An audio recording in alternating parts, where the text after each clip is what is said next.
So I was reading that, squatting that up before I went to Japan. Yeah, shikitari. So I wouldn't offend them. Right. Yeah. And they're also like, they would be so kind too. They might not even tell you that you're offending them, but everyone would just act weird. Yeah, they appreciate it though. They appreciate it that I actually read shikitari, the way of the Japanese, you know. So is there anything that maybe I wouldn't understand that I'm supposed to do that you didn't, or maybe like something weird that is just common there that maybe I wouldn't understand at all, but I just do it anyway? I mean, there's loads. Like for example, they have the Bean Festival, which I think comes in the new year. Bean festival? Yeah, what it is they have these beans and they throw them at the corner of the room to ward away the evil spirits. Now I don't participate in that. You see what I mean now?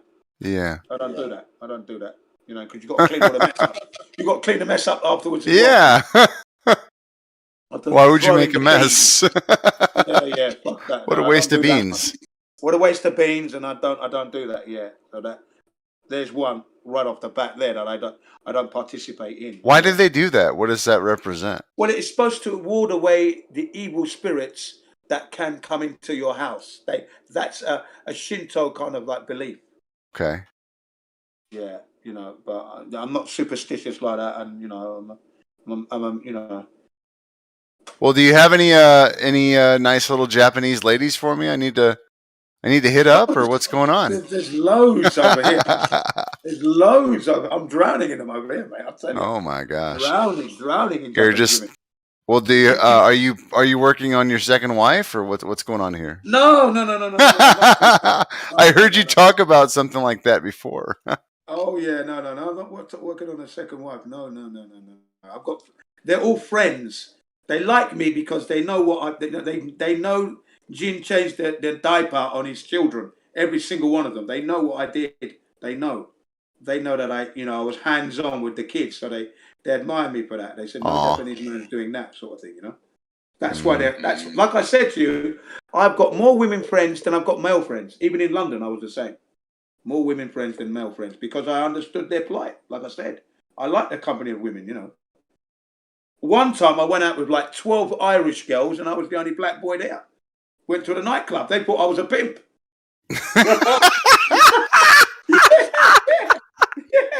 Yeah. Hey, do they have Halloween there? Halloween? Yeah, of course they do. Yeah, you should dress up as a pimp next time. Wait. I'm Spider-Man. I'm Spider-Man at Halloween. Okay? Oh, okay. For the kindergarten kids. Yeah. I dress up as Spider-Man. Okay, and we do the trick or treat Halloween, but I didn't do it for the last 2 years now because of the bloody pandemic. Right. So what are the restrictions to going to Japan during the pandemic? Do I have to get a boat? Yeah, I think you're better off coming on a boat than a plane because man, probably, huh? You know, you got to wear your mask, got to have your vaccine, you got to have proof of that you're clean from this stupidness.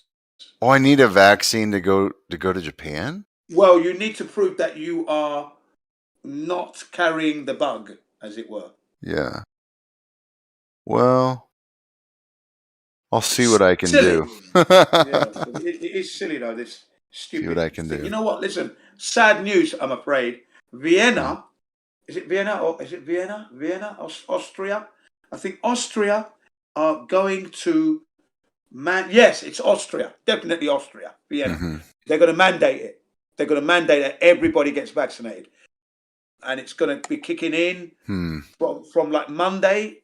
And they've got up until February to get everybody vaccinated in Vienna. Well, there's going to be a riot then. Yeah, I hope so.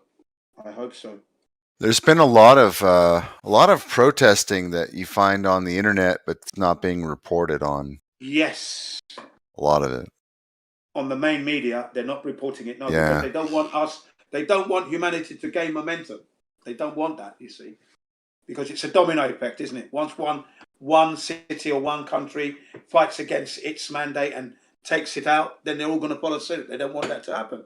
That's why they're really being brutal in Australia, for example. But I don't know. You know what? I got a video from a friend of mine yesterday. I haven't watched it yet. But a man in a wheelchair is being attacked. A man in a wheelchair is dragged out of his wheelchair. A protester dragged out of his wheelchair. That can't be real, I'm saying to myself. That cannot be real. They cannot be dragging people out of their wheelchairs. Can't be. Crippled, you know? They can't be doing that. That's got to be a show. Well, I've seen some crazy shit, man. I'll tell you. Yeah. It was sent to me.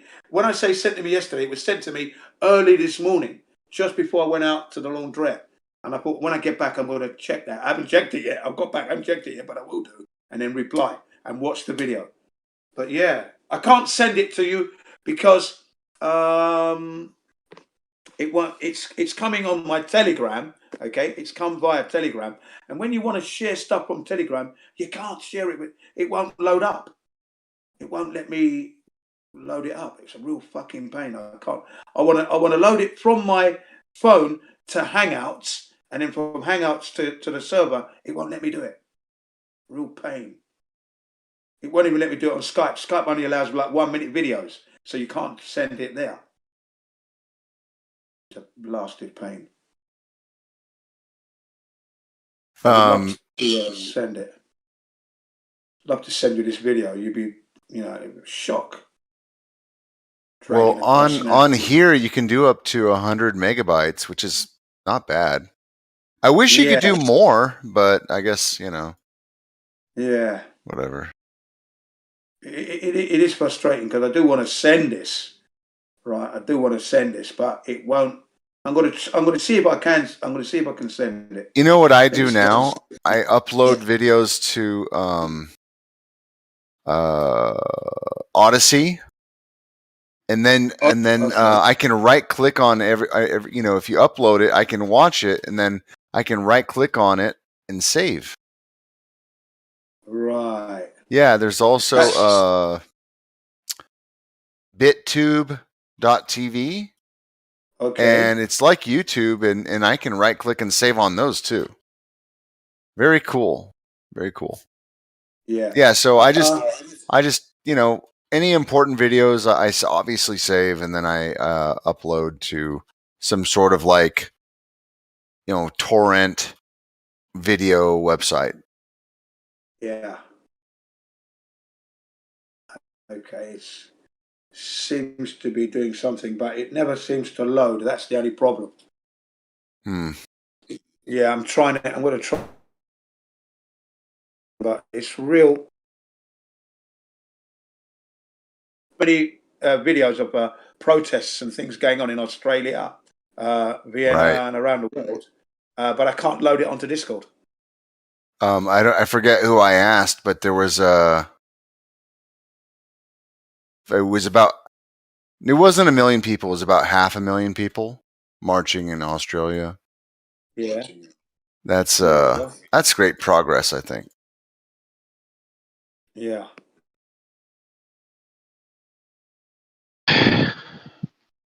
Yo, what's up? Hello, who's that? Yeah, it didn't go through, did it? No, it's not going through. Yo, guys. Hey, Riggs. Hello. Hi, Jen. How are you, man? Yeah, fine, man. Where you been? I've been around, just jumping from server to the other, Yeah. Well, I'm back on the 24/7 now. Yeah, I've seen you. Oh, right. Welcome back. You did you? Yeah, I saw you the other day. Yeah, I just got back. So welcome back to 24/7. Thank you very much. Yeah, we got to celebrate. Yeah, Jen, you should do like an hour-long live stream. Yeah, I think you should do like a little show every now and then. Jen. Yeah. What made the moderators in 24/7 change their decision to bring you back? I contacted Battlemod, and said, I'm trying to get back into the server. Can you send me a link, because it was only a temporary ban. And then he contacted Mimas, and Mimas said, no, he's got to apologize.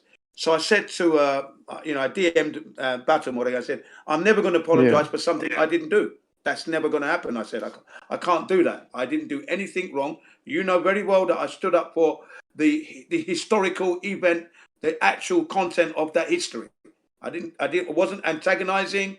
I wasn't vindictive in any way at all. If you heard me, I was laughing because one of the South Africans said it's like reverse racism, which I found amusing. Okay? So I laughed at that, but I was laughing quietly. And then what's his name got banned. And then I said to Mimas, that's not good, because you can go as well, Jin. You know what I mean? So I said, I'm never going to apologize. But Battlemod, pushed it. So he said it's wrong. And I went into the live stream. I went into the live stream, right? And I was commenting on the live stream about, India should stick to making curries rather than lying about putting satellites around the moon or satellites orbiting Mars. They should stick to making chicken vindaloo, chapatis, and onion bhajis, which is very delicious. And they're very good at that. And stop lying. And everyone was cracking up in the live stream, and then Battlemore said, why is Jin still in the live stream? Why is he not back on this server? So they got me back on there in the end. That's how I got back. Battlemore and Old Dude also helped me to get back on. That's how I got back in the end. But I'm not back properly yet. I've got to get all my roles reinstated. So I'm on VC at the moment. I want to be back properly, don't I? I want to be back with my Gold Plus, so I can actually stand up properly. But yeah, I had a good time there. I had a good time there. I spent a couple of hours there and just discussed what's been going on. That whilst I wasn't there, I said I was always looking in, thinking, "Oh, you lucky bastards in the 24/7, huh?" Whilst I was looking up from the outside, looking in. Can you get that? Can you imagine? Yeah, but I was joking, of course, because I said I've been busy on other servers. Then they asked me about this server. What do you think? What's so special about Earth Awakenings? And I said, well, Earth Awakenings are very welcoming. It's they're trying to debate the opposition in an amicable way. That's what Geo is trying to do. He's trying to have an amicable debate with the opposition and see where he goes with it. That's his server. That's what he wants. Yeah, but he's banning everyone, Jin. I goes, well, that's his server. He can do that. He's allowed to do that. Nobody said it. There's like very, very few bans. So I don't know who it's like said 3 that, bans. Yeah, that's so false. Whoever said that is absurd. You should take a picture. You should take a screenshot of the ban list and send it over to 24/7. Yeah. And then they can take a picture of their ban list. They probably have They probably have the same people banned. I bet you all the people on our ban list is on their ban list. Yeah. So how many people got banned there, like in Earth Awakening so far? Yeah. So how many people got banned? I would like to see a percentage difference. So compare the percentage of bans to the percentage of bans on this server. Yeah. Yeah. I would have to say that the 24/7. Gio, can you get the statistic? Gio. What? Who got banned here, you mean? Yeah, just Gio, tell me how many people are banned here. I don't know. I only know. I'm asking Gio. Oh, Gio. About how many people here. Right now, there's 8. Okay, 8 people. I'm going to ask some of my contacts to see how many people are banned on that server. Last I heard it was like 19,000. Okay, so what is the percentage difference? And the important thing to keep in mind is that anyone who's banned from here has repeatedly broken the server guidelines so chronically, so many times. And I've DM'd them privately. I've talked to them. I've been in constant contact. So this is not some situation where it's like, oh, I don't agree with you. You're banned, gone. This is like people that have repeatedly disrupted the server in such severe and vile ways that it was the only option. Yeah. So let's get the math going real quick. Oh God, 8 people. Hey, that's good. Yeah, that's nothing, is it? That's nothing, is it? It's nothing I mean, really, look, yeah. 24/7, they banned good people, people who are kind-hearted, nice I'm people, banned. and they can, yeah, exactly, like yourself, and Geo as well. And these people can articulate the flat Earth. I said they can articulate the flat Earth to a high standard. You're losing good people. How can you be banned? Didn't I skeptical? I said they shouldn't be banning flat earthers. No flat earthers should be banned off the server. I said you can't do that. It's wrong. Cog this, you know. But they didn't. There's no Absolutely. unity. The unity is very thin there. Very thin. It's there amongst some of us. It's thin, isn't it? The unity thing, very thin. You know. Well, yeah, I mean, the system here, there's like a warning system, so you can get up to like 10 warnings, and then beyond that, you can get another 10 that just limit your account for 24 hours and then 48 hours. So that's the main idea, would be to use more like the warnings and the restrictions. Like I said, the only bans have happened because of people that were just disrupting and breaking the server guidelines to such a degree that was the only way to see the main difference. The main difference here compared to 24/7, unfortunately, because in 24/7 you have a bunch of mods, compared to here. So everyone, with their mindset, with their sort of whatever, they're trying to compel and force people. Yeah, skeptical. Even yesterday or the day before yesterday, when I was talking to some of the mods, I said, but the mods are only worthy of respect when if you show respect. I'm not going to respect you if you don't show respect. I said, just because you're a mod doesn't mean you automatically get respect. Yeah, that doesn't happen with me. I said, I don't go that. I don't work like that. How many modes we go here, Geo, in Earth Awakening? Hey, how many mods have you got here, Geo? How many? I don't know. I'd have to go back and count them all. I'd have to go. Oh, so you don't even know? Count them all. He said he must have a lot. But yeah, but I get what you're trying to do, though, Gio, and I explained it to them that you want an amicable debate. It's a new server. If he's banning people at the moment, it's because he doesn't want to scare away the opposition. Now I realise that I might have been doing that, so I'm going to be approaching it a little bit different. I'm getting I'm understanding what you're trying to achieve, and I said that on the 24/7. So that I know I've got that kind of streak where I can scare off the opposition. So I've got to be careful of that. And let's try and have an amicable one now and again. But I do get a bit exasperated when it gets too amicable, the amicable. Well, this server is designed, it's not really designed for like raging debates necessarily. I mean, that can happen, but it's really more of it's designed to be more of a discussion platform where everybody can be respected for their viewpoints. So it's not really set up that there's like necessarily sides and then, trying to fight oppositions or anything. It's more designed to be an actual discussion platform that people should be able to be respected for their viewpoints. And then, the server guidelines have to be there just so we can be able to keep a place that is, civil, where people can be respected. Because otherwise, when one person throws the insult, well, then the next guy wants to, and the next guy wants to, and then all of a sudden it's the dumpster fire. Check it out, Gio. The difference in bans is the distance to the moon percentage.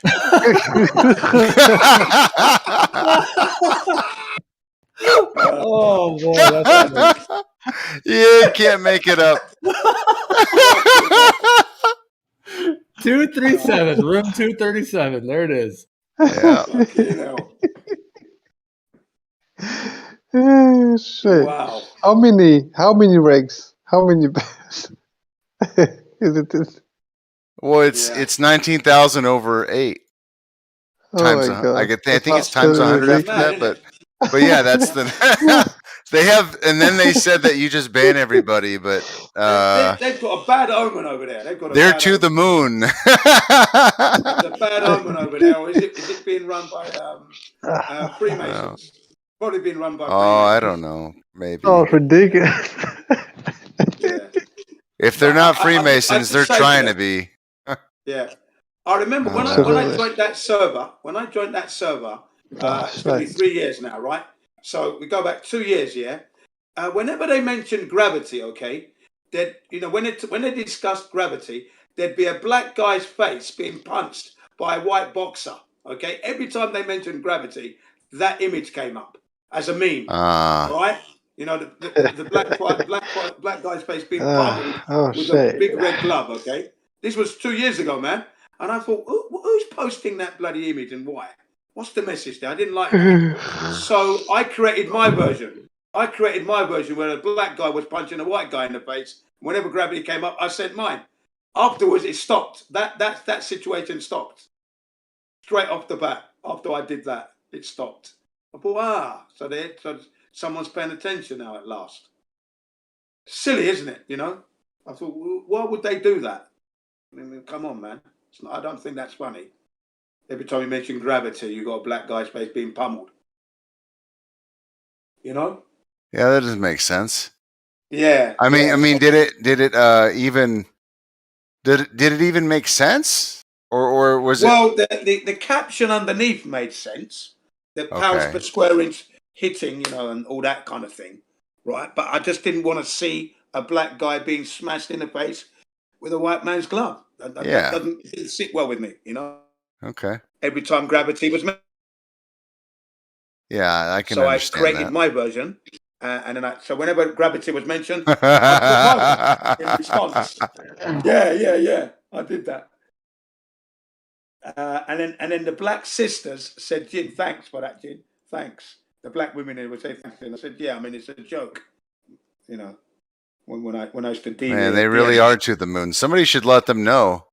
They should work on their percentage. Yeah. There's a lot. There are some good people there. There's a lot of good people there. I think. Well, there are. I would say most of them are good people. Almost all of them. They just they have there's some people there have set a bad example, and it just shit went downhill. So yeah, something went wrong. Good people they're just losing some really nice people. Yeah, they are. I've seen really good people. Yeah. Couldn't understand it why they'd allow this situation to happen. But anyway, I took a really nice picture today. Oh, you could probably guess, Jin. Yeah. I mean, is it purposeful or by mistake? Is it just poor management or purposeful? I don't know. Like I've never seen. I mean, it's beyond the probability of accidental, in my opinion. Like it's. I've seen so much intentional sabotage. And just not even decision making, just like poor. Like I can't even imagine how you come to the conclusion to take some of the actions I've seen over there. But whatever. Yeah. What were you gonna? We can move on. I was just going to say this. Like me, Lemonbird, and Sassy, undoubtedly, right? We were losing our accounts every other day. You set up. And then you're enjoying the Discord, and then suddenly like a little message would come up. You click on it, and you're gone. Bang, gone. You're out of Discord. Fuck me. What happened? Do you know what I mean? You have to restart, get a new email, and start and rejoin. That happened a lot. Damn. I lost 5 accounts that way. 5, maybe more. Yeah. You know what? I've had you friended so many times.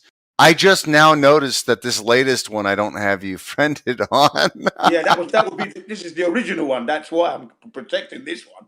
This was the very first one I set up, which seems to have lasted. But all the other ones went bang, and I just couldn't understand it. Couldn't understand why I was losing my account. And then Lemonbird lost his a couple of times. Sassy lost hers a couple of times, and I thought, who's attacking us here? What's going on? You know? Well, really pissed me off. One thing I know for sure, man, is that the people who run this world, they really don't like black people. Really don't like us. I don't know why. They really don't. You guys done them? Yeah. You must have done something right.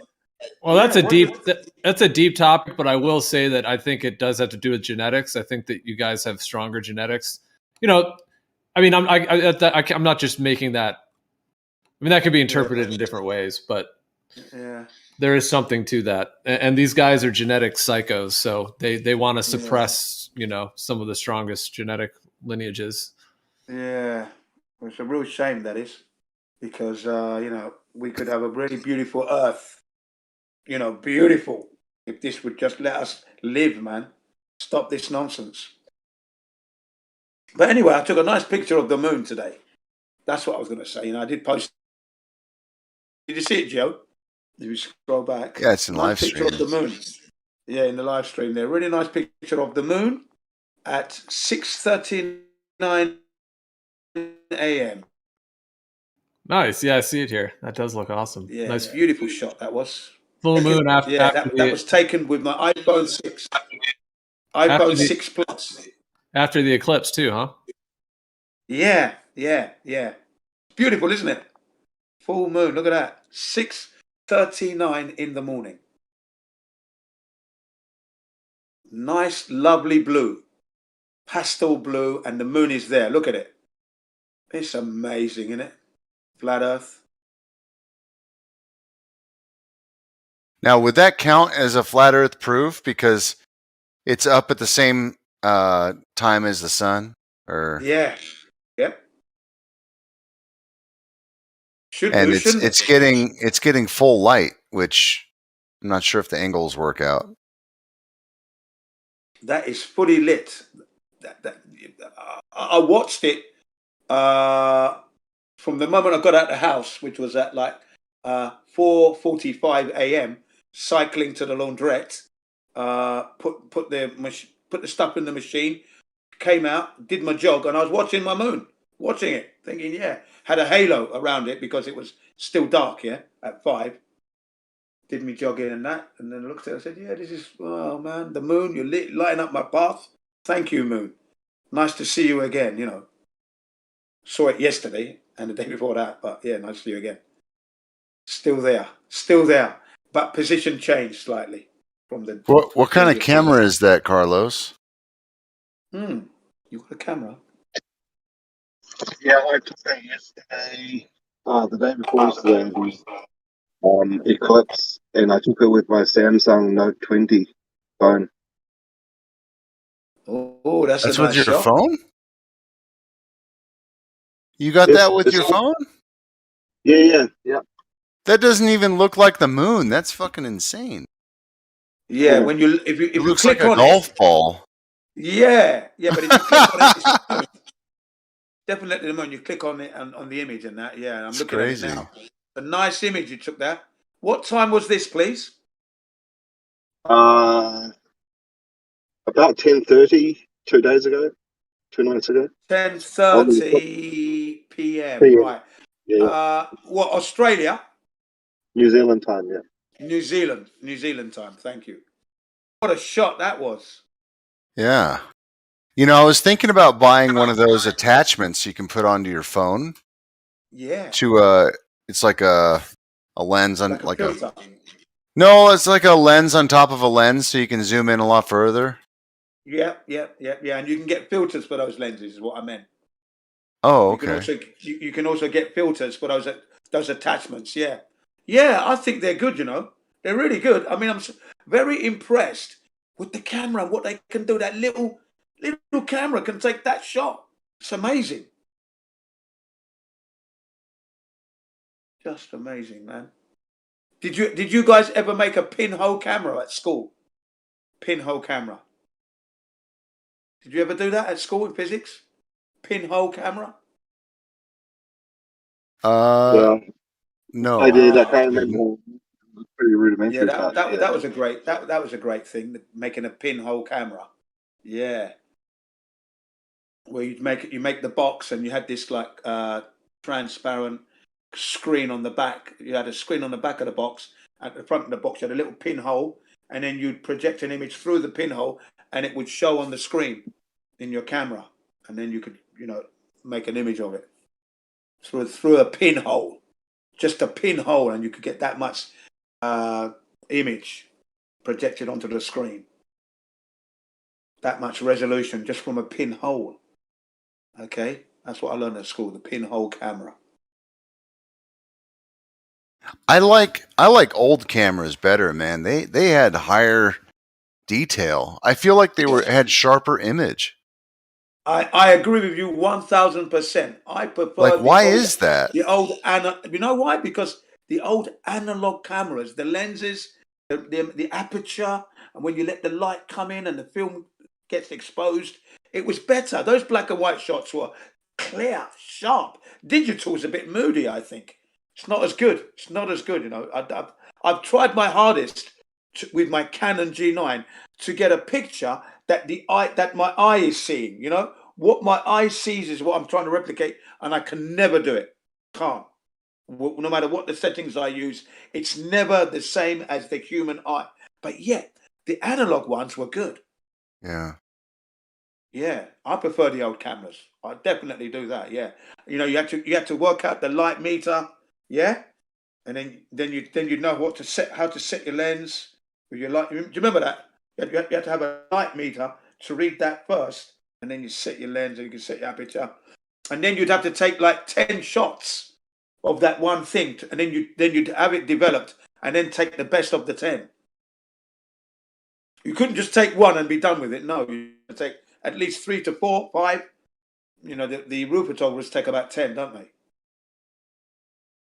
Yeah, and then you'd have all those shots developed, and then you'd choose the best one from there and say, yeah, I think I'll take this one, and you go with that.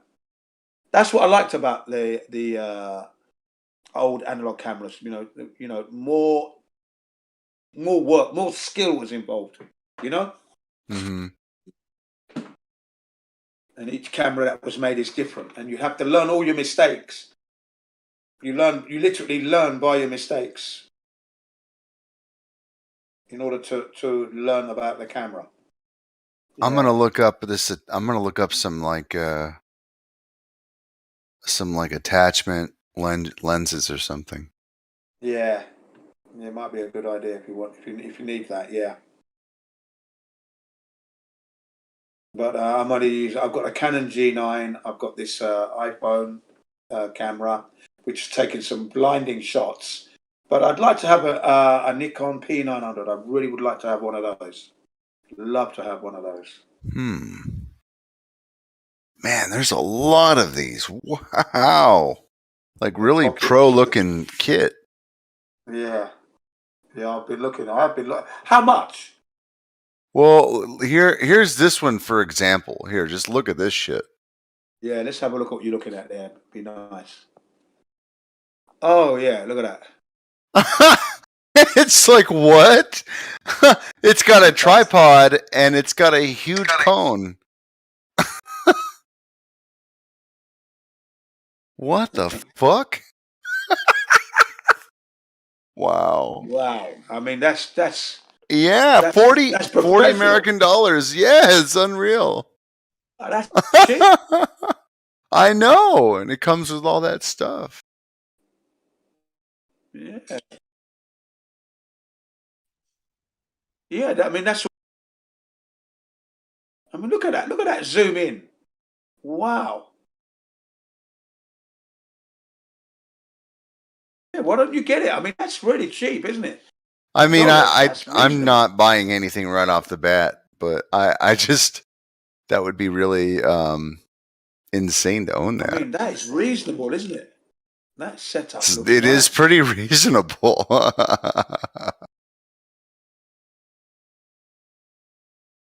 I'm actually kind of, I didn't expect to find all this. This is crazy.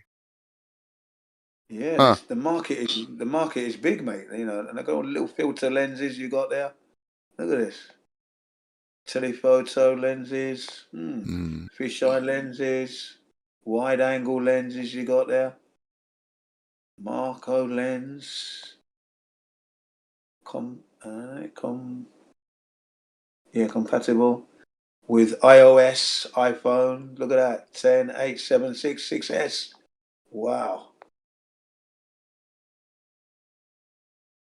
I mean, that's a bargain, I think. $39. Yeah. Silicone shell holder, 3 different lenses, telephoto lens, huge focus on it. You can zoom up to. Let's see. Does it have a zoom? Oh, I guess what you do is you put it on and then you zoom with the phone. Yeah. So this just makes it yeah. I mean, that's fucking brilliant. Look at that. Right? You get all this stuff, all of this for $40, and the tripod. Mm-hmm. Now, are you kidding me?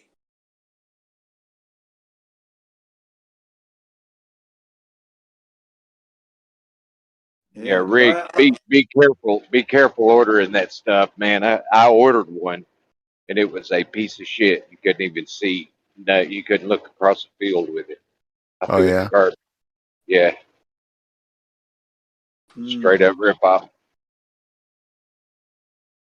Yeah, you know, I mean, I'm not buying anything. Yeah, I'm looking at just looking at the reviews here. It does seem to. Apparently, the macro lens is pretty good from what I'm seeing here, but it's for other uses, it's not that great. So if you're trying to zoom in really close to something small, Yeah. then this might be okay.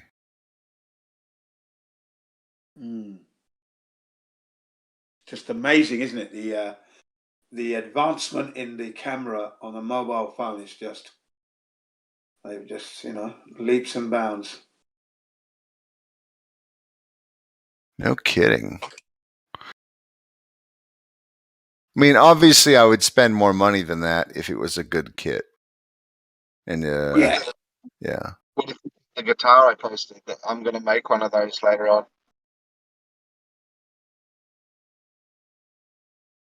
Yeah, I'm into all these little kits and attachments. I do like that. Definitely into that sort of thing. I haven't got one for my phone yet, but that looks reasonable. $40. Might have to look into that.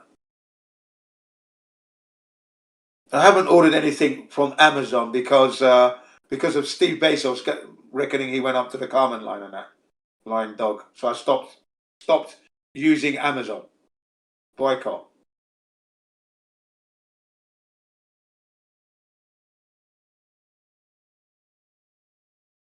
Wow, this one has a lot of really good reviews on it.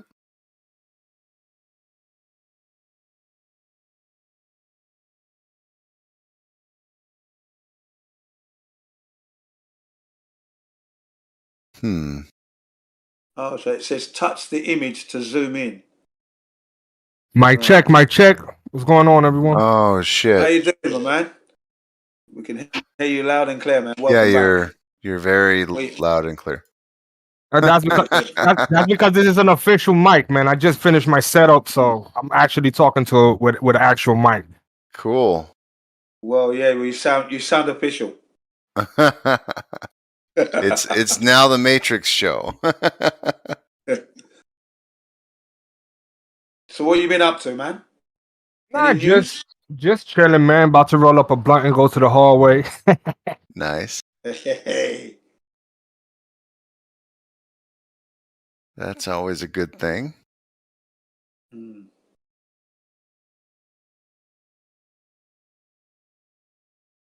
what you guys talking about? Oh, we're looking at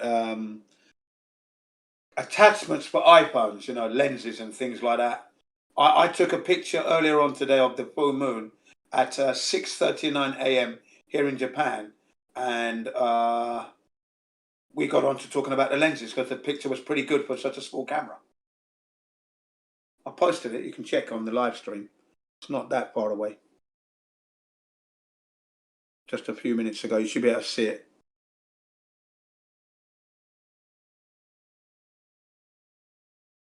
You should come across my bike trailer, and then you'll see the picture of the full moon in the daytime. Blue sky. Very nice. High quality cell phone lens extension.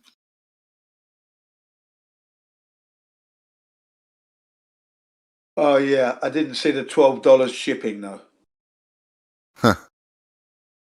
But here in Japan, if it's over a certain price, it's free shipping.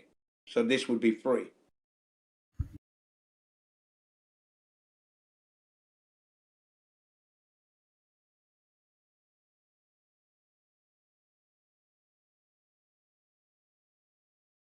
If it's over 1,000 yen, or if it's over 2,000 yen, it's free.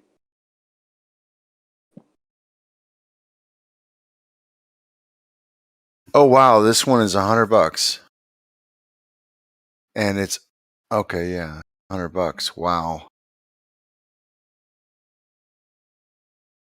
that is a lot for a cell phone lens. Yeah, especially when I just saw the $40 one, which is quite nice.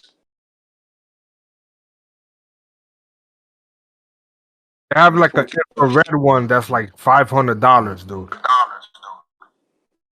Go. That's money. That's That's a just lot. yeah. No, So I'm not spending that kind of money.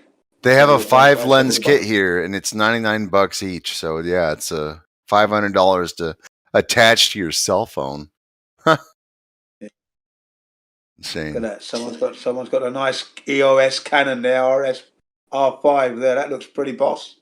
Pretty boss there. Whose camera is that?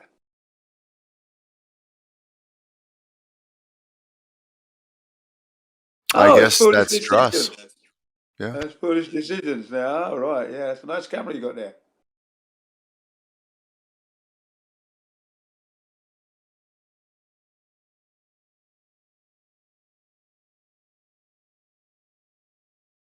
Well, actually, I don't know if Druss is listening. But Druss linked me to a couple pictures. Yeah. And I looked up the photographer, and I found his like personal observatory.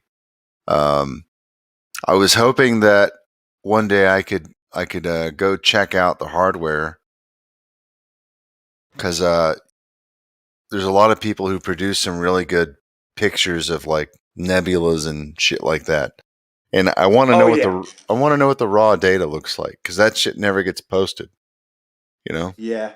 That would And be. I'd like to look through the viewfinder and see what's actually happening here before they stack 10,000 photos and turn it into something. You know? NASA is about to launch the James Webb telescope coming up very soon. It was supposed to be launched September. Ooh. But it's fallen out of schedule there. But they also pushed back the moon mission to 2025 or something. That's right. Yeah, they pushed it back to 2025. Yeah, because Amazon. Not Amazon. Sorry. Who was it? Blue Orion. Oh yeah, it's Bezos. Yeah, Mr. Bezos. Yeah, again, because he said that he wanted to bid for it, and he didn't get a chance to bid or something. Really? Yeah. Why are they giving it to Elon Musk? So this is the problem. Yeah. How did Elon Musk get the contract and it wasn't offered to anybody else, apparently, or something like that anyway? But yeah, Foolish Decisions camera looks nice. Yeah. He's got something there substantial. But then my Canon G9, it's got the standard lens and it takes just as good pictures as anybody else's. I remember one guy had a massive zoom in, big, massive bloody, like a bazooka gun thing, and the focal length was the same as my G9. I said, so what? I just laughed. I said, so my camera here with this G9 is doing the same as your, that big, all that you got there. I've got it compact here. Wow, I said, this camera's good. We're at our kids' sports day meet, right? A number of years ago, and I had my little Canon G9, and everybody else had these big fuck off zooms hanging off their cameras with the tripods, and I'm coming with my G9, right? With its zoom and that, and then when we actually compared the zoom power, it was exactly the same. And I said, "Oh, this camera's good, isn't it?" I said, "Yeah, it's a G9, Canon G9. Look it up, good camera." Probably on the G15 now, though, because it's quite an old one now. But I still use it.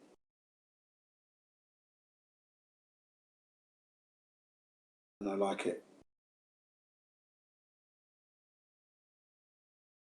The G. G-shot.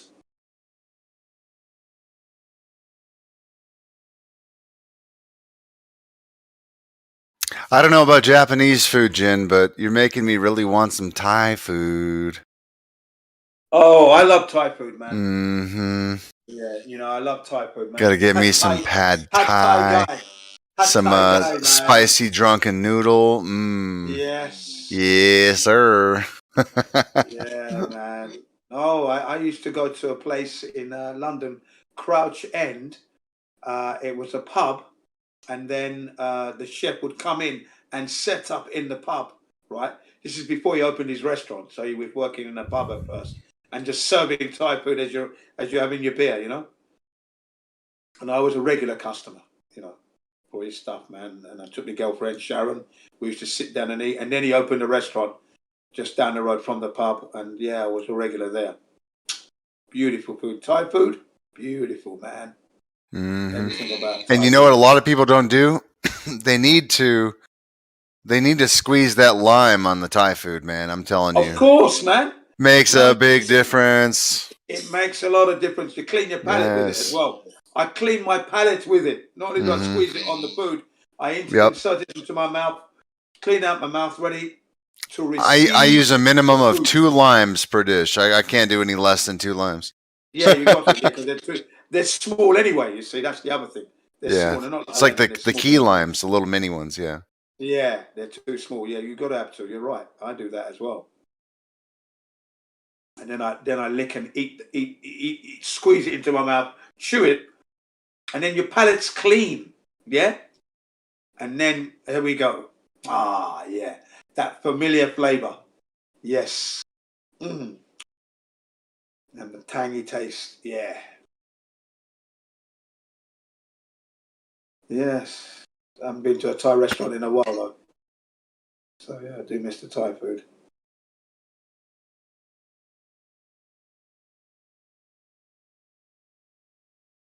There used to be one called the Elephant Cafe.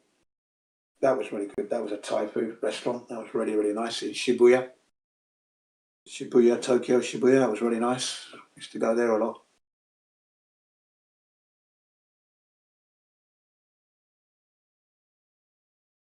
And then there's one near me that I used to go to as well. Can't remember the name of the place now, but it was really nice. Nice food. It was never busy. That was the only thing. It wasn't very busy, which was nice. Meant you could get your order quick. Mm-hmm. You know, I wish I could just. It's actually kind of hard to find good Thai food in my city, so I have to drive very far, which I'm not excited for. Yeah. I know. But it's worth it, you know. Yeah, I know it's just noodles, but just having that fresh food is it's just makes all the difference. Yeah, it does. It totally does. I know. Look, you see, for me, the drive wouldn't matter because I'd be going on my motorbike anyway. So, and you just enjoy the ride. Yeah. And then you arrive. They know me. I've made myself a regular there. They know me. Off comes the helmet. Lock it up. It's in the shade. Yeah. Okay. Yeah, I'm hungry, man. That's what I just say to them. I'm hungry, man. Yeah, long time no see, man. But I'm hungry, man. Are you ready? Yeah, here we go. Sit down, man, and have a nice conversation, nice food. Yeah. You know, and you just hear it being cooked.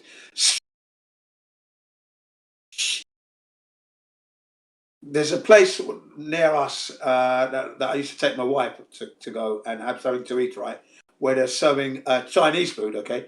And the chefs are all Japanese, but you can see them cooking it behind the screen there, right? And they used to watch me eat it. They used to watch me eat the food using the chopsticks. They don't get many black people going, but they don't get any black people going there except for me. That's the truth there, right? So they'd be watching me eat. And they're amazed at how well I use the chopsticks and how quick I'm polishing the food off. Hey, man, I love me some chopsticks. People freak out when they see me chowing down. Like, I fuck the forks, man. I'm all about that. Them chops. Yeah, the chopsticks. We know you're good with it. You're good with the chopsticks because you're used to having that wood in your mouth. No, I love the chopsticks too. I feel like it's a ripoff. I feel like it's a ripoff if you get Chinese food and you don't get the chopsticks. Yeah. Yes, I get mad. I'm like, hey, lady, where the fuck are the chopsticks? Now, you won't believe this, right? My favorite set of chopsticks are the ones that are in my camp set. Plus, that's a huge flex. That's a huge flex steel. My bad, Jen. Go ahead. Yeah, sorry. They're like. I think they're aluminium. Beautiful. Oh, Chopsticks. I don't know. I like the wood ones. Blech. Yeah, it's a huge flex if you go on a date and you fucking use chopsticks. That's like impressive. Well, yeah, I mean, just using a stick shift car is impressive to a chick these days. It's like speaking 3 languages. Yeah, my wife said, "What's engine oil?" What's engine oil? Right. Wow. I'm cracked up. Well, it's kind of like blinker fluid, but a little more important. What is engine oil? I said it's like the blood in your body. That's what engine oil is. Okay. Bloody hell. Very important. What the hell is this? Okay, what is this meme that Druss posted? Have you seen this documentary, Hiding as a Cartoon? No, I haven't. I haven't seen it.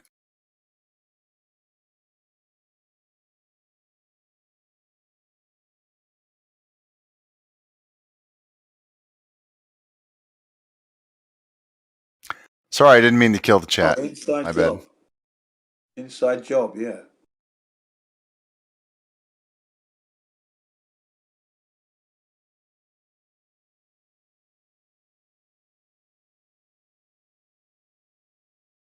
Yeah. You said it though. You can't beat freshly cooked food. Yeah, I mean it makes all the difference. They stir that shit up, they flip it over a few times, stir it up again, and then they just slop it onto the plate and it goes straight in your mouth. It's great. Yep. Yeah.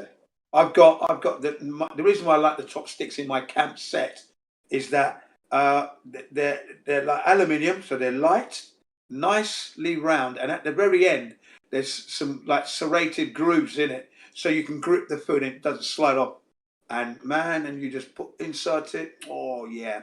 Nice, and at the end of that, after that serrated part, the tip is shaped like a penis. Man, you are just cock strong today, aren't you? I don't know. Dude, you are drooling all over your phone. You need to chill.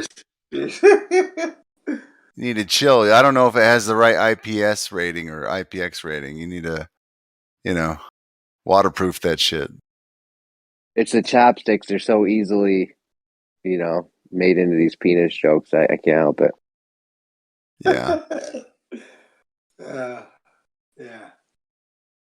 So yeah, the whole family's adapts to the older chopsticks. Hey, I got a question, guys. Do you think that Kyle Ritten whatever is actually a chick? Looks like a chick, man. Looks like a lesbian. I don't know why you guys. I don't know who he is.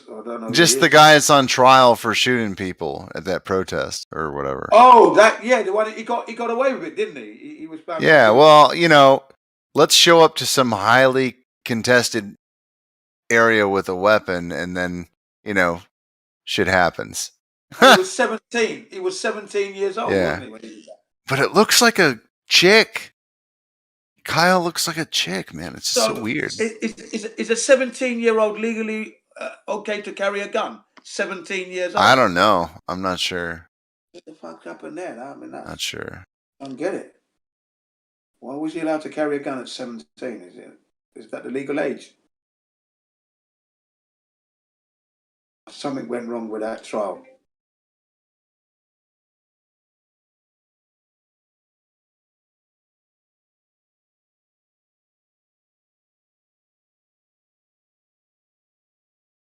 He killed 2 people and he wounded 1, didn't he?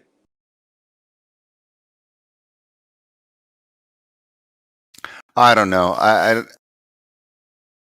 I don't really know much about what happened, to be honest. Any reason to think that one's legit? I mean, how many like mainstream shooting stories that everyone's talking about are actually legit? Yeah, I know, man. I don't know how much this is legit. Probably isn't.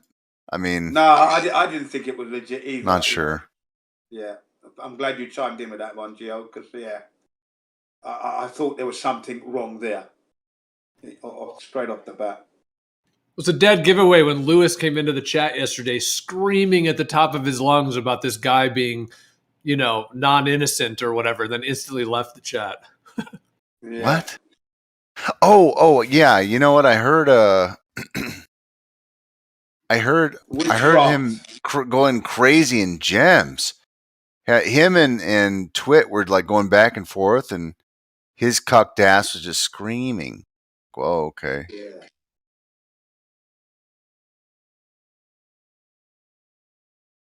I don't know. I think Twit would probably peg him, and then he would be okay with that. Pretty sure.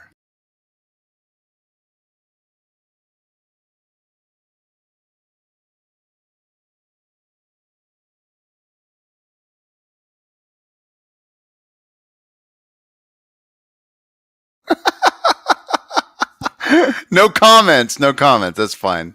Totally fine. But yeah, man, I'm tired of this dude. I swear to God, Lewis has lost more testosterone than anyone else on Discord. I got to be honest with that one. The last 4 years I've known this little jerk off. He has just become so emasculated. I got to be honest. He's really calmed down, if you know what I'm saying. Like overall, like I don't know what diet he's on or what kind of weird tofu he's eating, but he needs to chill. He needs to chill on whatever the fuck his diet is. He's so quiet these days. Like the only reason I can hear his voice is because he doesn't have any popcorn on his ceiling. Yeah, what's happened there? Is he lost? I don't know, man. I think it's I don't know. Like it's so bad, it's so noticeable. I think it actually is diet. It is so noticeable. His testosterone used to be really high. He had a lot of energy, like you. He would, come at people and fight with them and argue and and get his point across. But now he's just like this little like tiny dog that just doesn't. He's afraid to bark. It's just so different. So different. Wow. What's happened then? Maybe something's happened in his life then. I don't know. I think his test is below 50. Wow.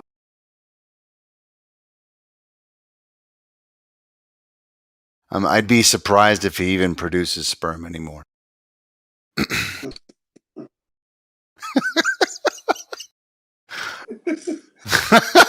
Okay. On that note, I'm gonna go get Thai food. I'll put my Bluetooth on. Okay. Fuck's sake.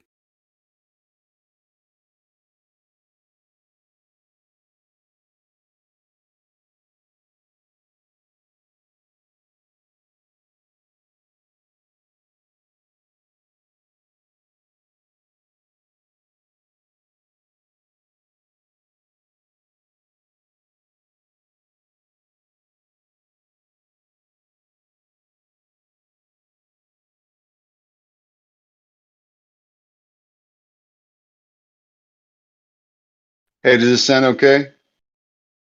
Yeah. All right, dope. Awesome. I just posted the photo just now of our petrol prices here in New Zealand. Absolutely ridiculous. That's for 1 litre, not 1 gallon. 1 litre. How much? So I have to have the premium one in my car. I can't have the unleaded one because it just hates it. $2.85 New Zealand dollars for 1 litre.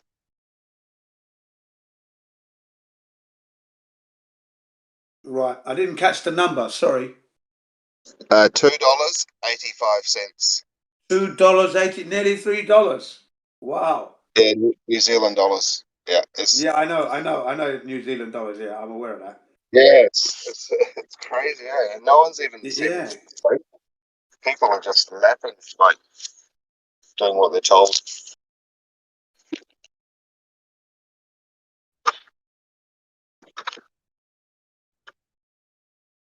Mind you, if I go to the shop and buy 1 litre of water, it'll cost me $4.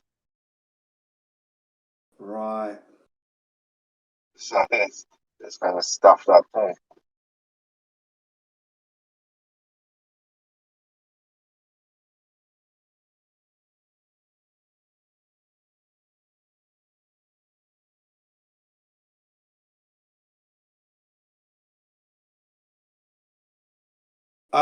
Are you allowed to drive wherever you like, or are you limited on where you can go in New Zealand now? We can't leave Auckland City at all unless you're an essential worker. And on the 17th or the 15th of December, they're bringing in the new rules, and you can leave Auckland, but you need to have a check before you 72 hours before you go and before you come back, or just have your vaccine passport. It's fucking stupid, isn't it? Yeah, because Auckland's not that big, man. You don't have far to go, and you get to the border real quick. So you've actually literally got to have a vaccine passport, yeah? Are you serious? Yeah, you got to have evidence that you've had the vaccine, or you can have evidence that you've just had a negative test within 72 hours, going both ways. So there's 2 tests. If you're going there and back in the same day, I don't know how that's going to happen, because the one on the way back, the test takes like at least 1 day to get the results. So it's kind of difficult to go there and back in the same day. You're kind of forced to stay for 2 days. That's stupid, isn't it? I mean, look. So let's say I want to start my journey. I take my test, right? I'm not that I would do that, but okay, and I show that.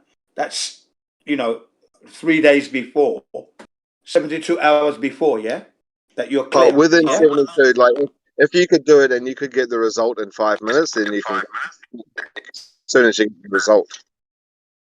Right. It's ridiculous, isn't it? It's silly. It's just stupid. Stupid. The fucking thing's not even real. The thing's not even bloody real. It does not comprehend, man. It does not comprehend. Yeah. Yo, you guys gotta stop. I'm sorry, Jen. Yeah, sorry, mate. You're right. You're right. Yeah. Didn't say any catchwords though. But yeah, get what you're saying, Jeremy. It's that guy the other day, was it yesterday? Didn't understand. I told him about the personal perspective, the personal dome of perspective, and he just like laughed at it. But if you go outside and stand outside, have a look around you, everything seems to be falling around you like an upside down dome, like an upside down fish tank. It's just how it is.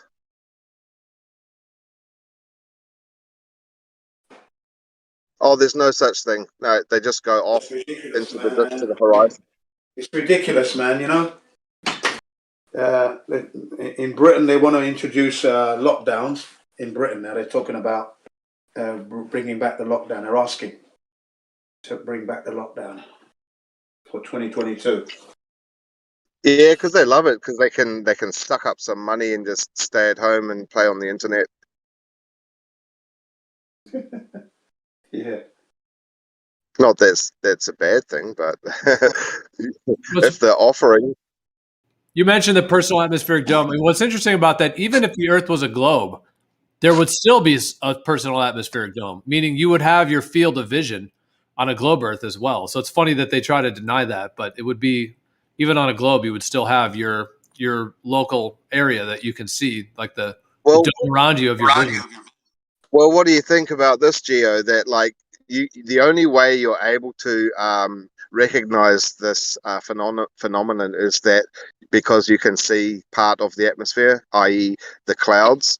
So just because you can't see it because it's not in the form of a cloud, I would say that from your feet to the highest point of the atmosphere, it would all be sort of a degenerative dome that would sort of flatten out the closer you get down, or maybe not.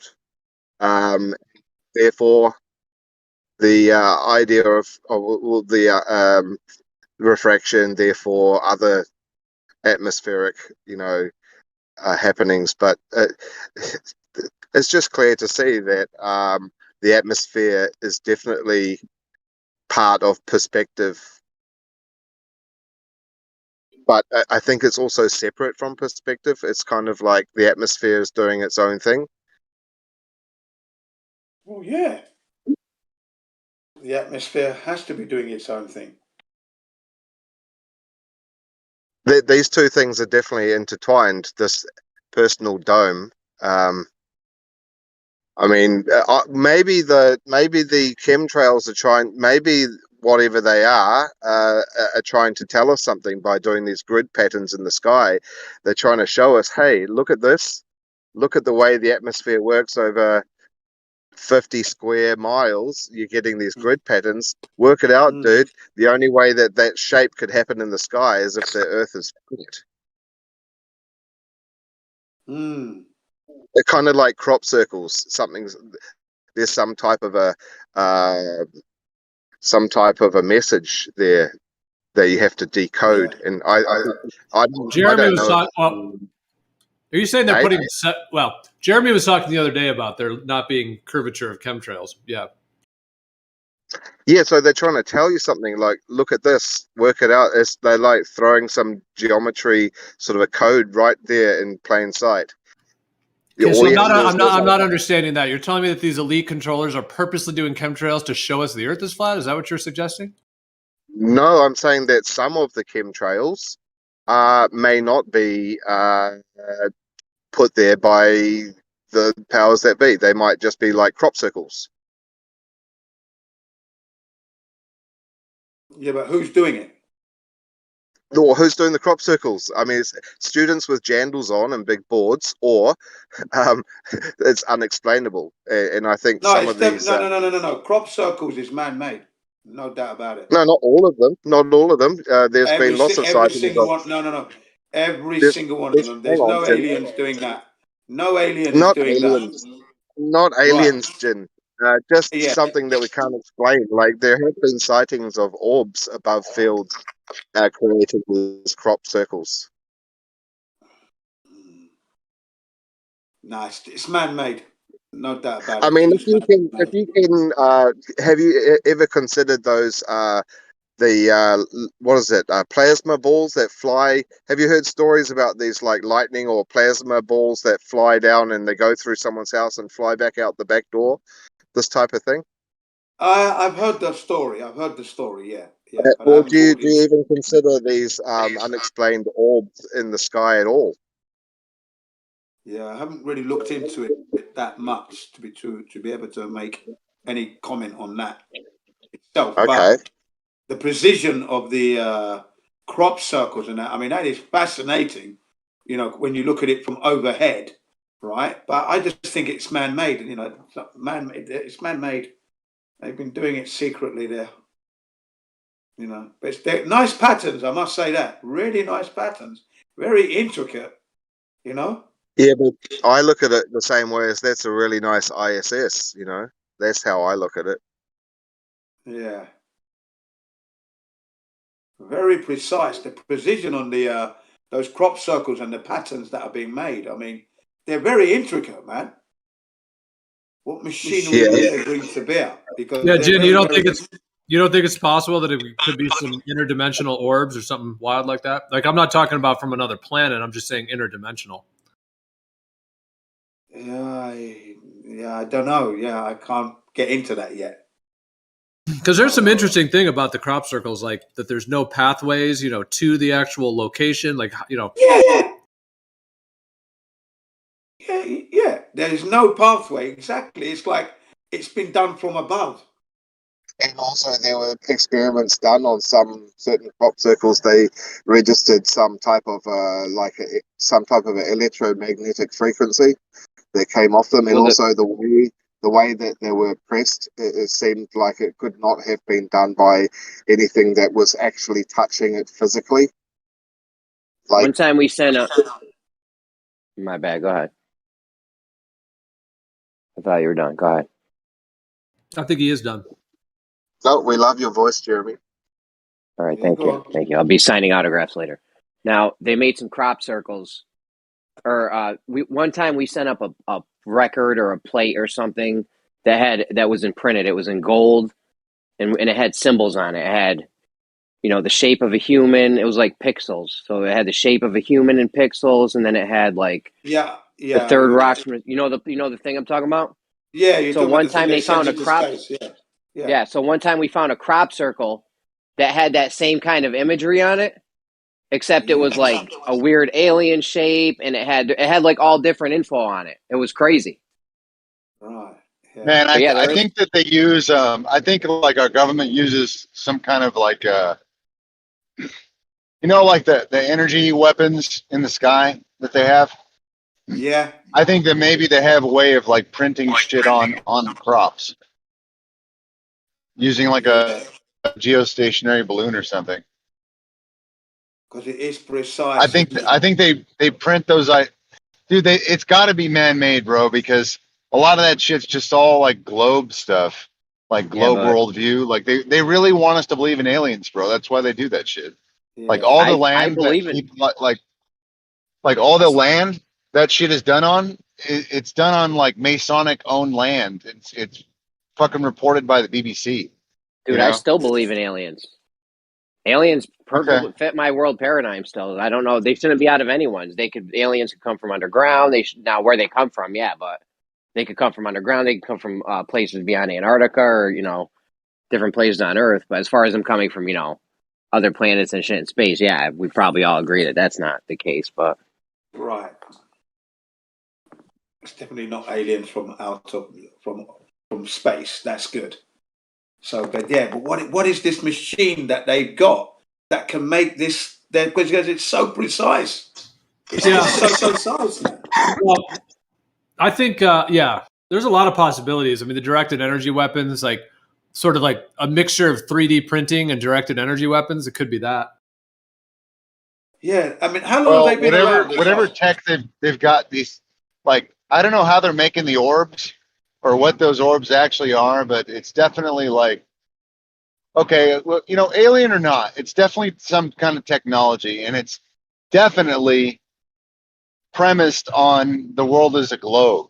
So however the fuck they're doing it, I don't know exactly how they're doing it, but I know that it's used to make us believe in a globe. So yeah.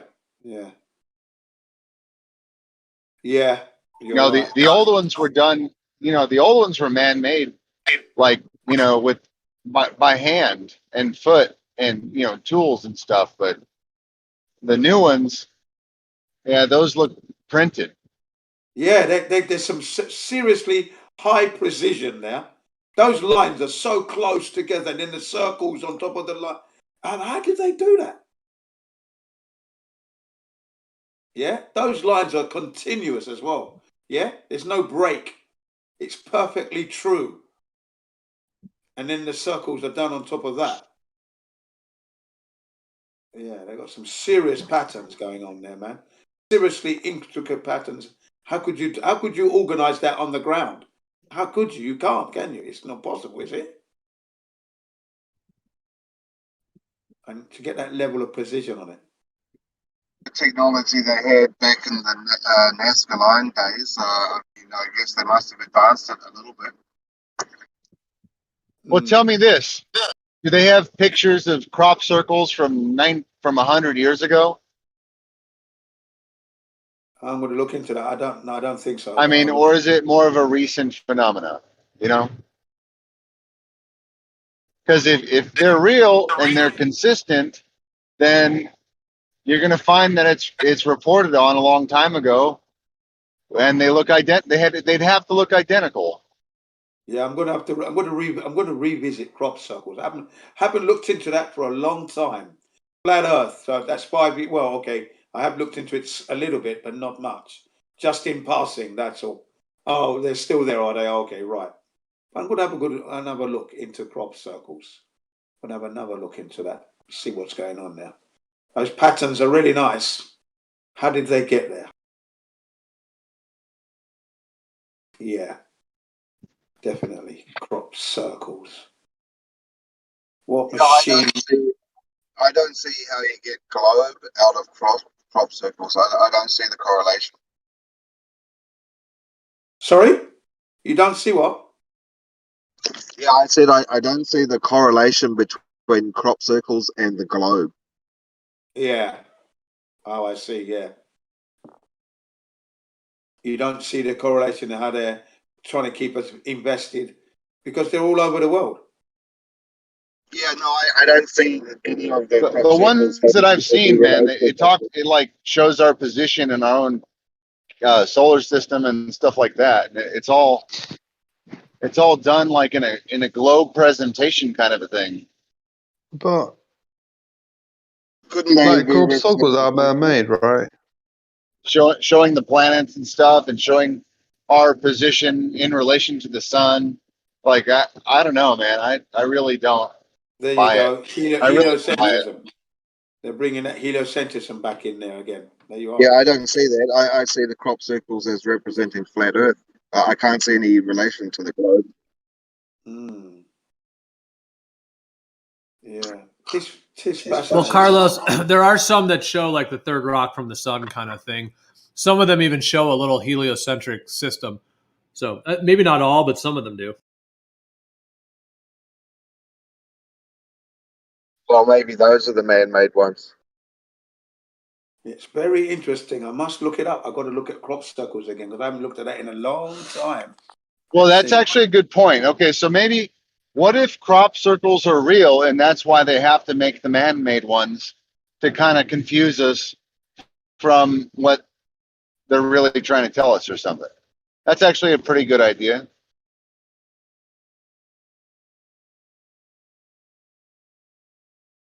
That makes sense to me. Yeah.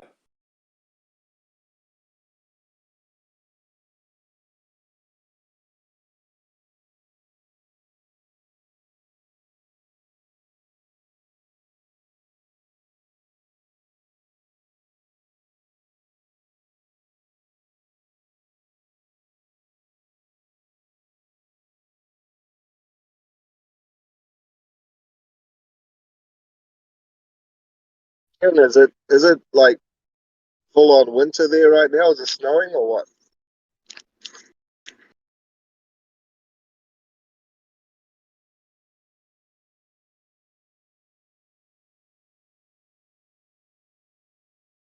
Can you say that again? I missed it. Sorry.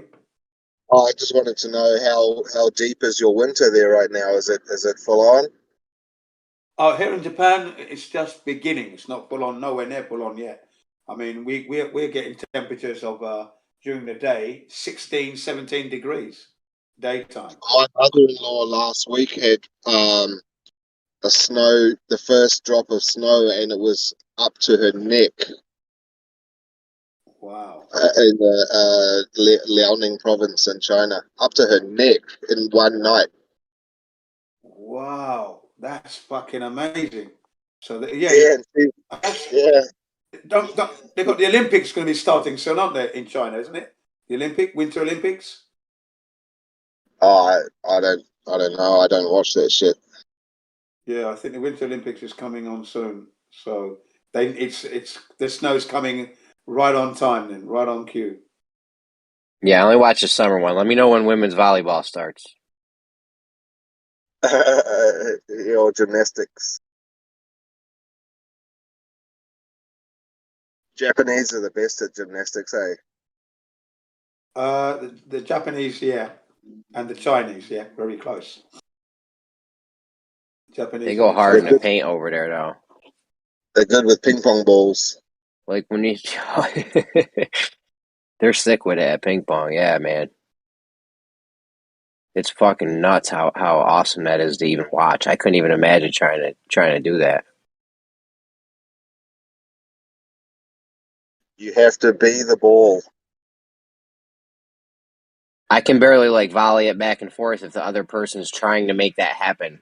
Let alone if they're trying to not make that happen. I'll never be able to. I think they have a really good judgment at reading just the minute little expressions on someone's face and eyes to know where they're going to be hitting that ball next. Like there's such a a tiny little fraction of observation that they can just get it. They don't have much time to react,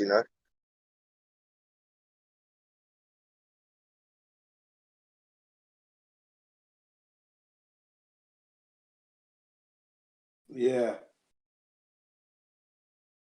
Mind you, I've seen chess competitions just as fast.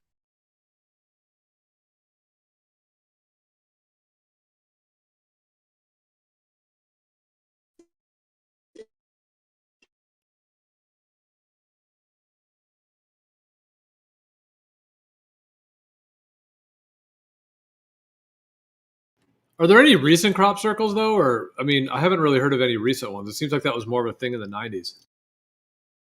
Yeah, they did kind of drop off too, huh?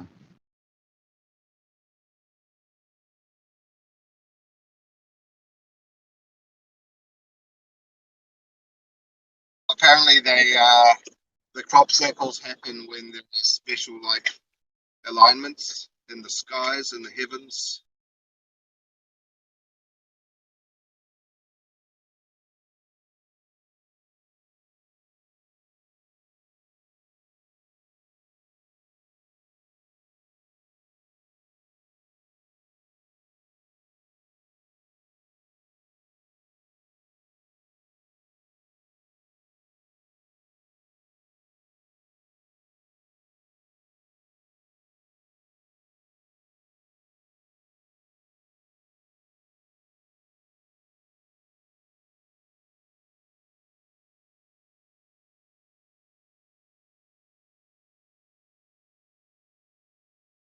I bet you there's a brand new Corona crop circle out there, probably.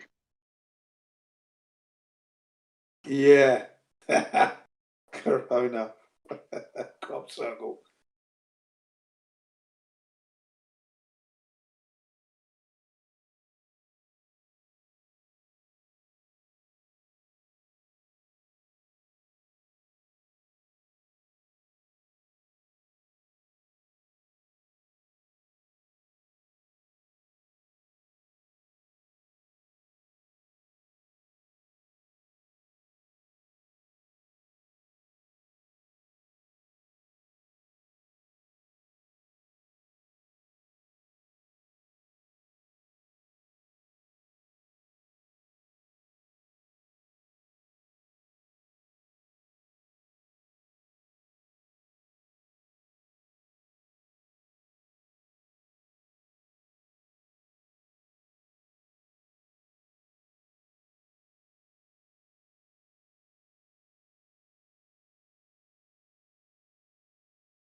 I've got two fully jabbed friends that came over last night, and we got out and we viewed the Chinese space station going overhead.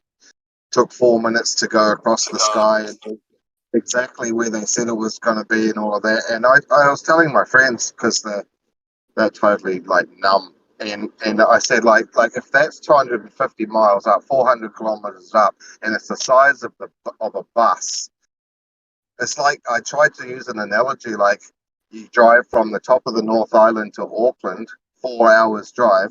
You look at a bus and you drive away and you keep looking in that bus. Do you think you're going to see it after driving for 400 kilometers?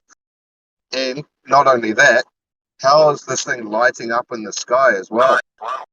What's reflecting off it? And they said, it's got lights on it. It's got lights on it. I said, so if a bus had lights on it, you'd see the lights, would you? What fucking powerful lights are those? Yeah.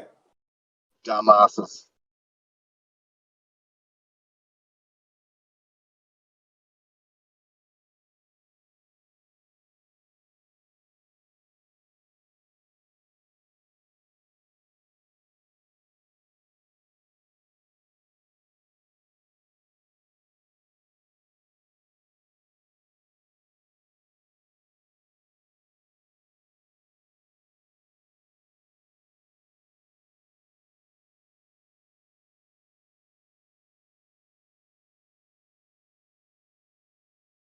If there was something going across, if there was like, if you took in a what do you call it, astronomer with his like with his way of looking at it, and he didn't know that that was the Chinese space station, he'd look at the color of it and the flashing of it and the pulsating of the light, and he'll be able to tell you the mass of it, the density, the fucking what it's made of, how far away it is.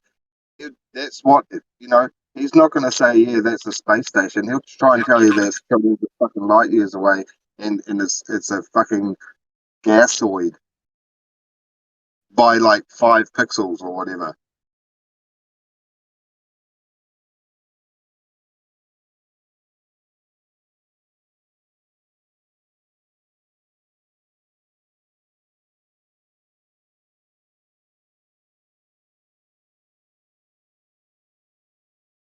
Yeah, that's actually neat. I'd like to see him do that spectroscopy thing on like the ISS or whatever, and tell us what it's made out of.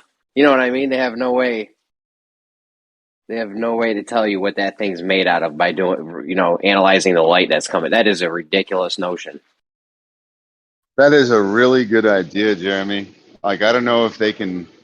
They'll, you know what they're going to say, right? Like, it's going too fast. We can't do that, right? I mean, no, this is strictly based on the light that's coming out. It doesn't matter how fast it's going or what's going on. This is all totally Gotcha. based off of. So you think they can take a snapshot of it then? All they got to do is get some of the light coming off it. They don't. Yeah, it's spectroscopy. Yeah. Well, I mean, that would be a great debunk, wouldn't it? I mean, they can't. It's already debunked because you can't. Well, I do this on know, a but light like bulb. in the eye of the public is, you know what I'm saying? God damn it! Yeah, no, I'm telling you, you wouldn't be able to do this to a light bulb, and then tell me what the light bulb's made of. You know what I'm saying? Or, I don't know. You just can't tell what things are made of by the light that's coming off it. That's ridiculous. Unless you have that thing. See, real spectroscopy is done in a isolated environment. So in that case, you can be sure. You know what I mean? Because you have it, and it's there in front of you in a little box. With this spectroscopy, though, there's no way. Oh no! Go ahead. What's up? Sorry, man. I was talking to somebody. Yeah, no, I agree with you. I don't know how they control it. Like if they do like a long exposure or what the fuck they do, but yeah, if you think they can take a snapshot, that would be really interesting.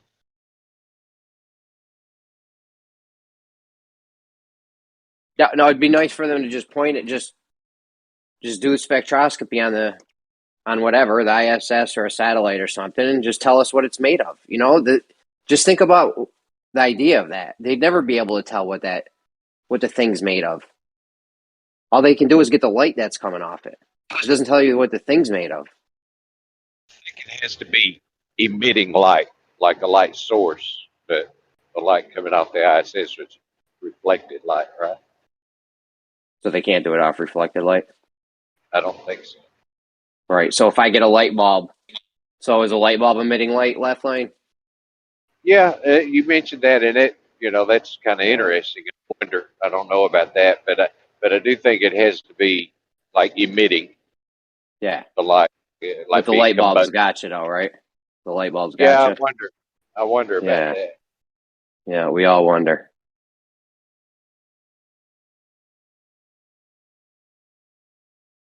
Could I make them? Can I make an Edison bulb and then an LED bulb and all kinds of different bulbs? Can I make Edison bulbs made out of different materials? They'd never be able to tell. They'd never be able to tell you what the thing's made out of.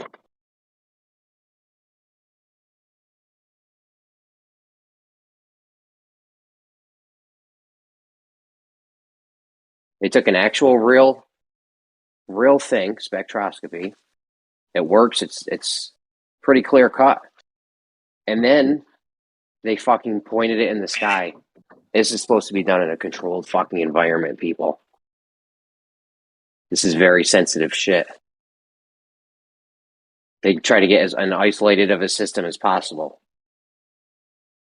It's probably one of the most isolated systems they make. Is for this.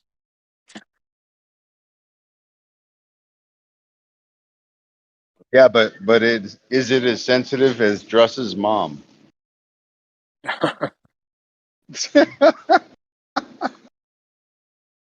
Dress is all right. I know. I'm just trying to get him back. Hey, Sin Cleanser, I got something for you. Sinclair.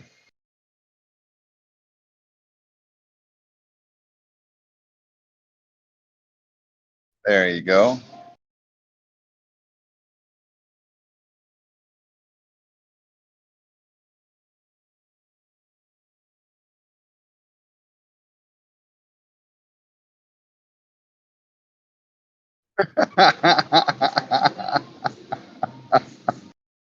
Right?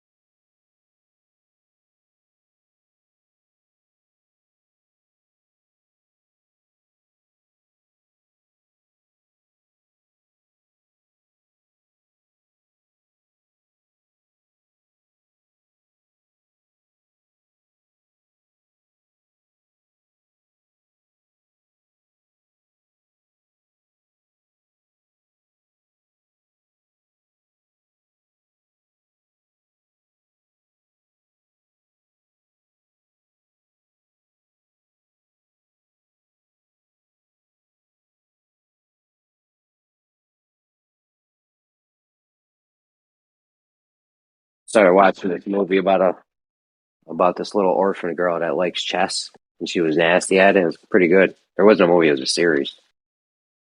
Pretty good.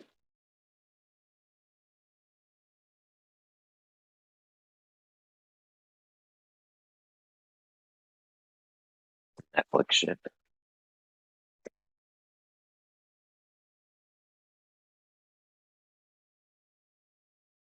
I used to have this vision about TV, how TV would be in the future when I was a kid. I was like, one day there's going to be one channel with everything on it, right? And we went in the totally opposite direction of that. Called that one around. 1 billion channels.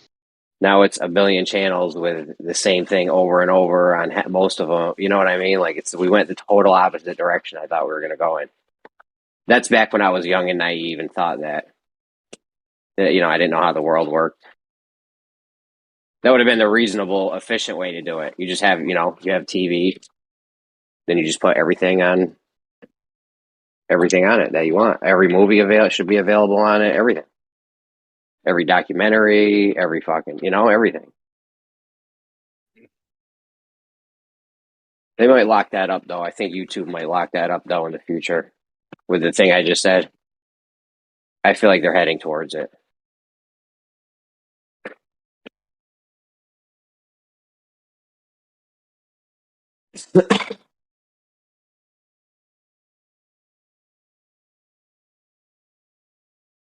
The whole industry went as far away from that as fucking possible, though. Like, there's a million channels out now. Now there's a million channels and a million fucking apps. So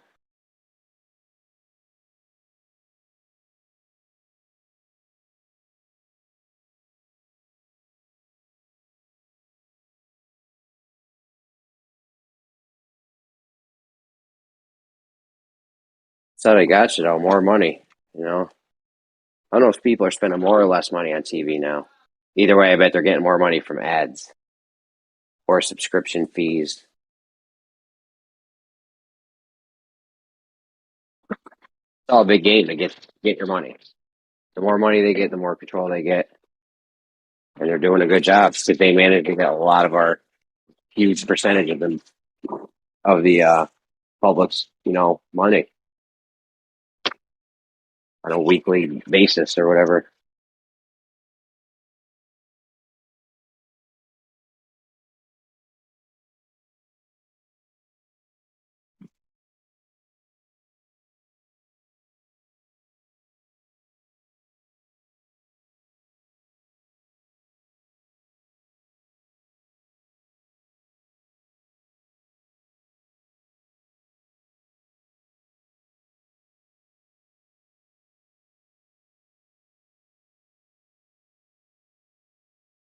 Yeah, I don't really watch TV though, man. I got to be honest.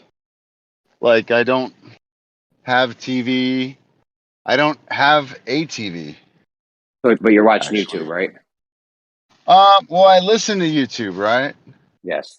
So that's the thing. You're watching YouTube. This is how they get you, and they're not getting you hard, but they're still getting you.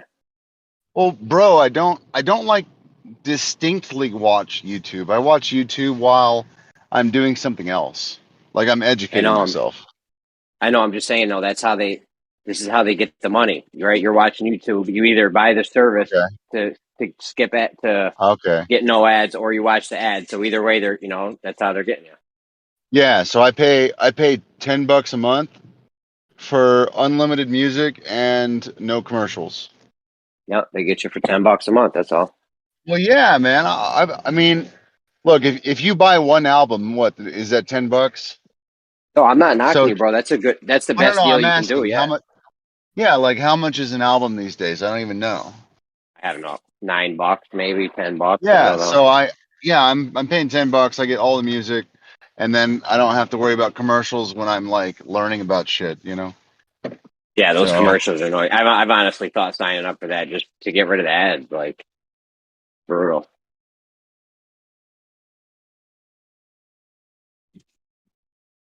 Yeah, so to me, I guess it's worth it. Like it's probably like for me who actually uses it the way it's like it's extremely useful for me. So, I mean, honestly, if it were $20, maybe even $25, I'd probably still buy it. I might even still buy it for $30 a month because that's how useful it is to me personally. Yeah, no, it's huge. It's huge. I'm not knocking it. I'm just saying that they're always going to get you no matter what. You can't stop it at this point. Well, where they get me is the fact that my internet is like $60 or $70 or something, and they don't really do anything for that money. Like it's like a 99% profit margin, Yeah, it's already there. It's already there, so it's like. Yeah, I worked at Time Warner Cable before they changed their name, and they were talking about their 97% profit margin, and I was like, God damn, That's a sick margin, yeah. That's fucking sick, isn't it? That's insane. What's your profit margin doing Uber and Lyft? 50%?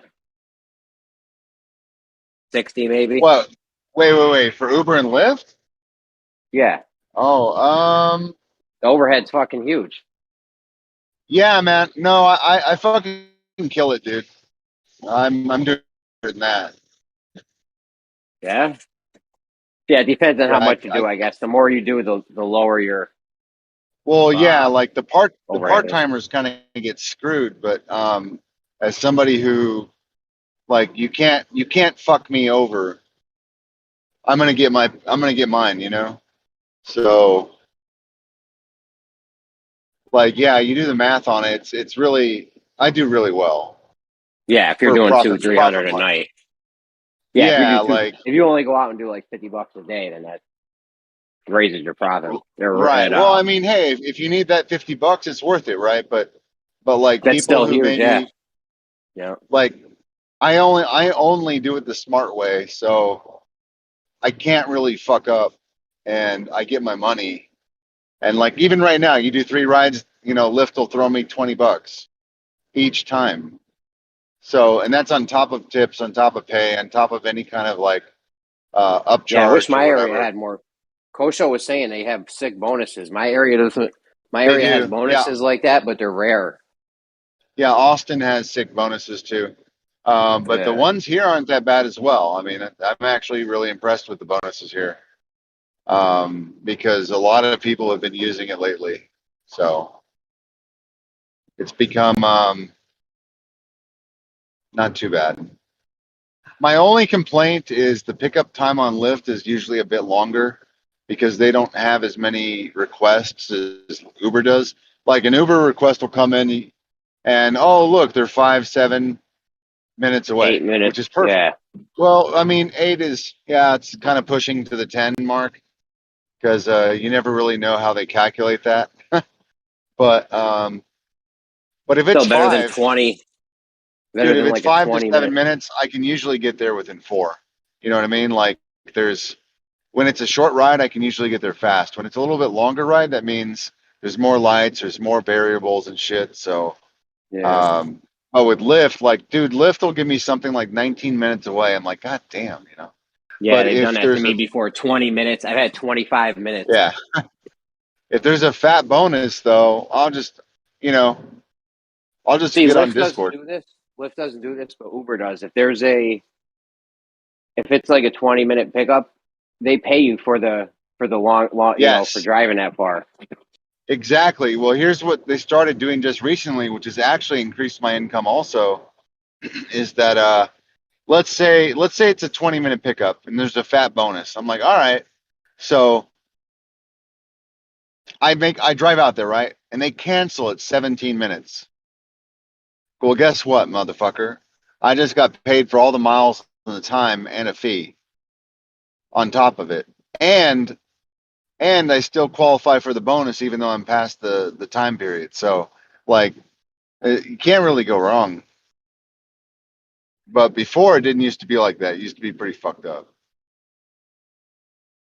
Before you just get screwed. Like you would be declining like a lot of rides just because they would give you these fucked up rides.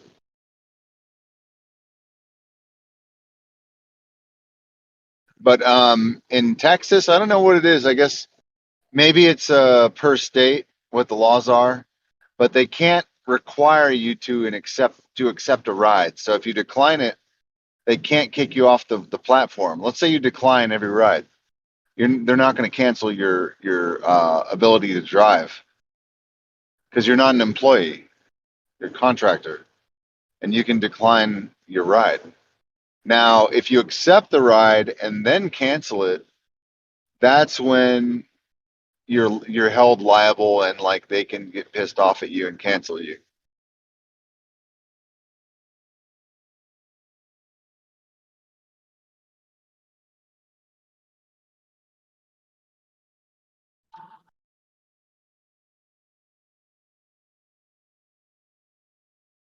But shit like that really only happens in Austin though because there's so many festivals that you never really know like maybe what streets are going to be blocked off or like maybe they'll request a ride somewhere that they're not actually at and they're still like in the venue or something. And you get there and they're like, hey, come get us. I'm like, motherfucker, I can't drive into the stadium, bitch. you know, and you have to cancel them. But you know, they're pretty understanding though, like the services. So it is what it is.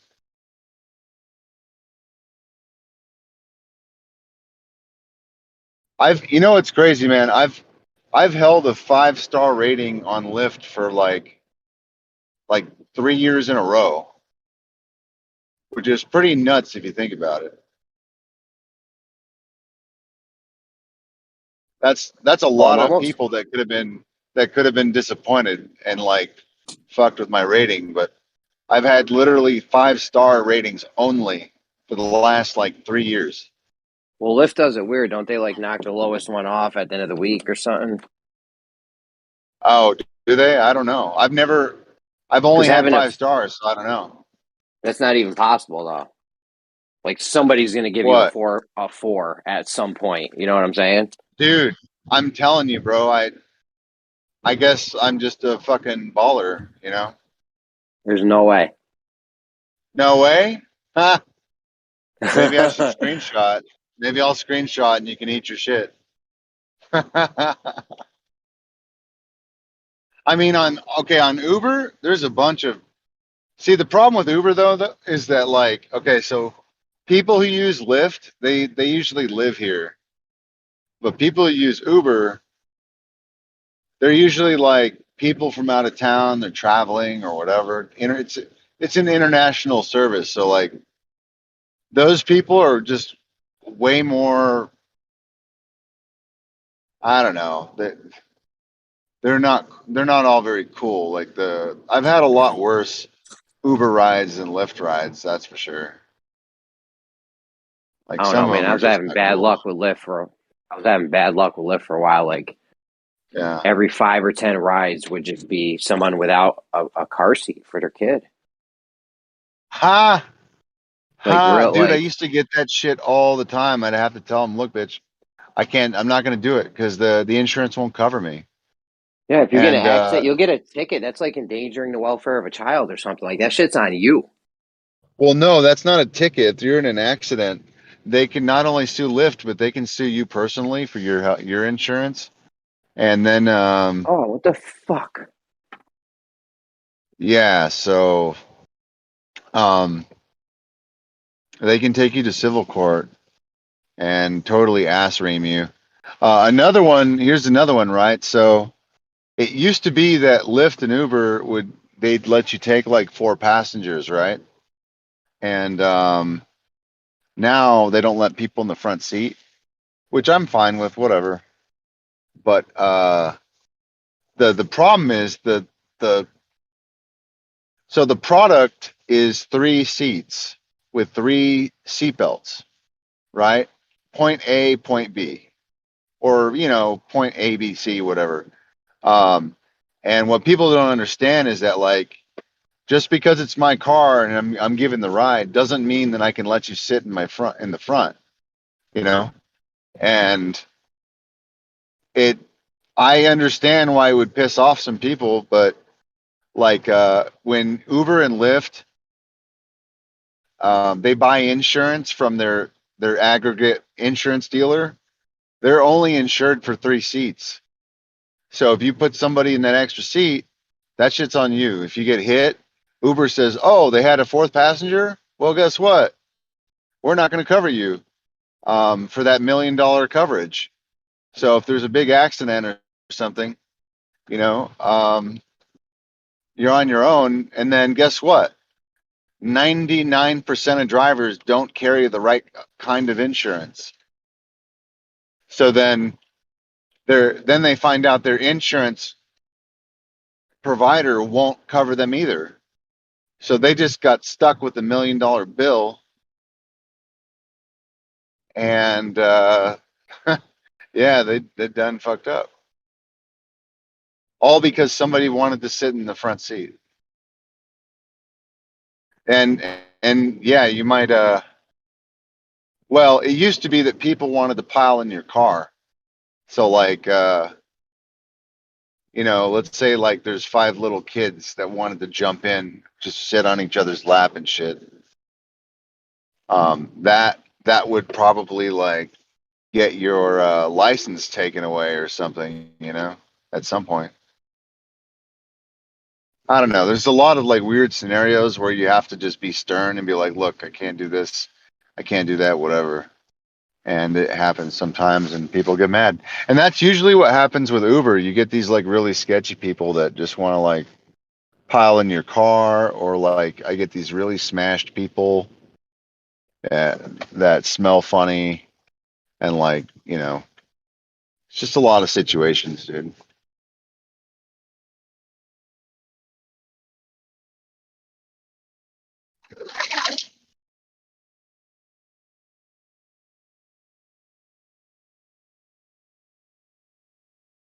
So is anyone else naked?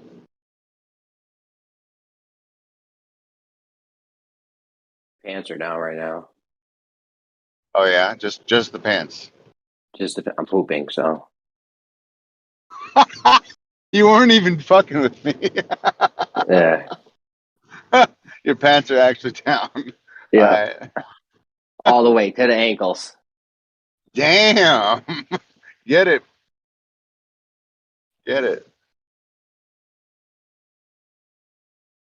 Hey, where'd everybody go? I don't know. Slow day. Oh, what up, Flatty? What's up, man? Thank you for your service. Yep. My Put service. the Y on the other part of his name. Damn, what did I do? Go, No, Flatty. a few days ago, Rumpus was like, I've had at least 3 people thank you for my service. I'm spreading the truth. And like every single time I see him, I'm like, all right, dude, thank you for your service. I thank everybody for their service, though, now. You guys are survivors. Are you serious right now? This is a pandemic. I mean, yeah, man, I'm alive and shit. And dude, I got bodies on all sides of me right now. I'm out in broad daylight. Dude, there's look, she just fell over on her face. Oh, man, go talk to all the hot chicks and just say thank you for your service. Oh. No, though I did have an old friend hit me up today. Like, no hi, no how are ya? Just, what's the flat Earth response for this? And just like a little Carl Sagan. Yeah, another a little one Carl of those Sagan snidbit of Eratosthenes. And I thoroughly destroyed it. It was nice. Yeah, it's always about the sticks, isn't it? Ain't it? I guess. It's all about the sticks and the shadows. Hey, I meant to ask you, did anything ever happen with that well, wait, maybe not. Maybe you already filled me in on that. Like, remember back at the cabin and your neighbors were trying to hook you up with their daughter or something? Oh yeah. Yeah, I just steered. No, I took a nothing pass ever on went that. anywhere? No, dude, they're still hitting me up trying to get me to come over for dinner. And are you serious? I thought they were mad at you or something. Yeah, they were, but I don't know.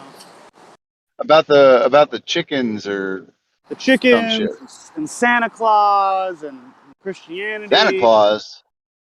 Yeah, it was a whole. What?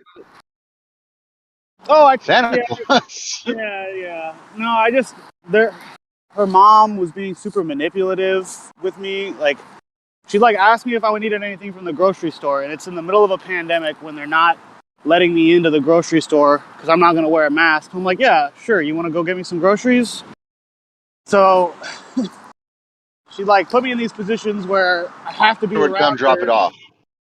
Right. But instead, then she starts nagging me about weird shit and telling me that I should text her daughter more and stuff. And I caught her lying about something. Oh, she told me that okay. Oh man, I haven't talked about this in a long time. She told me she cheated. I know, it's been a while, man. Dude, it's been over a year. She told me she cheated on her husband. And I said, well, that's wrong. I don't agree with that. You know, keeping people in the shadows, it's sneaky. I don't like that. Yeah. And then, I'm a day later, I'm at the house for dinner, and I just casually said, when their 8-year-old son or 6-year-old son was not in the room, I was like, oh, so you guys tell Luca about Santa Claus? I didn't even say, do you tell them Santa's not real? I just said, do you tell them about Santa Claus? Very vague, very open-ended. And the next day, her husband is at my front door at 7:30 in the morning, like freaking out at me. Oh yeah, he's like, you betrayed the sanctity of my house.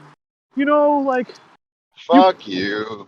Oh yeah, he wanted me to apologize, and I was like, what a cuck. Man, yeah, literally a cuck. I didn't call him a cuck, but I told him I'm not going to apologize. I understand it's a sad situation, but I'm not apologizing for something that I didn't really do, you know? I'm not going to apologize because you guys want to lie to your kids and expect me to lie in front of everybody. I'm like, not trying to do that. Mafangul. Hey, wait, are you back there? Are you back at the cabin? No way. I don't want to be I don't want to be by myself for okay. But you guys still have it. Oh fuck yeah. Oh, okay. Yeah. Well, I know your dad was worried about losing it and shit, and you dug that big ass fucking hole that we're not supposed to talk about. It's okay. The hole's it's been taken care of. We had a it was a whole messy situation that I'm not going to get into, but yeah, please don't. It's all good. Fuck, man, what a story. Well, we were pretty close there for a minute. I thought, shit was going down, but it's just a slow... Well, I mean, it kind of was, dude, but it just didn't go down exactly how we prepared for, So. I think if I was ever close to the apocalypse and I was like, okay, this is gonna be it. It was like right around that time when they were like not letting you into your grocery store. Like if your driver's license didn't match up with the area code or the area code that they were in. And dude, the lockdowns, not cool, bro. The lockdowns need to fucking stop everywhere. People need to just stand up and say, hey, we ain't gonna give a fuck about this. Time to go back to work. Oh, I completely agree. That's the thing I'm still trying to figure out is did the lockdowns affect me or did they just affect everybody else? Because I feel pretty unscathed, but everybody's kind of looking at me like I'm crazy, and I don't know. Yeah, I get you. I mean, I walk around as if nothing's changed, kind of, just to kind of help everyone else feel more comfortable, But there are some people when you walk around swagging, they get stink-eyed and they fucking tighten up their mask and shit. Oh, dude, I got kicked out of Home Depot last week. I don't care. Who the fuck gets kicked out of Home Depot? Well, I was in there. I had to pick up some caulk, and this fucking I don't know. He's just like a fucking teacher's pet guy, kind of guy. Comes up. If you want to be in the store, you have to wear your mask. And I said, "Oh no, I don't. It's okay. No, thank you." You said he like tried to hand me a mask. And I was like, "Caulk, A-L-K. Get your mind out of the gutter. Come on, buddy." You should have asked him if you wanted. Yeah, I was your picking up some caulk at Home Depot. Wagged it at him. No. What really pissed him off was I said, "You don't have the authority to remove me from a store." And I said, "You don't have the authority to make me put a mask on." And I said it just like this. "You're not my doctor, with all due respect." And then he fucking had a little conniption fit and went and found the security guard. And oh my god! Whatever, dude. Yeah. Hey, what's up? No, it's cool. Hey, what's up, guys? What's up, What up, Callie? It's been a while. How's work, Kelly? Oh, dude. I was actually gonna bring that up, right? So I had a story similar to this at my work, right? I almost fucking lost my job over that, bro. A fucking customer, right? I always wear my mask under my nose, right? So a fucking customer, full on old guy, right? With a face shield and mask, right? Comes up, and he fucking tells me, "Oh, you have to put your mask over my nose, right?" And I told him, "Sir, with all due respect, sir, that's medical advice, right?" And I told him that, and I asked him if he was a medical professional. He told me he wasn't, and I asked him, Well, sorry, sir. I can't take what you say seriously because you're not a doctor, sir. So please don't give me medical advice. And he threw a fit, bro. He told me not to. He told me not to like touch his groceries, bro. He reported me to the manager. It's fucking Well, ridiculous. The good news is that. Oh, sorry. Go ahead. No. Just I mean, did your manager do anything or nothing? Well, honestly, like in front of the customers, he like kind of grilled me, but like in reality, he just doesn't give a shit anymore. Okay, So okay. That's my point, dude. They don't have the resources or the manpower to enforce this bullshit. So you just keep giving them the middle finger, keep saying Yeah. no, and eventually it'll work itself out. It's like when my PE teacher tried to get me to do a proper jumping jack, and I'm fucking hung over. I'm gonna flail my arms around. I'm definitely not jumping. And you mark whatever you want on your stupid clipboard. It's not happening. You know. Well, and you know what, man, is that like from what I understand, there's not enough people that want to work anymore. So, I mean, they're lucky to have you fucking want to work anyway. So they're just gonna put up with it. Like, what are they Yeah. gonna do? They can't find anybody to replace you with. You know, doesn't matter how much you get paid. Like, they just can't find. It's Work. definitely it's definitely an employee's market out there. True. Yeah, I do it everywhere. Yeah, nobody wants to fucking work. Yo, Signs everywhere. We're hiring. with how easy it is to get money these days, like, you know, if you own your own car, look at Riggs, you don't need a fucking 9 to 5 job where you're, Dude, you know, somebody's looking if you over have your a shoulder and Toyota, shit. you're employed. That's what I mean. Like, yeah, anyone with a car and a driver's license is good to go make money. They could do DoorDash, Lyft, whatever the fuck, Instacart. There's 100 things you can do with a car to make money. You know, there's crypto. There's just You lots of be a ways to pimp. make.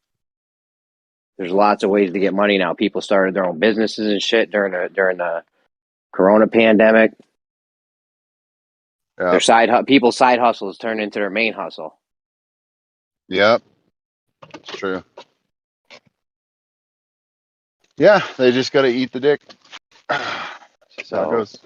You're either gonna have to pay more, start paying more, or just I don't know, fucking suffer. Yeah. I taught a Well, kid. which also kind of sucks because you know they're gonna keep doing this until all the jobs are gone. You know, so Until everybody, 70% of the population's got some kind of acute heart irregularity. What the hell? oh well, yeah. In that case, then, well, what does that lead to then? That leads to I don't know. I'm not Massive thinking too clear right depopulation. now. It's going to be a lot of service jobs that are just not. You're going to see a lot of restaurants close down. A lot of Bus drivers are having a huge problem. Huge problem with the bus drivers. Aww. I actually have a funny story with the bus driver. Me and my homies went to one of the buses without masks, and one of the ladies, one of the old ladies in the back, were throwing a fit. She was saying why we weren't wearing masks, and she even went up to the bus driver and complained about us not wearing masks, right? And the bus driver went just straight up yelled at her that she doesn't give a fuck and that she'll fucking flip the bus if somebody fucking complains about this shit again. Yo, that's crazy. That's why I've been talking the last 2 or 3 days on the server. Like, yo, everybody needs to calm down. No yelling. It's bad for your heart. That's why I don't take public transportation right there. Well, it's not just public transit, man. I see everybody that I come into contact with on a day to day. They're like dented, like fuck, man. Yeah, their head got crushed. I'm super jaded. Whenever I see somebody wearing a mask that I'm like friends with, I'm like, why the fuck do you wear that thing? It's like, oh, I gotta wear it for my job. I didn't want to make the beer delivery guy feel uncomfortable. It's just excuse. Everybody else was wearing it at the liquor. Just. Yeah. Man, I had to snap at my mom the other day. We went shopping together, and she has asthma. She's disabled, and she can hardly walk as it is. She can't hardly breathe as it is. and like she's like putting this new mask on that's basically like it's like paper, so she can't. It's not even breathable, you know. And she was tightening that shit around her face. I'm like, what are you doing? They don't even require a mask here. She's like like maybe half the people are wearing a mask, and she's especially somebody who shouldn't be wearing one. And then she's like doing it just to make other people feel comfortable. I'm like, what the fuck are you doing?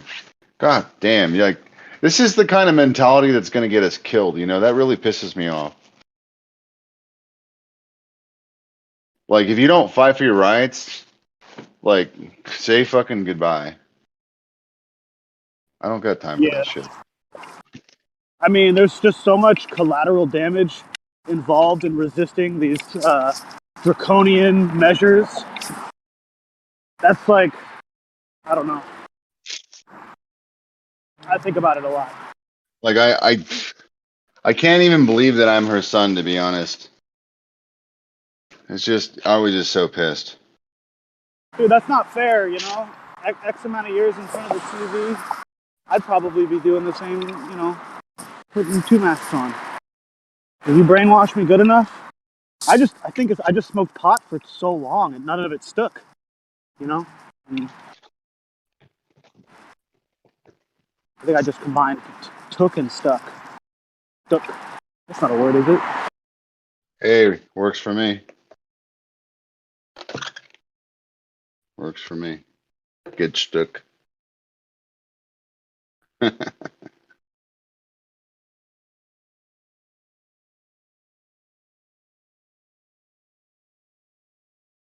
Yeah, you know, I was talking about it with somebody. Like, it's these fucking boomers, man.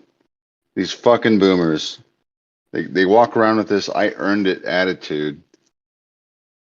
We And went to the moon. they fucking glaze their eyes over because of the TV and just fucking do whatever they're told to do.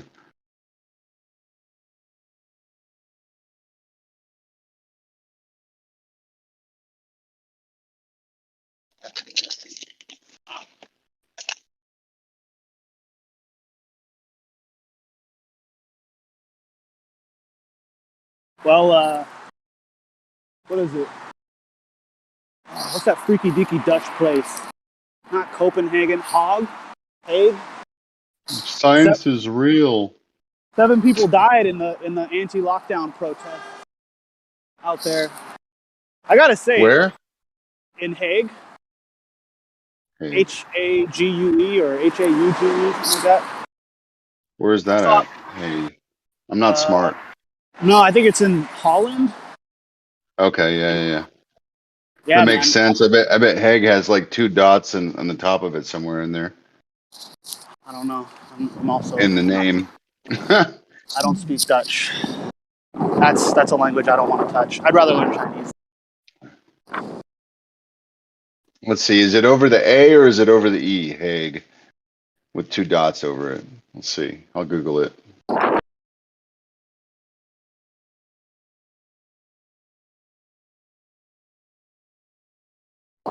What's even weirder is we're at a point now where I go to my corner liquor store or whatever, and you got the clerks wearing masks and other customers wearing masks, but I'm not. And I'm like talking to everybody and smiling, and everyone's just pretending like I'm not breaking a social taboo. It's super weird. I'd rather them be mad that I'm not wearing a mask than pretend like it doesn't matter. It does matter.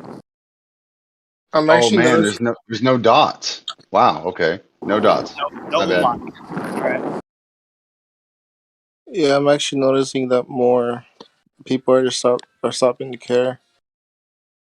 I think it's just like, it's the fatigue. People are just fatigued from all this bullshit.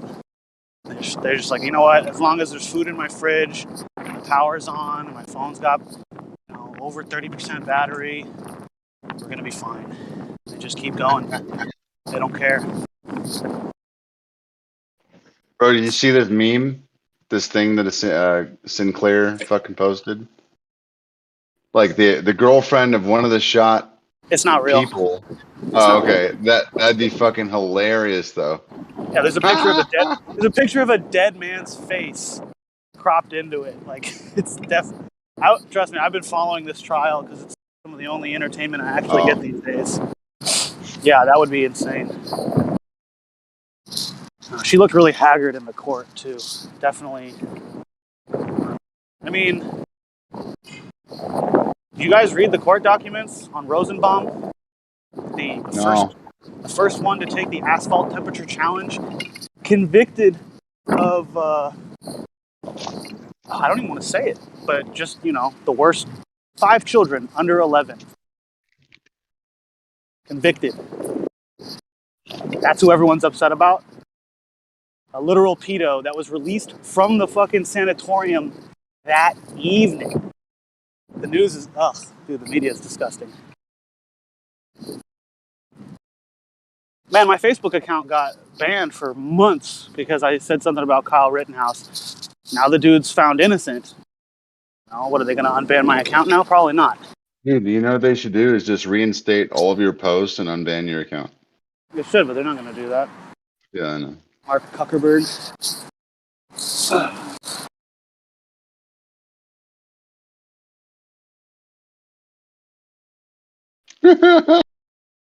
Dude, did you hear Lewis came in here? You know who Lewis is, right? No, I don't. Oh, okay. Well, Lewis came in the server and he just like screamed that this guy got off of all the charges. Nice. Like, yeah, it was definitely an NPC moment. It was great.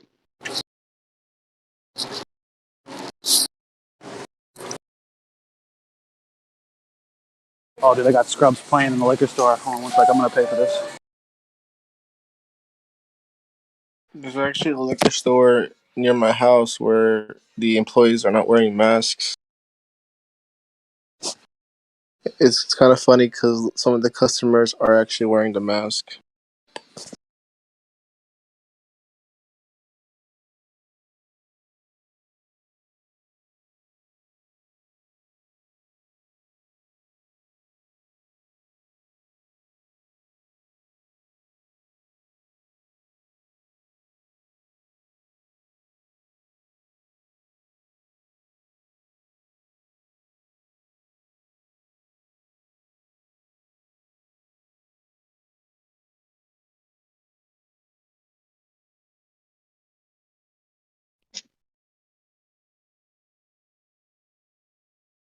Oh, man. Yeah, I hear you though, Callie. These guys are in here and they've just got it down under their chin. They only pull it up when somebody makes a fuss, probably. Like I said, everybody's so freaking tired. Sick of it.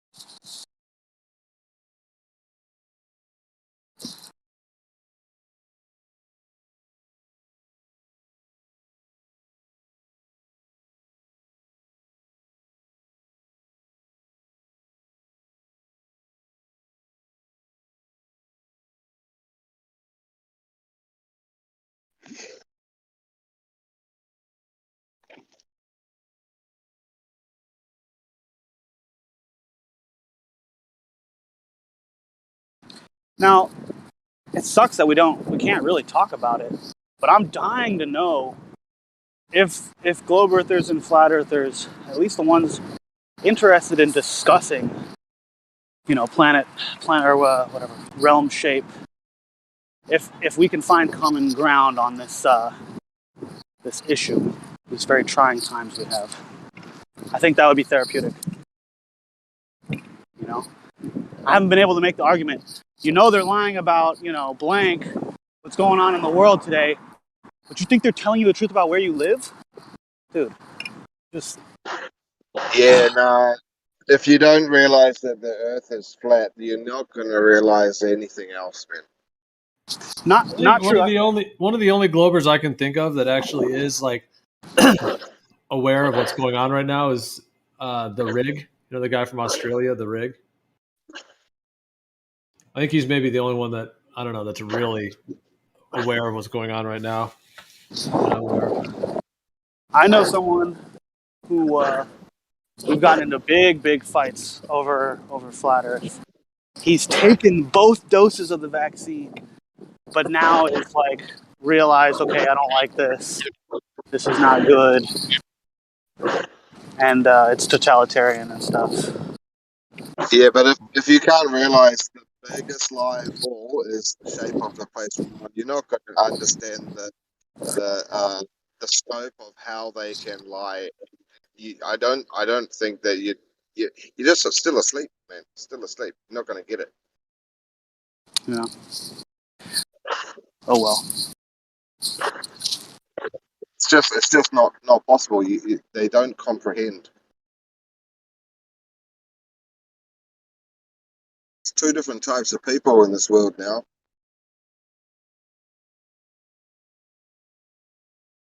Either all flat earthers are totally insane and lost their insane in the membrane, or there's something to it. And if there is something to it, then everyone else is asleep. That's all it can be.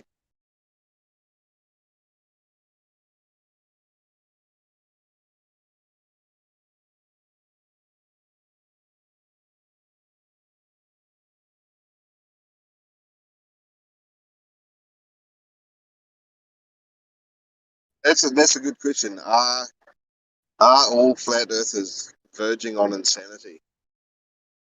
Should we all be locked up and put in straitjackets? Or could we talk about our claims in a court of law and be found to be totally sane? Didn't somebody win a court case over that they couldn't prove the globe, so the flat earther won because there's no evidence of the globe?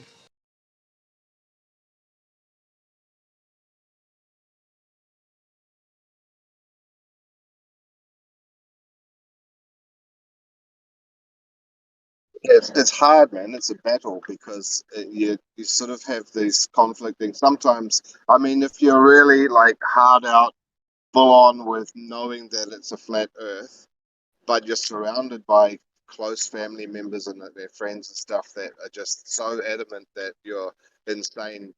Do you ever get any sort of doubts? Maybe not that it's all wrong, but maybe your insanity is your sanity is a question.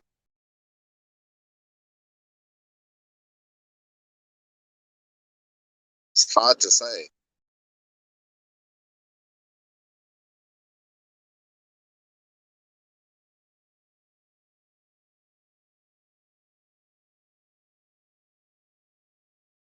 But isn't it logic that would just sort of supersede the notion that you could be insane if you just have one logical argument?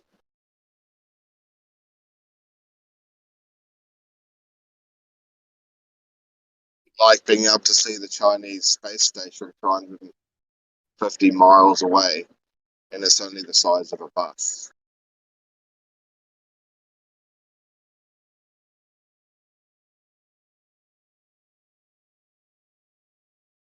At what point does logic kick in?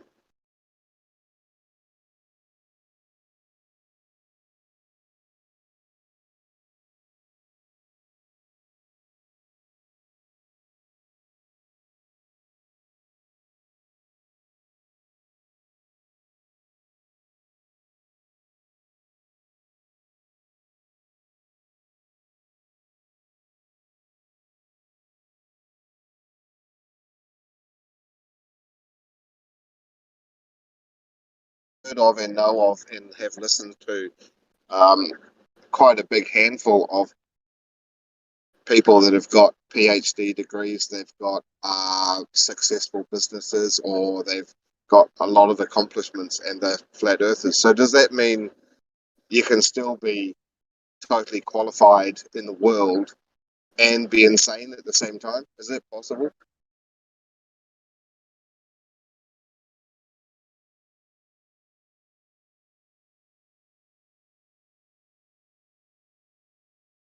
I mean, you have to think critically, like critical thinking, man. You have someone that's done 15 years of college, university study and degrees coming out their a-hole, and they think that the Earth is flat. Well, what's that? What does that tell? Doesn't that just tell you that they're using their brain? How could they come to the conclusion?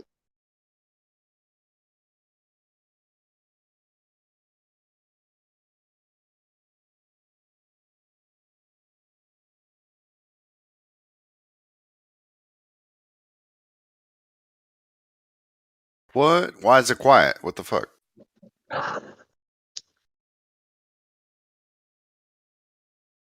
It must be atomic lunchtime.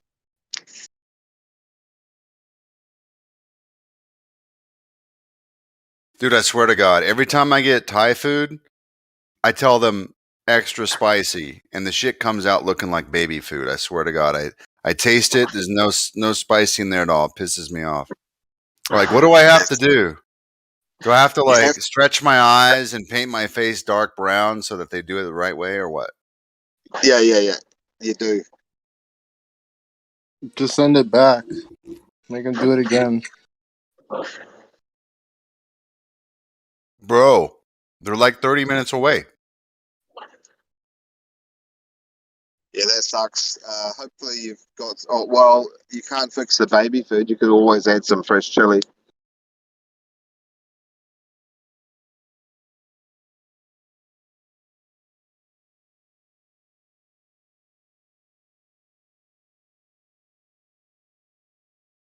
You get cashew chicken.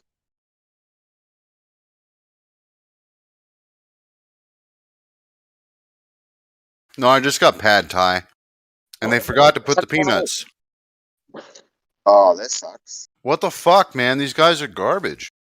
In the pad thai, do they put the lots of really fresh bean sprouts and the Chinese chives as well? Dude, every time I get it at this place, they just make it different every fucking time. It's really annoying. Oh, they're not real chefs. They're just like they're probably just there for the visa and then they're off. They're probably not even.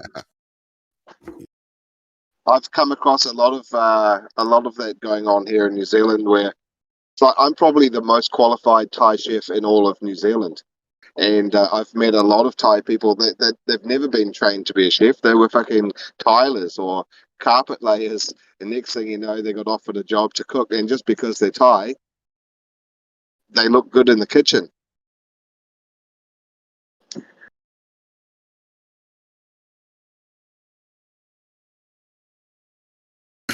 No, we just got Mexicans here. Oh, that's nice. Mexican tortilla. Get Mexican food then. It's the best.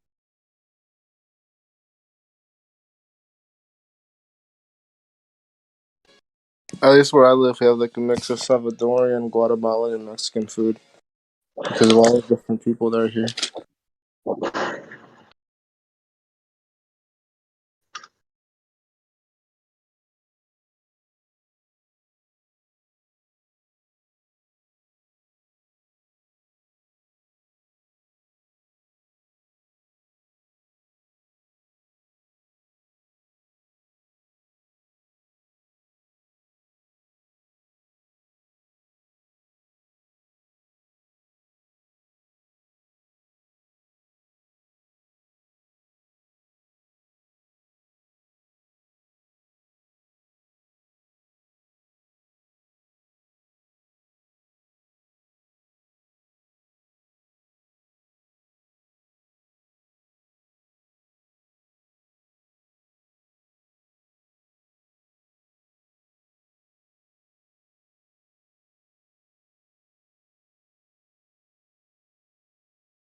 All right, I'm back. What I miss?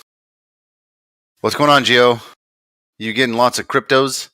Lots of coins? Is? He's not even there. I'm setting up 20 wallets right now. Dude, I bet you Keep are my shit too. super safe. It's safer that way.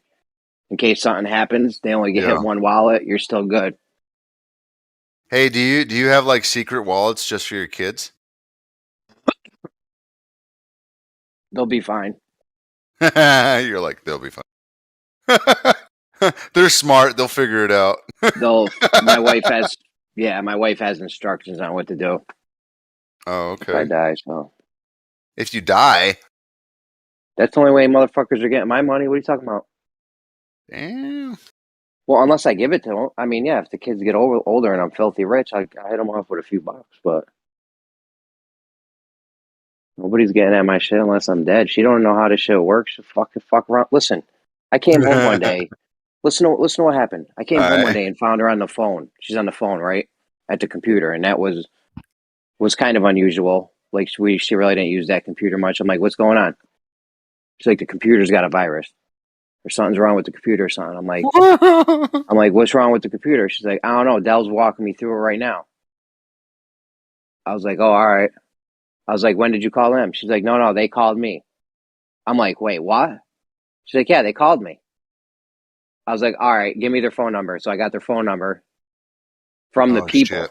I had the people give me I was like, ask them for what their phone number is. They'll tell me, call them back.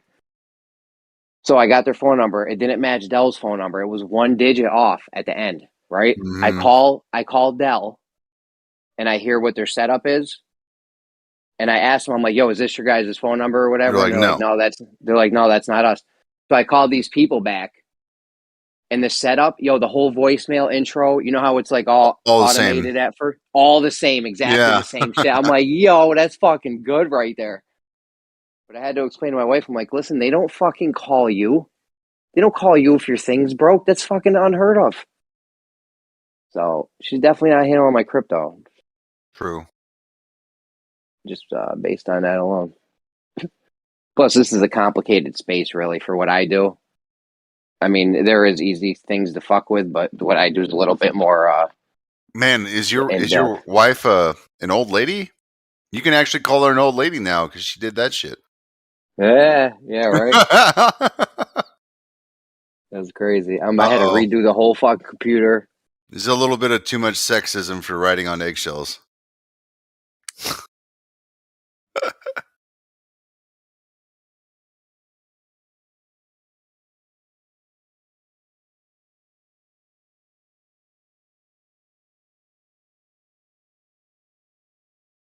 Where's all the drunk people at tonight? Well, great news, boys. They gave me a refund on the meal. Oh, nice. Yeah, because it fucking sucks. I don't even want to eat it. It's such a shame because food like that's so expensive. I hate that. But if we go to Applebee's, dude, when we get anything, it's like $50 to $100. We can't buy any food without it being cheaper than that. Because like even if we order pizza, it's like $50. Dude. We gotta get 2 pizzas. Mm-hmm. You know what I'm saying? Somebody wants a little wing action. Mm-hmm. Maybe we want a little get crazy and get a little 2-liter of orange soda juice. Get a little nuts. Fuck $50, $60 every time. Oh, Yeah, tip them $5 at least. Right, Jen? You gotta tip him 5. Oh, he ain't here. I'm just gonna fuck with Jen. Bro, and especially those people, they drove all the way across the city with your food. A waiter and a waitress, They only fucking walked across the restaurant. Mm-hmm. Big fucking deal. The delivery guy should be getting more. If a waiter or waitress gets 15%, the fucking delivery guy should be getting 15%. Like, what the fuck, dude? They probably do, though, because if I get $50, 50% would only be. It was 15% of $50. $7. Yeah, it's like $8. Like $7. Yeah.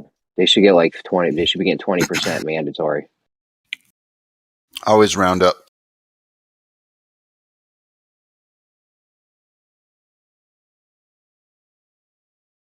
Yeah, I don't think I've tipped less than $5 like ever in my life. I think it's like morally reprehensible.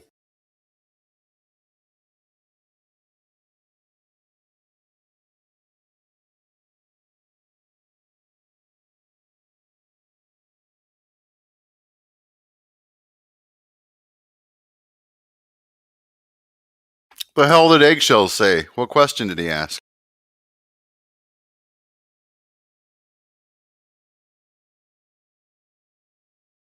I left the chat room, so if he was talking to me, I wasn't here.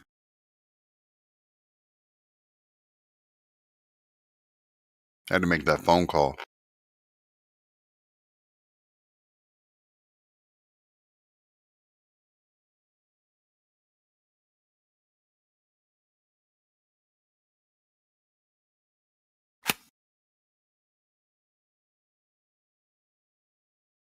How's the Earth Awakenings YouTube channel? I don't know. Is it exploding? Let me check. Is it supposed to? It's supposed to, yeah. Yo, the power of social networking. Well, we haven't done any promoting or anything. Pretty sure the algorithm says fuck you, you know? Depends how good your content is. I don't know if that's how it works. Subscribing, engaging, tagging. You know how to make a flat earth channel blow up? You market it as a pro space YouTube channel.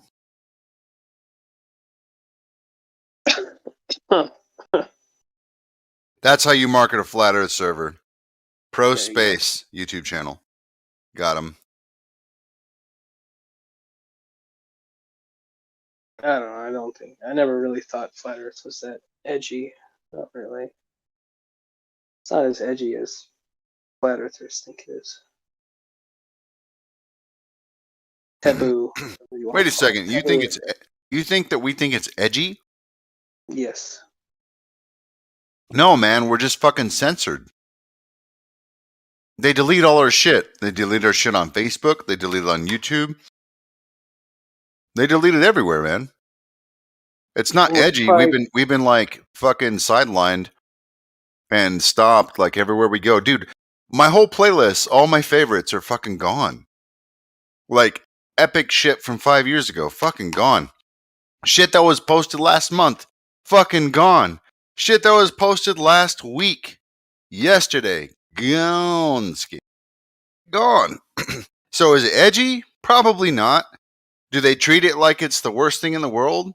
Yeah. Fucking stage 4 cancer. Delete it. I don't know about that. I see Flat Earth mentioned like in the U.S. Chamber of Congress or Congress.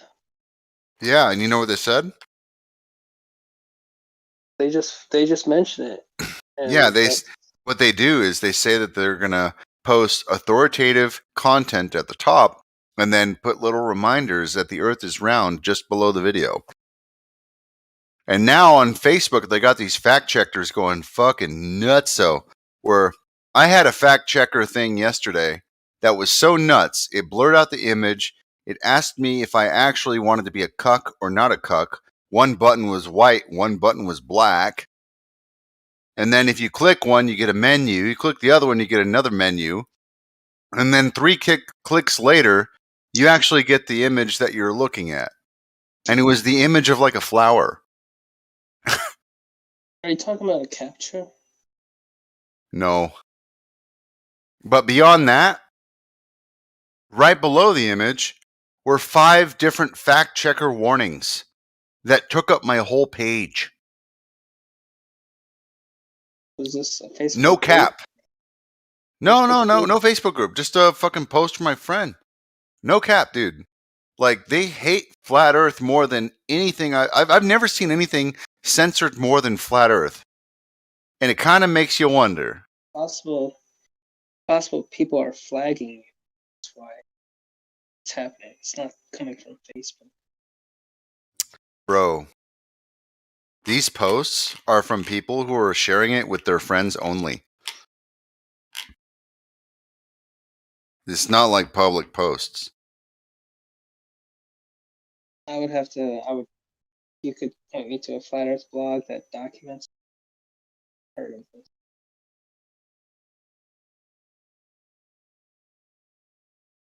Facebook is trying to censor Flat Earth content between. You know, that's a good point. Like, I should have been. This whole time I should have been documenting this shit just for history's sake, so people would believe me. Because it does sound ridiculous, right? It sounds unbelievable. I'm not sure how Facebook would even know what you're doing.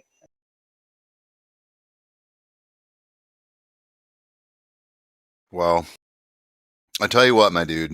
I don't know how long you've been around on the planet,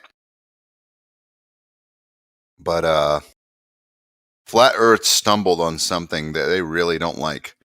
There are some people that run this shit, and they really don't want us talking about Flat Earth for some reason. So you can just figure that one out. Well, you can have a Flat Earth YouTube channel, have Flat Earth Twitter. Yeah, for how long? I mean, I follow like Alex Stein on Twitter. Wait, you don't follow who? No, Alex Stein. No, I don't use Twitter though. I mean, I just don't know. I don't know that guy. You know David Weiss? Yeah, the pretend like inside Flat Earth group that pretend to be us. Yeah. Yeah. They're all on Twitter. Well, good for them. Links to Odyssey and the others. Alt platforms. All right, so what you're saying is less censorship on Twitter. Okay, I'll check it out. Well, maybe less. Maybe less than. Oh, definitely. I mean, I don't think Twitter ever censors Flat Earth. You don't get a whole like context menu with questions and psychological analyzation like Facebook, right? Right, and just to click on an image. Twitter has slowed down censoring coronavirus stuff too. They're not going as ham with it anymore. Well, actually, I noticed that a lot of platforms have kind of opened up the channels for the CV talk. Like even Facebook doesn't really, like, they censor everything but like some things now. It's kind of weird. Huh. But they do still put the, whenever you say the V word, they still put a big fucking warning at the bottom with a link to the CDC. Right. Okay. Yeah, well, I was saying that a lot of times you can invoke Flat Earth alongside the coronavirus stuff because I think Flat Earth is just as acceptable to talk about as something like coronavirus. So I just don't think it's as taboo as maybe some people think. Well, do me a favor, everybody. Whenever you say those words, whenever you say those words, just, like, use a different word. Yeah, please. Like, I don't mind talking about it personally, unless someone wants to yell at us. But when we're on this server, just, be a little more discreet. Say something else to make it sound like that. What's the code word? I don't know. Pick a code. The juice, CV, zombies, whatever. Right. China virus. That's what Trump would say. Trump would say the China virus. That's so funny. China. China virus. Did you know the Spanish flu didn't even come from Spain? Or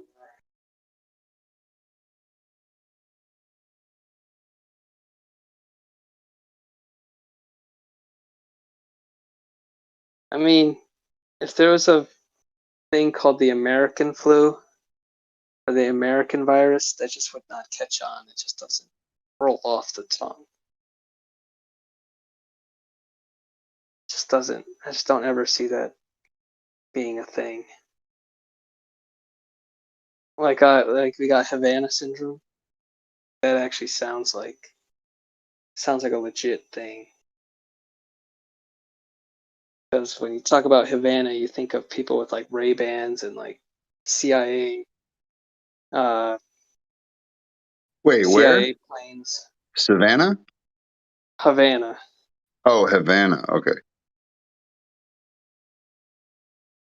Yeah, like you think of Cuba as having like tropical kind of drug trade and all that shit going on there. Seaplanes, that's what I meant to say. Seaplanes, cocaine. The guy with the big beard. Cigars.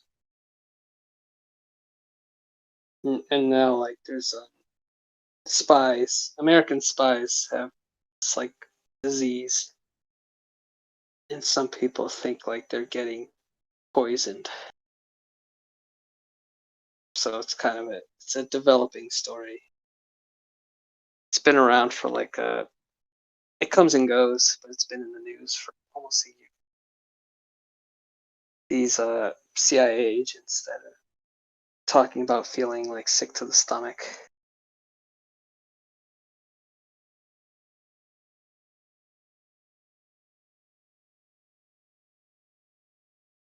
Hey, you heard about that gun that they made like, I don't know, 50 years ago that it shot a piece of ice into somebody, like the ice gun or some shit, and it poisoned them? Somebody made it.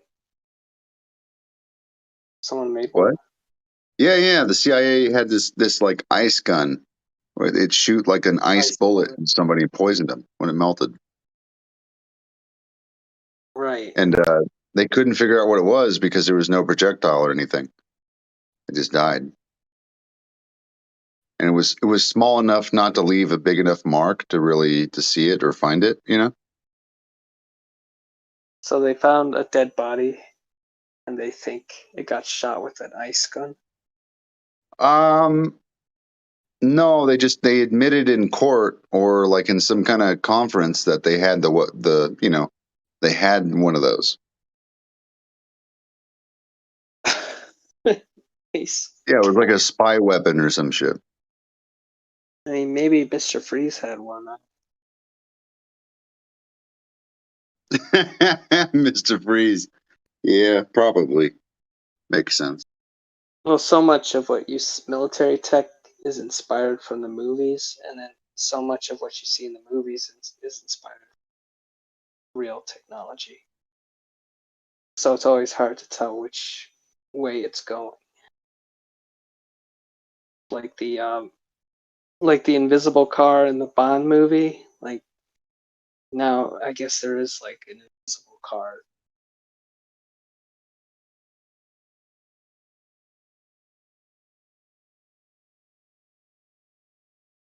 And then things like Minority Report. There's a Minority Report movie, and then now these agencies use Minority Report style stuff to profile and try to predict crime.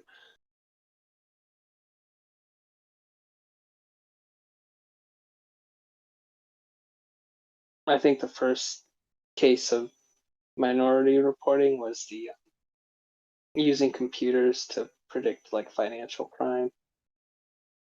Like that started, I guess, probably back in the 90s.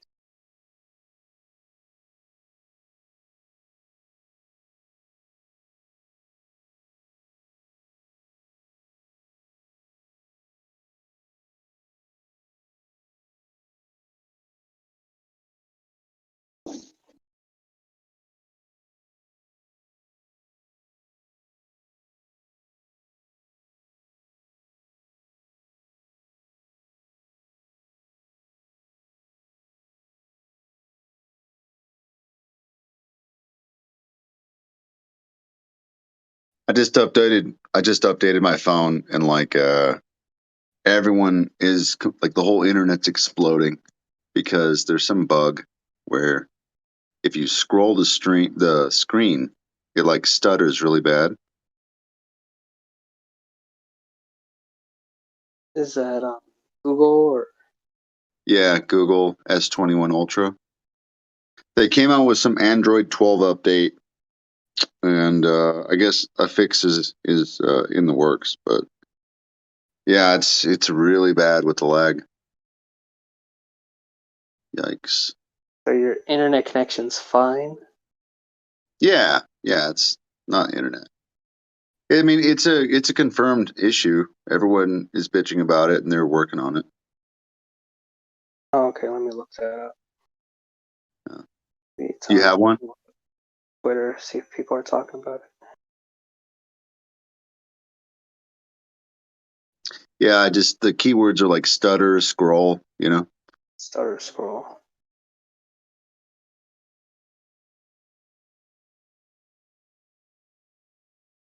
The internet's remixing. It's about to drop the beat.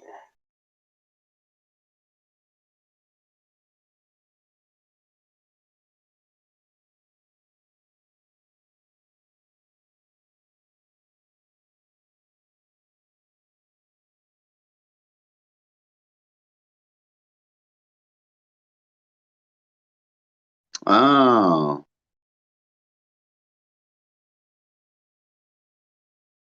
I see what's going on. Okay, so I figured out what the issue is. So they were trying to I guess they fucked up something where you know when you're scrolling you take your finger off the screen. So it's got this adaptive refresh rate issue where when you take your finger off the screen it drops down to like 60 or below FPS or hertz. So if you put your thumb or another finger on the screen while you're scrolling, it actually stays smooth. So they just have to fix it. Like it's actually a really simple fix. Wow. What? Okay. I never knew I never knew the bug reporting was that sophisticated. What do you mean? That that somehow internally it just knew what was the problem. Oh, well, somebody figured it out. They posted a Reddit post about it. Oh, okay. Like, The guy who posted the Reddit post probably like installed the thing that caused it. He's like, you know that thing I just started? Yeah. You noticed it? Yeah, I'm gonna fix it now. Okay, sorry. Bye. Well, I mean, they were promoting the shit out of these phones. So a lot of people have these Ultra phones now. So like the fact that it's having this issue is going to piss off a lot of people. Is it Google Pixel? That's what it's called. Google Pixel 5? Which number? What's that phone called again? It's a Galaxy S21 Ultra. Samsung. I don't know. I forget why I thought I heard Google.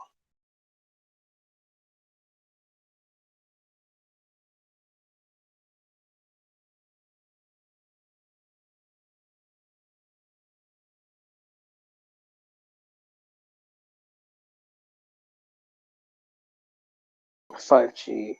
So are you connected to 5G or? No, I'm at my house. My connection's balls at my house. But I do have fiber, so my internet's pretty dope. Wow, you have extra internet. I do. 5G capability and fiber optics.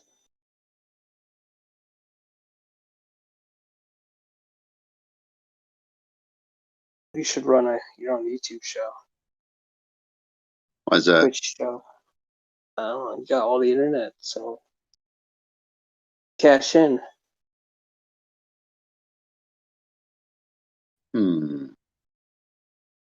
Information is how you make money these days.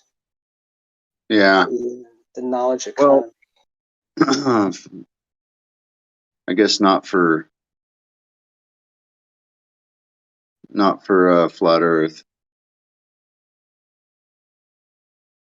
I mean, somebody out there is making money off flat Earth. Yeah, good point. You got well, we said it earlier, Jeranism. Yeah. Jeranism just had a conference. He was like up on stage. He had the microphone. He was doing like a flat Earth TED Talk. He's like, "Welcome, everybody. Let me start off with a story." Oh, that's what's doing. So it's dropping to 60 hertz while it's scrolling. So it's like just being way too aggressive, and it's fluctuating too. Yeah, that's what it is. So when my finger's on the screen, it's 120, and then when I'm scrolling, it drops down to 60. So it's actually bugged. Cool. All right. Well, they should be able to fix that. It's pretty simple. Just gotta wait. I thought it, I thought it was pretty fucking laggy. It's been pretty laggy, but this confirms it. Remember when we used to have problems with Windows or whatever? You'd like call the number and stuff, and you talk to somebody from India. Like now, a lot of people have like they report it. There's all different things. Some people look up like a Reddit thread. All different ways to, but people don't really call like the Windows number anymore, I don't think.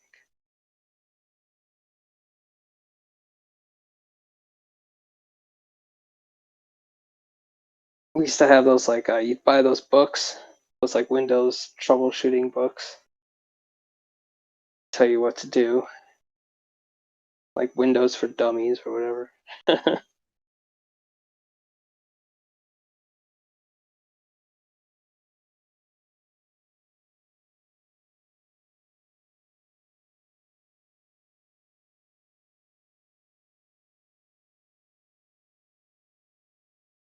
Oh boy.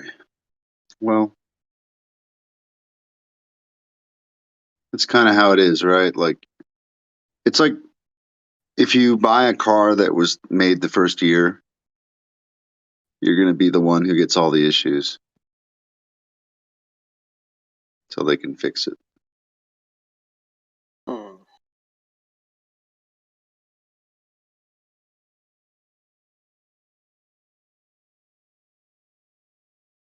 Boom.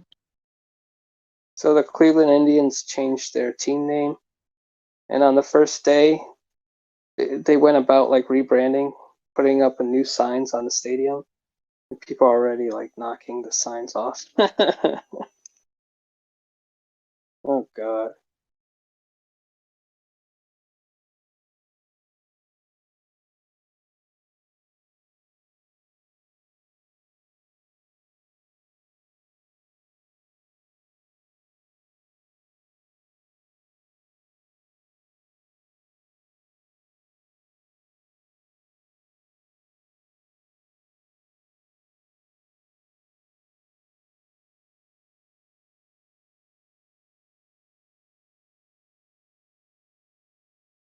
What's up, bub? Boat boy? Boat boy?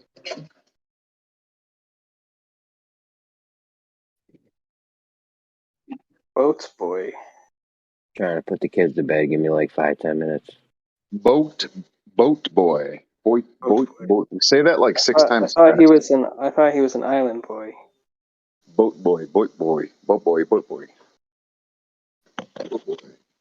You He's keep clearly saying an my name, island. you're gonna summon me.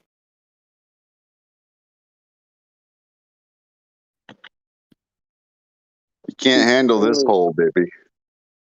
He clearly has a hairdo, like pineapple hairdo.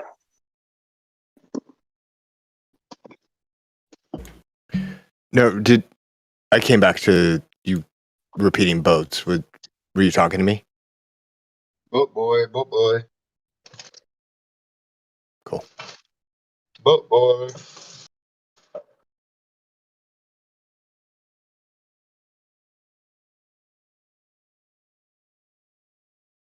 No, I'm just picking on people today, that's all.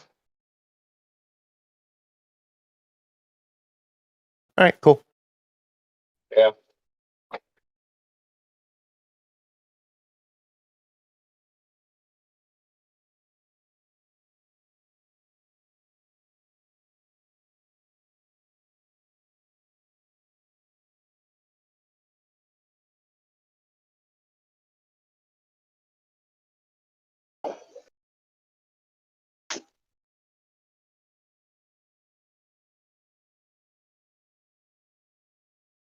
Hey, Kool-Aid. Oh, yeah. Oh, yeah. Hey, why were you so mad the other day? What happened to you?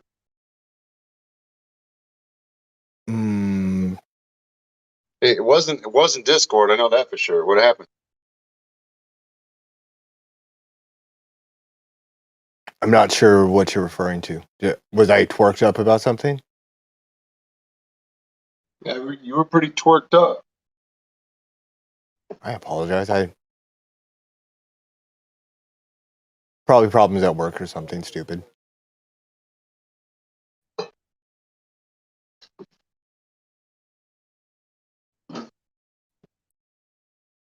I've had a lot of do nothing at work, and it's annoying. You work in customer service and you do tech support. No? Both of those things are true. I could tell. I could tell by how fucking angry you were. and you just really wanted to call somebody a fucking idiot, and so I could tell.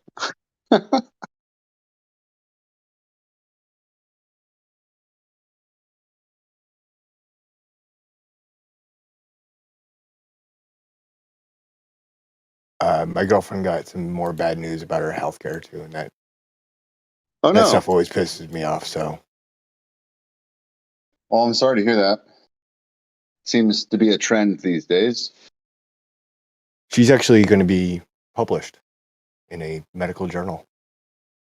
Wait. She's going to be what in a medical journal? Her case is going to be published. Oh, published. I thought you said hopeless. I'm like, oh shit. All right. No, it's kind of cool. Cool, I guess. I mean, as long as she's not dying or whatever. Yet.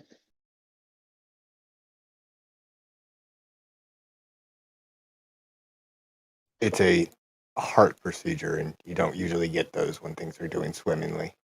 Yeah, that's horrible, dude. I'm sorry to hear that.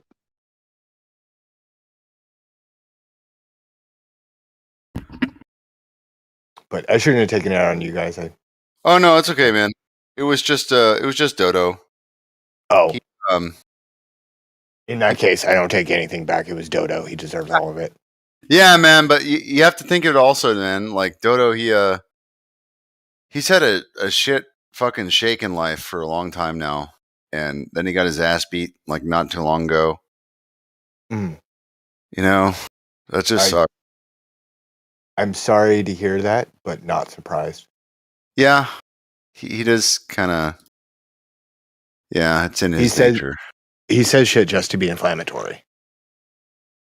So, well, he does have a sense of humor. Good for him, but doesn't always extend to the whole room. So,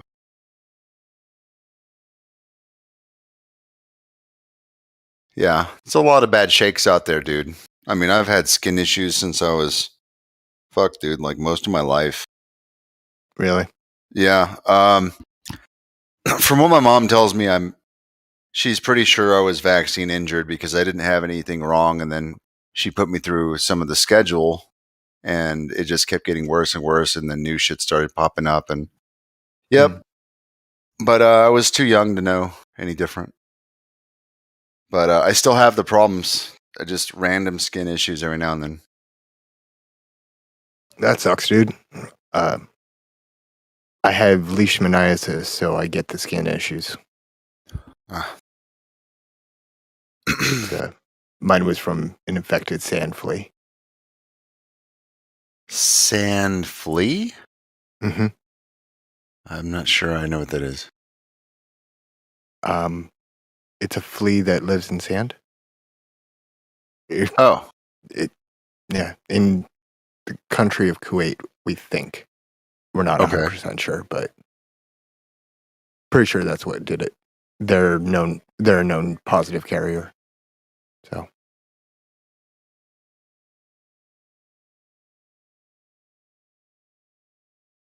Yeah, just so it's actually kind of funny for me though, because when I was young and my mom was single at the time, so she sent me to daycare, and like we would go to the pool and I would have to swim in a completely different pool because of my skin issues. And I was also the only white kid. So my mom thought she was doing the right thing because she was a nurse. Right. And she was all up to date with all of the injections and stuff. And then all these like little Mexican kids are too poor and uneducated about that system that none of those dudes had any of their shots. And they were all healthy and having fun and shit. And there I was, little fucking, supposed rich kid because I'm white, even though I'm broke as fuck. And I got all these skin issues, and then I never get to swim or play with the other kids. That's rough, dude. Yeah, I mean, that's not even rough. That's just it's just a funny circumstance that, I have all these people around me talking about how all these Mexicans are minorities. And I was literally the only white kid in my school. I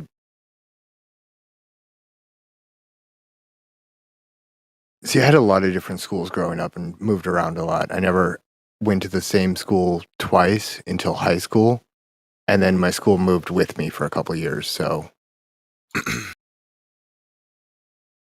Oh, so you had to move around a lot? Yeah. Like a military brat? No, my parents just really enjoyed moving for some reason. Oh, so they're agents. Got it. My dad was in school, so we had to move around for wherever he was in school, getting his PhD. We moved a couple times for that and just other things. I guess travel while you can. I enjoy it when I got older, and I was able to actually travel. And I think everybody needs to leave their home country and see what other parts of the world are like, and then realize the shit we bitch about is really minor. Oh yeah, like all this shit is look, dude. Even flat Earth is a first world problem. You know? What I mean? Yeah, 100%. Yeah, like this is not we ain't seen shit. But I still think it is important to be like, like I think it's like whether you believe in flat Earth or not, I think it actually forces conversation about a lot of truthful things. So I find it responsible. I agree, and the conversations that are not so much flat Earth centered around here are quite often more interesting. I'm going to pick on Druss. I know you don't care for him so much, but I like all you guys. Well, I hate you all equally. Right. But when he goes off and he starts talking about some ancient civilization, even if you don't believe what he's saying, at least he's saying the book narrative. Yeah. And it's a really cool, really interesting way of looking at things. I like how well, maybe not that. I like that he has digested as much as possible, and he's open to like stretching the rules of even his own paradigm.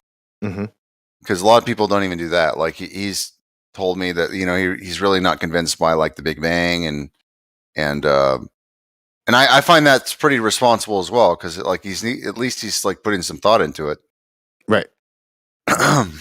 So, and there are a few on the other side, I would say, are the same. I would say you're right up there and completely respectable. And when you look into something, you look into it pretty thoroughly. Sometimes, right? Sometimes I don't show up with the documents. It's okay, man. Like I've never. Okay, here's my problem.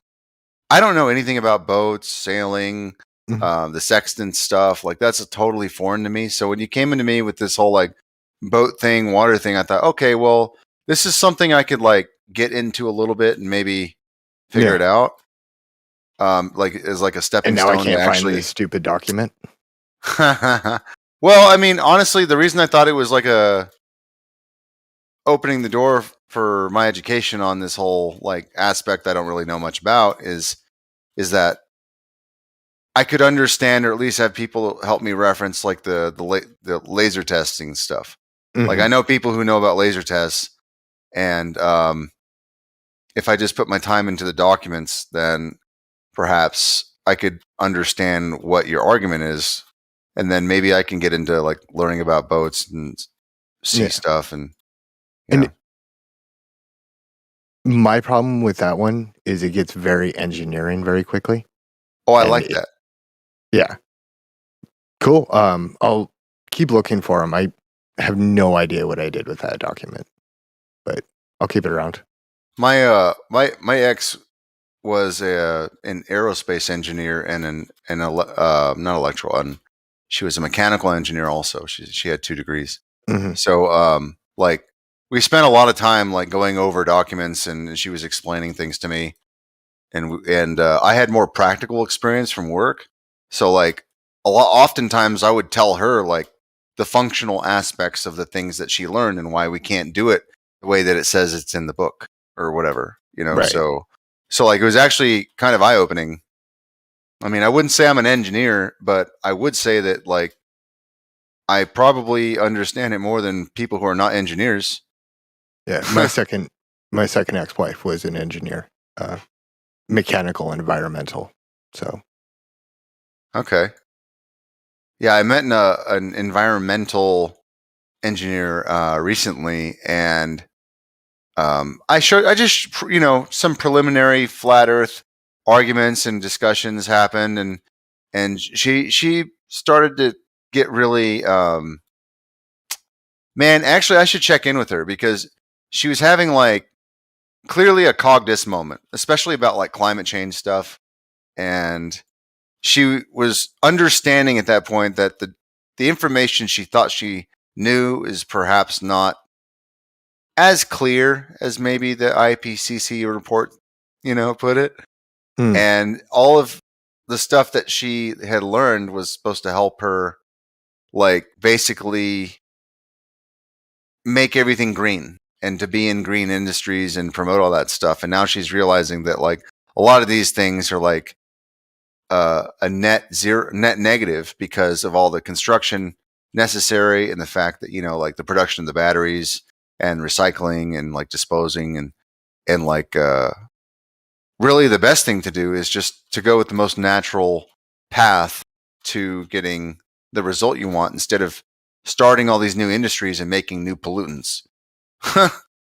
So like she was kind of upset that like she spent all this time in school. She's basically mid-30s now, and like it was basically, I don't know, set up just for jobs, not necessarily to help the world.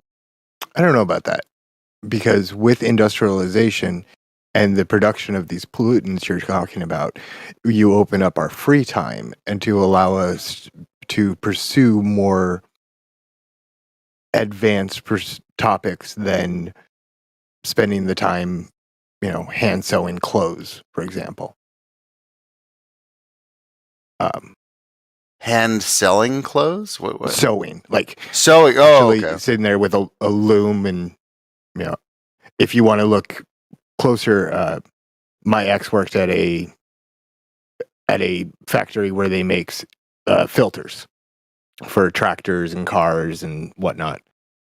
And so even though her factory produced waste product and landfill and whatnot, they also helped produce the truck that gets the food into the inner city. they help produce the part of the motor that is on the combine that allows one farmer to harvest 10,000 acres. Okay, maybe not that many, but Okay. so, but without them producing that waste, they wouldn't be able to do that. We wouldn't have the product. And then people wouldn't be being fed or being supplied with the goods that they find enjoyable in life. Okay. Well, you're talking about quality of life, right? So Yeah. I'm not talking about that, I guess. Right. But sorry, to me, that's where the conversation ends up, because it's what are you willing to go without in order to make your quality better? Because would it be better if we didn't own vehicles? Yes. Am I ready to get rid of my motorcycle and my truck? No. What we better? With the environment? With Mother Earth? I don't necessarily. Okay, well, in my opinion, I don't really think so. But I understand the argument. And I guess, yeah, in a perfect world, we don't have vehicles. Maybe. But are you willing to give up yours? But I just don't see why. Like in my worldview, it's different though, so I can't really. I'm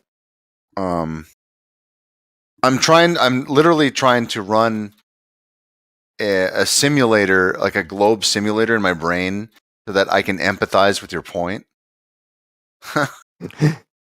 Like seriously, because the way the Earth is set up, it's self-replenishing, and the pollutants that a car makes are actually just naturally absorbed, and it puts it out again. Like oil is replenished constantly.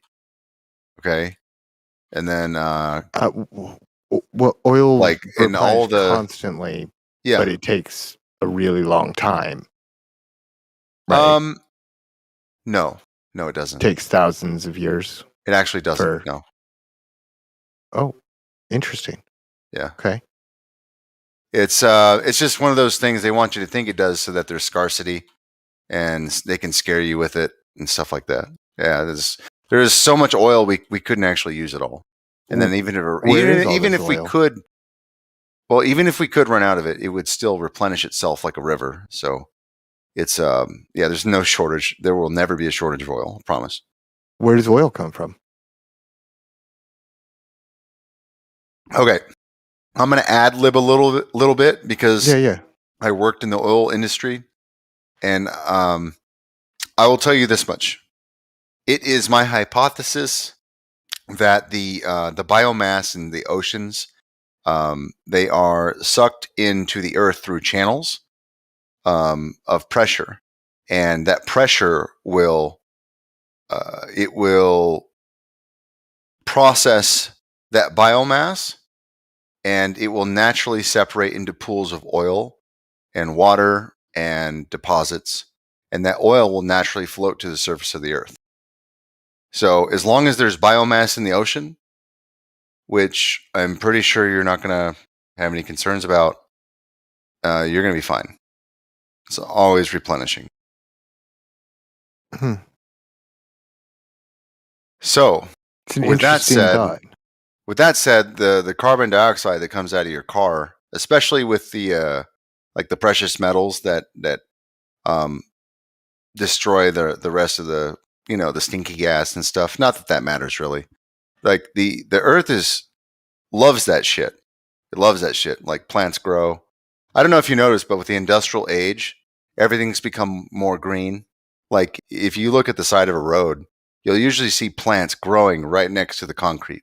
That's because it loves that shit. So like this whole idea of it used to grow where the concrete was, right?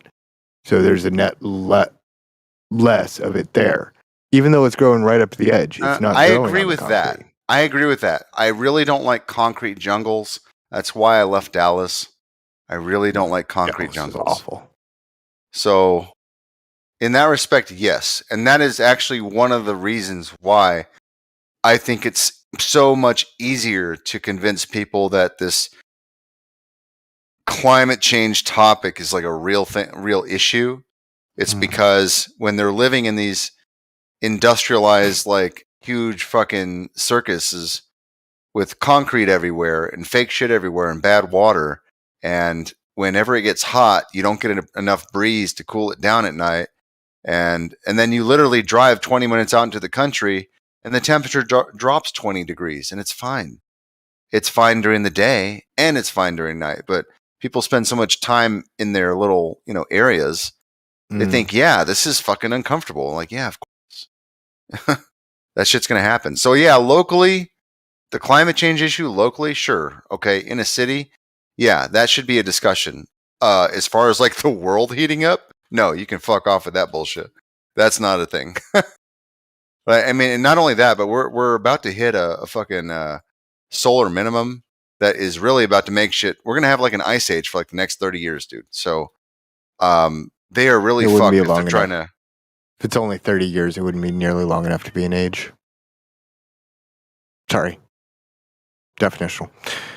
Gotcha. Okay, I see what you're saying. I see what you're saying there. You're saying there. We could have a cold spell or a cold snap, but in order for it to be an age, it would have to be, Gotcha. an significant amount of time. Understood. Sure. But yeah, the sun goes through cycles. It's about to get really fucking cold for a while. And if they're going to try to sell this whole climate change thing, they're going to have a hard time.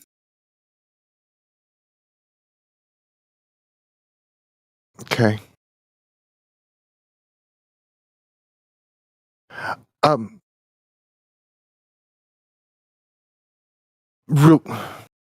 don't want to pick it apart. Never mind. Not going to do it. Can if you want. I mean, I might not have all the facts with me right now, but it's kind of the pressure on that the ocean is under, and these organisms when they die. Sure. Is that high or low pressure? Because it would have to be low pressure to suck everything in, right? I don't know the exact process. I just know that it has to be getting it from the ocean because it couldn't get it from anywhere else. Okay. And then because if it's constantly replenishing, like my sources in the oil industry, like I know I've met a lot of people in oil, and they tell me, yeah, this shit just refills. Not all of them refill, right? But there are some main veins that fed the other ones, and those always refill. They refill quickly, but they don't process it. They trick people by the flow of so like every 4 to 8 years, right, we get a new president, and it's usually like on the other side, and that president will either open up the oil industry or close it down with pricing or restrictions or something like that, right? So what they do is they have a boom for a little while, and then they have a quiet time, and then they have another boom again. Oh, it's booming. And then all these small towns get a bunch of people into their hotels when they're doing oil work. And it's a fluctuation thing. So everybody thinks that, oh, there's more oil or less oil or more oil. No. The oil itself, that shit's there. It's just sitting there. They're only waiting until the price is high to pick it up again. Because they're not going to waste their time unless they're getting paid a bunch of fucking money to get it. But it's sitting right there, just waiting. We have so much oil, it's ridiculous. Unheard of amounts of oil. Like, there's so much more oil than they even tell us there is. And it's replenishing almost right away. I'm with you. I'm with you up until the replenishment part. Well, why would they tell you? Where I have problems with they wouldn't. You're right. Where I have problems with replenishment is the you said it's a working Dallas, working right? theory. I'm in Dallas. Well, no, I'm in El Paso, Texas, but okay. Dallas. So you know the old burned out oil fields that are useless and no longer producing oil? Yeah, absolutely. There's a bunch of those. But then there's the main veins. Those keep producing. Like the you ever seen that movie There Will Be Blood? No. Oh, you should. It's a very good film. Really like it. You especially would like it, I think. It's like a really good film. It's got Daniel Day-Lewis, and he's an oil tycoon back in the fucking 1800s as he's like starting the industry of oil, like big oil. It's insane. And it goes through this whole his whole story, and there's not even like a lot of words in the movie. It's just him kicking ass. Fucking amazing. Great direction. Yeah, the robber cinematography. barons are a fascinating time period in history. The things they got away with is absolutely criminal. Yeah, no, he's definitely got a competition in him. It's very like the acting is so good. I thought I got shivers, dude. It was like, whoa, like this is some real shit. Mhm. So, how did I get here again? How did I get to this part of the story? You were talking about the veins refilling. Yeah. So, there are many parts in the film, and I thought I'd ask you because they express these points in the movie where like competition will have oil, but what they don't understand is like where the veins are and how they flow. So you can cut someone else's supply off by going to where the source comes from, and if you own that land, the other land's fucked, and you get all of their oil. Mm-hmm. So in the movie, he says, I drink your milkshake. I drink it up. It's such a great line too. I don't think that spoils the movie, but no, but yeah. You can definitely do that. And there's also stories about people drilling sideways in order to tap in under land they don't own, and there's lots of these things. Right. But once the not aquifer, but once the pool that they're siphoning out of and the big pool drains, that's it. There is no more there. They have to go find more, as has happened in East Texas. Yeah, maybe in some areas in East Texas, dude. Maybe. They wouldn't tell you if there were. They'd want you to think that it's I mean, it's literally the industry is addicted to like making people think there's a scarce supply. So if there was more, they wouldn't tell you. But the people I've talked to, that shit's just there. They just don't go after it because they go after another one, then they go after another one. They go after the contracts that make them the most money.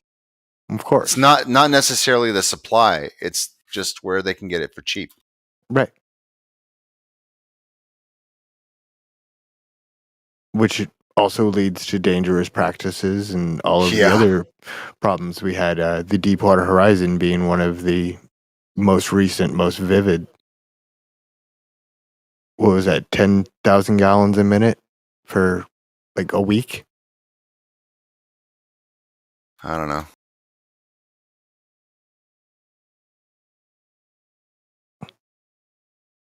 You remember that one out in the Gulf? Oh, yes, I remember now. We've had a couple of those actually. It wasn't just that one. Mm-hmm. I think there was even one recently that just started spewing in the Gulf also. Yeah, I remember that. That was horrible. Man, Louisiana was just covered in filth for years. It felt like just when they got their crap back together, they got hit by a hurricane. Yep. It's almost like the people who run the world just hate black people. I think I said that twice today.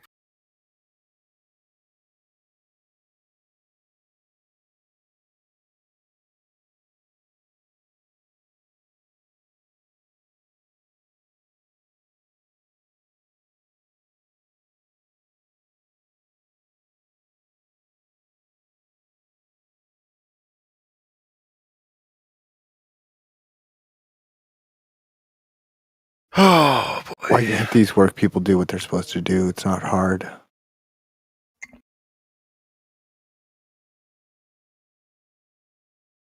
To be honest, man, like it's not always from my experiences, it's not always like that somebody has like a bad work ethic, because I mean there is a lot of really shitty labor out there, but I mean most problems happen when like something fails, like a valve seat fails or a gasket blows, just shit happens, especially because like you're dealing with the earth, which is kind of a known but also an unknown, and shit just fucking happens. Like you get vibrations, like pressure spikes for no reason at all, like I guess a rock gets put in the way and then it goes out of the way instantly. Shit blows up, just for no reason sometimes. So I've seen stuff that looks fine. You'd have to put it under like an X-ray machine just to see that maybe a weld wasn't as perfect as you thought, and it was manufactured that way. And you wouldn't see it unless you had an X-ray machine. You could look at it internally. And stuff happens. So it's definitely fucking dangerous. We had a 20,000 psi spike on the oil on location one time, and that was the last time I worked in the oil field. I mean, I still worked in the oil field, but I just did something else. I worked on the yard. I was working in the shop and stuff. I was freaked out, bro. The shit blew up when I was there, and somebody had just died like a week before because a big pipe like busted open and swung around and smashed somebody's skull in.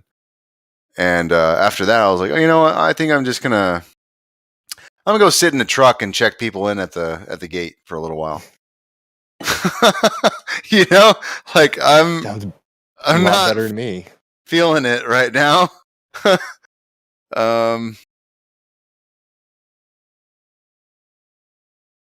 Yeah. Those were the days, huh?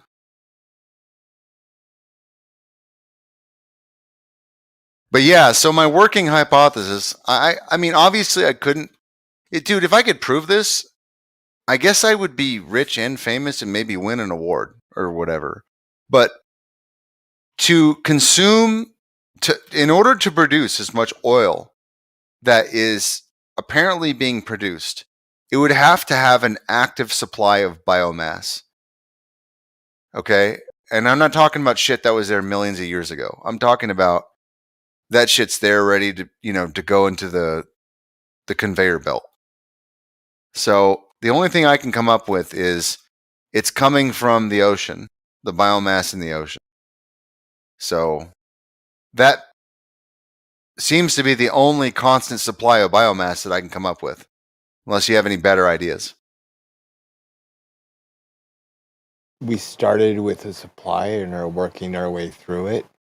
There is some that is being added. I wouldn't so much say the ocean, but definitely along the peat swamps and things like that. They are actively creating oil. But you have to look at it from my point of view, though. I don't believe in these dating methods. A lot of the results that have been claimed from mainstream science have been disproven with things that can be done within a few weeks. So like things that you think are millions of years old can be produced in a couple weeks in a lab. So I'm going to use the ocean as the source of biomass. That's what I'm going to do. And I think I'm pretty much, dude, if I had to guess on this, multiple choice answer, I would probably get it right.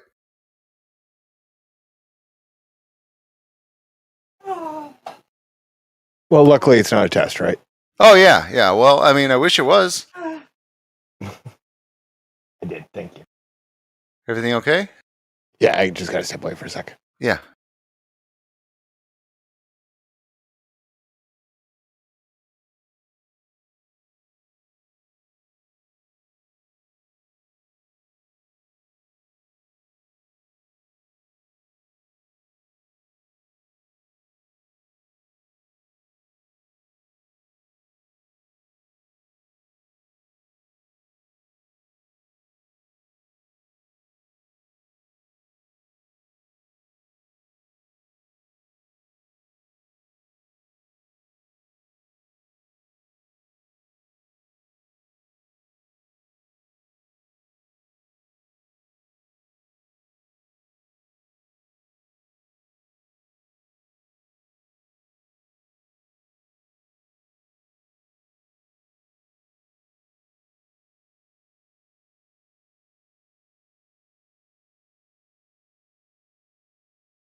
What's up, Gio? You there? You there this time? Maybe.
Sorry about that, Riggs. Had to walk away for a minute there.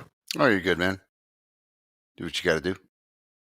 The girlfriend just made an amazing dinner. Super yums. So I just had Thai food.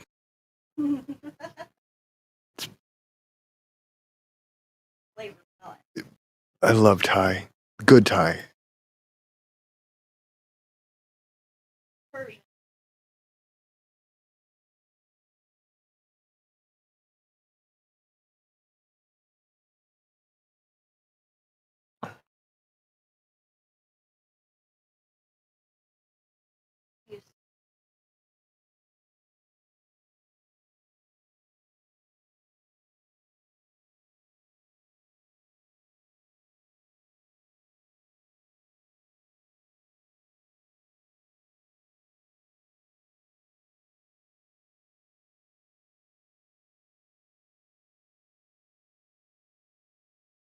Interesting.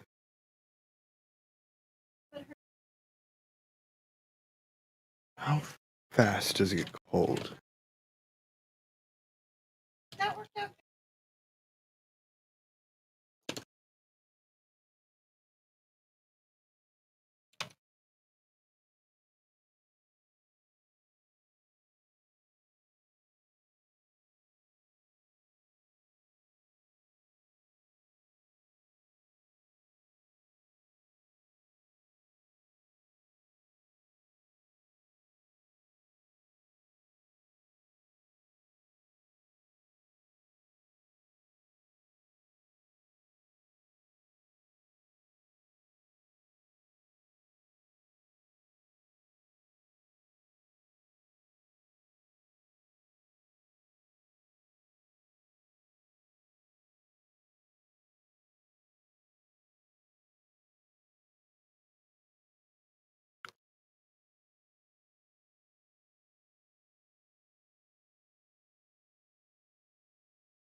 Yeah, so the idea of being able to date things, the way they kind of date them, I think that's kind of where I get my logic, right? So maybe I should explain some of that.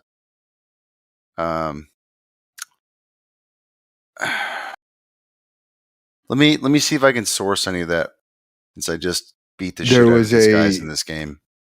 There was a volcano that erupted that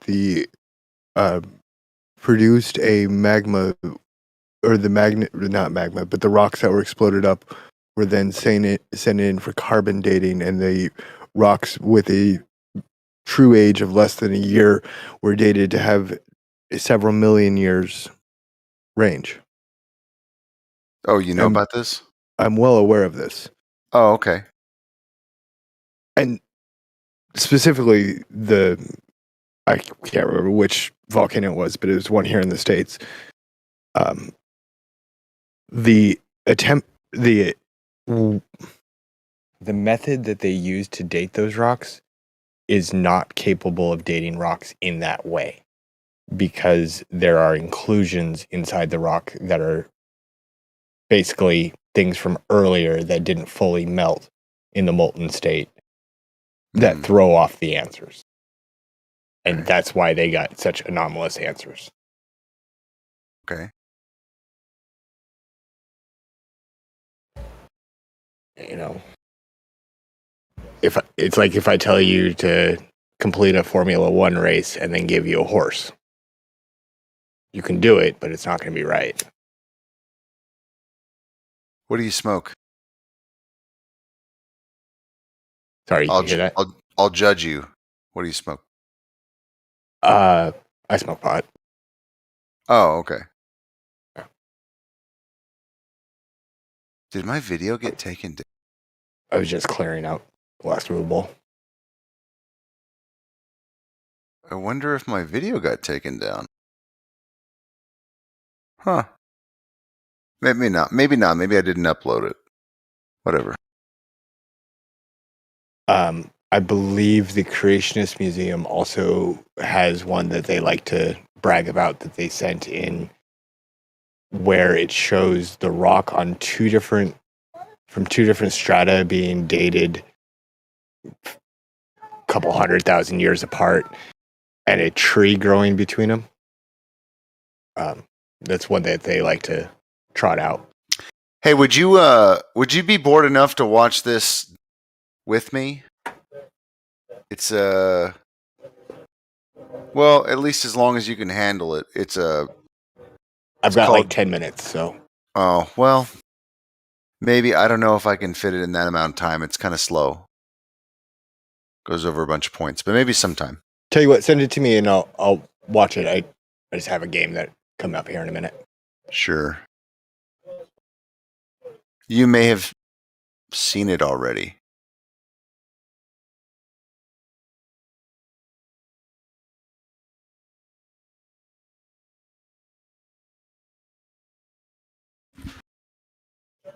I haven't seen this one yet. Okay. Well, Take a look, though. You know, I don't necessarily think it has anything to do with Flat Earth. I think that's why he relabeled it Cosmology or Geology Revived. Before, it says Flat Earth Advanced at the top of the thumbnail, which turned off a lot of people. But there's nothing really about Flat Earth in here. So a lot of people that could have learned from this just didn't get to watch it at all because they didn't want to watch Flat Earth video. So I feel that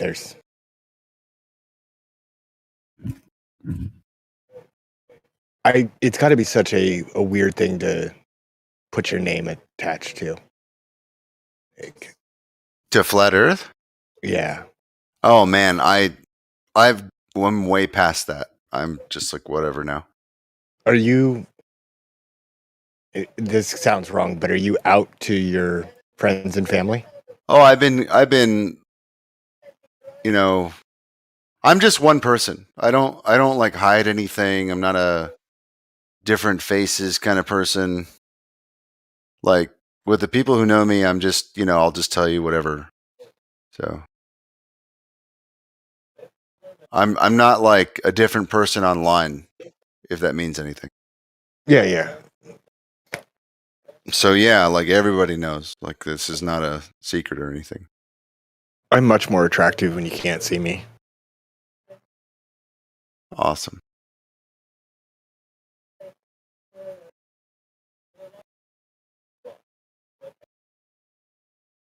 I don't get that.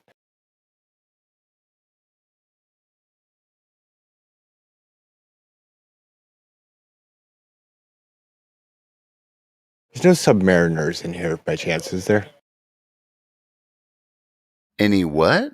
Submariners. I have a very specific question about the thermal line. Submariners? Yeah, people who served on a submarine. Oh,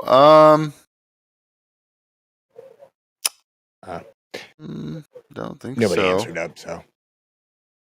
Don't think so.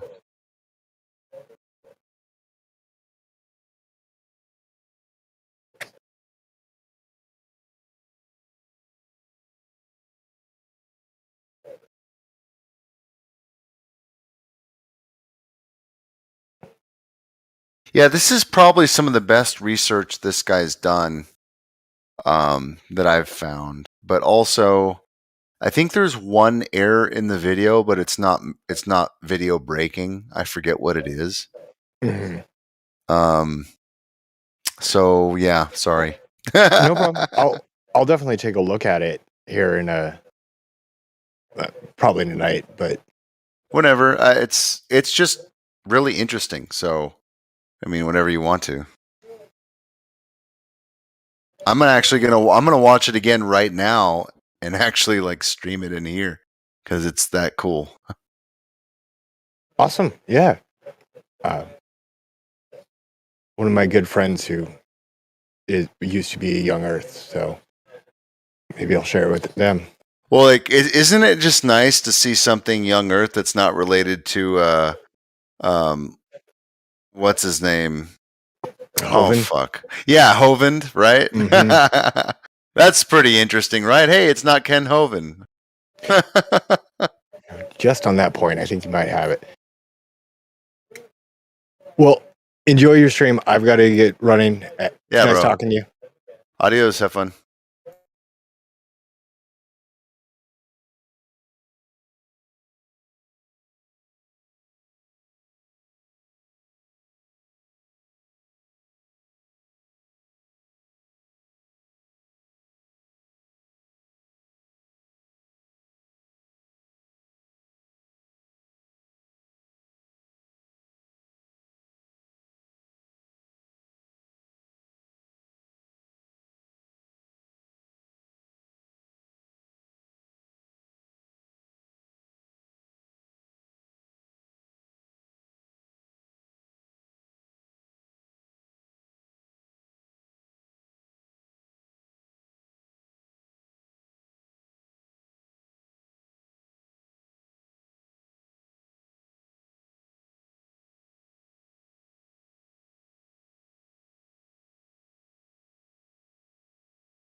What's up, Twit? What are you doing around here, these parts? Well, I was just checking in to see what everybody else was talking about. Did you get kicked out of the other server for trying to shoot people? Not yet. Not yet. If anybody is on the borderline, probably over it is me. But the only thing saving me is that mod True. status. Yep. Yeah. Why did you heard? I heard a little bit. Yeah, Lewis was, dude. Lewis almost put his balls in a suitcase. That guy's testosterone has dropped over 5,000% in the last 4 years. I don't know what happened to him. He used to be all like sparky and wild, and now he's just so docile and useless. It's pathetic. I don't know. I think that that atmosphere has really impacted him. I think that he thinks that's representative of all society, and I think that he wants to remain as true to himself as he can, but he's going to bend because some of the things I was just like, oh my. But he's young and he has to live in the world that they're saying is the acceptable version. So Are you conspiratorial at all? Like, I think that you have any different views on things? Yeah, I think that I don't understand. I think the best manipulation that's ever been done is being able to call something a conspiracy and it meaning it's not true. Like, okay. Yeah. What kind of conspirator wouldn't love to have that kind of control over people? That you just have to call something a conspiracy and it's completely thrown out like it's garbage. Yeah. That's like a switch. amazing. Yes, and I think I've said it so many times to that room. I've been like, listen, there are legitimate conspiracies. They happen all the time. It doesn't mean that they're all sensational, that, we're going to hear about everything, but just because there's some that are just goofy, like the whole JFK coming back, or JFK Jr. coming back, and, Trump taking back the White House or whatever, that kind of thing sounds a little goofy, but there are legitimate conspiracies, and never fails that somebody says name one, and Yeah. I have to go to the easiest one that is that no one can refute. There was a conspiracy to kill Lincoln, and it worked. So they can't. It's one that they can't even question. It's a fact. It was a conspiracy, and it worked. And so I don't have to go any further than that. They say name one. That's the one I pick. Boom. Because got him. Yep. I mean, it is that simple. Like, there's so many in history. People conspire. This is, if they can't get what they want, they find a way. Of Shit course. happens. But that's the mistake that they make. We're so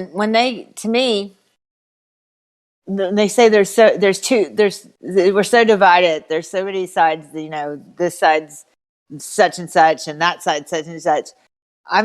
I said, listen, you can say it all day long. You can call me whatever you want all day. I don't care. But if you want to know the truth, I haven't moved anywhere. I'm sitting here watching you try to take a country in a certain direction. Hey, that's whatever. Do whatever you want to do. But what I'm saying is you're taking it away from where it was. And if you want to do that, that's fine. But don't pretend that it's not happening. Okay? That's you moving. That's you moving. That's not other people moving over to a certain direction.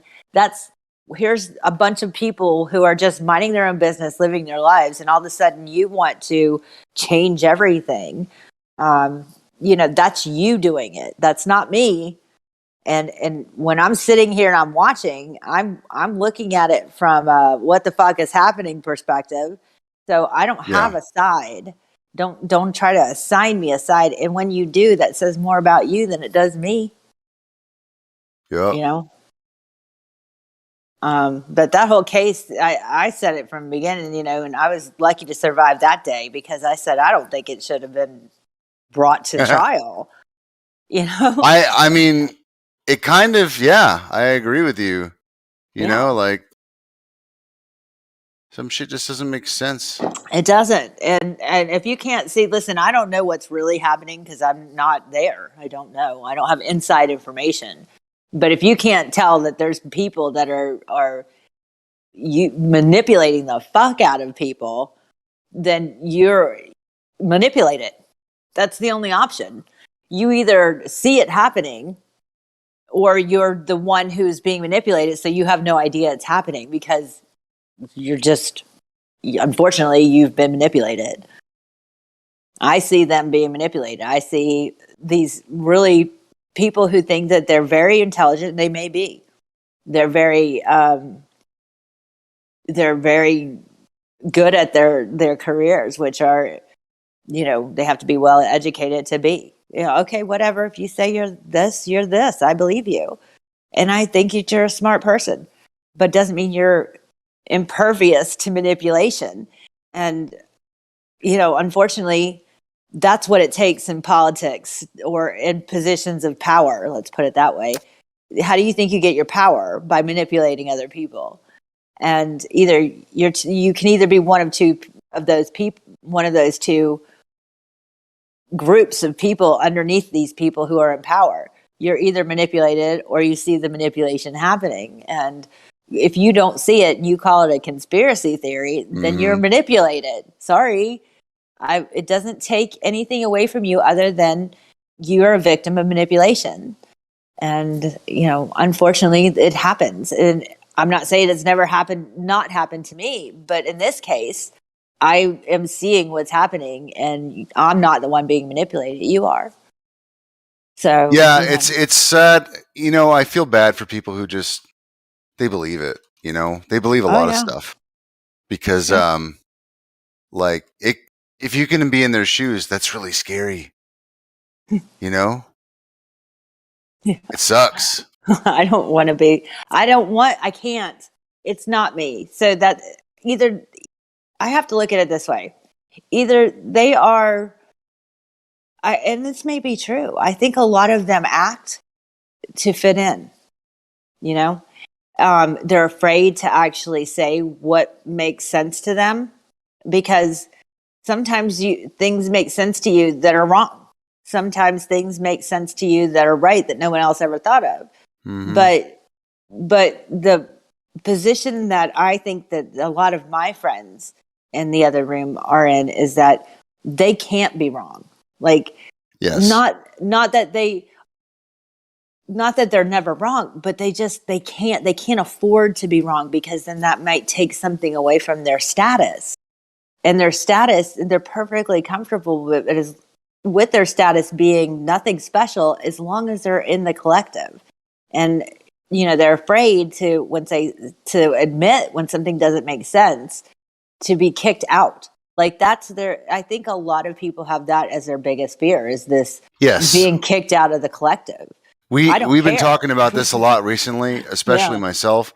We're like, so what's happened in Flat Earth, and it's not, I wouldn't say it's recent, but it's become way more apparent, is that there are some people here for community, and then there's some people who are here because they're truthers, you know?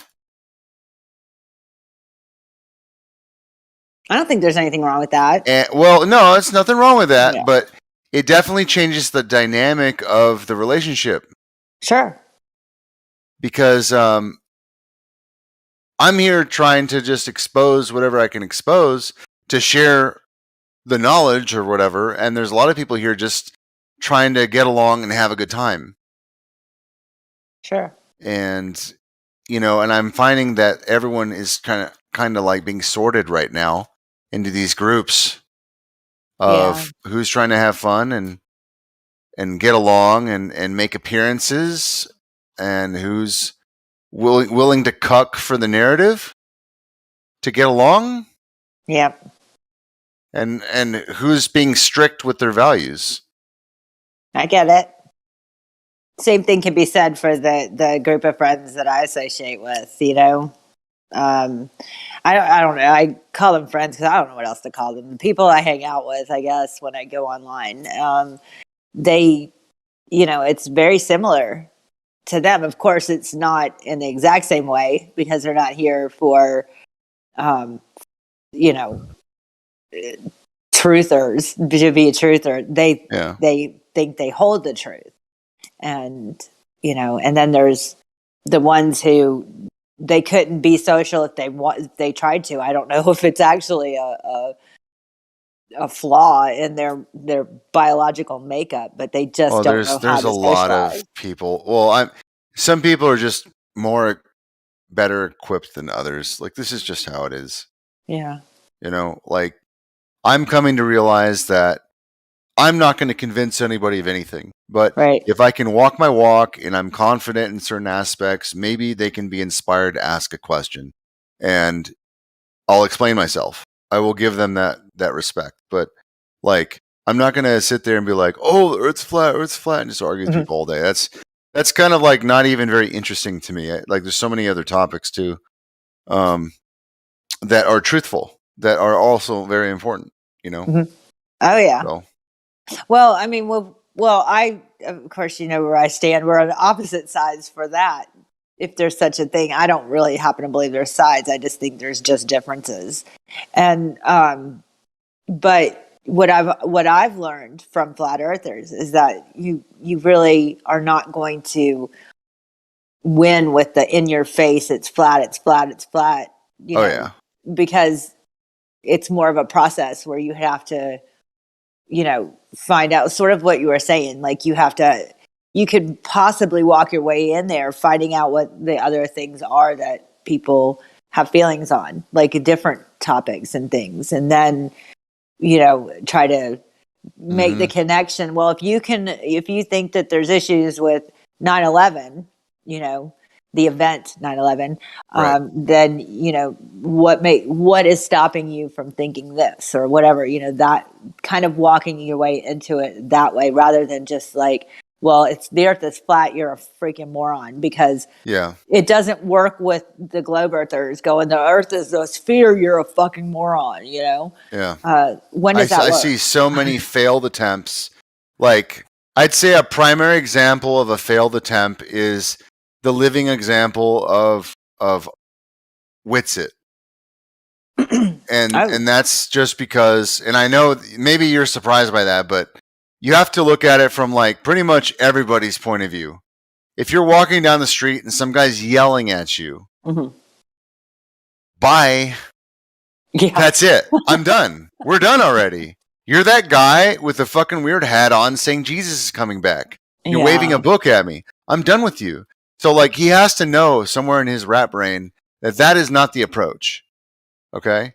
Like yelling shit at people with a fucking megaphone is going to get you, you're going to get fucked up. Someone's going to smack you in the face or you're going to get shot one day.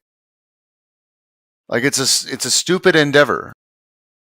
So like, yeah, I mean, they've already come close with ruining his equipment. Right? Yeah. Right?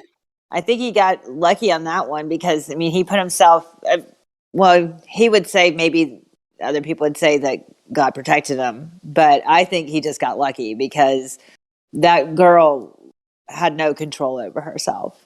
And I think it was she was almost like a stereotype. Yeah. Yeah, for sure. But I don't know if it was possibly that he said, you're being watched right now, I'm live streaming this, that stopped her from doing to him what she did to his equipment. I don't know, it didn't happen, so, but I know she had no problems with destroying his equipment, none. So I think she would have rather hit him. So just to your point, I think that you're right. Like the more that happens, he's putting himself in a situation where somebody might just deck him one day. Yeah, I think he needs to be more careful, and I think he needs to get a better hobby. He said he was called to it. Who are we to tell them that he wasn't? Right. I don't know what good it's done. I don't know. I'd like to hear some of the metrics on the return that he's getting for, with the QE code or QR code, sorry. If they're getting any feedback that, now I'm looking into this because I saw you on tour. Well, I don't know. Yeah. I mean, maybe he's getting good feedback. I don't know, but I think it's not working. I haven't seen it, but then again, I haven't really looked for it, but I would be interested. I think that if, people that are around him should want to know if it, because you can have a calling to go out on the road and do this, right? And you do it. But if it had no impact, was it really a legitimate calling then, or was that just you wanting to do this, Well, you have an opportunity to travel the world. Yeah. Cool. That's pretty much all I can get from this personally. But if I'm hoping he's getting more than that. I hope it's like actually working for him. But like my personal experience with people, he's wasting his time. So hopefully that's not the case. But no. I don't know. He reminds me of he should probably just get his degree, his pastor degree, and go be a youth pastor or youth minister or something where he can have an impact on, on people who want to learn these things. And I think he'd be good at it. But that's just you might be good as a rodeo, bull rider. I don't know, I don't know you very well, but it's just my thoughts on what I see. And I think he's really good at that. I can ride a bull. Okay. See, I know that. Fuck yeah. So, I mean, I don't I don't know what he's doing now. Like since the tour ended, really haven't, or since Flattoberfest, haven't really seen him at all. And I don't know, maybe I was unsubscribed or something by YouTube, which is not shocking if that happened. But I haven't seen him come on except for when he was in Knoxville, I guess, or Gatlinburg with what's her name? I want to call her KJ, but I know that's not right. Kai. And yeah, you know, and I'm so super happy that they found each other, and maybe that's a match made in heaven. But I don't know if she adds anything really to what they're doing. I don't know. I mean, they're young. They're having fun. You know, they're traveling, or he's traveling. I don't know, but I just don't know how to take it any more serious than that. Yeah. I mean, and she is kind of mental, and he is a little less mental. So I don't know. Maybe it's what they needed right now. I guess so. I guess maybe. But it's going to be interesting to see what they do, what he comes up with next to continue. I mean, what do you do this for a year and then you just stop? You know? And then Nathan, it's kind of like hit or miss when he does things. Nathan Thompson. Yes. You know? Well, where the fuck is he anymore anyway? I don't know. I've been watching, he's been uploading, you know, he's on an uploading burst again, but really? Yeah, but it's not anything really, it's just not really that great stuff. And he's been highlighting this other guy, and I don't know who this other guy is. You know, I'm sure you guys probably know who he is, but he's a flat earther. But he's not that interesting and not that much fun to watch. You know, is he the? Okay, well, there's a new guy I know Jaren's running around with, and he's got like a suit on all the time. Oh, I know that guy. He's been on Modern Day Debates a couple of times. I have. Yeah, he's like a Tucker Carlson imitation or something. Yes. Yeah. Yeah, I don't trust him.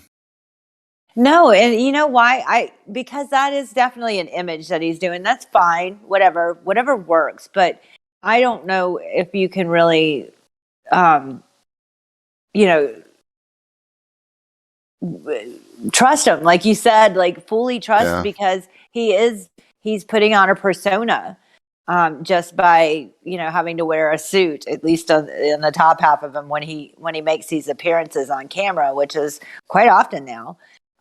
So, and like I said, it's like he's pulling from all of the people that have been successful in their careers of being on a television, you know, and so that's fine. You know, there's nothing wrong with him doing what he feels like works. But again, like you said, I think that lends also how trustworthy are you, because this is an image that you're presenting. This is a facade. And you're using a facade to not preach in the sense well, of it's like, it's ridiculous. To talk about truth when you're hiding behind a facade. He just looks ridiculous. Yeah. Well, then that goes into what Pete Shea talks about a lot, like who is really the actor. Oh my gosh, you know? Oh yeah, well, yeah, both he could have some Pete Shea and this topic. Yeah. Yeah. Oh yeah. I talked to him for a while tonight, and I just asked him. I said, Pete, you know, we're good, so don't think we're like, we don't dislike each other, and but he talks so much, and it's so. Sometimes it gets crazy. Okay, he drones. So I asked him. I said, Pete, do you ever, you know, when you've read and you've heard these people, because it happens daily, when he's in our little room over there, when people call you crazy, you know, like you personally, if you're a crazy person, do you ever reflect just to think, why do people call me this? Like, what is it that I'm doing that people think I'm crazy? Yeah, but if he's crazy, then he probably doesn't think that. That's why I asked the question. That's why I asked the question, to see if he said, yes, I reflect, or no, I don't, you know, because that's what I think. But he said he did reflect. So that made me think, well, maybe he's not totally crazy. Well, maybe he's like drunk or high, and then he just goes on these word vomits or something. Yeah. Because It's sometimes he's chill. It's the connections. It's just a long strand to where it basically, it's everything's connected, which, you know, it just Oh, right. The you know? connected. Okay, so like he's like, oh yeah, this guy, and then this subject, and then this word kind of sounds like that word, and it's like, oh my god, dude. That is it.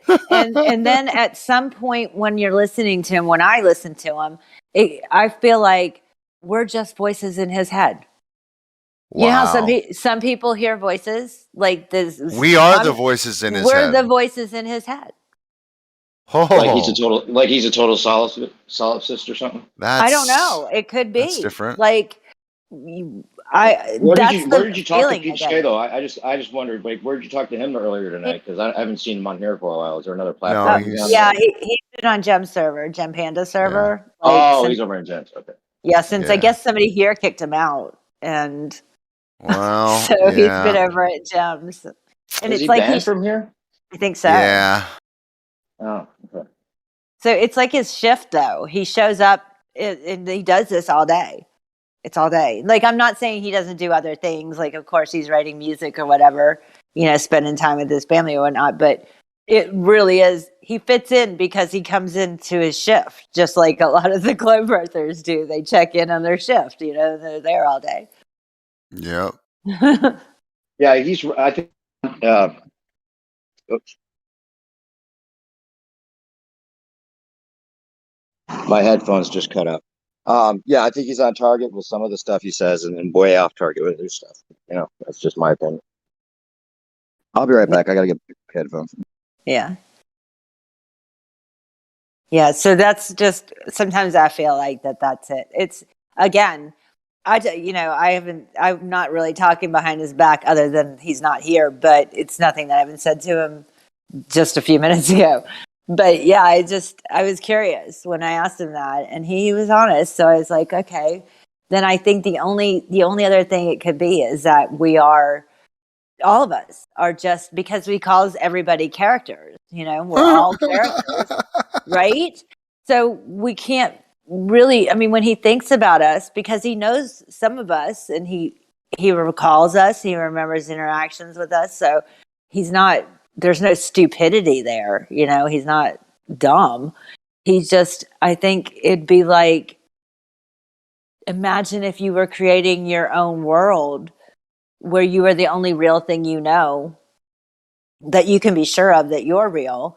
And then everything that you're interacting with, which is basically just coming from into your ears, it's just going into your brain. Because why do you think he talks about, I can see your face, man, let me see your face? It's because you're not real unless he can see you. And then, so as long as we're talking to him and we're just words and noise going into his ears, it could resonate the same way it does when there's nobody talking to you and you're just thinking to yourself, you know? That's what it is for him. Yeah. Yeah. He's not here to talk to us. He's here to like talk to the voices in his head. Yeah. Wow. We're just characters. So like if I turn my camera on, maybe he'd be different. But I think he appreciates that when that happens. But sometimes it doesn't make an effect because people have to remind him that he has seen them on camera, or he doesn't accept pictures either.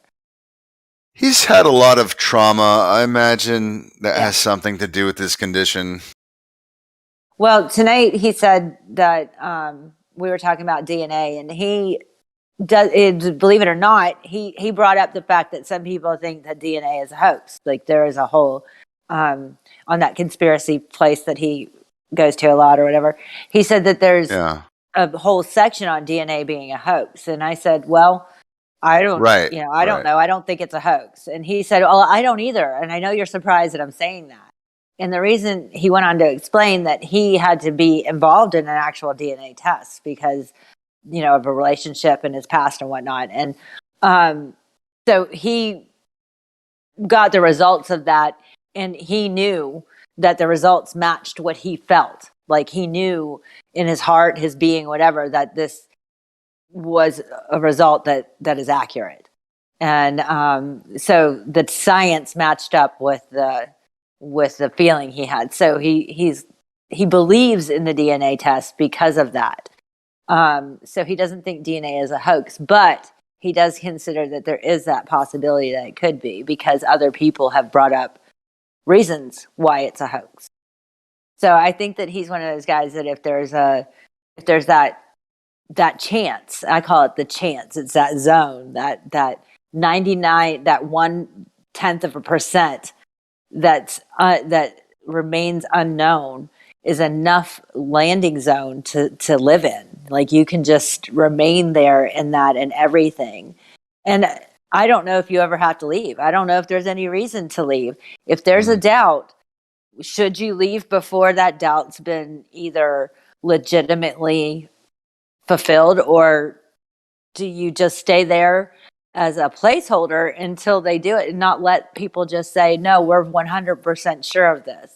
Well, you can't be, because there's still a doubt. You can't be 100% sure. So I think that it's fair to keep people like kind of, it's almost like being a defensive lineman, because you have to keep them from, because they want to take that and make it 100% when it's not. And this is, of course, in different subjects, whatever it might be.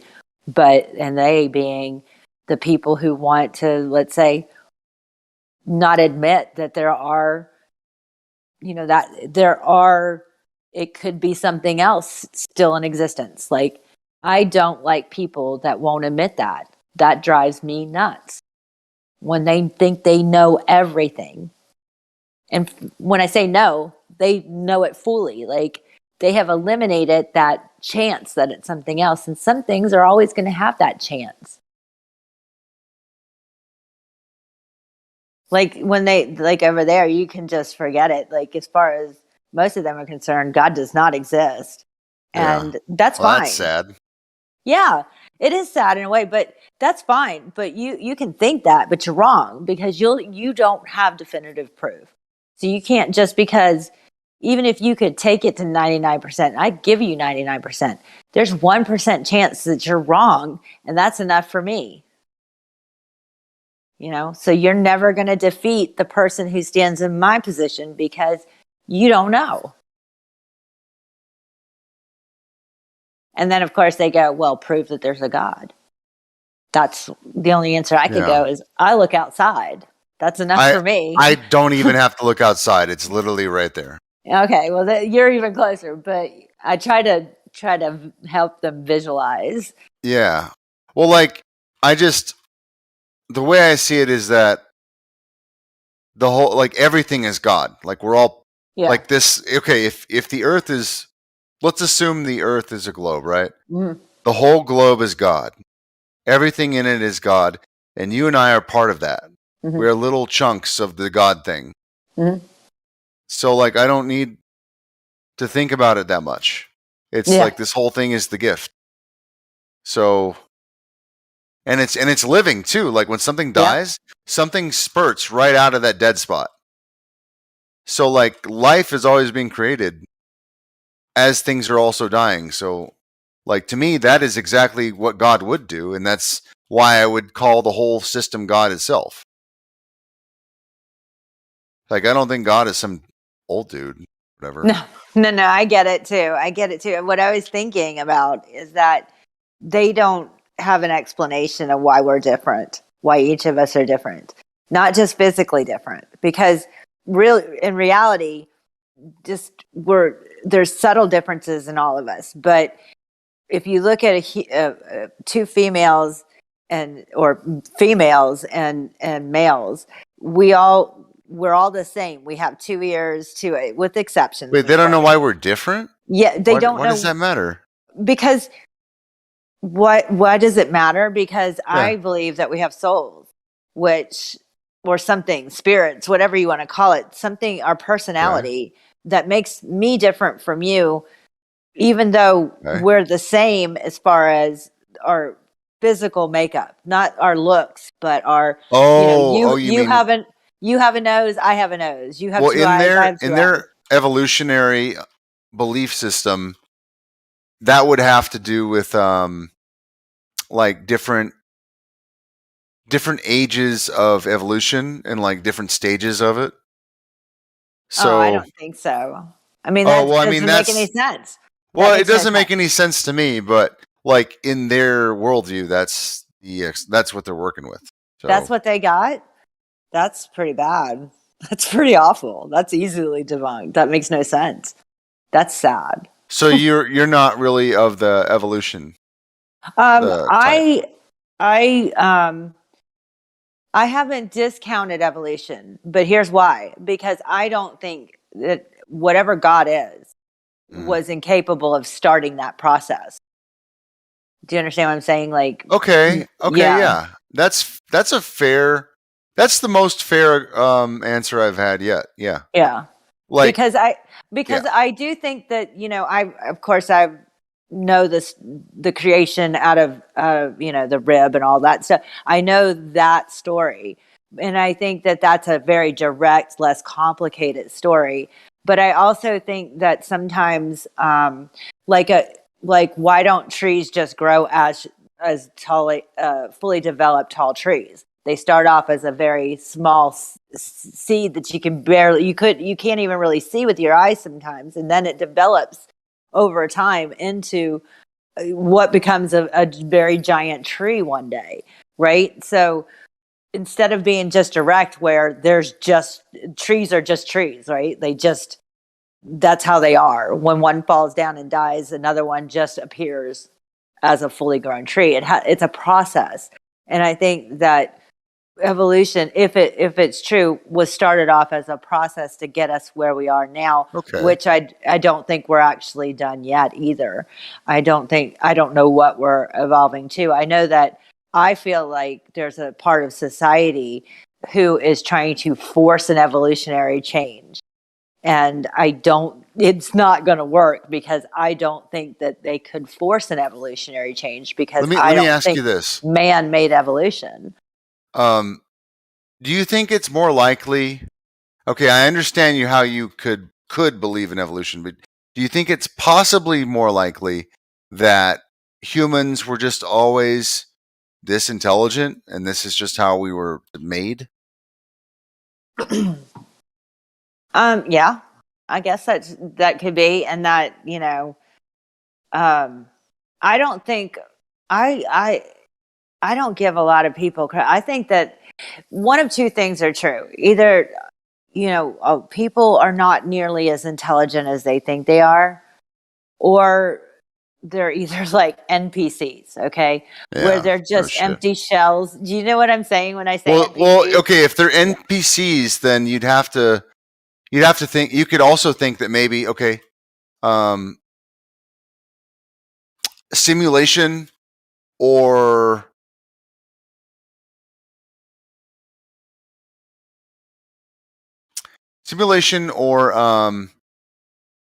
that, like, if people do have free will, then it's more along the lines of a predetermined, you know what I mean? Like, it's not as free will as you think, like there's a script kind of a thing. I get it. I get what you're saying. I do get that. I don't know. I'm not going to pretend to know, but I'm going to be paying attention to see if I can figure it out. But what I do know, like everything you think is an original thought is not you were like put on this path to think it was all organic and it was you, but really you're like on rails, Could be. I mean, I don't know. Hopefully that's what you find out at the end, right? Well, damn, I was on rails. Yeah. That should be like a movie or something. I know. There's you could write a lot of good movies about just life. And well, you know what they do is they take a lot of the truth and they put it in the movies. Well, that's what people say. Well, what do you think? Well, I don't know. I know you haven't had that feeling before, like, oh wow, like in retrospect, like 10 years later, you're like, whoa, that movie was a documentary. Never had that feeling, huh? There's been some things like I don't watch a lot of like we were just talking about this just a little while ago. I'm not like a super huge fan of fiction. I've always been more entertained by nonfiction or as close to based on a true story type things for entertainment. There's just something about me that I don't want fiction. The bullshit. Yeah, because that's great. Not like something like Star Trek would be an exception because that's just clearly that's science fiction. That's what if we could do these things? It's just fake. It's just fiction. It's not but when you try to write fiction or make a movie about people that's just straight up fiction, it's bullshit. Like you said, I can't deal with that very well. I was turned on. You know what? Before I had got into Flat Earth, I had totally like got rid of all my fictional interests. Like I was never into the space movies. Was never into like Star Trek, Star Wars, any of that stuff. And I never really understood why. But then this kind of, my position on this now, it's like, oh wow, no wonder I just had like a sixth sense that this was just like bullshit fluff. Like why? Like who wants to see this shit? And it's because they're trying to like keep people like children and keep them in like that. When you see a kid in front of a TV and he's just kind of looking up, he's sitting on the floor and they've got that glow on their face. Like from the TV, cartoons are on, and their mouth is open. Yeah. Their mouth are open, and they're fucking drooling. Like that's what they're trying to do. They're trying to get everyone to just digest all this bullshit. Well, I did find it interesting that over the last several years. Well, I mean, I'm sure it was before that as well, but they really do push certain shows and whatnot, and they want everybody to watch it. Like the most recent one is that not Hunger Games. What's that thing called? The Squid Game. Yeah, that was a huge. That was a huge like occult Illuminati fucking reveal right there. Like, I mean, second tier in my book, but for a lot of people, that was the first time they've seen stuff like that. Well, I can't even recall how many people ask me if I've seen it. And I'm like, no, I don't. Number one, I canceled Netflix. And I canceled Netflix before Cuties. I just didn't want to. I had no use for it. I never watched Netflix. But I was paying for it. I canceled Netflix when something about white people, or what was it? You know what I'm talking about? No. Like I said, I didn't even watch it. I canceled it like 3 years ago. It was called like Dear White People. Oh, I heard about that. Yeah. Yeah. I canceled that shit quick. Yeah, I know. Why pay for that? I'm not going to pay for shit like that. So anyway, I was like, no, I haven't seen this movie. And I admit, when it just became bigger and bigger and bigger, I was like, I became a little bit curious. So of course I watched like the preview on YouTube, to see what it was about. And then I was like, why would anybody want to watch this? Exactly. What is this? And why are kids watching it? Old people are watching it. What is this? But it's not the first time that they've done that either. It was what was the one with the Sandra Bullock and the blindfold Bird Box? I also didn't see that when everybody was talking about it. I was like, I did eventually watch it, but it was like a year after it was such a big deal. They had everybody watching this where you couldn't take off your blindfold because, if you saw the evil, you'd die or whatever. You'd kill yourself. So everybody had to walk around with blindfolds on. And so I eventually saw that. And I was like, why?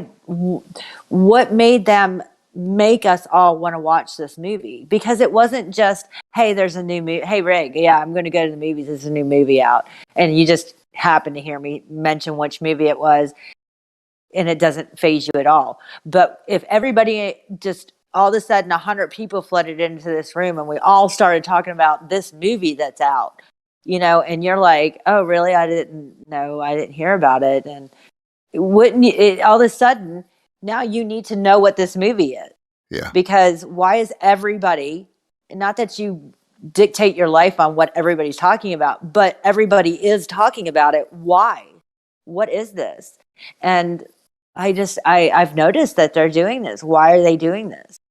Why are they doing this? Like the Game of Thrones. I didn't watch that fucking show. Why would I watch that? But everybody was watching it because everybody else was watching it. I think it's being promoted, and you just have to know that they have ways of like getting their marketing out there, and it's for a reason. Like so if you haven't seen it, the whole show of Squid Game they're laughing at the public. Okay, the people who are running the world, who do dark shit and drink blood and stuff like that. This was just a reveal for them, just another reveal. They have many, and they want to brag about how they're taking advantage of people, and they get off on it. Like your misfortune, they get off on that shit.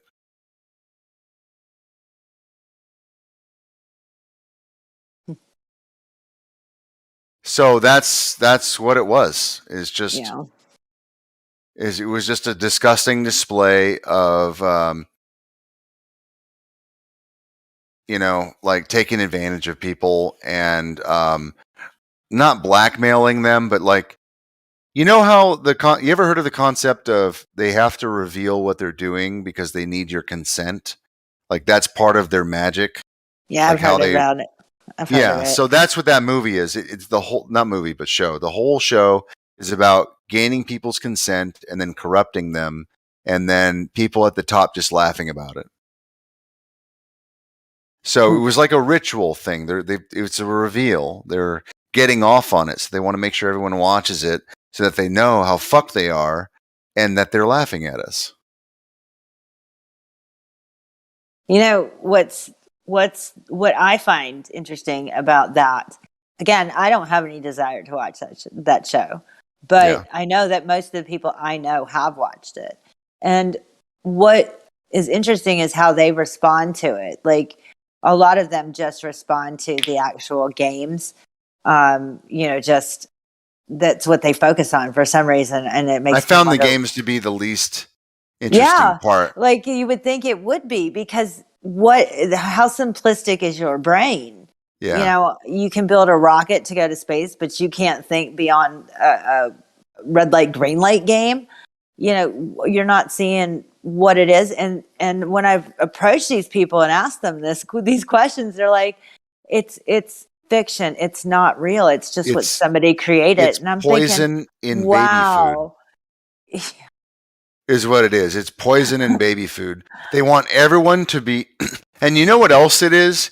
It's a conditioning of the regular person to be desensitized to gore and death and just treachery, just absolute treachery. Yeah. Like it's the grossest thing. Some of the grossest things I've ever seen were in that show. And it was totally pointless. It's like, let's take a kid's show and then put gore in it. And then we'll make it a movie and pretend it's serious. Yeah. It's almost as bad as Kill Bill. Maybe worse as far as the gore goes. Okay, well. Yeah. Anyways, you can imagine just gore for like needless gore. Yeah, I don't like gore. I don't either. That's not even. You're not supposed to like gore. That's not a horror movie to me. That's just gross, and it wasn't even a horror movie. It was just they're just. It's just gore. Like it's that's all. Just gore. Like, hey, look, needless gore. Enjoy. Yeah. Who like, would have enjoy that? And why are kids watching that? That's what I don't get. And I'm not talking about a 17-year-old kid. I'm talking about 10, 11-year-old kids. Why are they watching that? Yeah. I don't know how conspiratorial you are, but if you're this much of a film, virgin, then if you even like watch some of this stuff, you might become a full blown conspiracy theorist person, because This is it's really obvious what they're doing and I don't why even they're have doing to it. watch it to do it. I can see if you just have to tell me about it, and I'm like, well, there's obviously a reason they're doing this, and it's not entertainment. This is not entertainment. No, exactly. Yeah. Exactly. People are Well, not. I'm glad that you people know shouldn't- that. Well, they should. What world? Flat, round, triangular. What world are you supposed to be entertained by gore? Like, who are we? Who am I living around? You know, why is gore entertaining in any manner? Like, Well, how and would? then that show Cuties, and then Yeah, I like heard you about just have that. to know that the people who run Netflix, they are they're a family of people who are on the inside who are like generational pedophiles I didn't know that. and deep state people, like of the most disgusting kind. So like these are the exact kind of people that they'd want to use to just absolutely rot the teeth and minds of the next generation. And this is why it's so cheap too. For $10 you get unlimited debauchery and it's by design. It's clearly by design. Everything that's bad for you is cheap. Everything that's good for you takes time. You have to go find it, and it's expensive. And it'll usually go bad before you get to use it. Yep. Like That's a this good point. is, this is just how they built the system. They want everyone to get used to and prefer choosing the easier path. Convenience. Yes, convenience, like gore convenience.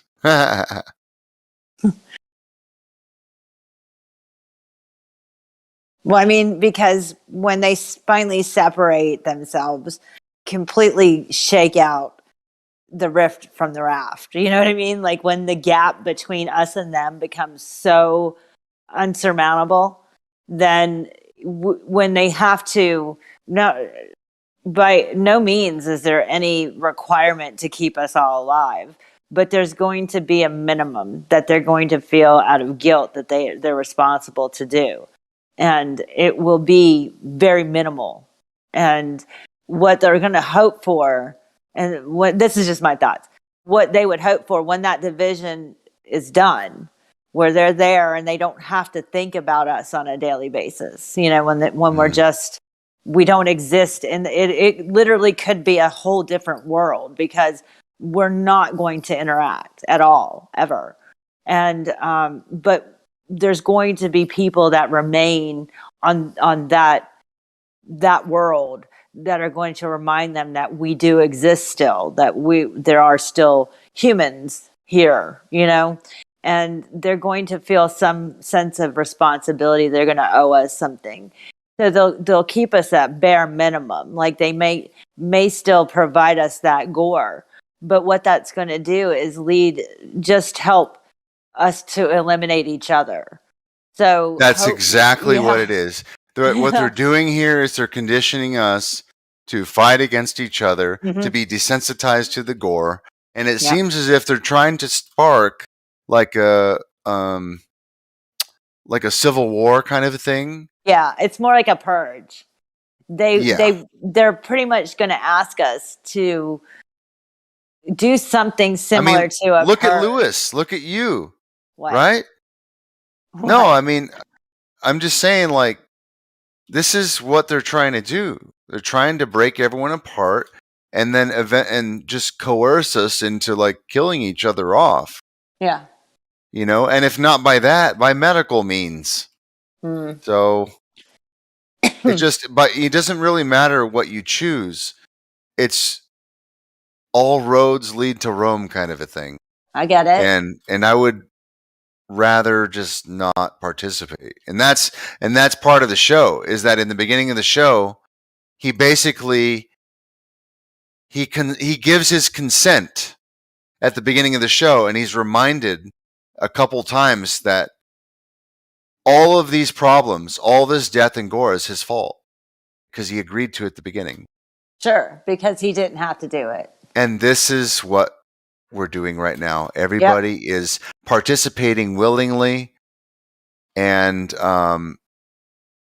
this is just kind of like their way of telling us it's a choice without telling us so that they get what they want. Yeah.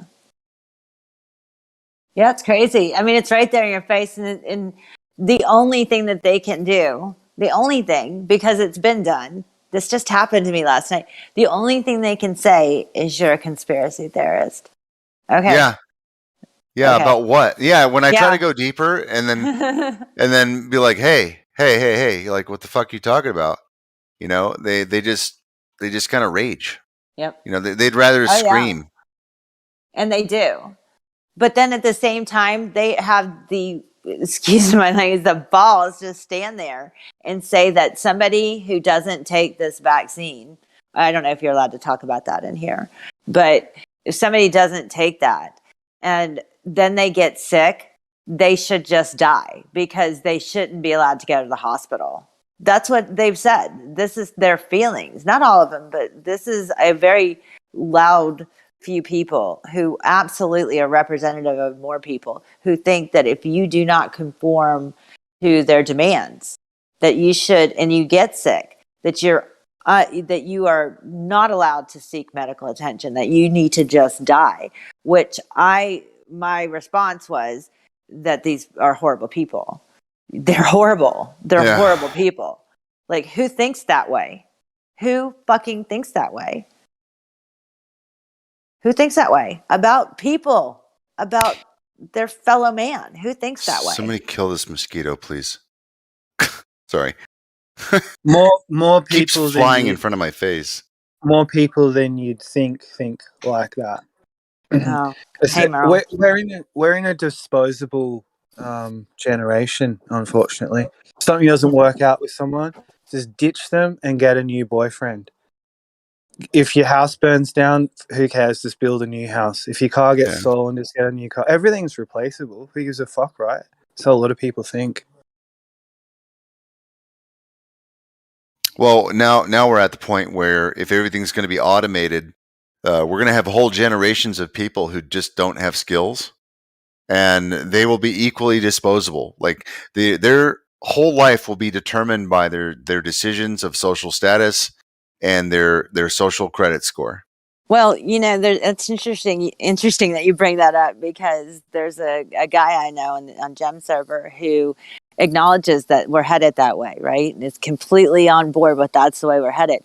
But in his version, what that allows us to do, since we're unskilled and unneeded, that we can practice art, or we could learn how to grow a garden, or things like that. He is under the impression that this government entity that's going to have to care for us financially is going to allow everybody to just exist while they learn how to paint or garden or do stuff like that. And he thinks that that's how it's going to go. So there's always somebody who thinks more optimistically than you. It was hard to listen to him say that, but he said it. Yeah. Oh, what's up, Lewis? You must have heard me talking about you or something. Yeah, I did. You son of a bitch. Yeah, I can't hear you. Your testosterone's too low. What is wrong with my mic? I don't know what you did to your mic, but he's been making fun of that all night. Your mic's made of soy milk fluid. Doesn't that just like follow suit with my point too? That's hilarious. It was funny because he was listening last night when your mic just all of a sudden decided to not work anymore, and he said it felt like your testosterone. Is this any better? No, it's not. No. Okay. It's you know what? It sounds like your microphone's actually not picking up. It sounds like that's a computer microphone. It's like you're outside. It sounds like your Bluetooth is in the other room and it's still on, and you think you're using a different mic.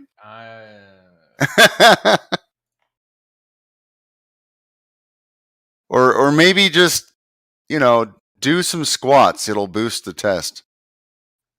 Thanks, man. He is just joking, in case I know you don't like it. I might be broken. I might be joking. Broken. Sorry, I'm sleepy. My words aren't coming out right. All right, let me figure this out. It is weird because his mic was fine up until a certain point, and then it just broke. So I don't know what he did. So what's up, Merle? Oh, kind of weird at the moment. Everything's fine, but it's just I'm kind of like the friend you mentioned just then. Like, I think at my age anyway, which is 45, which seems to be like the middle of the story. If it's a book, you're halfway through the book. I just don't want to spend the next 45 years to be anything like this. I think people need to be set free. But that's just me. Not everyone's young people, I don't think they've got enough life experience to really have full freedom and independence yet. But some of us, I think we could handle it, maybe. It wouldn't be like a trial run. Like, how would a human being live without work for a couple of years? And do they, at the end of those couple of years, are they more productive? Do they get on drugs? Do they just become addicted to social media? Like you could study it. Because I think the whole work thing and needing to get money gives a lot of people a structure. But it just seems like something is happening on Earth at the moment. Like, I even saw these kids yesterday in the march, and they couldn't have been more than 8 years old. And there were 3 girls, and they were going, "I want my freedom. I want my freedom." It was just a strange thing to see. And I never thought I'd see anything like that in Australia. But the last thing I'll say is sometimes I feel guilty for complaining because I've got everything I need. And I've rarely gone hungry. Even my own struggle, it isn't that bad. I just get lonely sometimes. That's about it. I feel like clapping. I just wanted to let you know that I don't doubt for a second that we being certain people, as many as who wanted to, could go start a society and it turn out to be just what our Western societies have turned out to be. Not in all aspects, but just create a productive society. I don't doubt that. I don't think that there's any specific requirements. I think that certain things would come in handy, like having engineers and whatnot. But the thing is that I think that people in positions of authority or power would know that we could do it because we've done it, before. And I think that they know there's still people who could do it again, but they're not going to give us the opportunity to do that. So it's either opt in to their system, or you pretty much you're going to be opted out by force, which will actually result in you not being able to leave anywhere. You're just going to pretty much, become homeless without. I mean, I suppose you could try to organize a homeless life, but they're not going to give you the opportunity to go and, let's say, move somewhere and take over a different country or something. They'll never let you do that as a whole, because they can't, because they know it's possible.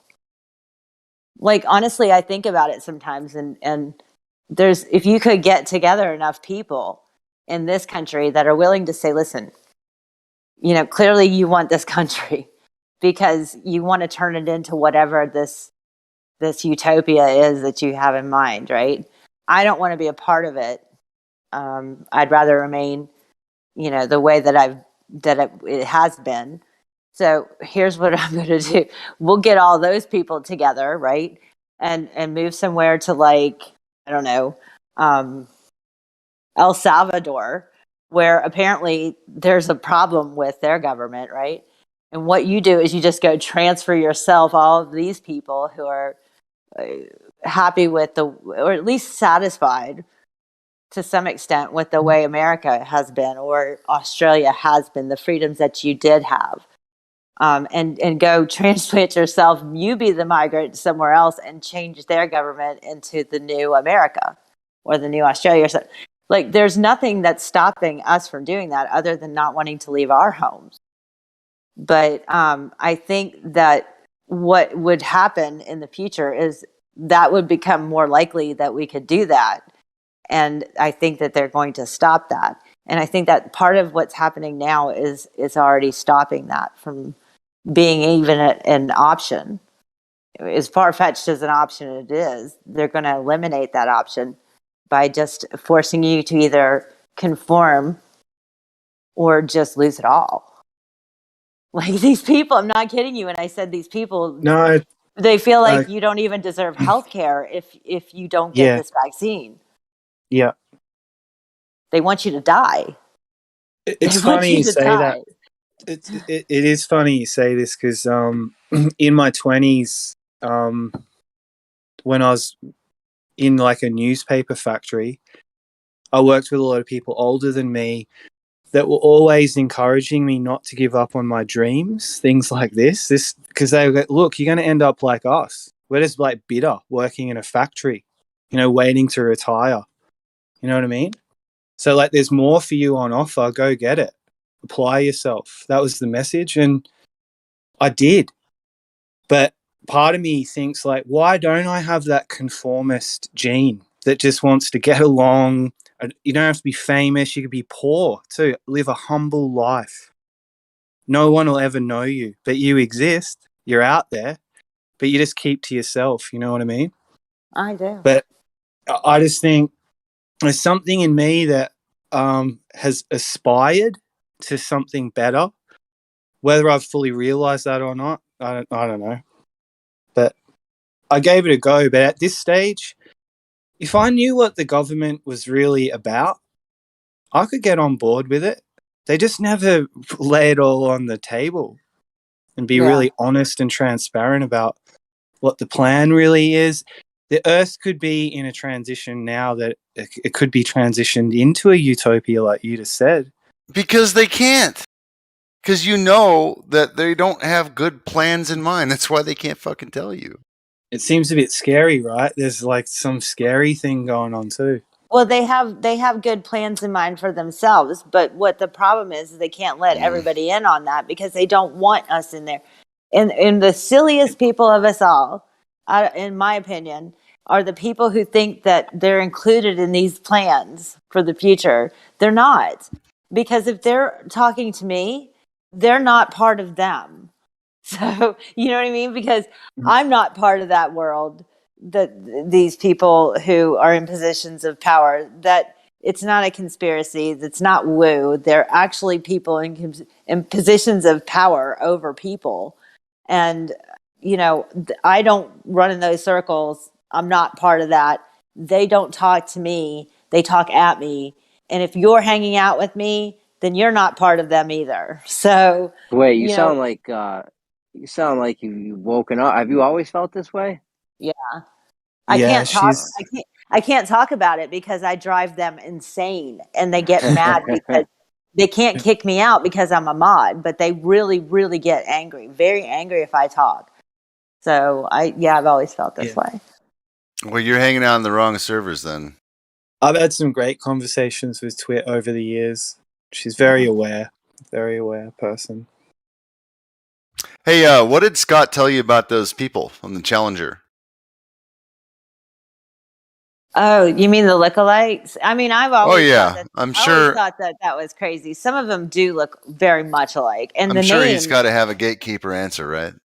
Well, it's one thing if it's just lookalikes. So people that's not surprising. We all pretty much have a doppelganger somewhere, right?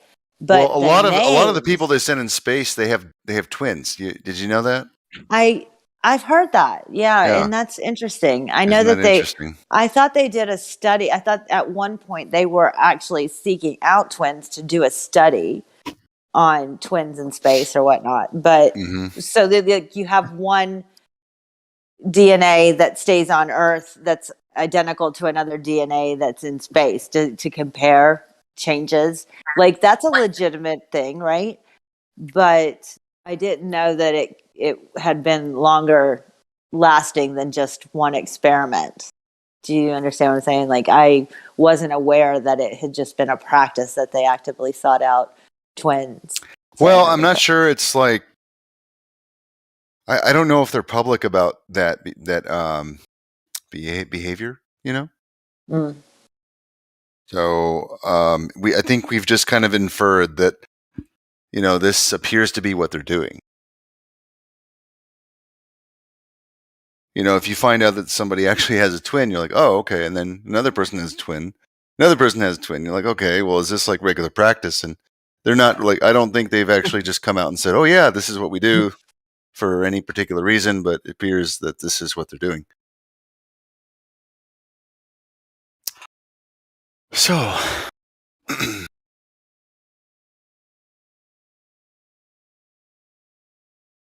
Yeah, I don't know.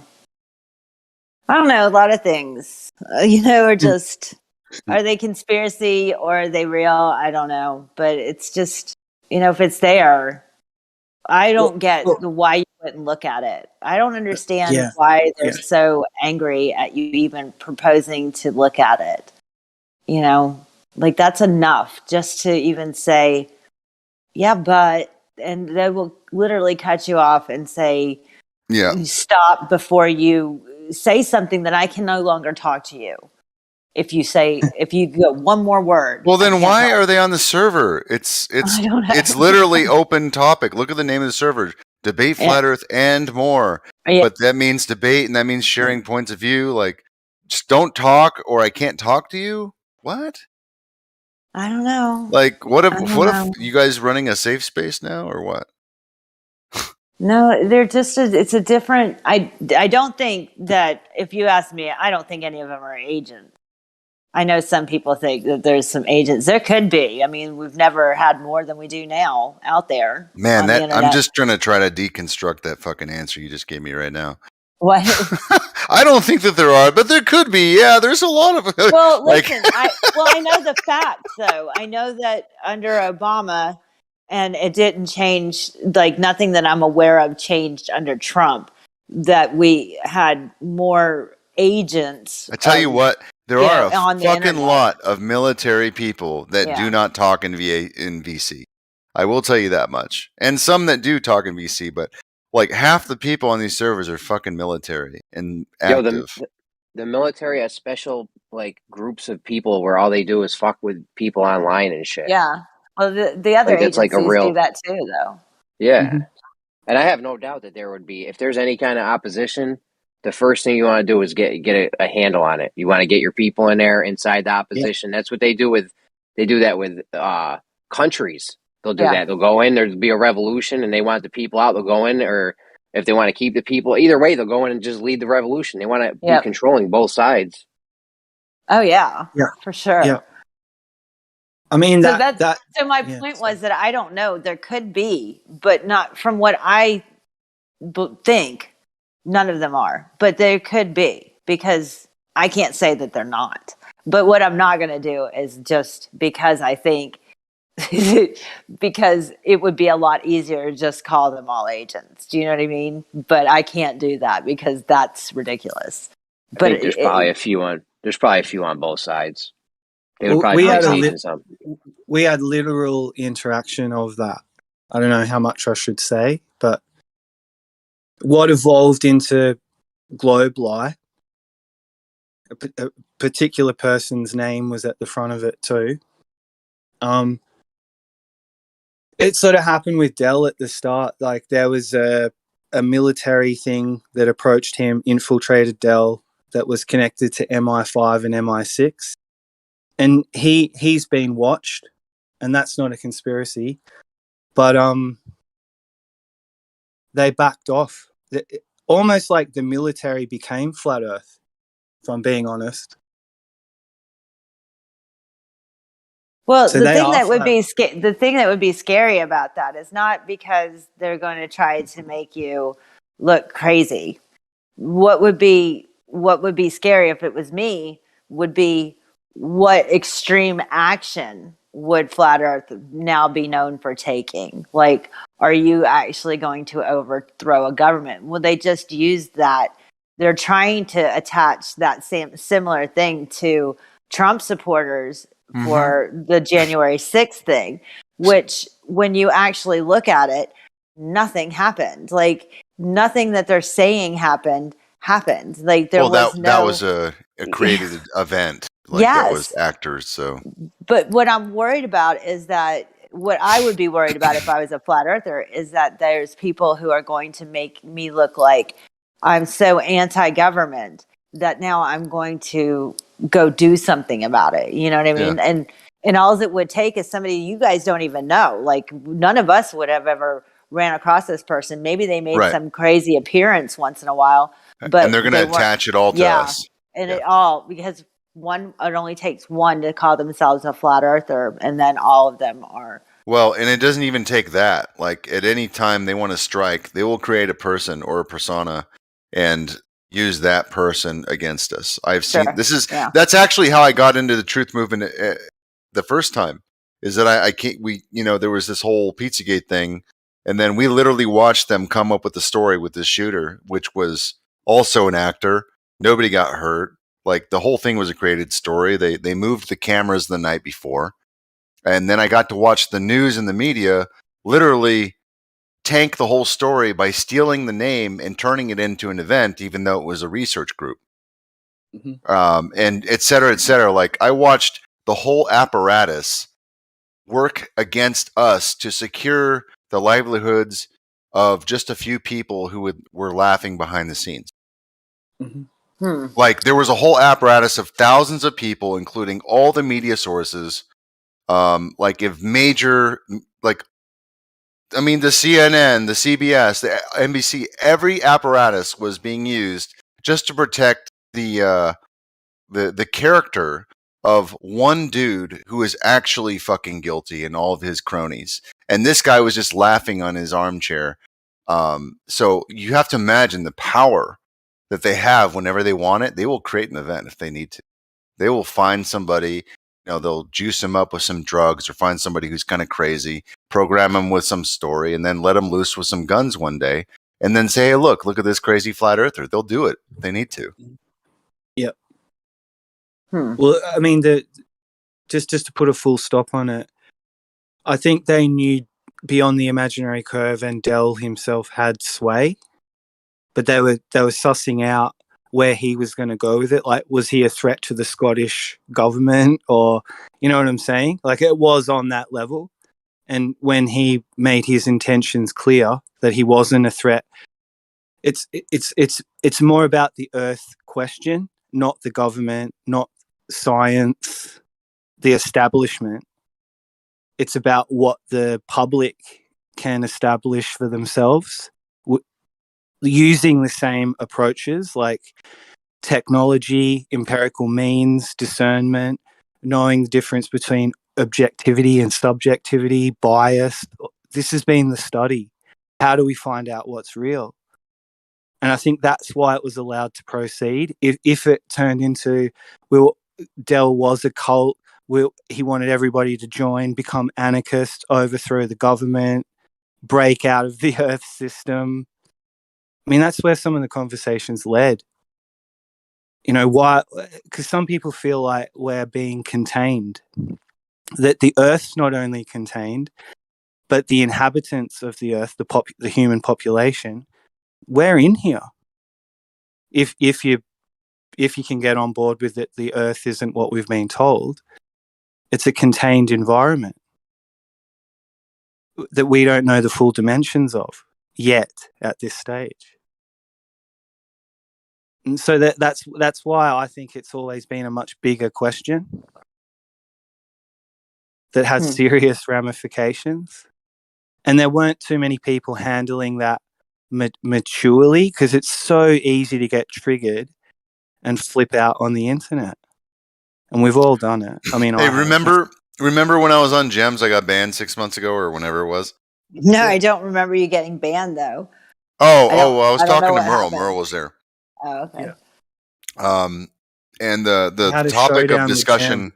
Oh, I had a showdown with Gem, Kosho, and Curved all at the same time, and I handed their nuts on a fucking plate. They all cowered to that conversation, and Gem was just like fucking so he was screaming. What was it about? Well, the topic of discussion, I brought up the point that like they keep asking for a map or whatever, flat Earth. Mm-hmm. I was like, look, you give me unfettered access to the land, and we'll figure it out. And you guys can come with me. And I promise you, it'll be something different. Like I'm not even concerned. I know it'll be something different. A, we're going to find different land. B, the sky will eventually do something different that doesn't make any sense to you. And C, we're probably going to find some sort of end of the earth that we just cannot travel any further. It will be some sort of containment. And it'll be a natural border, which means the earth system itself will make it uninhabitable to the point where you don't really want to go there anyway. Kind of like going, if you go really high, it gets too cold, there's no air. It's not really a place you can go for long periods of time, right? But it'll be like that at the end too, where it'll get too high altitude. It'll be too cold. There'll be no resources. It's uninhabitable. It's what I call a natural border. And that'll be where the containment is. And like Jem was just so infuriated that I brought up the topic of like, well, what would you do if you had this access? I'm like, well, I'll tell you what we'll do. We'll just travel the earth for, and find everything, and you can come with me. And he just hated that idea. And then I just called him a bunch of niggers and he banned me. So. Oh, well, that's it. Yeah. But I got him to the point where they're about to come before I did it, Like he was so mad that I wanted just the right to go travel. You know? What I would say probably where their frustration came, did they ask you why you don't just do it now?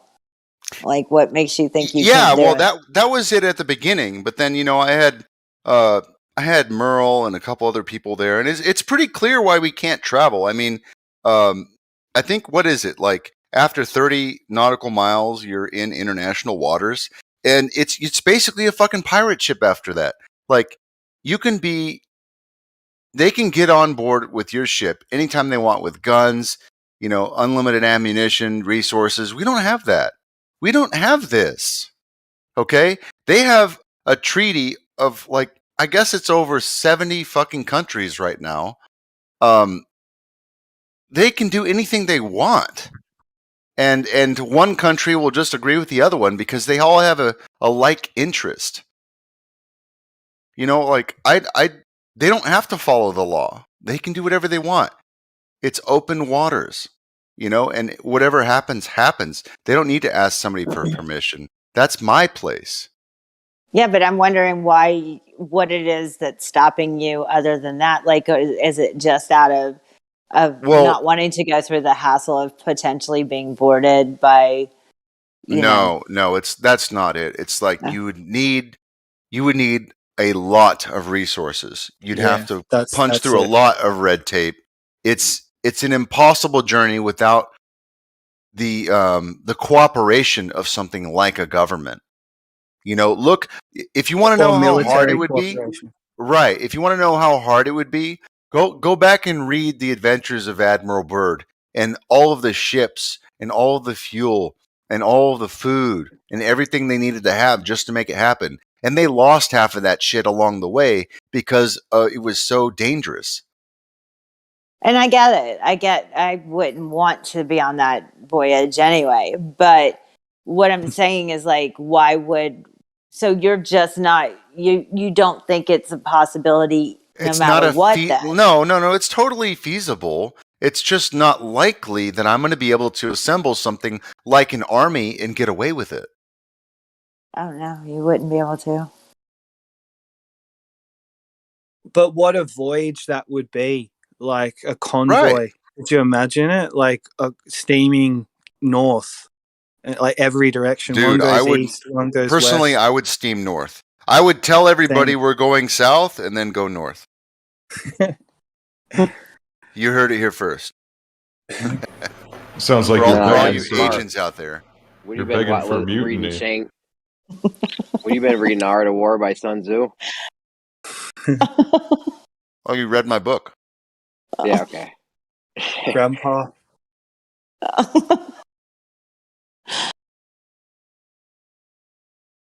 I don't know why they would get angry at that.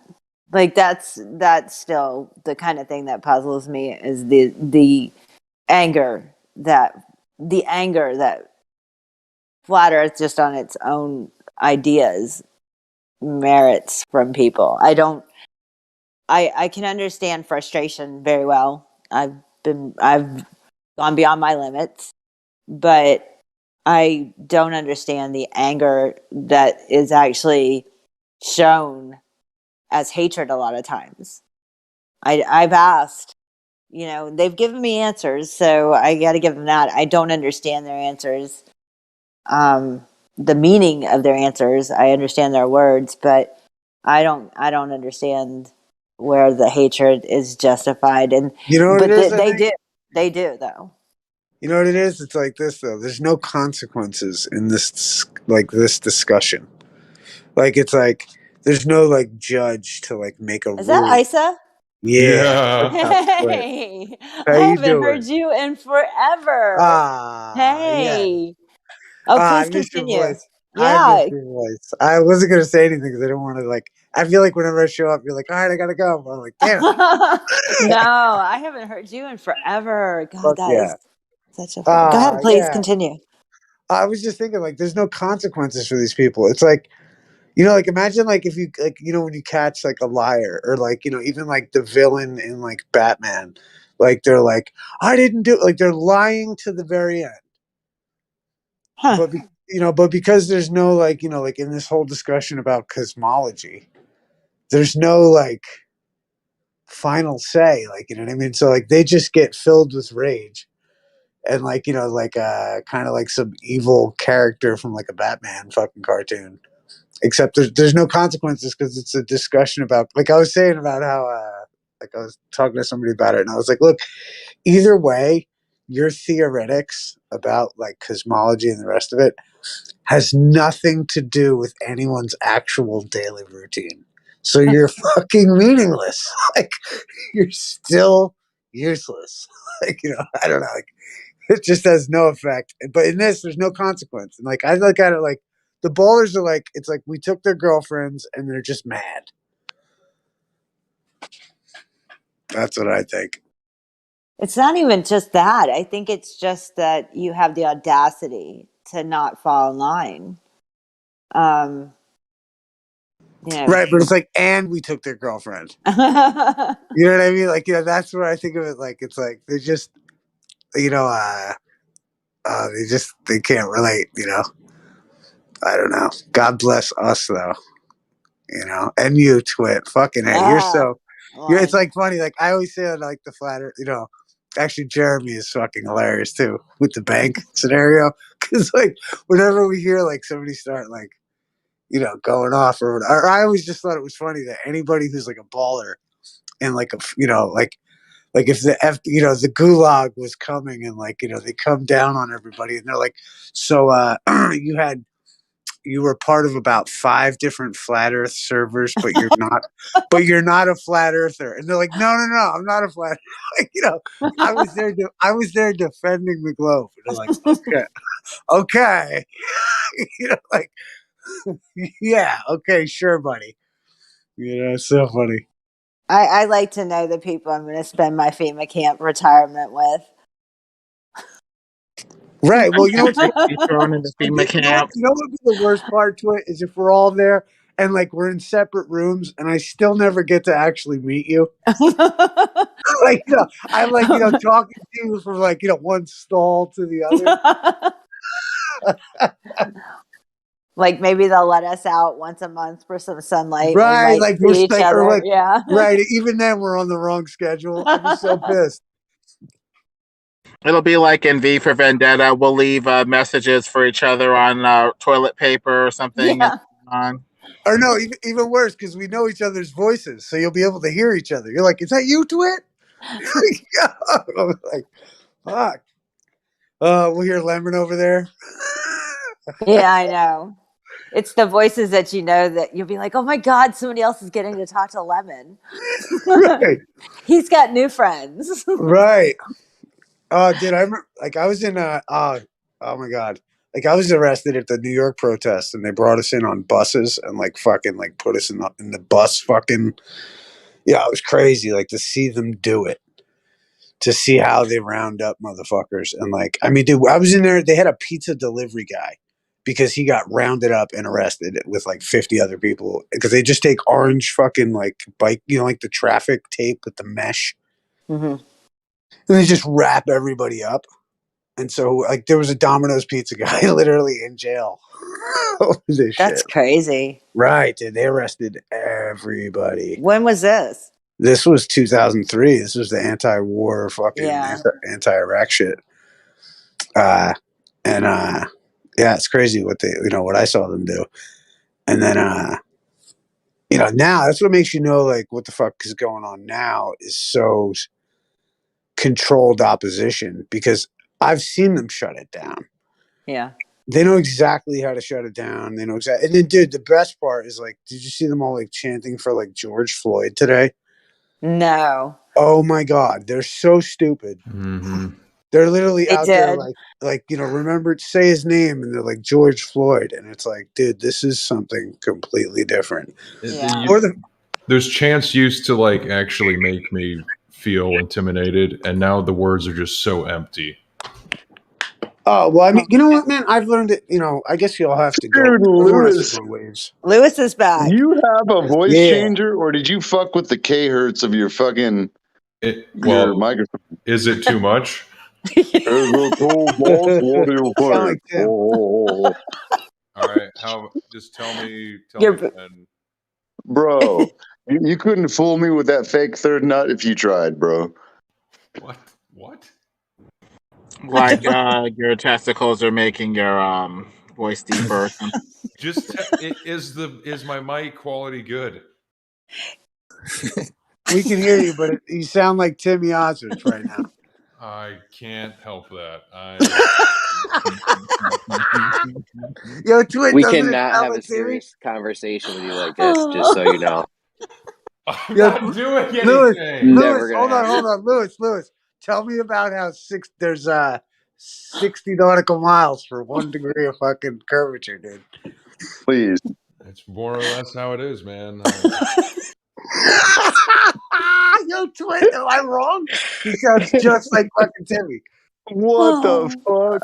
It's whatever you did is hysterical, though, Lewis. I don't know how to explain it. It's funny. Yeah, you sound like Timmy. Please talk more. It's so funny. Just start debating them because this is gonna be fucking hilarious. Oh, good deal.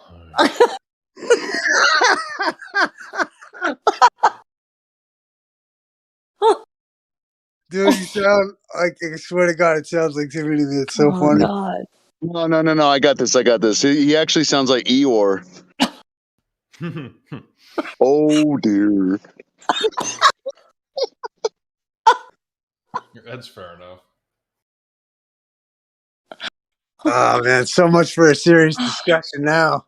Oh my God. Well, me and Rig have been talking for hours. I have talked out. Oh, that's so funny. Oh, nice. Did you been in here for a little bit? Oh yeah. I didn't even know. I just looked at the phone and figured out that there was this many people in there. I felt really rude because I've been hogging the mic, but it was just me and Rig. Right, yeah, you know what? I looked a little earlier and there wasn't that. It was like 5 or so people. And usually when there's something like that, I'm like, what else is going on? You know, like you know, everyone else over here is usually like tuned into the regular, you know, whatever, like Jeranism or something. You know what I mean?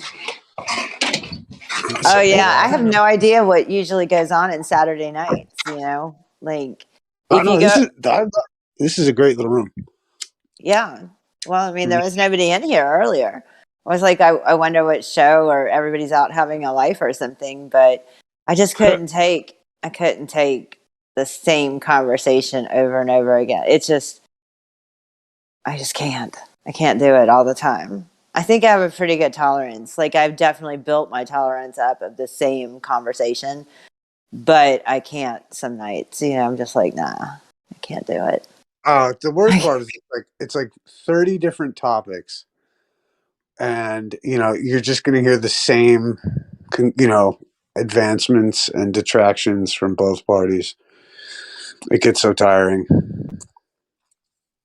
Well, especially like here's the thing with gems. It's like you're really not allowed to talk about anything that's not scientific, and I think why that's the general rule is because most of the people there only work with or like to even engage in statistics and facts and things that they can support. Like I don't hear a lot of them offering their thoughts on things. And often it triggers people in a really weird way when you bring up how you feel or think or opinions. It's just, there's something about it that they can't handle that very well, or they don't want to handle it. It's that example of the materialism taken too far. And I think what's so interesting is what is happening is like there's almost like a spiritual advancement happening at the moment. You know what I mean? Like catching up with the materialists, whatever. I love that. You read Khalil Gibran, that you ever heard him like, your children are not your children. They are, life's longing for itself, and you cannot visit their house of tomorrow, even in your wildest dreams. No, I've never heard that, but it makes some sense. Dude, Khalil Gibran, he wrote a book called The Prophets. So fucking good. But the idea that these guys are going to get left in the dust, I think that's why I think once you come to that conclusion, it's like, you debate these topics for yourself and then, maybe for others, but ultimately, like, like I was saying to them the other day, it doesn't matter what you think about fucking astrobiology. What do you mean by left in the dust, though? Because I think that there's a possibility, but I do think that in the group that I would consider probably myself being, I would be gone first, because I think that, and this is not, I'm not going to say this and I guess they're going to they would take it offensively no matter what, but I'm not intending it to be offensively. I just think that they're very useful tools for people right now, because they're actually, being the way to get to people that don't fall in line and conform to everything, like me, is to use intimidation and basically terrorist tactics. And then to top it off is to basically have people tracking down where you work and how they can impact your job and your ability to make money to keep living. So I think that they're being used. They're very much the needed crowd. Like, I think that the powers that be would definitely want to make them continue to feel very comfortable. And for some strange reason, the way to make a lot of these people feel comfortable is to keep them in a fear. And as long as they're in fear, they're willing to do whatever it takes to get rid of whoever it is or whatever Right, but it is. so interesting? You know what's so interesting about that? Stockholm In my syndrome. opinion, all it takes is one person to show the flaw in their logic. Like right now, I think what's happening with the whole, what we've been calling the minestrone over here. What the fuck was it? Like, like, it's like they've jumped the gun. Like, so many people are waking up in regards to, let's say, like, putting needles in people and shit. So many people have woken up to this, like, race baiting bullshit that's going on. Yeah, I think that's a big one. And then the problem for, all the statisticians, I think, is that they're going to be left holding the bag. Like, just like, actually, Jeremy, you got the best analogy. It's like, you're the ballers in here. It's like catching like a bank robber, you know what I mean, in the vault, counting the money, and the guy turns to you and says, "No, I was just counting it for you to make sure it's all here." And that's what I think these folks are going to wind up in the position of, unfortunately, in a certain sense, because they do have a lot of knowledge, and it's sad in a certain sense that they would be lost in the dust in that regard. What you mean, like the Glober side? Because this is, just hear me out. If I'm not caring about their globe. I don't care about the little things that entertain their lives. Like, if this is me in a position of, let's just say I'm one of the they, okay? And I circulate with people that us in reality will never. No, it's like, I mean it like this. It's like, if culture is downstream, or upstream from politics and whatever like that. Like, and this is what I've actually even fought for. Anything is like, I'm pretty much a traditionalist. You know that, Twit. Yeah. I'm an American apple pie eating, judge loving, system touting, fucking, American, and that's the thing, is that what I think is interesting, and this is what I almost think that I'm most proud of in this sense of the flat earth discussion, is the idea that flat earth had the potential to go down commie street. And I think that was averted. And most people understand the concept that you better fucking defend America, because it's the foundation of religious liberty that allows you to be a flat earther in society with full effective legal protection. Yeah. So if you don't understand your own fucking rights and you're trying to tear down the one country that fucking allows you to have a position outside of the fucking status quo because of your religious exemption, then fucking, you know what I mean? Like, this is like crucial. And I think like so many flat earthers, at least especially around here, and all the intellects that I know that push flat earth, they know good and well, I would hope, at least, you know what I mean? I heard them condemn it years ago, you know what I mean? But I've heard them come around.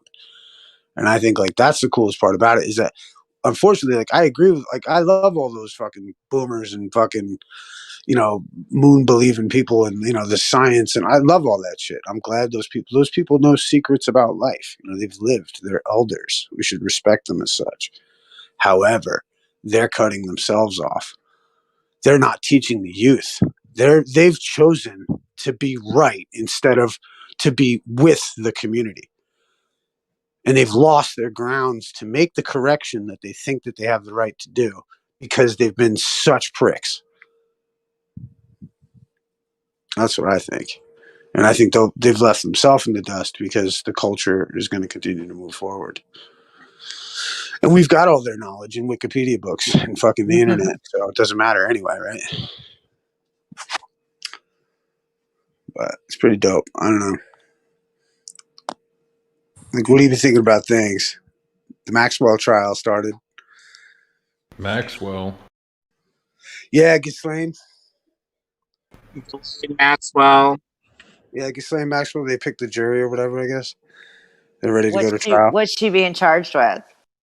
I have no idea, to be honest. I think it's fucking sex trafficking and all kinds of fucked up shit. Yeah, but I would be interested in knowing what the actual charges are, because, they could just lead you to think that it's that, but then she's like, of course, I don't know, for some kind of mismanagement of public funds or something. I look at it like, again, like, my whole proposition is this. You know how I feel about that shit. It's like understanding the fact that people are owed the national debt and there's a big fucking charade going down.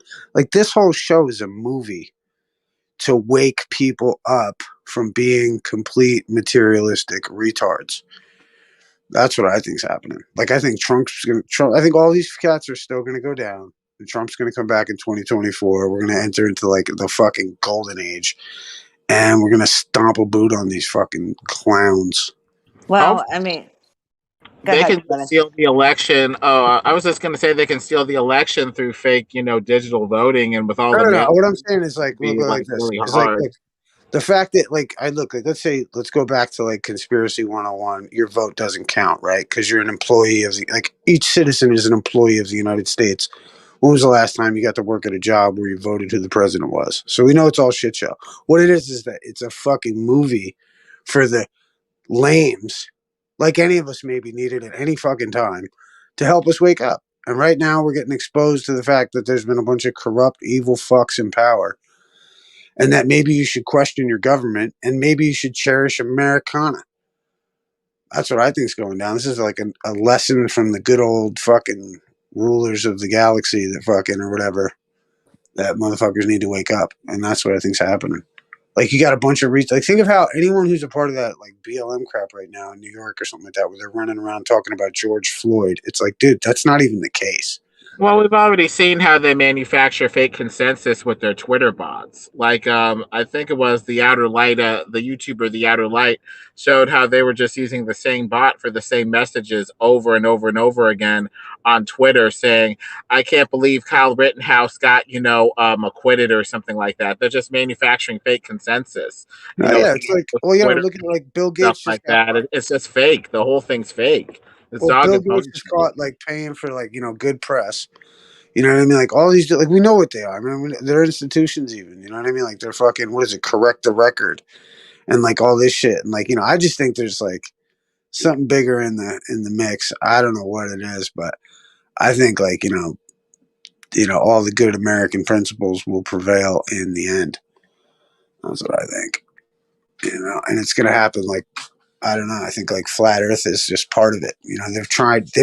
They've thrown everything at the kitchen sink to destroy this country, and I think at every turn, patriots are popping up in every fucking movement and being like, "Nah, not today, dick." Well, I put the video in the chat showing the bots and how the news is just fake. Everything is just fake. And Right. it's just crazy. They're just trying to tear America apart with race and strife. They couldn't do it with Marxism and, communism. So they just gave it a workover with, race attached. Now, instead of the haves and have nots, it's white people against everybody else. It's crazy. And the ultimate aim of it is to take down Christians. White is basically code for Christianity anyway in the West, whether you're black, white, or whatever, but especially if you're actually, white and European or whatever. It's just crazy. Yeah, even like there's a bunch of European news articles that were like caught like saying like, oh, in one article they said that Kyle Rittenhouse was a cop who killed 3 black people. Like, I mean, dude, the fucking like, it's so wild to think. And this is what's interesting is that like people are going to react and then they're going to find out it was fake. And what they thought was real was not true. And this is going to make them question media and all the rest of it. That's what I think is you never like what these people have like. I'm of the firm belief that no weapon formed against us shall prosper. So it's like Well, what they make. it's fake and the fake news is real. You really have to curate your own narrative by getting independent news sources that aren't marked for and paid for by the 5 major current corporate conglomerates that own like all of news. Well, I mean, I find it interesting. Like once, like for me, it's so interesting with the whole national debt discussion because like once you get into it, it's like you see, it's like all the people we're owed the national debt and the interest on it. We are owed it, but we think we're citizens, and citizens work for the United States, and the United States is the one that owes us. So you get lost up in their drama thinking that you owe somebody, and you never get to the conclusion that it's fucking you. And that's, I mean, economically, right? We should have had hyperinflation fucking years ago, and if we didn't, that's the fucking tell that it's a ruse. That's why general amnesty is such a thing, because they're going to take all the birth certificates, and that's why it gives them the right to pass the Build Back Better shit and print as much fucking money as they got in on birth certificates from all the illegal aliens. You know what I mean? Like, I'm far beyond, like, watching, I love Styx, Hex, and Hammer. I love all the fucking independent whatever, but there's some other shit, too. I don't know. Twit, talk to me. How do you think? I think she's burned out. Yeah. She was saying this shit for a while. No, but you did mention Sticks. Now I still watch him. I watch him every morning. I me love too. it because Me I'm too. up at 5 in the morning. I love that he's up early, like, because Yep. like he does it in Europe, so like I watch it at like 5 in the morning. I'm Me like, too. I'm there, and I comment. Nobody ever likes my comments, but but I do notice that he has. I think he slacked a little bit though over the years, and I've been watching him for years. I think that he's gotten a little too. Is it maybe he's too self confident that his views are right, because he's not on the wrong track, but I do think that he's maybe missing the bigger picture. I think he goes. I think I respect it. Like, I mean, honestly, like he reminds there's a lot of things I like about Sticks. But there's also like things that like he reminds me of like Limp Bizkit that wouldn't do shit. And I don't know why that is. You know what I mean? As much as I don't think Sticks is like that, I think he's a badass. But I think he also knows how to play the algorithm. He's not getting kicked off. He's not jeopardizing. Yeah, that may be it, because that is his living. Like, it's afforded him to have a life in Holland and he in plays Vermont. so milk. Like you can kind of read through the lines. You know what I mean? With like like he's so funny. Actually, I like his dry. I love intelligent wit. Yeah. But he's cool. But I mean, aside from independent sources and shit, like I just think that like even there, even like if you follow his Sticks, you're still following the narrative. Yeah, because he's following a narrative, right? Right. But you So, know like, what? Sometimes he's days behind too, and it's like, I know. Yeah, I know what you mean. Like something will happen. You're so funny. I was thinking that the other day. Yeah. Because it was this is old news. Right. But you think if you got to upload a video, right? So, you know what I mean? Like, I see that with MMA shit where it's like, oh, I heard that last week. You're late. Like, we're so spoiled. Yeah. And he's walked, like you said, though, it's with reason. He does walk the line on a lot of things. Yeah, and it's not just on YouTube, because, he does it on BitChute or Rumble too, that he, on his alternative news, his alternative sources. You watch Salty Cracker? Who? Salty Cracker? No. Oh my God. I don't watch anybody else. I'll have to check that out. Fucking God, you need to get on that right now. Okay, I'll check that out. Oh my God, he's the greatest commentary ever. He's like, oh my God, Twit, get back to me after you watch this Salty Cracker. He's so great because he's like, oh my God, Ziz. Like, he makes fun of everybody. He's just like a total autist spaz, fucking hilarious from Cali. Just slaying, no fucking, like, no filter. Just awesome. The last video he has is called Reminder that Black Rifle Coffee Company is mad that Kyle shot a pedo. Yeah. Oh, dude, he's so great. What's the deal with that? Black Rifle Coffee. I guess Kyle Rittenhouse had a picture with him with the Black Rifle Coffee shirt, and they fucking were like disavowed. Really? And then so everybody was like, "Yeah, what the fuck are you talking about?" You know what I mean? But this was before the trial, before the verdict, and everything. And everyone was like, "What the fuck?" And then come to find out, Black Rifle is just a bunch of cucks. They should be paying him for that advertising. This motherfucker. Well, think of it. They were betting on Woke Squad. They were betting on Team Woke. You know what I mean? And like, and that's the thing is like, dude, like people don't like. It's like anything. If you come, with like, if you come incorrect to the to the quote unquote like the streets or feel like that, you're gonna get wrecked. If you come with a little bit of untruth, and like that's the problem is that once people find out that like certain people are full of shit, it's like that's what. And then what's even worse is that you find out like I wonder what them people that are gonna find out that they got used in the BLM movement. I wonder what they're gonna do. Nothing. I don't know. They're not gonna be able to do nothing. Well, I mean, like, I'm thinking about it. They're gonna be pissed that they're gonna be voting Republican. No, because it's not going to matter at that point. Because then they need to eliminate the people who will not conform first, And by eliminate, I mean whatever means necessary to shut us up or whatever. Right, and then and then the mob is going to be very easily to control because they're not going to have any options. They've already handed over their power to the government. No, to but the this mob, government. right? But the mob, see, that the mob is retarded. The mob is out there for 2 days and doesn't know how to feed itself. The mob, Exactly. the mob is a bunch of dirty fucking hippies that don't know how to last 2 days without spanging. Like fucking, you know what I mean? Like, get the fuck out of here. You know what I mean? Compared to like, you know, the Americans that are out there ready to rock. Like, are you serious right now? You know what I mean? Like, these people are retarded. You know what I mean? And like, I know it. You know, I just, you know, what is it like? I take 10 real men to 100 fucking soldiers out there. You know what I mean? Average soldiers. You know, like that's what I think the problem's going to be for these people if they ever went there. But like, you know, think about it too: is how lucky they are and how patient the Patriots are. How patient and like understanding of gun safety they are. It's such a contrast. Like the liberals that went to January 6th to like document what happened, none of them got attacked. If they said anything, then the people there just said, "Oh, well, you're retarded," and they just carried on. They just totally ignored them because conservatives don't care. They don't care about you. Whereas, Right. you know, Kyle, they tried to kill him. Yeah, I mean, you know, that's what's fucked. Is like, I mean, shit. I was on a friend of mine that I know from when I was growing up. He fucking, you know, black kid posted fucking, you know, a thing trying to show how, well, look what they did to Trayvon Martin versus look what they did to Kyle. Oh my God.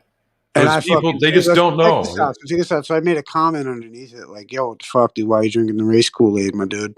And then this one chick, like, you know, and at the end of it, I was like, "Whoops, wrong meeting," you know, like, you know, the Bill Hicks were kind of reference. Mm-hmm. And this chick was like, "Yeah," like somebody responded to me, like, "Yeah, the meeting you want is the one with the white hoods." And I was like, "Wow!" I was like, and I went right back on her. I was like, "Nah," I was like, "I'm not a Democrat." I was like, "Democrats made the KKK, bitch." Like, you know, fucking, I don't know. I went off, but like, you know, it's. You know, it's these people are, you know, retarded. And the thing is, I think that they're going to find out that they're retarded because it's like, you know, it's like trying to do something stupid. You know what I mean? And figuring out along the way it ain't going to work. But I think they're so backed by, you know, there's too many political interests in this downfall of our country. But I think what's interesting is that we've got in the background the Durham report, which is going to come down. Like, our military don't fuck around. We're a republic, not a democracy. So we don't give a fuck about what fucking 51% thought over the 49% when it comes to jeopardizing the republic. And they're going to let these little gay fucking generals and have their 4 stars and shit like that. I think anyway, our boys are just sitting there waiting. It's like a bunch of people that just got caught selling mad drugs. And they're just waiting there, seeing who's taking the money, seeing what the next guy's doing, and then boom, these niggas are fucked. That's what I think is going on. This is a setup, and they caught everybody. I really do think that, and I love that, like that line from Trump where he's like, you know, I'd love to lose everything, find out who's loyal, you know, and then come back. You know, it's interesting. I think there's a lot more afoot, and I got a lot of, you know, I'm on the hopium still. Yeah, I can tell. Yeah, I'm like, well, you know what I mean? Like, dude, like, and I tell you what, this too is like, why would you not be? You know what I mean? Like, because I look at it like, yo, God made the sunshine for me, put the fucking stars up there for me.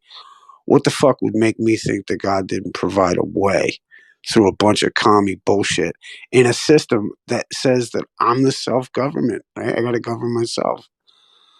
So if I can win in courts and fucking wreck people daily, then why not? And that's what I think we all have to do. And I've been saying that from the gate is learn this legal shit, never get an attorney, go in and sue everybody that would, you know, deny equal protection. Well, there's a disadvantage of trying to protect yourself, which is you can get more emotionally overwhelmed. But, you know, principally you could.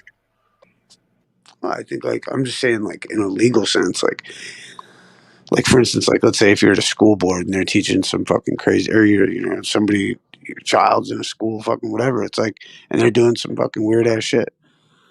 I think the next move is, you go sue everyone who runs that fucking school, like privately and publicly for fucking, misuse of your tax dollars because you can't send your kid to a normal school because these people want to cater to this satanic bullshit. Or how about this? You either teach fucking, flat earth, or we just don't even teach any of this shit. And we go back to the way it was. But I think I think we do have leverage to sue these people. I think that's the move. Because nobody wants violence. Nobody wants to fight these people. And it's so cool is we have the remedy of the courts, but we don't know how to use it yet. I don't know what to say about that. Whoa, nobody wants violence. That's right. Well, rightfully so. Whoa. Do you think maybe nobody wants violence because of the ramifications? Well, I think only the ignorant. I think only the ignorant of violence want violence. Like anyone who's seen violence, like doesn't want violence because it takes a lot of fucking recovery afterwards to get back to where we already are. I'm gonna ask a basic question. Don't read into it too much. But are you for slapping your child on the ass? I mean, no, not really. But I understand where you're going with it. I mean, I think there's other ways to reprimand a child, personally. What, are you going to take him to court? No, but there's other ways. There's other ways, like, I don't know. I don't know. You know what I mean? Like, there's ways, like, I remember what used to kill me was my mother said that I disappointed her. That was all she had to say to me. You know what I mean? It was like, I didn't need to get fucking. Yeah, but you respected your mother. Right. Yeah, these people don't respect us. And a lot of people on our side or the opposition or whatever, I'm not even on a side, but I'm just saying that these sides, a lot of times, they don't respect each other. So there's a lot of people who do want violence. They just don't want to get in trouble for it. Well, no, it's like, I can imagine Issa's kid would definitely have the concept of conditional acceptance figured out by the time he's ready to get spanked. God willing. Would have new perspective. And two, it's like, I'm not, hey bro, like, I'm not for like, like, dude, I've grabbed a bunch of people by their fucking throat and put them against the wall in my life, dude, and fucking made them realize that maybe what they, they didn't want to do what they were doing. I'm not for fucking, like, I'm no pacifist. And some people, that's the only language that they fucking understand. Do you know what I mean? Yes, but the problem that's is what I'm talking about. Of course, bro. Like, you know what I mean? But I mean, dude, you know what I mean? I've been in enough Those fights. people don't learn. Those people don't learn from getting a punishment, a physical punishment. They just get reprimanded. You know what I'm saying? Like they may learn a lesson and they may not do it again. But the people that have to go to that make you go to that point, they're not the type that really is going to philosophically understand it ever. You know what I'm saying?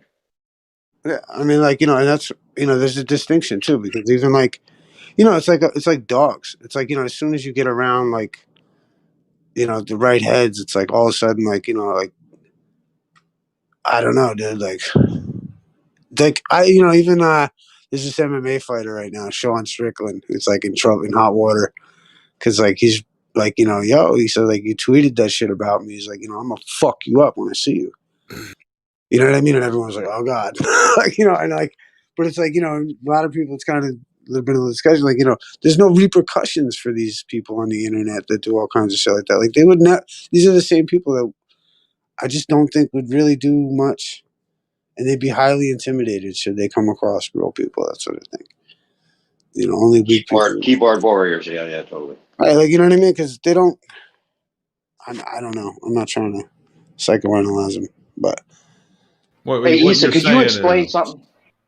You're could just you explain saying, something? Because go ahead, Liz. You're just saying that if it comes down to it, you're not worried about them in a physical confrontation. Well, no, I mean, I don't underestimate anyone. You know what I mean? Like, that's the thing too. And I take all threats, like, seriously to some extent.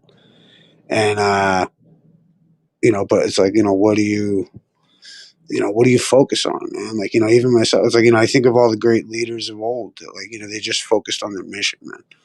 And like, it's like people are going to be upset, like, along the way. anytime, you're not going to, if you want to, what is it like,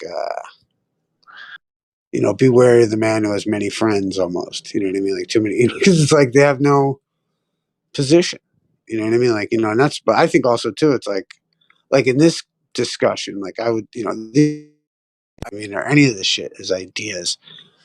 And, anyone's going to get triggered by it, I almost pity more than anything. But yeah, no, I don't underestimate it, but I also just think like, I know through like, let's say like people that like would talk shit about like girls. You know what I Yeah, I mean? was just thinking about they're, you calling out Shill Scanner. And well, no, I you mean, were challenging I him to a don't even fight want to that get one into time. It was that. funny. Yeah, but it was Well, because I of the didn't way want you to, treat I a didn't want woman. to get into any of that shit. No. But like, But I you don't talk about it. I mean, well, no, but I mean, like, I've seen it. Like, let's say, like, you'll hear somebody, like, some dumb motherfucker say that he had sex with a girl, and it's like, no, you didn't even. And it's like, why are you like? It's the same dude that's gonna act all tough over here, but then, it's built off of a lie, and then, what I mean? It's just like it's a type to me. So I guess I like make that's that comparison to the faking the moon landing. Like it's like the guy in high school said he slept with the hottest chick, and then you find out for sure that he didn't. Like you're gonna believe anything he says about chicks after that. or like they're gonna defame, like they're gonna be like, oh yeah, she's a hoe, this, that, the other thing, and it's like, yeah, you don't even like actually, like you're just making shit up, and it's like, that's interesting that you would do that. I don't know, but like, it turns out the same person is over there telling their friend, or they go to college telling them all stories about high school, and it ain't true. Maybe I don't know, like just that kind of vibes, like because the same dude is still not getting laid. But hey, Nisa, could you explain what you mean? And I've heard it many times, and I maybe understand it more than others, but don't completely understand exactly what you mean by "we are owed the national debt." Can you like make that very clear for people what you mean by that? I just mean like like we entered into a bankruptcy system, and in order to combat that, like people were given birth certificates. That certificate is an indented deed, and all indented deeds are referenced to title to either gold or land. And so when you got your deed, your birth certificate, you gave it over to the state, and the state monetized it. The evidence for that is that you have a birth certificate card or a social security card that they sent you. And on the back of that card is a letter and 8 numbers. And if you look on a dollar bill, you'll see that the serial numbers or whatever it is identical to somebody's number that's on the back of their social security card, plus a letter, because the letter is the bank, the federal branch it was issued from. So you'll see a letter. It'll be A through fucking, I think whatever 12 it is, F or J or some shit. And it's like A through F, they're all different branches of the Federal Reserve. And your number is on a dollar bill somewhere because you gave them an indented deed worth a specified amount in a bankrupt system. I don't think that's how it works, man. That's fine. Isn't money generated each time someone's born? Well, when the birth certificate is given into the Fed or, to the Federal Reserve, that's when they have an asset to monetize from.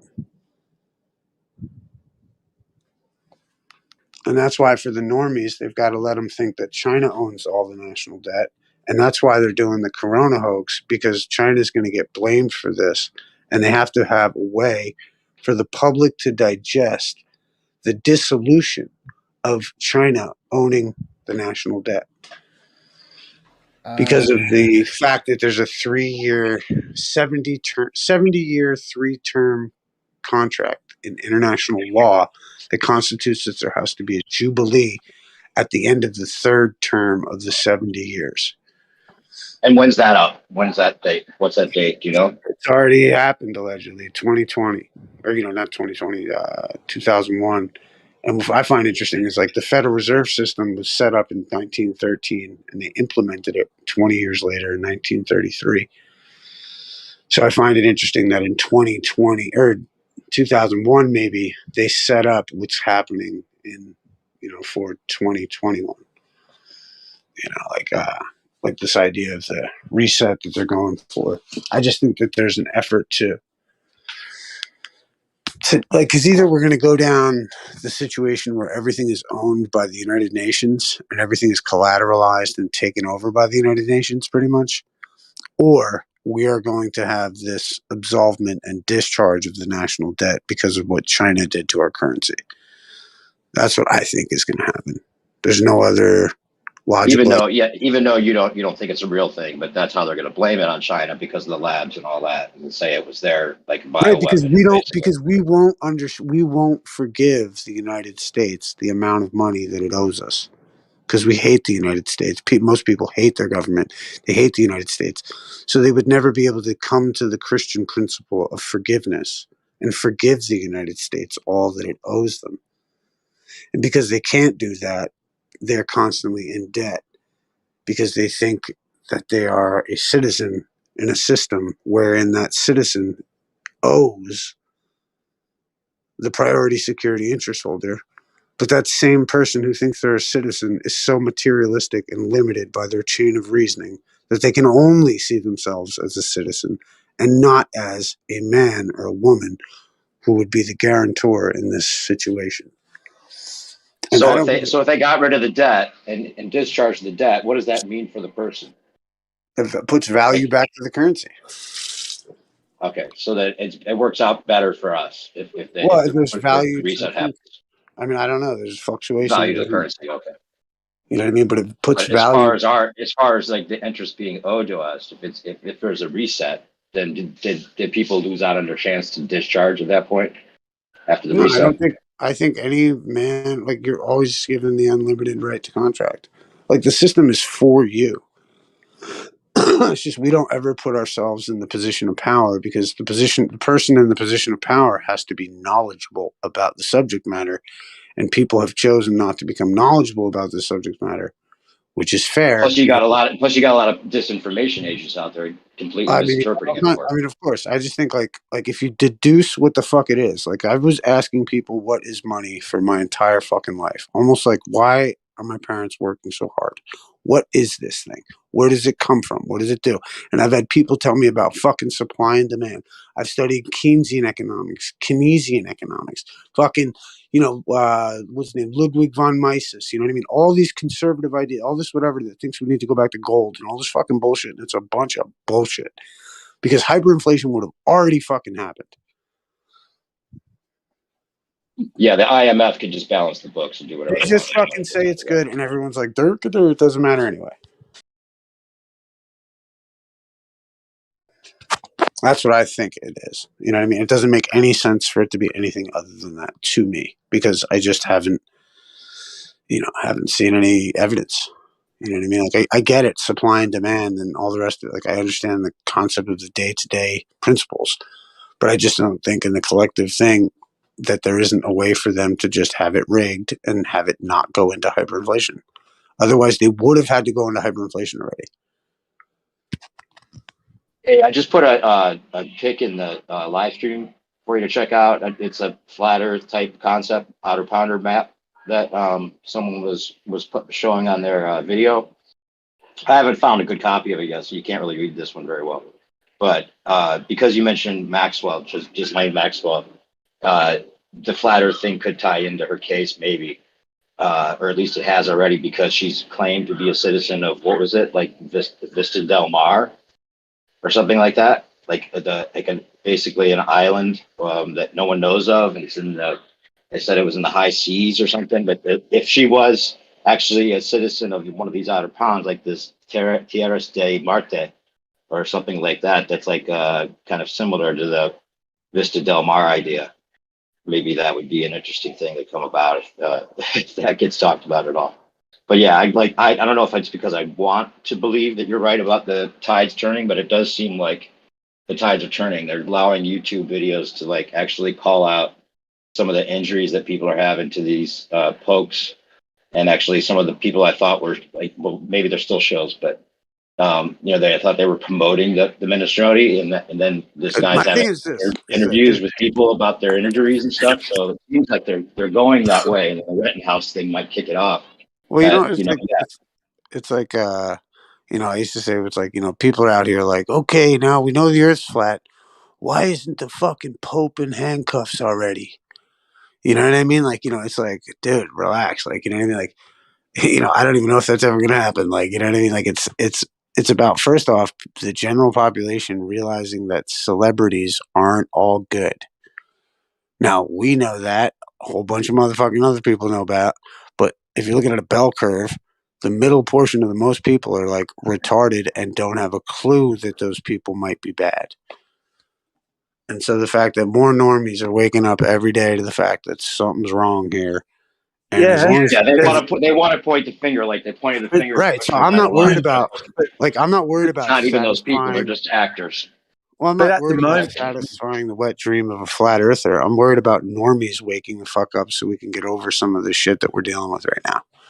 Well, at the moment, there's good evidence of that because the world's on its feet. Every capital city had like massive protests yesterday. 500,000 where I am. Like every kind of person you could think of. Like it's on. Well, that's positive. Everyone on their feet together. Yeah. And the It's gotta crazy thing start about somewhere. it is, I think that's not to downgrade what you're saying at all, but I think that's part of the script.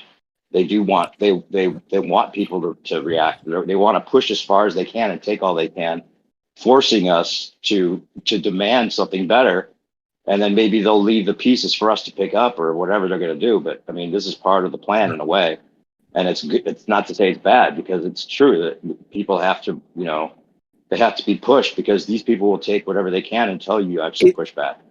If everybody stayed at home, they've won. Right. It's a game. It's Right. us It and is. them. It's It's a big us game. and them. But it's not just a game because there are some real serious shit happening. There's some real serious shit happening. Well, it's just I know Earth. too many It's just people. Earth. It's just the material plane. That's all No, it's up I'm for talking about grabs. the minestrone. Yeah. Well, yeah. They I can't guess, take whatever your that is. soul. They can't take your mind unless they lock you in a room and electrocute you Sure. for a while. Then you'll conform, Right. won't you? Maybe. But Yeah, and if it's somebody said free earlier, will and choice. when I jumped in earlier, I was going to say somebody was talking about how they're going to get rid of all the dissidents.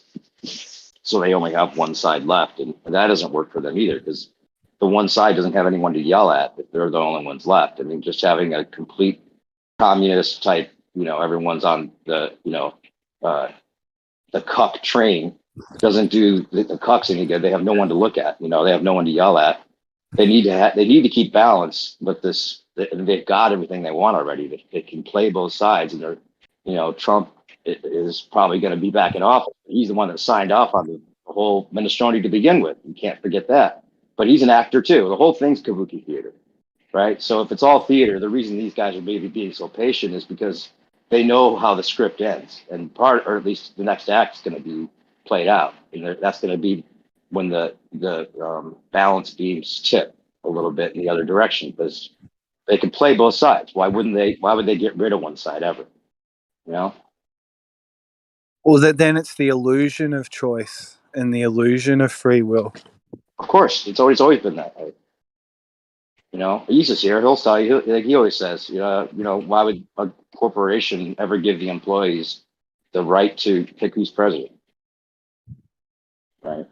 They may think that the employees think they chose who's president. That's even better. And I don't believe that the votes are really counted, or I think all of the recount is all acted out too.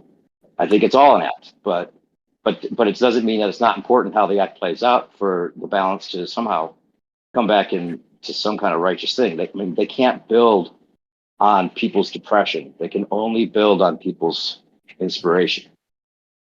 People have to. This is why the difference between the crux of take like the difference between what Trump represented versus what these fucking clowns are doing. The difference was, and because everyone was like, "Oh, well, he brought the vaccine," and it's like, you know what? It's like he was not mandating it either. So it's like if you wanted one, you could have it. If you didn't want to own, then it was okay. And that's the main difference. And like, so people that are like anti-vax are like, he's a fucking he's a fucking evil devil working for the drug companies.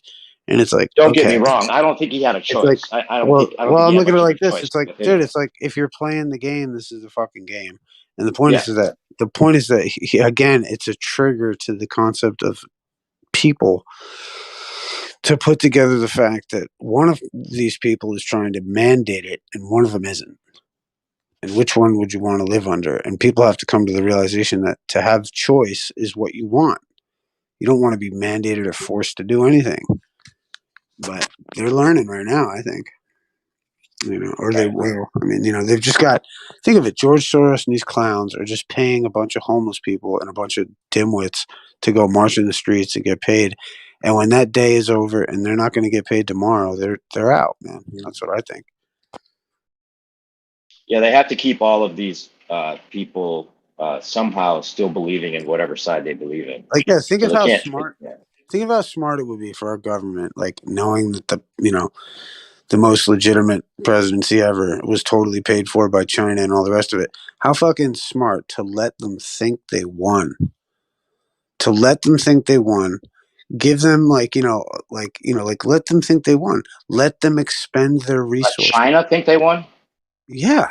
Let them think they Oh. won. Let them Yeah, expend but don't you think they're all in on it together? It's like they already know how Act 3 starts and ends. No, I don't think it's like I really don't think like everyone is on the same page so much so.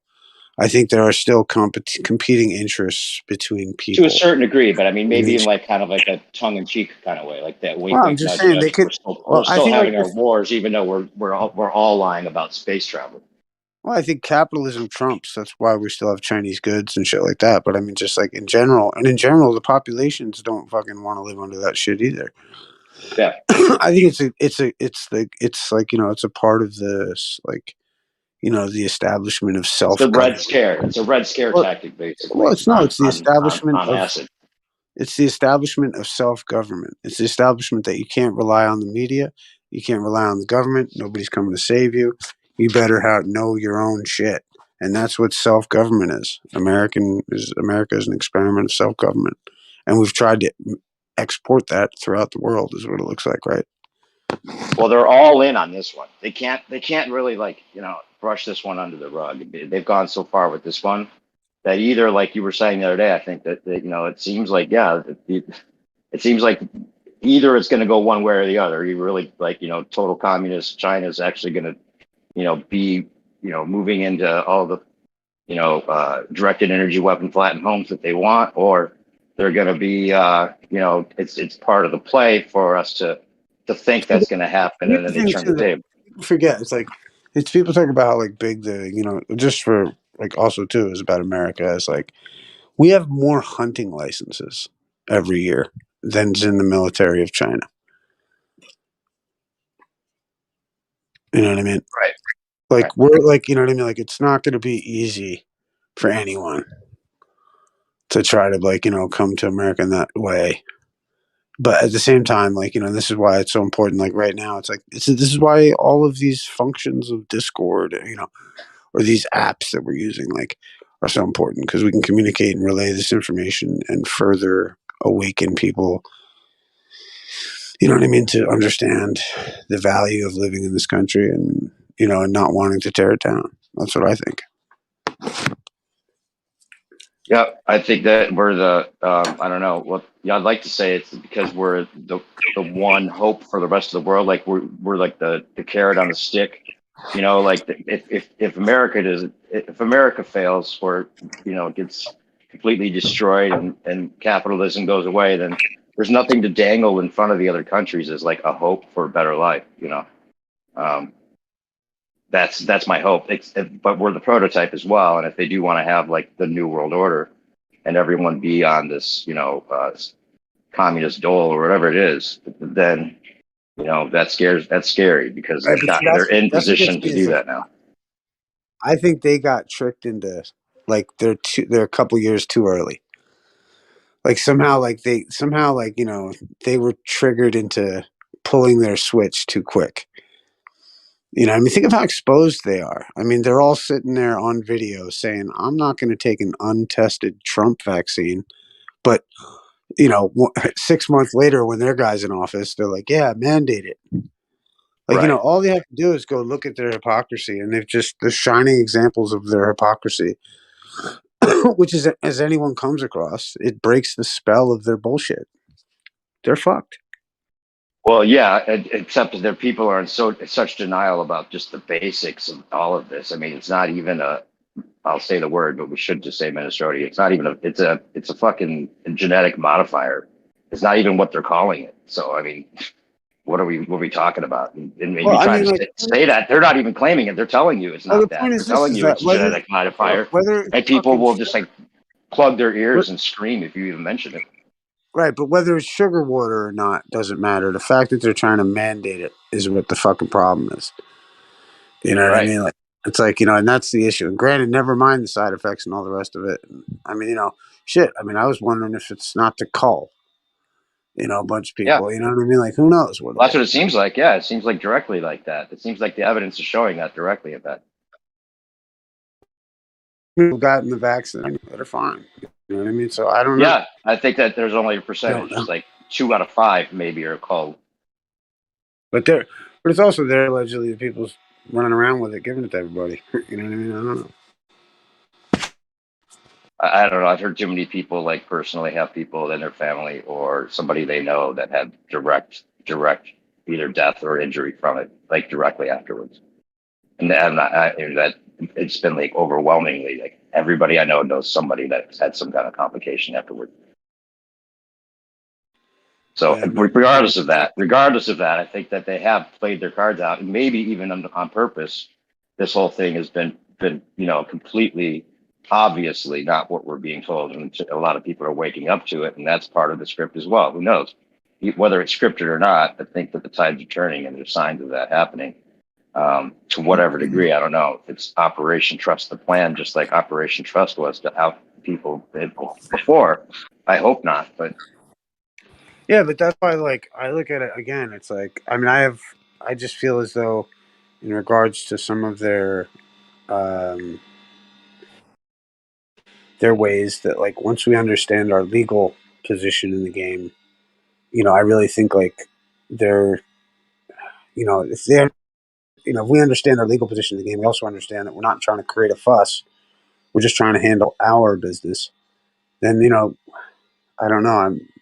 I'm confident in that. You know, yeah, I think even if it's not true, the confidence that it's going to happen will make it more likely to happen, regardless. Well, I mean, something that it's like, I mean, well, see, like, I'm a firm believer that they are following these rules, and the problem is that our misunderstanding of the rules has gotten us in trouble. And when you understand their rules and you show them that what they may have done is whatever, they are left with like a do not compute, and they have to reject. Like, they have to dismiss because it's like, do not compute, do not compute. This is why I looked at it like, if AI comes in and it's like AI officers, then, you know, you could trip them up by the matter of the law that they may have failed to provide. You know what I mean? Because they can't compute. Yeah. They're like, oh my God, error in the system. Right. I just look at it like it's hacking the court system because it can't move forward without the correct protocol. The problem is that they put so many people in jail every day using the correct protocol for themselves, and nobody does anything. Nobody defends themselves, or not even defends, but like nobody makes the case for themselves. Right. Nobody says, I'd love to, so long as you can show me you deprive equal protection due process of law by failing to provide a genuine accusatory charging instrument for my inspection. Like, you know, that's what we're not doing. Because, like, it's like everyone that says to me, like, oh, that stuff doesn't work. And I go, oh, did you go in as the priority security interest holder asking for a genuine accusatory charge? No, I didn't do any of that. Okay, then shut the fuck up about what I'm talking about. Right. Yeah. The AI bots will be just like the police, though. They'll try to, you know, they'll just put you in there and let the courts deal with you properly. Well, and that's why I said, like, yo, the judge is a competent one. That's who you want to have handle your business with, because the judges are right. Well, I don't know. I'm not in the mood to get into it all right now.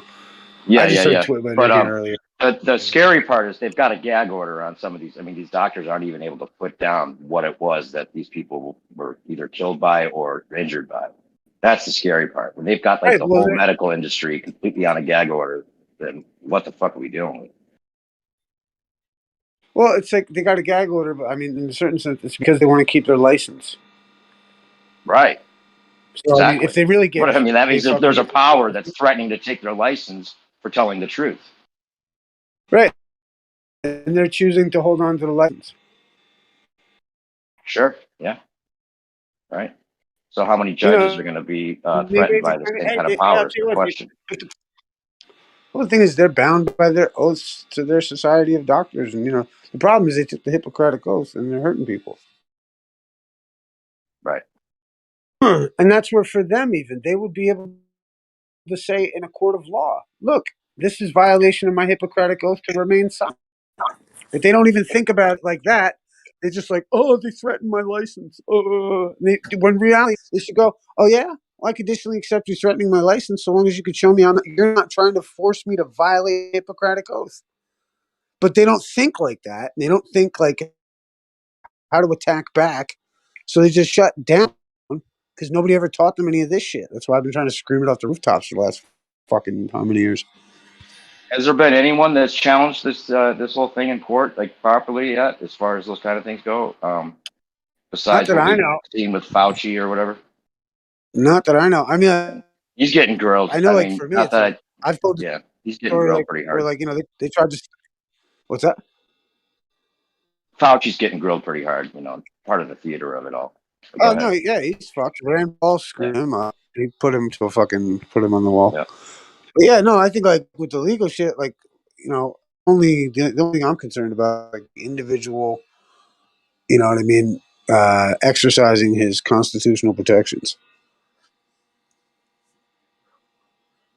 Yeah. Exactly. That's it. Like you know what I mean? Like it's like, Um, and that's where I don't know. I'm not gonna get into it, but yeah, that's what it's all Well, they're about. using the good of the whole. They're using the good of the whole as the excuse for everything. So, I mean, if they can basically make it so that nothing can even be mentioned about this being not what it is, because then you're a domestic terrorist, and those are and that's implemented, and that's the definition of a domestic terrorist when you're not considering the health of the whole, whatever those terms may be, you know. Then I don't know what the court can say about that, because unless they actually call it the whole thing out as fake as fuck as it is, I don't know where you can go with it. You know what I'm saying? It has to actually be called out for what it is, or what it seems to be. Well, I mean, like let's say you were gonna go like sue any of these industries, you could probably use what was entered in the congressional record with Rand Paul. Sure. You know, you could like reference But it, and you could, Rand Paul's still calling it a real thing. You know, he's still regarding it as a real thing. like I said, like what are you gonna? Are you waiting for the Pope to be in handcuffs? Like you know, when do you ever be satisfied? And this is the Well, other thing too. Is I'm like not when. trying to be a naysayer. Well, I'm no, no, just I'm not saying. going to be. I no. I'm Yeah. just saying. Like this is my Yeah. thing. Is that, like when you know, like I don't know, man. If you're always thinking you're losing, you know what I mean? Then you're a fucking loser. You know what I mean? Like I don't Right. know. Like you know, it's Well, you about got small you got to victories. look at It's it not paying. realistically and see what the Well, I mean, obstacles not paying. are. You know, like not paying attention to the whole MK Ultra program of letting that shit ruin your day. Right. You know, like I like. I mean, it's interesting, but it's not something like you know, I'm not like vested in whatever. But when it comes to me and mine, you know what I mean? That's different, right? When it comes to Yeah, what? it can consume people. The Right. worry, It's the like fear. Yeah. yeah. Before you know it, you're arguing with your friends over politics for no reason. Right. When you could just be kicking back, listening to a cool tune, or Right. like, you know, walking the dog or something, having a nice time. Well, I mean, there's times to fucking breach these topics, man. Like, you know, like I get certain points where I'm like, look, you know, I'm almost at a certain point where it's like when certain people, like, I don't want to be around people that are going to think too far differently than I think on certain things anyway. And once you find out, they find, you know, that certain thing, particular thing, it's like, okay, cool. I'm not checking for you. Like, you know, I'm not going to be hanging out with you. Unless it's Tim Osmond or somebody like that. What was it? Right. Unless it's Tim Osman or somebody like that. No, you I'm know, kidding. Timmy. But that's the thing, though. Timmy's so like, dude. Like, the only thing I disagree with Timmy on is flat Earth, probably. Do you know? Yeah, I know. Like the dude Yeah, I've had that the fucking conversation 9/11. with him. Oh, that's Did you ever watch man. that clip with him and Witsit? Did you ever watch the No, clip no, with him I and Witsit? didn't. But I No. imagine it's hilarious. Yeah. I didn't know. I'll send it to you. Anyway.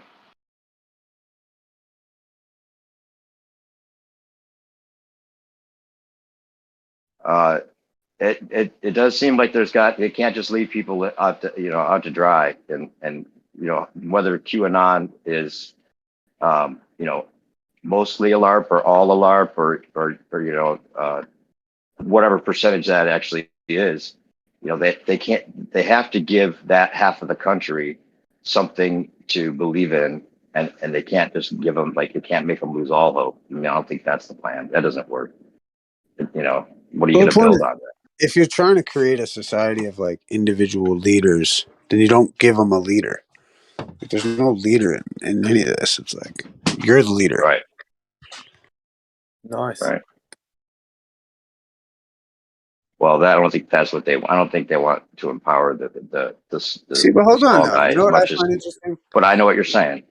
This is what I find interesting, right? Like, I love, Kath used to remind me about it. Like, the idea that millionaires don't use astrology, billionaires do. Right. And so it's this idea, like, the story of the stars is really kind of intriguing in the sense that, like,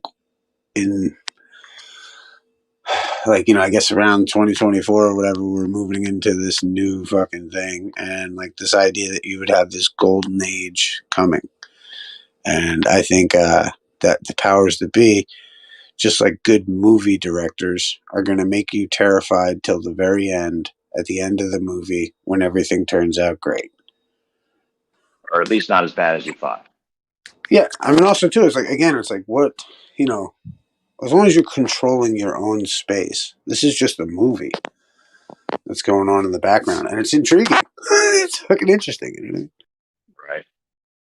Yeah, I don't think they can build. Like I said, they have to build on our spirit. They have to build on our hope. And if they just kill it altogether, they're not going to. That's not going to be a reset. That's going to be just a sad ending that will never be a rebuilding. There'll never be a rebuilding period for them. Yeah, as far as I can tell.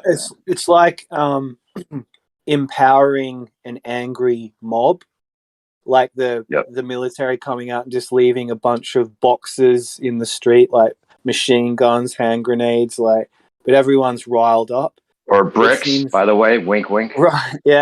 Yeah. I mean, I think, what do they say? Initiation or enlightenment. With enlightenment, a lot of people probably associate positivity and things like that, but it has like a upheaval process as well initially, and then I think we have to heal from the shock of finding out that our world wasn't what we thought it was as well. I mean, that's a huge shock. Yeah, I think Profound. that flat Earth might actually come into play with the reset. To be honest, like Issa was kind of saying, were you thinking that too, Issa? Like that might be part of what they use to reveal, like to start with the rebuild, like give us the flat Earth truth, and then let people deal with that. I think they thought, and they may very well still. It's like, they can take any group of people and make them pretend to be part of a movement, but like, flat Earth is like, it's a part of like an extreme, just like, potentially, like, the LGB whatever movement is, the fucking, all these different other fringe movements, like, coming together to like, burn down the system, man. You know what I mean? It's just a big fucking CIA op.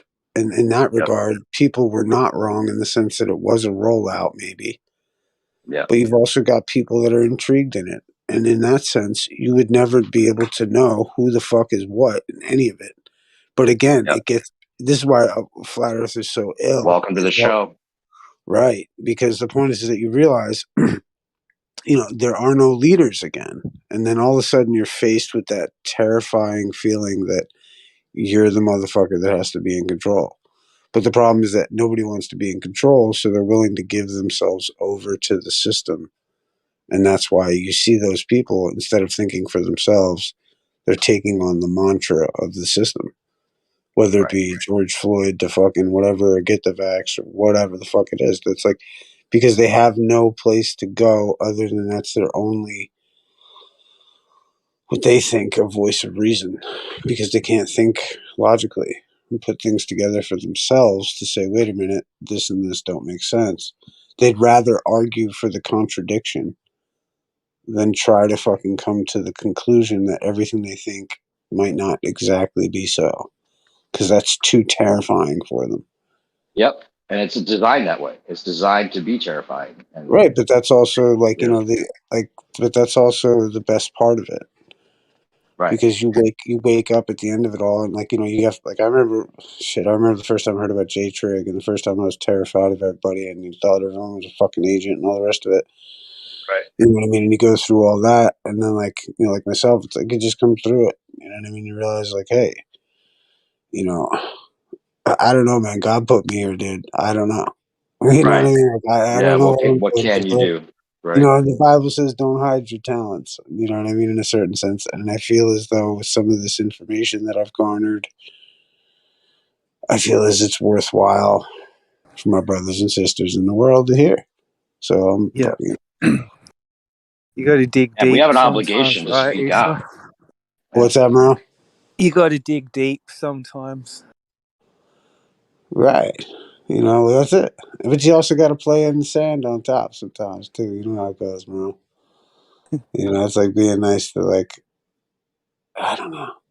Yeah, just shoot the shit sometimes. Like, if you're always thinking about the end of the world and this Right, situation, dude. It's like, just Jesus going to Christ. break your synapse. Right. And, you know, Yeah. you can't, I don't know. Holding, like Atlas, right? Holding the world on the shoulders. Right. And then all of a sudden, you know, you're making yourself a martyr. And then, you know, you're full of self-pity. And then, you know, you're back into the nihilist trap. Because they've got you thinking that the sun's going to explode in 3,000 years. And fucking, you know, and then fucking, you know, so what's it matter anyway?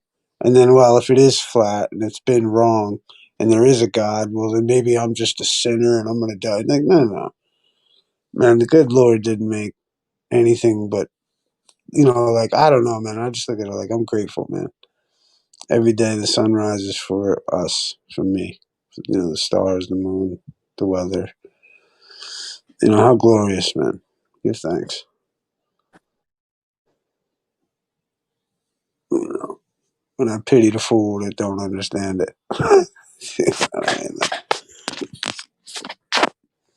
Well, people don't know where to look. That's the problem. You know, like it takes a lot of time, like you were saying. It takes years to get a grasp on this stuff. You know? That's where the internet can be a double-edged sword. Like, it can be your friend, but it can also, again, consume, because you can seek refuge in it if you're afraid too. You know, and then you're looking for another voice or someone who thinks like you, gets it. Then you've got those attachments. I think it's genius, but again, what East is saying, like being your own leader, you have to become a little bit more self-reliant as well and get strong in yourself. I guess see yourself like in a bit of a survival commando course a little bit, and you got to train Right, sometimes to stay strong. but you also need diplomacy. Like, if you're your own nation, if you will, then you have to have a diplomatic side to you. And this is what's interesting about the term capacity. That's what I always thought was interesting, was the term capacity. Is that the idea that if you're acting in the capacity as, you know, the diplomat, then you have to be diplomatic. If you're acting in the capacity as the protector of your land, then you're going to be fucking, like, you know, ready to protect shit. There's different capacities. If you're going to be the, you know, the husband, that's a capacity. If you're going to protect your grandmother or go bake her a cake, you know, that's your grandson. So, or, you know, you mean you're, you know, for your whatever, you're, you know, you're like, there's different capacities of who we are. That's why even like, and then if you're going to go get a driver's license, well, then you're a U.S. citizen, maybe. You know what I mean? But you're not exclusively just that thing. I don't know. That to me is just so crucial to the philosophy of any of this shit. Is like, you know, you're not limited. Just because you're a Christian doesn't mean you're going to hell. Do you know what I mean? Like, I don't know. Yeah, definitely. No, well, this game was well in play before any of us got here, right? And we didn't get sat down and told all the rules, all the negotiation tactics, how our brains work, how to harness our emotions and not get triggered all over the place. Would we have listened? Probably not. You know, and how better of a way to teach us than through this like coyote method of like, yeah, the making Trojan us horse style, man. I fucking don't. Like, this is what I've said too. I don't want the globe to go anywhere because It's I wouldn't. genius. I've got more respect for him now. I wouldn't want to deprive anyone of the glory of waking up from it. Mm-hmm. Word. Oh, so your connection's fucked, man. I think you need to rejoin. Oh, mine? I'm glad no one told me. Not at a party, not anything. No one pulled me aside and said, "Why?" Probably nobody knew. You were the first one at that party. I remember you talking about being at the party, waking everybody else up. That was intense. Yeah. Because this guy was telling me about aliens. When he was young, like he said, this craft pulled up next to his family's car, and his sister and him were in the back seat, his parents in the front, and a craft pulled up next to them in a field. It was just hovering next to the car, and that just went out into space. And I said, "What makes you think it went out into space?" And that's where it started. But yeah, a lot of people are on acid too. So yeah, you never know. Speaking of philosophy, I put a couple of quotes that pertain exactly to what you were saying. He said, well, what we were talking about. And there's a good talk here if anyone wants to check it out about controlling the masses. It's like if Joe Rogan were half black and 10 times more intelligent. The guy he's interviewing does a pretty good job of explaining in layman's terms what's going on a little bit, and how people are influenced and what it means to the most important thing is to speak what you know to be true at this time more than any, even if it means completely being a social outcast, because it's kind of crunch time right now. I gotta hang up though, guys. I just wanted to drop in and say what's up. Oh yeah, it's a dope one from Carl Jung. Yeah. No. Those are in the talk that they're talking. Those are screenshots from that talk that I put in there. So Yeah, it's dope. Yeah, I mean, Tessarian's good to listen to too. Yeah. Although he's a little bit. Although it's been a while since I visited. Like, you know what's funny?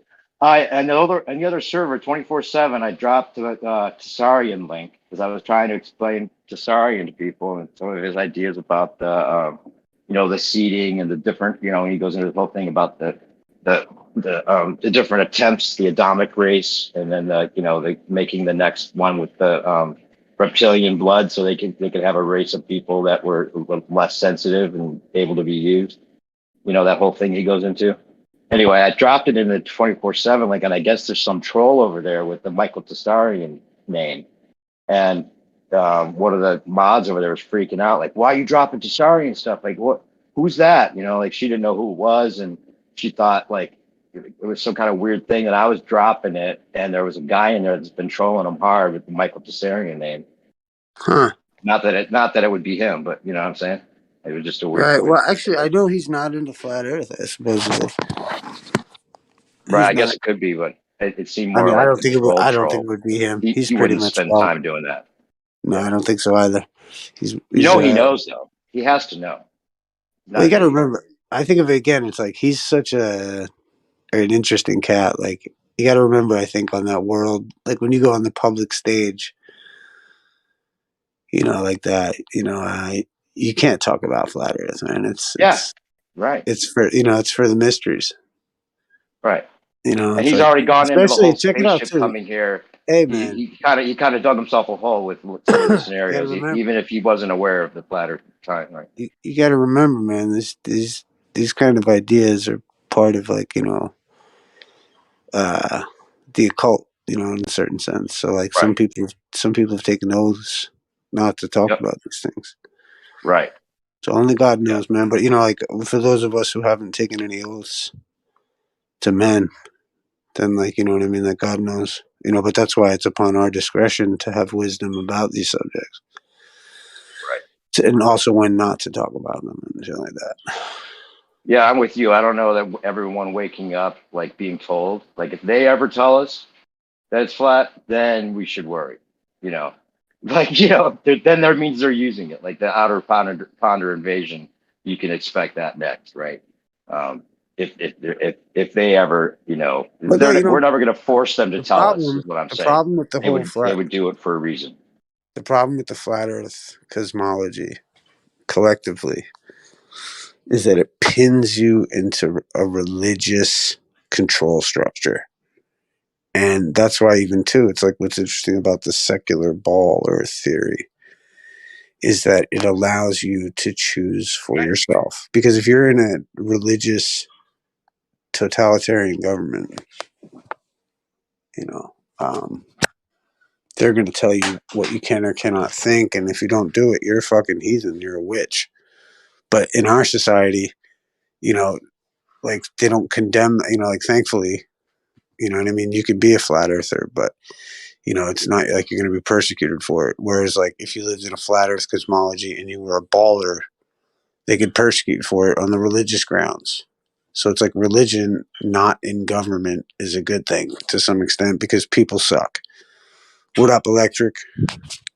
Yeah, I've used that same kind of thing. Like, or actually, you said something similar to what I thought about the same. The whole idea of this, the creating a society that's not secular. And if we had like the other, if they had told us the truth and or what the version of some people think is true about like us just being in this snow globe dome type, God looking over your shoulder all day long type society, In it all might have night. sucked worse, right? That would have sucked, right? And if they use flat Earth to start Bible bashing people again, and that's where they're going with all this, then that's even worse, right? Yeah, you know, any of that shit is. Yeah. That's the point. People What's up, suck. Ethan? Yo, what up, brother? How you doing, man? Sorry, I was muted. I was like, "What's up?" Oh, Right on. What's yeah. up, I gotta Graham? flip back to the page. Flip back to the page. Where was I? Oh, there I am. You Right got it. on.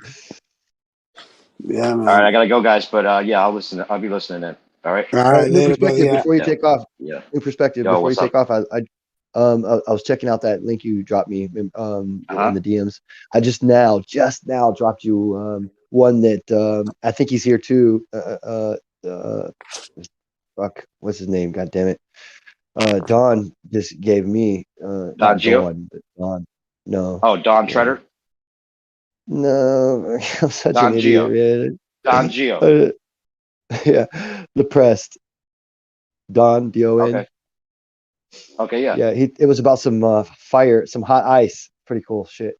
Oh, okay, cool. I'll check it out, bro. Yeah. Awesome. All right. Thanks, bro. All right. Good Yeah. talk. Later. It's like I never know his name. I can't remember the first part. I just know Don. Don. You know.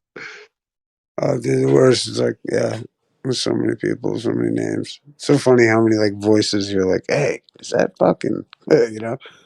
Oh, it's funny. Twit was in here, and Oh yeah.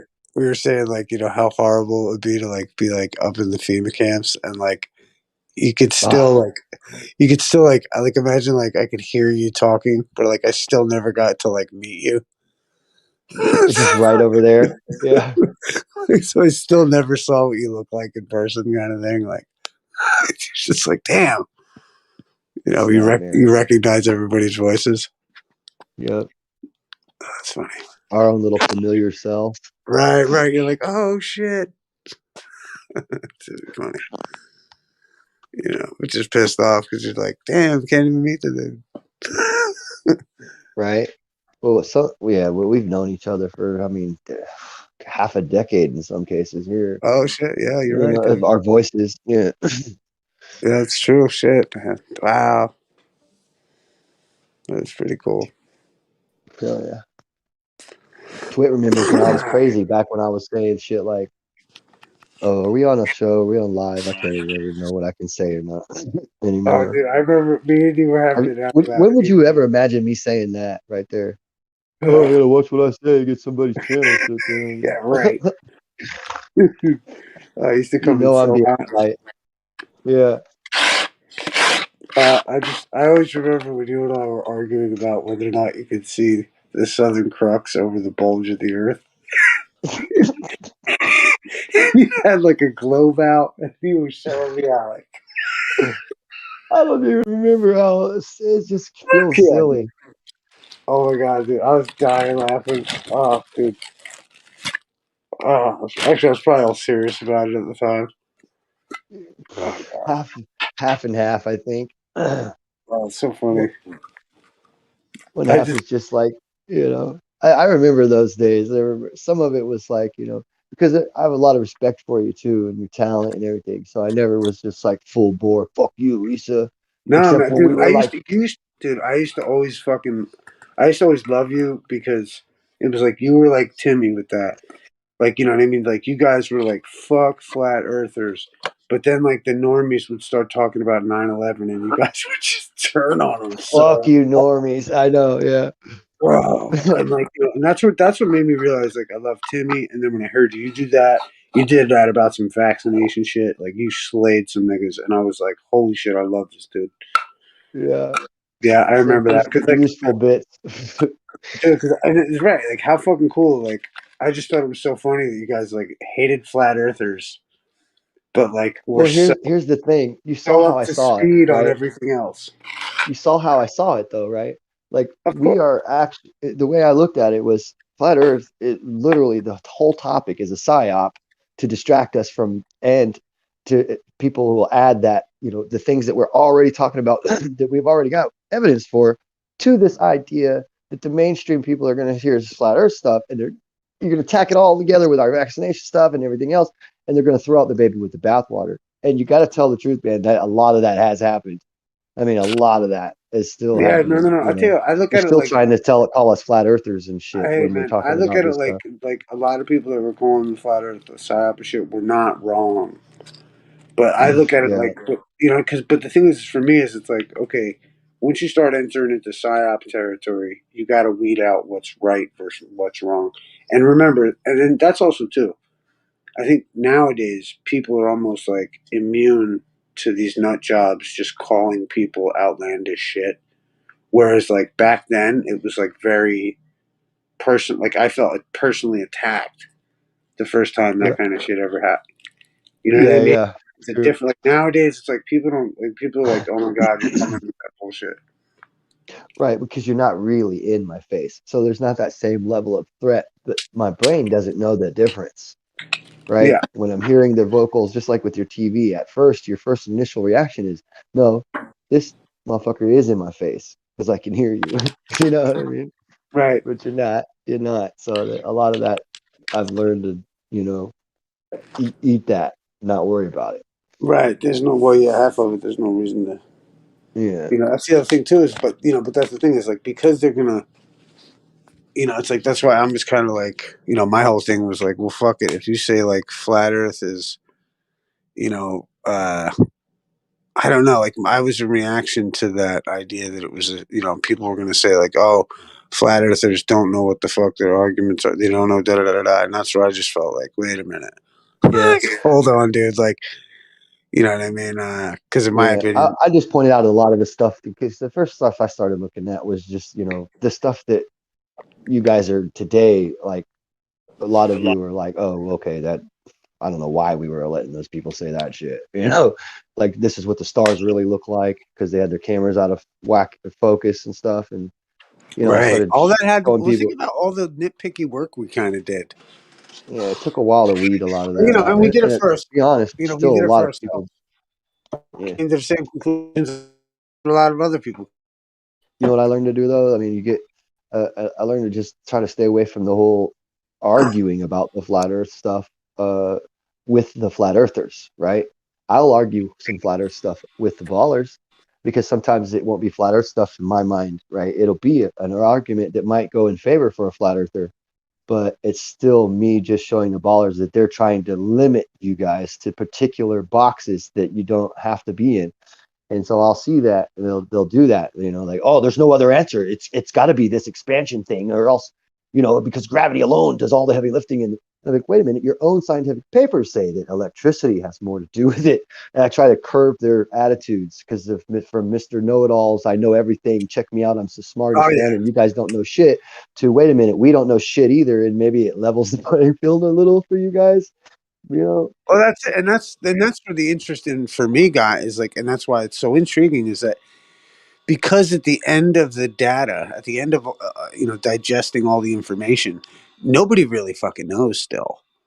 That's what So you're showing, yeah, with a lot of that, you right, know. it's right, and that's like and that's what's so sad, even like about Without when relying it's on particular, things like photos, or without trusting that shit is legit.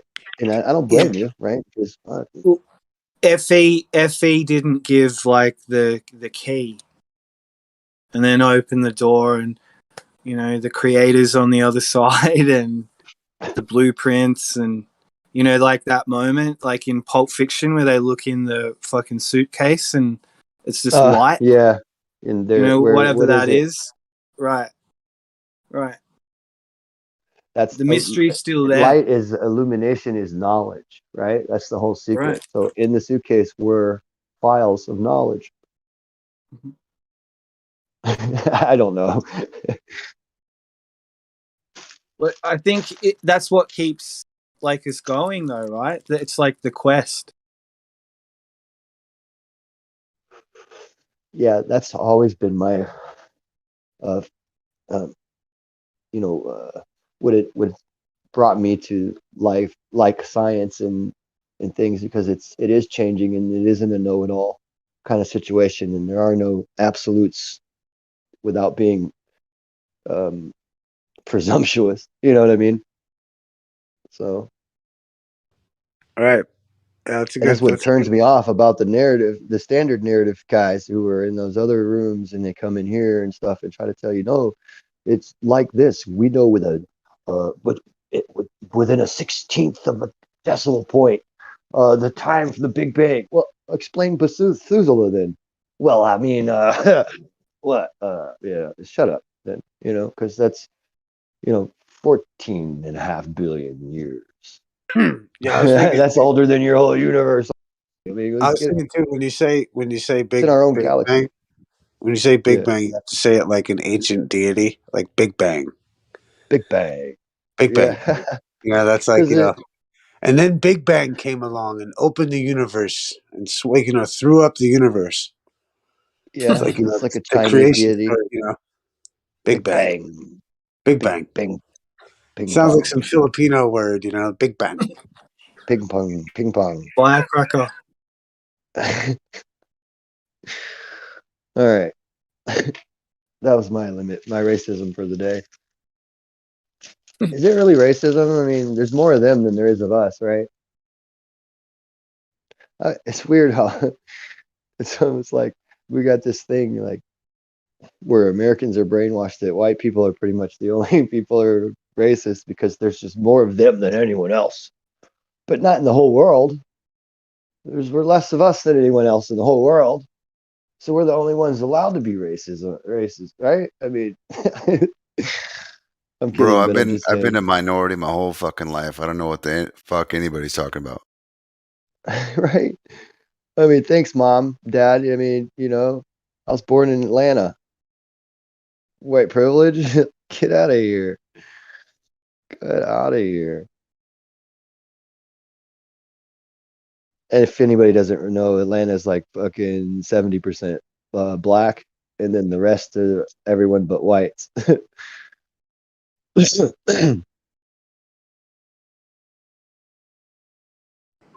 College Hot Park man. after dark.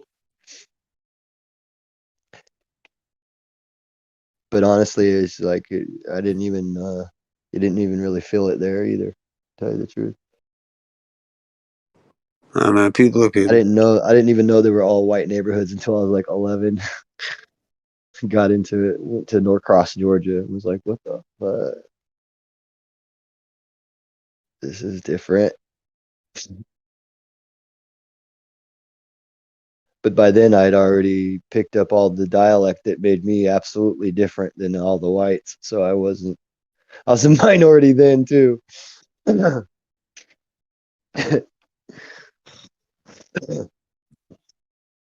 Big rip. Yeah, man.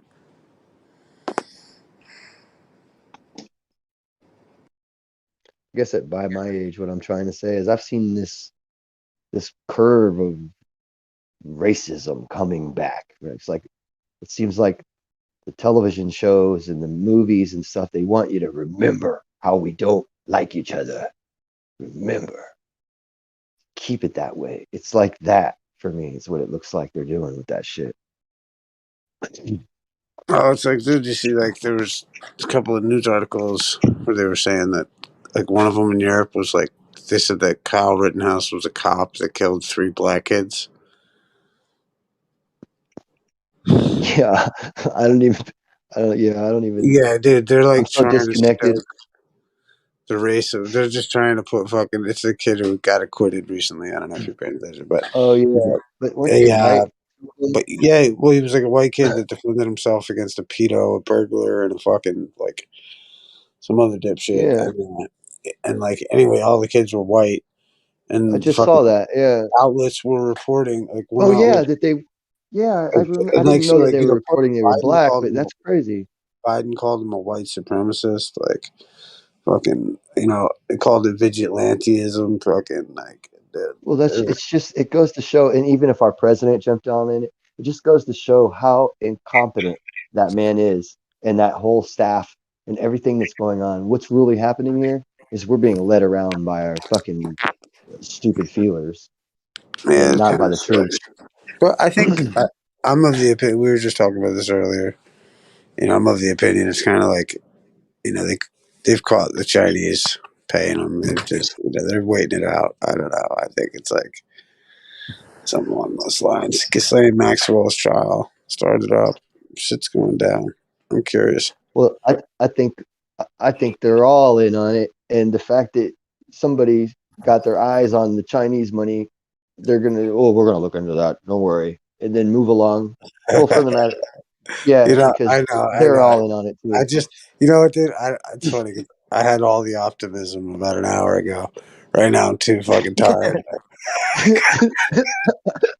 I'm fading right Am I the one you would have argued with an hour and a now. half ago? 100%. Wait a Fucking right, minute. dude.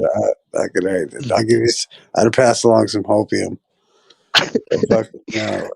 But A little you know, hopium. yeah. I think we're gonna be all right. That's what I was kind of getting at earlier. I think we'll be all right, Yeah, brother. And I think you know what's good, man, is like gentlemen I like think you could be ourselves. right.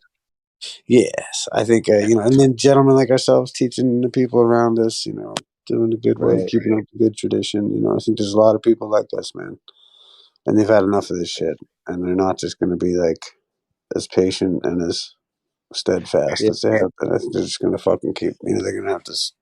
I don't know. I think. Yeah, my wife just met a couple of my other friends today who real intelligent, top of the field. I can't really say much about it. And Yeah. Well, you know, what? and I will say they were that telling her one. this man right here is one of the smartest, craziest, but smartest motherfuckers who knows what's going on with in the world and want to hear about what's the COVID stuff or the some of the some of the what is it internal dimensions of world affairs and shit like that. And it kind of like because she knows I talk about a lot of different stuff, but she doesn't follow a lot of it, as far as where it's at. But these people were, yeah, My thing making an is like impression on her about it. It's funny. normies are waking up. That's the thing. That's all Yeah, that matters. Just more normies. It's like, you know, the Pope might not be in handcuffs yet, but the normies are waking up. my old lady's not a normie, but she's young. Fair enough. A lot younger than me, dude. It's a Yeah. slight brag, but I mean, Yeah, no, I so hear that. That's yeah, lucky you. Hey, what do you think about what do you think if they're just gonna so they've been kind of like they've been fertilizing this conspiracy crowd for a while. They keep seeding us. So I'm thinking, Oh yeah, so what do you think breadcrumbs, about like well, the you know, muddying the waters, whatever all it that fun takes, stuff. right? Just, you know, Pods, we're easy little to please, pods. you know, throw them a glitch in the ISS every now and then, you know. So they're growing this crowd and they're stealing from the other team. Okay? And do you think that maybe they're just kind of growing the conspiracy crowd or like the alternative crowd to spark like a more fair, you know, Well, I think the fact red that it's team versus growing blue is team? a side effect. It's a side effect for the muddying the waters because a lot of these things are exciting, sensational ideas that they're throwing out there that aren't actually fact, real, shit.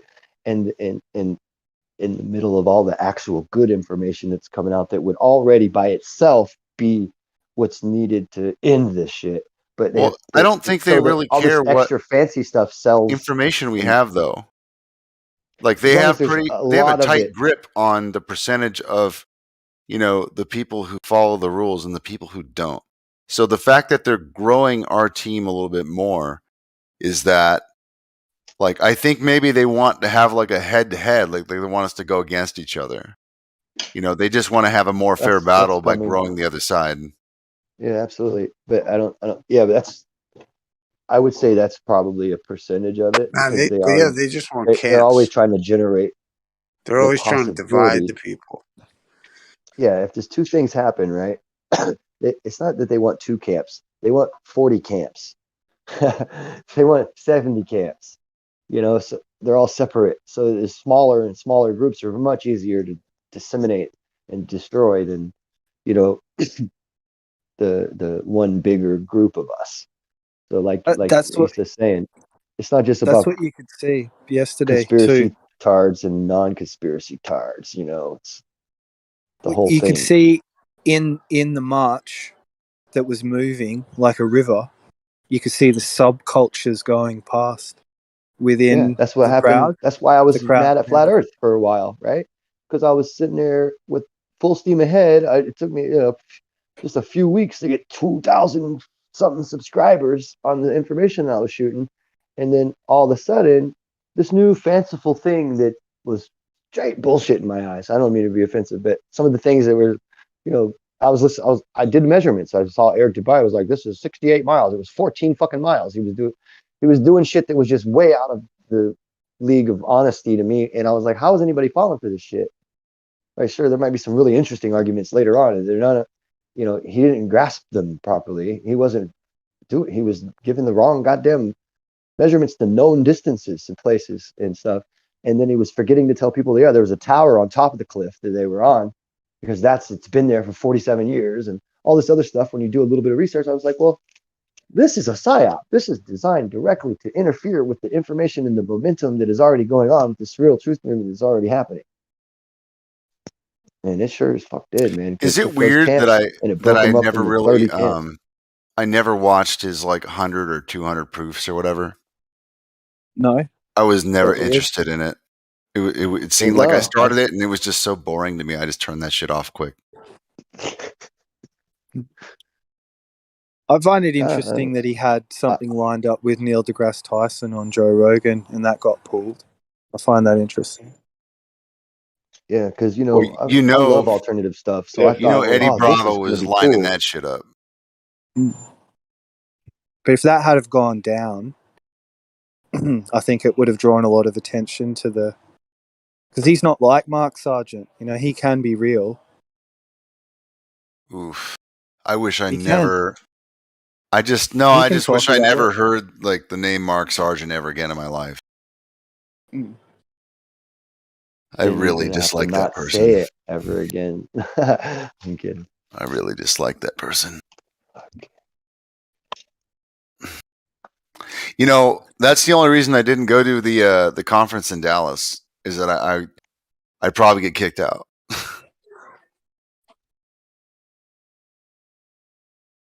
I was gonna call out all the fucking shills real quick.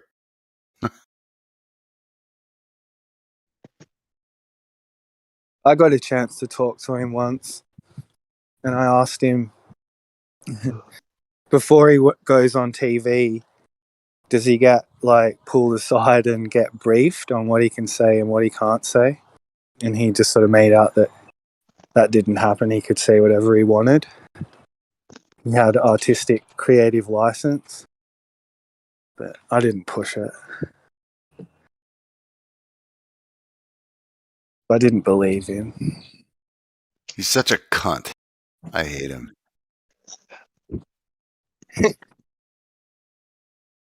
Fair enough.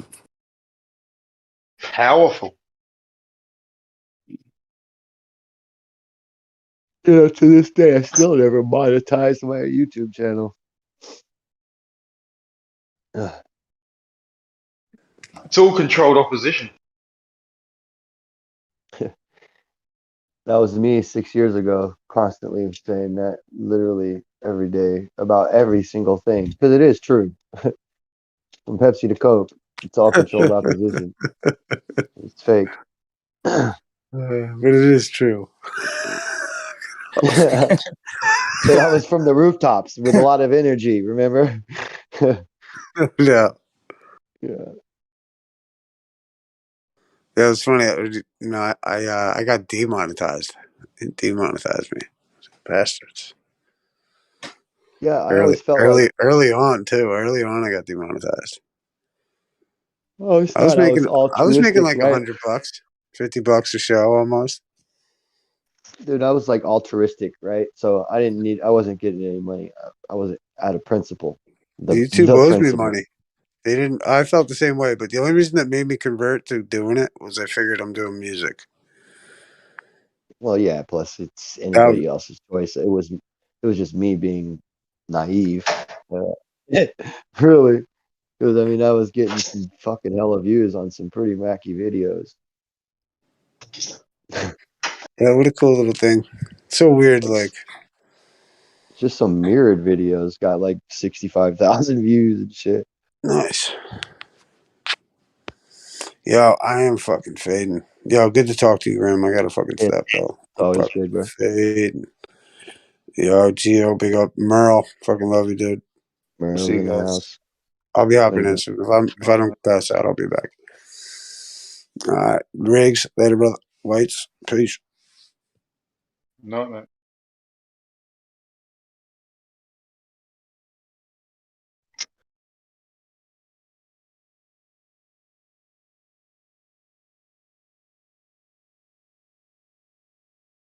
Yeah, it's 10 o'clock over here. It's been a long day.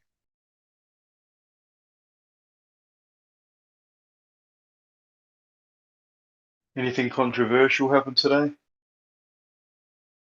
Probably. Not not around me.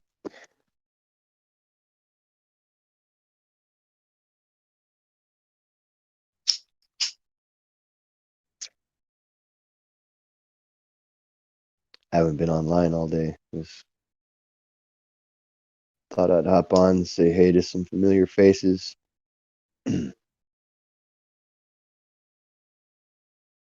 Faces.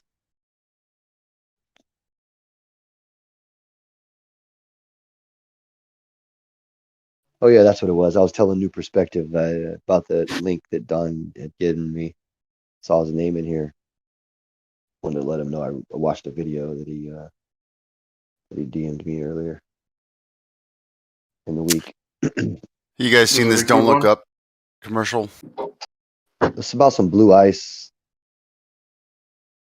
Yeah, so I showed him something that Don gave me, the press Don. Sorry, White's World. Was that you? Word? Me. Oh, Rig. Yeah. This thing. Don't confuse me. I posted it in Yeah. the thing.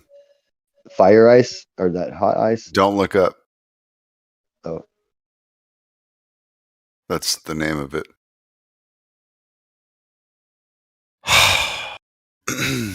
Just more programming.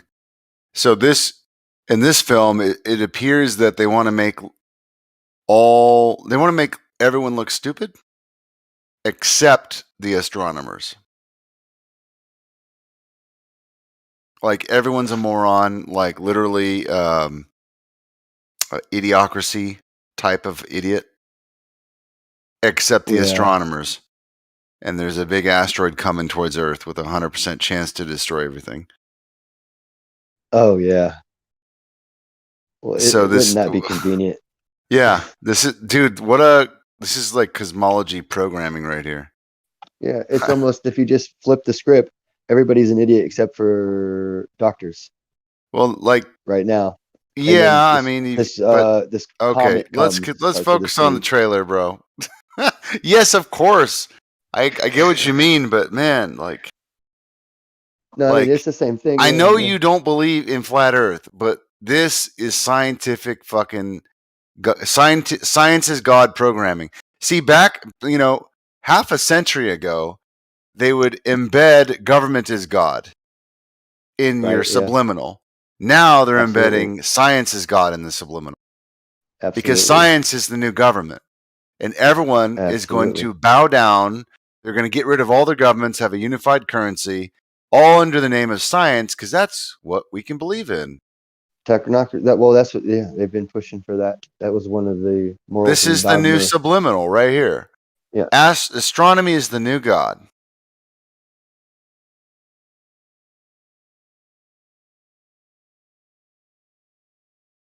And everyone else are just useless authorities who don't know any better. Great. Just what we need. Right, and with everything automated, you're absolutely going to be useless. So you're going to have to do some sort of sports or entertainment to the rest of us to justify your existence in a Hunger Games.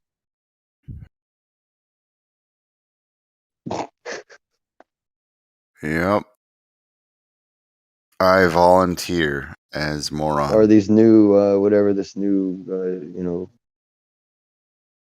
what the fuck? I don't know what it's called. I won't adhere it to my memory on purpose. But this new thing that they're doing, and it's on Netflix all the time.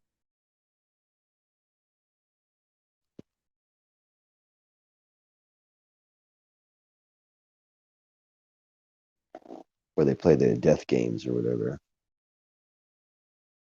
Here, you'd like. Oh, never mind. I just wasn't going to say the name of it. Let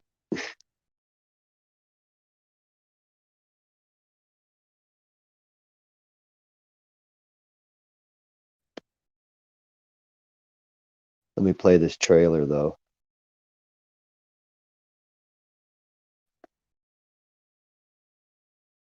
Think it's my bedtime. It says based on real events that haven't Right. happened yet. Yeah.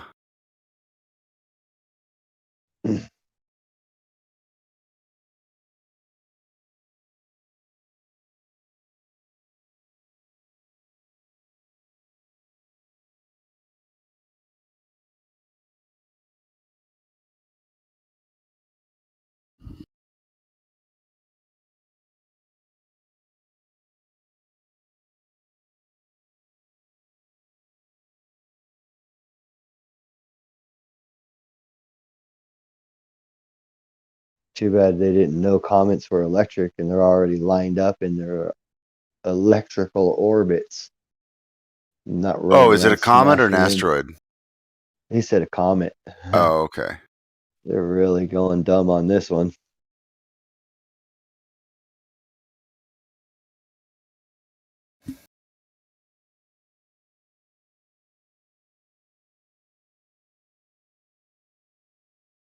Just another way they really try to solidify physics that isn't real in a movie to make it real, seem real.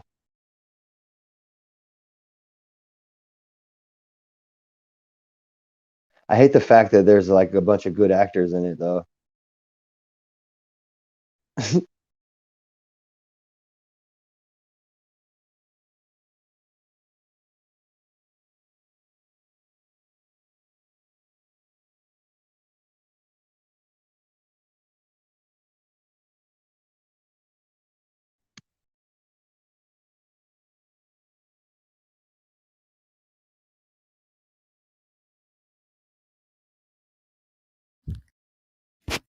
Is it bad that I want to watch this movie now? Oh, I know. It'll be out soon.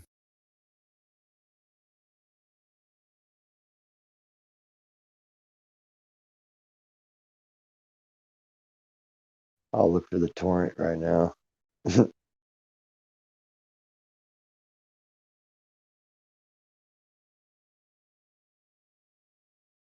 do they always want me to watch these fucking Damascus Steel videos on YouTube? Am I the only one? No, mate, they're fucking awesome. That's why. I know. I know. It's because that's probably what I leave running the longest on the autoplay thingy. Yeah, right. Okay. So it just registers that I'm actually seeing it, even though I didn't push play on it. Riggs, I just watched that trailer you posted. Wow, that looks like. I mean, Yeah, even in years past, like I could at least appreciate, even though that a lot of these movies are kind of cheesy, at least I could kind of get into it. But it's really going downhill. That looked like a high school level film, like in terms of just the acting, the layout, the storyline. Like mainstream movies are really getting worse. Like that was bad. Yeah, but so is the music too, dude. I mean, they used to have, it was like there was as allegory. They were gonna, you had to imagine what it was he was trying to say through the poetry and it could mean so many different things. But now they're so literal that it's like, no, it actually just means this one thing. Stick your finger in your butt. I mean, it just goes right to the, you know what I mean? There's no fucking art to it. And I think you're right with the movies as well. Well, thank you for that beautiful commentary, Riggs. Sorry. That's me, dude. My bad. Did you call him Riggs? Yeah, he was responding to you. Right. Yeah, I went in hard.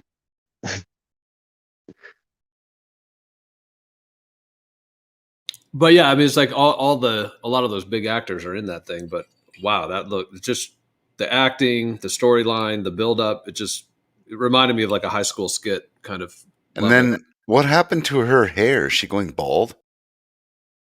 I mean, Jennifer Lawrence is gorgeous. That she just looks like straight out of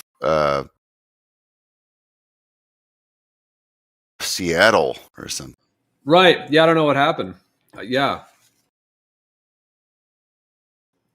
I mean, is that some kind of like new native Indian haircut or something?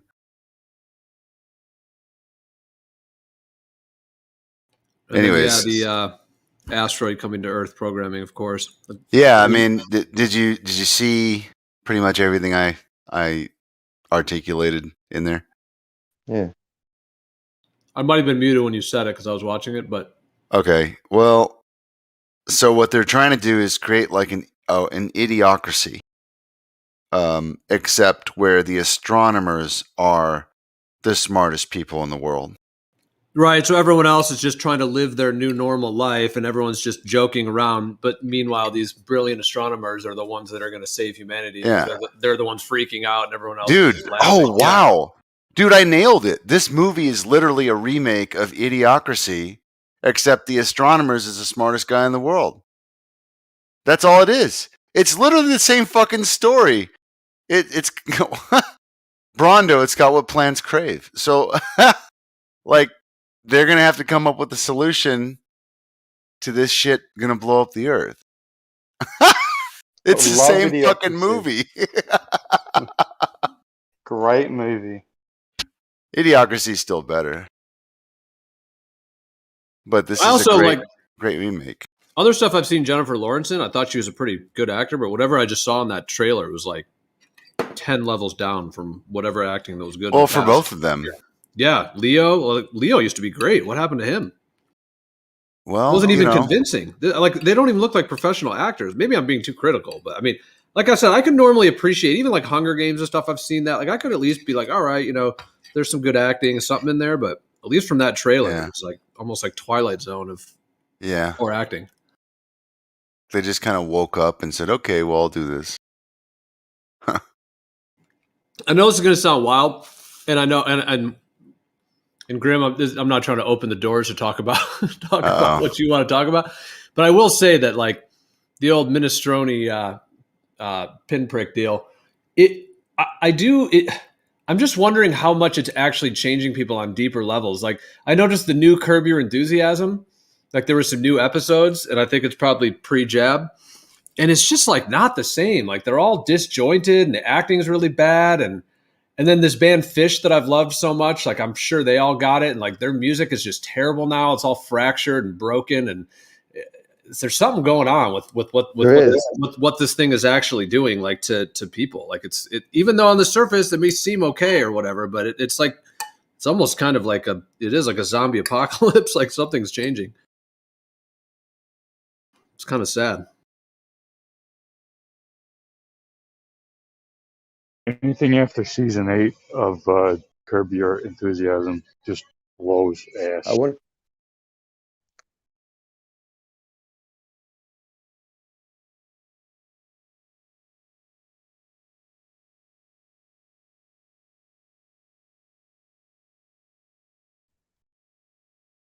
if we're going to start seeing more car crashes and more work accidents and things like this going on too because of it.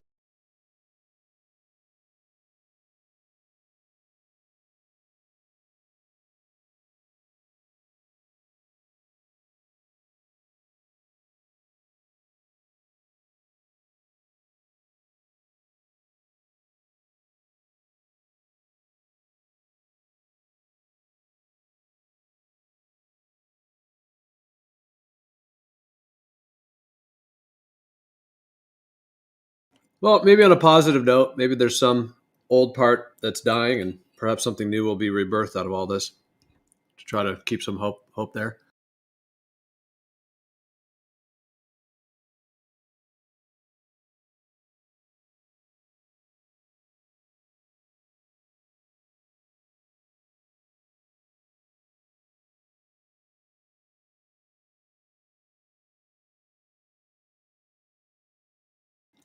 I don't think I've seen Idiocracy. You just posted a clip from it.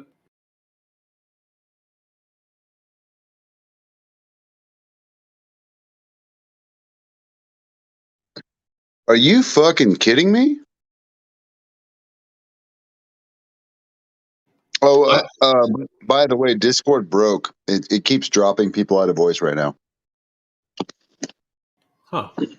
Apparently, it's happening on other servers too. Weird. I'll check the audit log. See, yeah, no one's kicking anyone.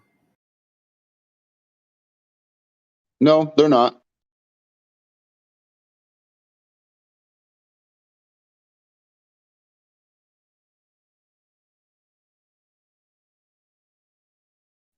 Yeah, do me a favor and watch Idiocracy as soon as possible.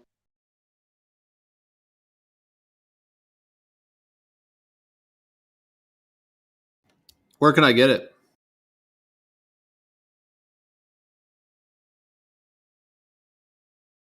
I don't know. Let me see.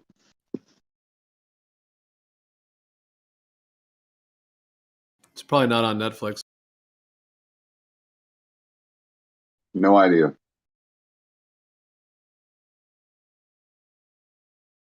Yeah, it's not on here. Oh, look what came up for me. I typed in Idiocracy and I got Behind the Curve. It came up in the recommended. Wow. Wow. Literally, that came up. It's like 5th on the list, along with Space Force. Wow. Okay. And Inside Job, whatever that is. Looks like a cartoon.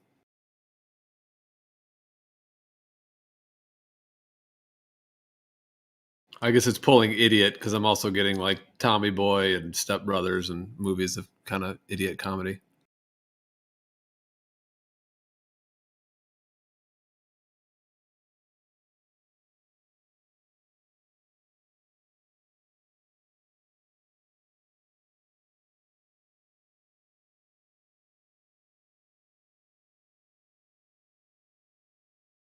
So Discord's kicking people out, and then what? It doesn't let them rejoin?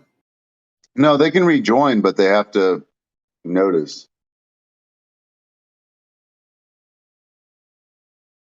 or it might take a few seconds or something. I'm not sure.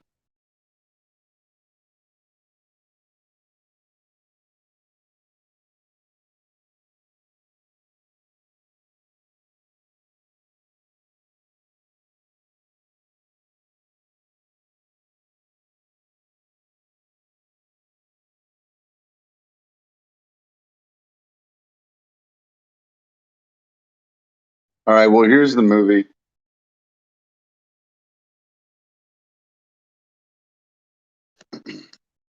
There you go.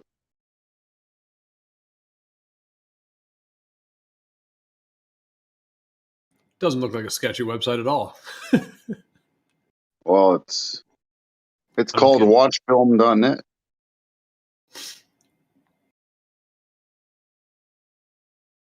Cool, thanks. I just don't watch movies much these days, but I know that I've heard that one talked about a lot. So Yeah, this is a documentary.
You know, I wonder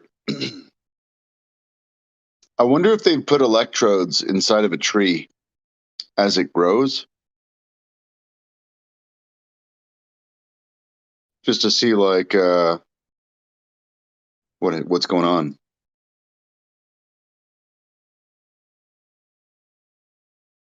like how it would alter the growth or how it would change it. No, like you know how like hold on. Oh, like grow electrodes into it that you could then test later and see what the tree's doing. Yeah, to see if there's like any voltage or electricity going on, because like it just appears to me that the structure of a tree is electrical. You know, it grows kind of like lightning, or Right, like up to the ether kind of, yeah. so it appears that it's trying to form a connection of some sort. Like that it's reaching up kind of. Mm-hmm.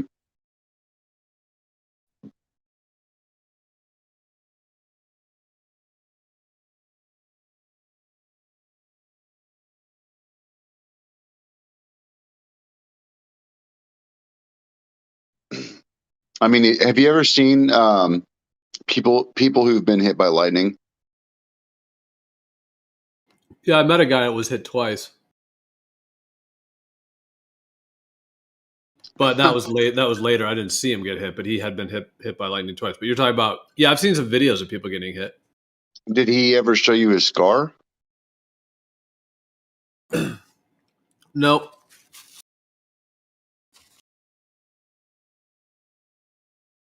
Okay, let me. Does everyone have scars that gets hit? I think so.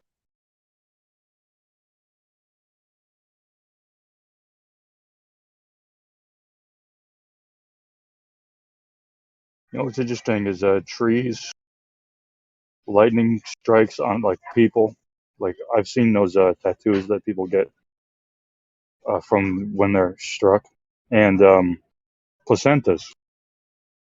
If you ever look at a placenta, it looks exactly like a friggin' tree. They're all the same. It's interesting. Well, that's what I'm saying. I think the way that things grow is indicative of their electric nature.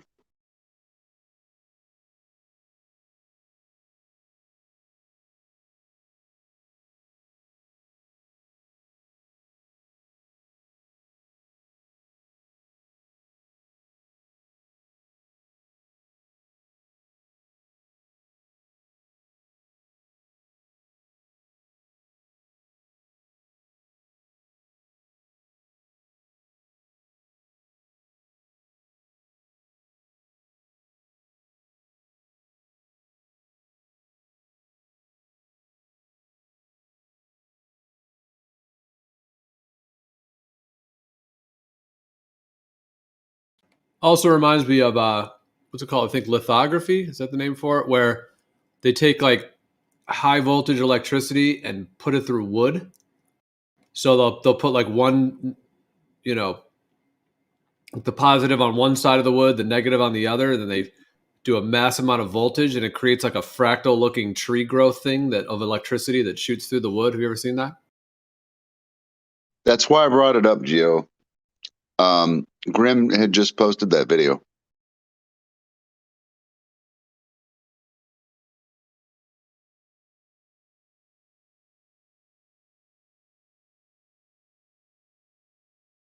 Oh, okay, yeah. I just opened his video. It does show it. Yeah.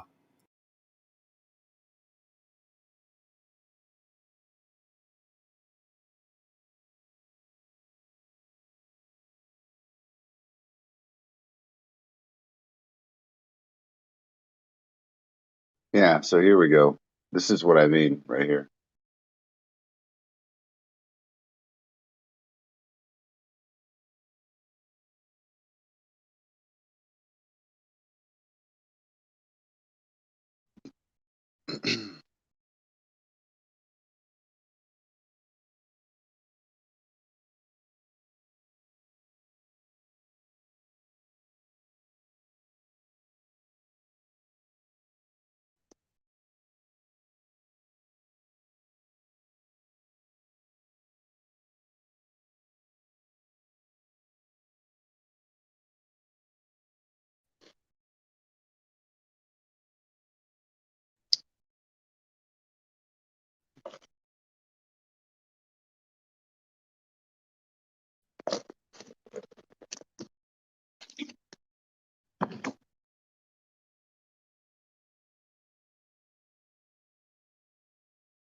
I love those coffee tables where they pour like the Coca-Cola or whatever it is or on the wood, and they have the electric rods and they run the arc through it, and it looks like tree roots or rivers, or yeah, it looks awesome.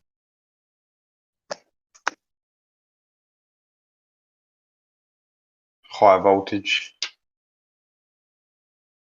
Probably very high current too.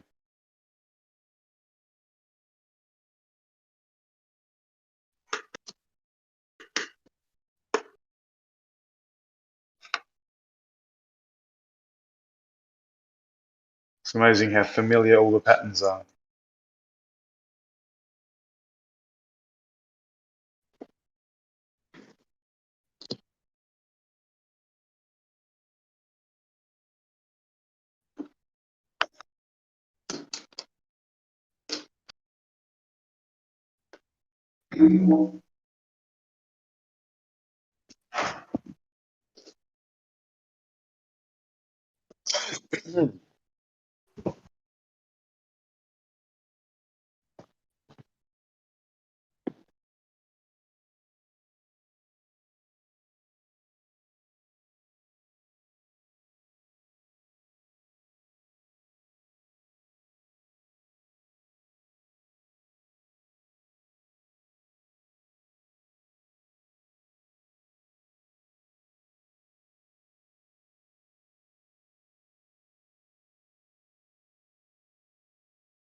Yo, what up?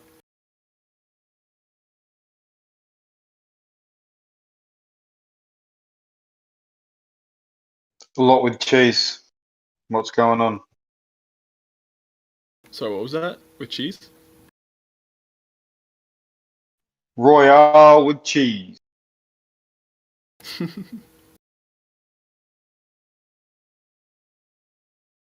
I'll be honest, I don't understand the reference. Pulp Fiction, bro. Man, it's been a while. It could be 50 years and I would still know what that's from. I guess. Like for me, it's you know, it's funny in the moment, and then unless the it's referenced later, I don't like remember the lines.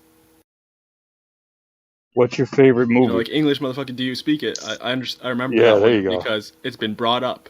You know, in conversation, I've had to like remember it. But you know, if it's a more of like an obscure reference, I don't recall them. Even though I've watched the thing twice, I think.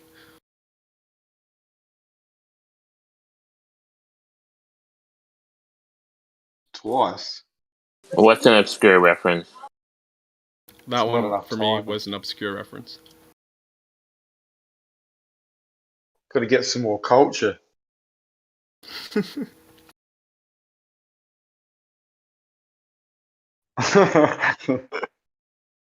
Anyway, what's been happening? Not much, man. I just got here. Not Okay, in you turned into here. a robot for a second there.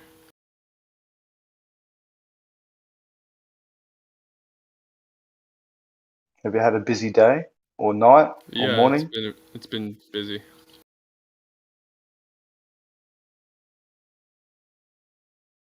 Time to relax in the Flat Earth server, hey? That's about it. Yeah. You know, nightcap.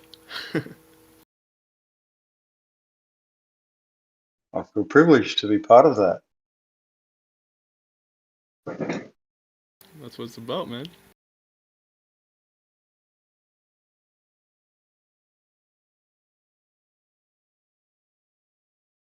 That being said, it's a little bit too relaxing here. Yeah, it's quite quiet. A little too quiet.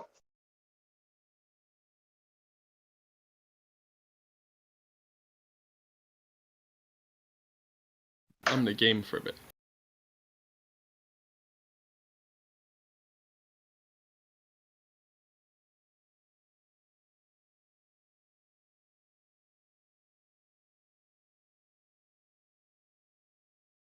Hey, did Demuk get sent to somewhere else, or is he gone for good now? Don't know, to be honest. First I've heard of anything. Yeah, but he's usually like in here like all the time. That's what I was wondering.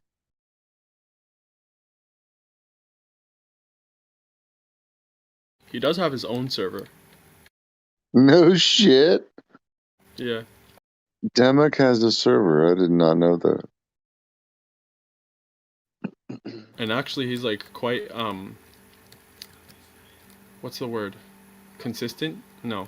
You know, when someone's persistent, quite persistent with like inviting people to it, or at least inviting me and whoever else he invites. He's like sent me the invitation like maybe 10 times. And Really? now I feel I've bad that never seen an that I invite. haven't rewarded the persistence. Yeah. That's interesting. I would think he would like post it places then, because I've never heard of that. That's Maybe it. I he don't got know to if his that's where 10th he's warning hanging from out. Geo. Like he might just be busy with life. I'm not saying he's hanging out at his server right now.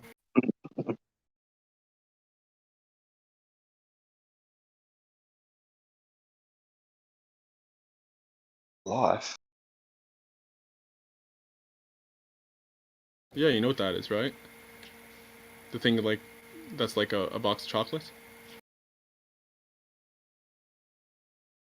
Yeah, but mine, unfortunately, currently has the lid, and I can see what they all are.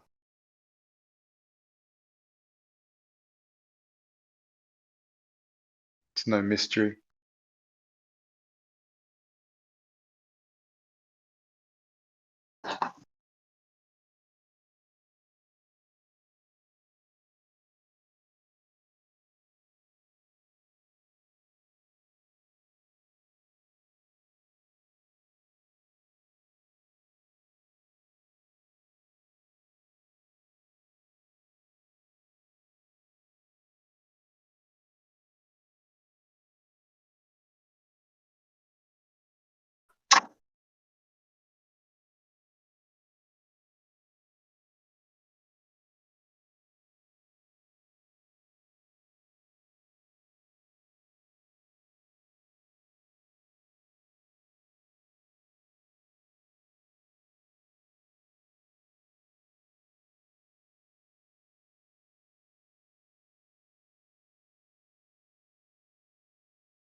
Who here has been going to protests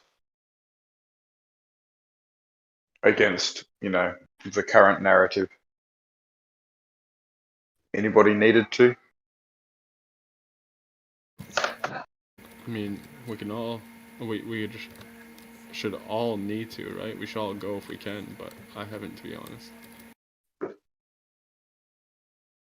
Fair or enough. maybe we shouldn't. I don't know. I think an argument could be made that you shouldn't go.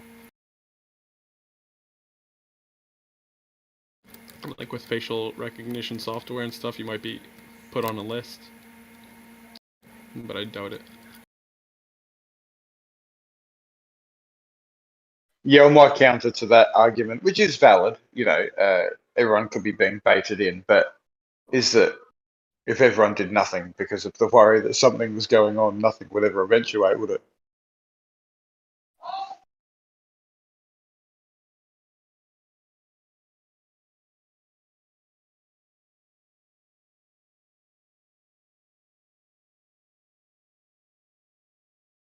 Other than possibly raising some awareness, what is it? What do any of those actually do? Like, what does a protest do at the end of the day? I'm not putting it From down. my perspective, I'm not putting it down. I'm just kind of asking, like, what does it accomplish? yeah, well, look, the narrative through the media and all the socials and all that very much makes people feel though if they do have questions about what's going on, that they're alone and that they're crazy and they shouldn't ask questions and they're put in a box of conspiracy theorists. Whereas when you go to these protests and stuff, you quite clearly see that there's hundreds of thousands of people that feel the same way you do, and although it doesn't need validation, it very much helps reinforce that, and then things can happen. People can work together and actually get stuff to go on and network, not even necessarily over digital platforms, face to face. Yeah, those are all good points. And it raises some awareness. Yeah, it gets some kind of unity, perhaps. Yeah, there's obviously a very valid point to be made, trying to ask your captor, please give us some more freedom. It's very laughable, but on the same hand, it has its purpose.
Does everybody here see this agenda just continuing to roll forward, or is there some optimism? Do people have their thoughts as to, when this lunacy will end?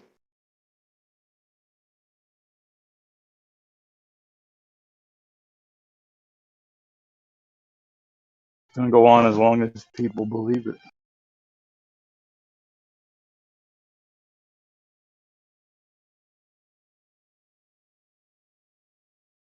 I think it was you who said the other day, turn off the TV. This all goes away. So it's all bullshit.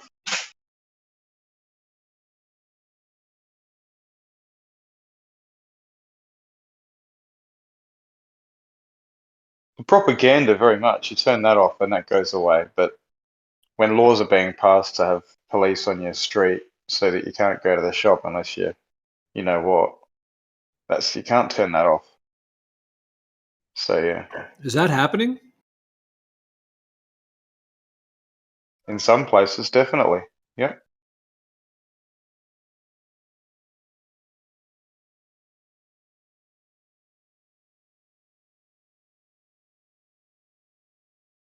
They're literally on your street, and if you leave the neighborhood, they have to stop you and stuff. If there's a place deemed a hot zone, that's the case. So if you're not in the hot zone, that's not the case.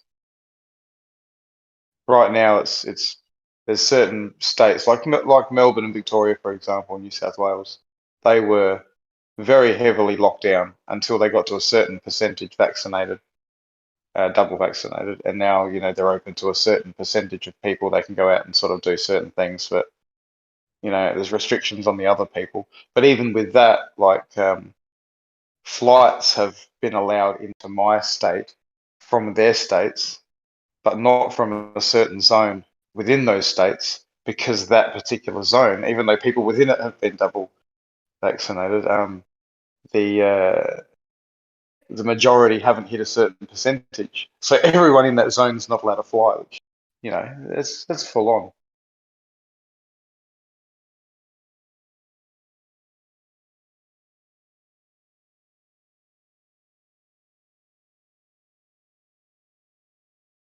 And that's Byron Bay. You might have heard of that place. Oh, what's his name? I don't fucking know their names. The bloody the Thor actor. He's got a shack, a multi-million-dollar shack there in Byron Bay. So yeah, that sort of town.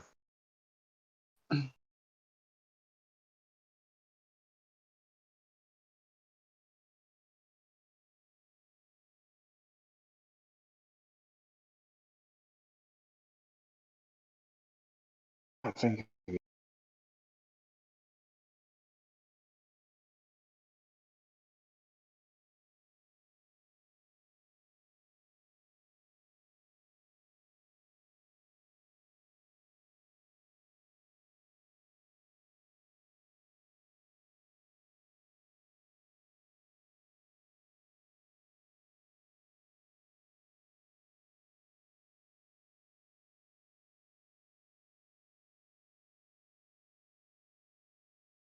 I'm surprised at how direct the oppression gets to your own person as judges as to what you're going to do. Roll with it or push against it.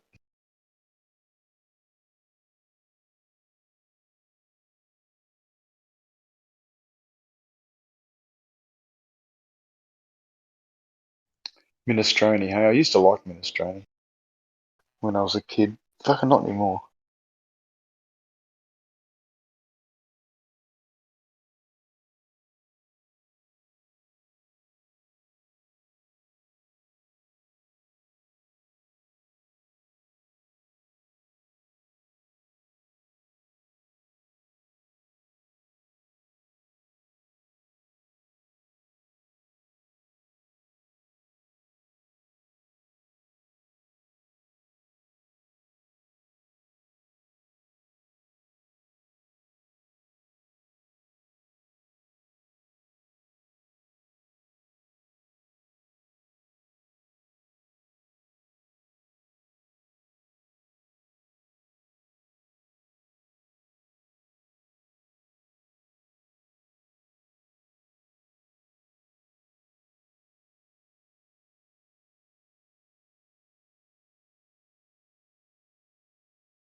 Wrist so icy, wonder why me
Eggshells, you said that your job is you teach people how to be more confident or like how to like public speak.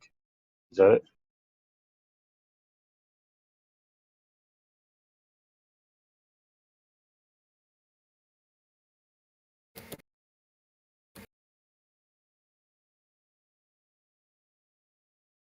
Something like that.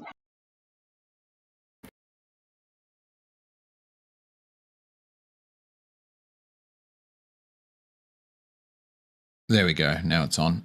Yeah, that's the gist of it. Sorry, I thought I was answering. My mic wasn't on.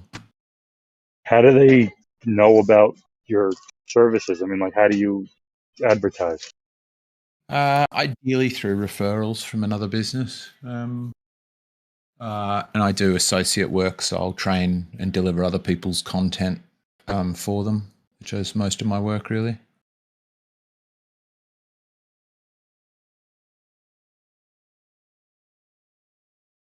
But yeah, it's one way like you can advertise and stuff and market, but it doesn't seem to have a whole lot of difference. Because because I don't really do it for the general public. I'll do it for businesses, just because I did a bit for the general public, and it is loads more work, way harder to make money, and like people that go do that self-help stuff are a bit weird. Whereas like somebody that goes to a workshop is more normal, like wants something their workplace put on.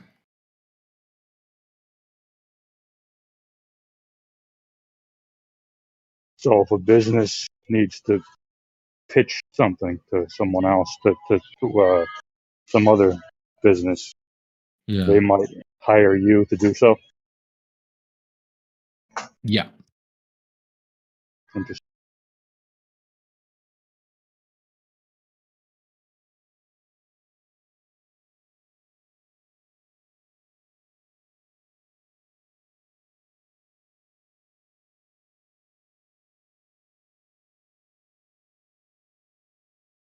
Yeah, it'll be like, we've got to pitch these companies for work, or, we want our managers to be better at giving feedback to people or something like that. And then they'll run a workshop like based on. Does it actually work, or is it a big sham? It works, but it's like the research on it is, they say it's 70-20-10, and 70% of like behavioral change will come from somebody just figuring it out themselves or practicing themselves. 20% will come from the manager actively like managing and giving feedback. 10% will come from training. I would still contend that 10% is important. Like, one of the companies I worked with, I was teaching them like clean language stuff, and they were amazing at it because all the managers that come to the workshops, they'd all learn the skill, and then they'd be like actively, instilling it in their,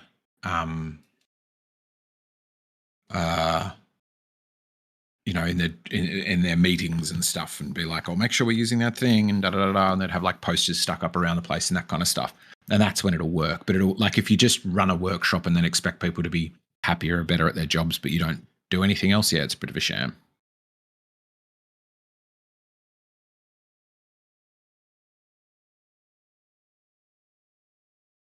What would you say is at the root of somebody not being confident in their ability to speak and kind of get ideas?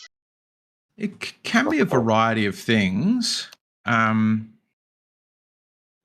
Like one of them, like some of it could be, in essence, like a good reason to lack confidence, and that is that they don't know everything they need to know, and that so they're like, which I would say that's you should lack confidence in some cases,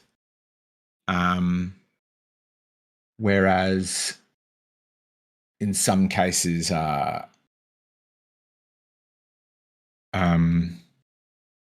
it could be, I mean, for some people, they're just like really super nervous people. So they'll get like, a lot of it would be, and this is particularly women in workplaces too, they'll just be like, "Oh, I'll wait till somebody asks my opinion. I won't just sort of like barge in a meeting, there's 4 or 5 people all talking back and forth, and I realize I've got an answer that's going to help them, but I won't interrupt, because that would be rude, and I'll wait for somebody to ask me. If nobody asks them, they just don't say anything, which I think is stupid.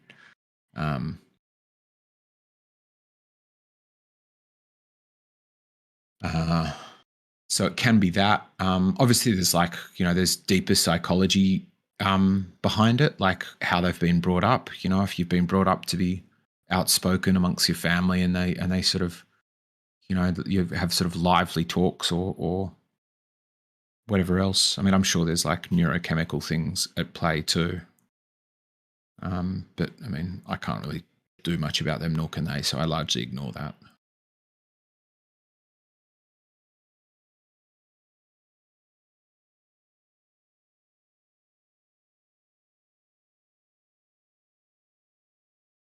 I think we're boring people. I was just thinking the same thing. I was like, this is like when we went to go and have a chat in the other room. And Riggs and Geo joined, and then after about 4 minutes, I was like, this is dull. Bye.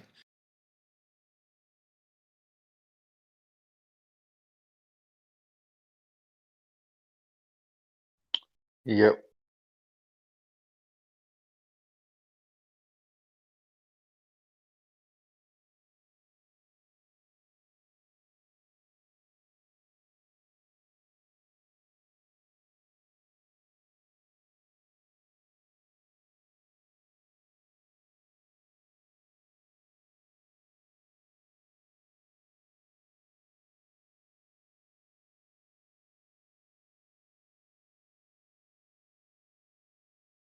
Don't tell me.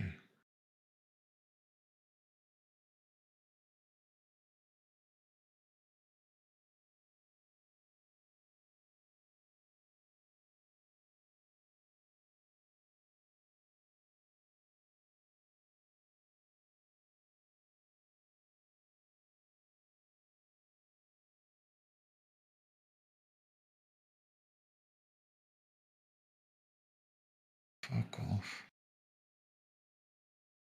All right, so without insulting anybody,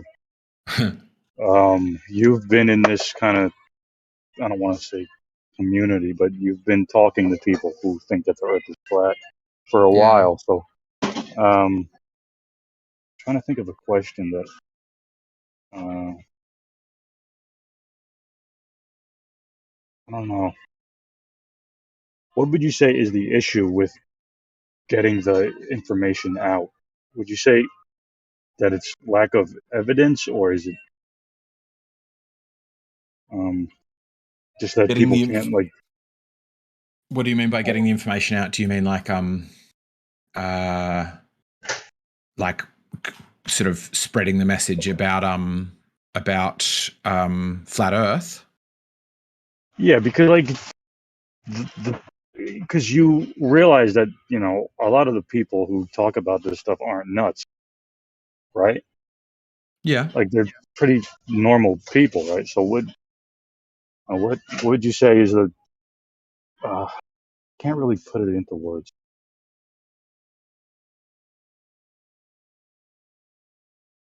Should it be like a thought of as stupid, or do you think that there is some merit to what we're talking about? I don't think those are the only 2 options for starters. I don't think it's stupid, no. I mean, I do think some of the arguments are sort of on their face stupid, but I don't think that the whole thing is stupid. And I also quite like the idea of test things for yourself. Don't just trust what authorities or the government tells you just because it's authorities or the government that's telling you. I mean, I don't agree with the converse of automatically disbelieve it because it's those people telling you, but I mean, like, I think it is a certainly very interesting and worthwhile thing to sort of to go, like, how do you know these things? What if they're wrong? And how would you come to know that? In terms of spreading the message, I do think some of it is, it would take a model or as Gio puts it, measurements. Would be a big thing. I think some of it is also the method, like, for example, I think Mark Sargent, although I think other people think he's a shill, and I think he's a bit of a doofus. I think that style is more likely to work than the sort of QE Nathan Oakley style, where I think a lot of people in Flat Earth probably just like exhausted and annoyed by having the same arguments day after day for years, and hearing the other side keep saying the same thing that they feel they've disproven. But it quite often like can become adversarial or like just sort of like trying to own people and make them feel silly, and I don't think that works very well. I get my fucking joystick to work with this game.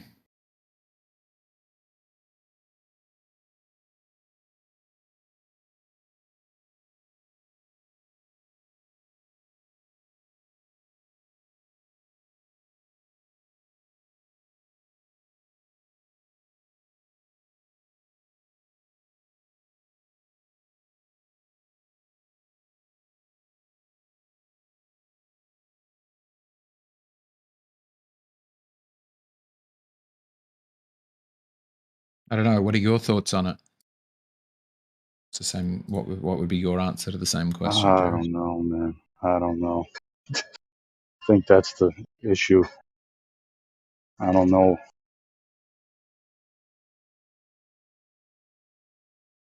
Because there's people who fight for both sides, and there's people who are confident in their position but don't fight. There's people who aren't confident and they do fight. I think it's mostly just a kind of an ego thing. Certain people, because when you think about it, everyone's pretty much 99% of people just think that it's a brawl, and it's just put in you from such an early age. Like, who would really give a shit that it's flat Well, I after think so people long? would. I think absolutely people would care.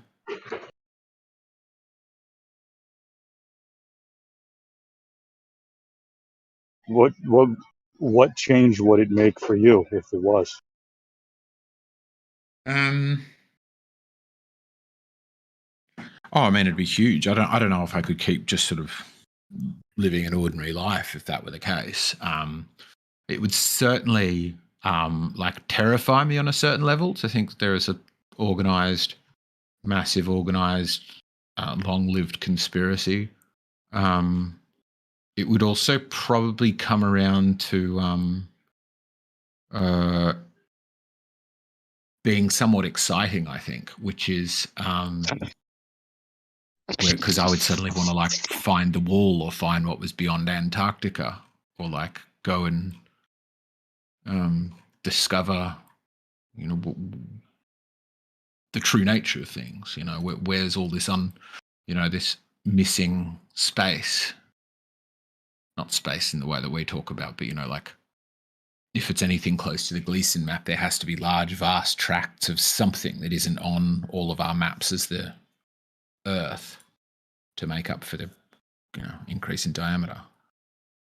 So yeah, between that and I would immediately have extraordinary amounts of mistrust for the quote unquote system. So it changed pretty much everything. I think you quite likely have something approaching civil war very quickly if it suddenly got exposed.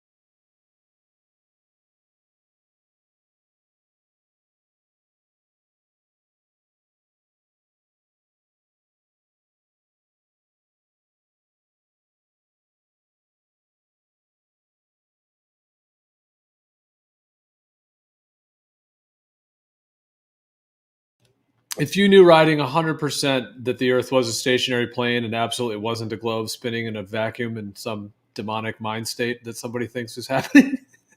But anyways, if such a funny way of poisoning the well while asking questions.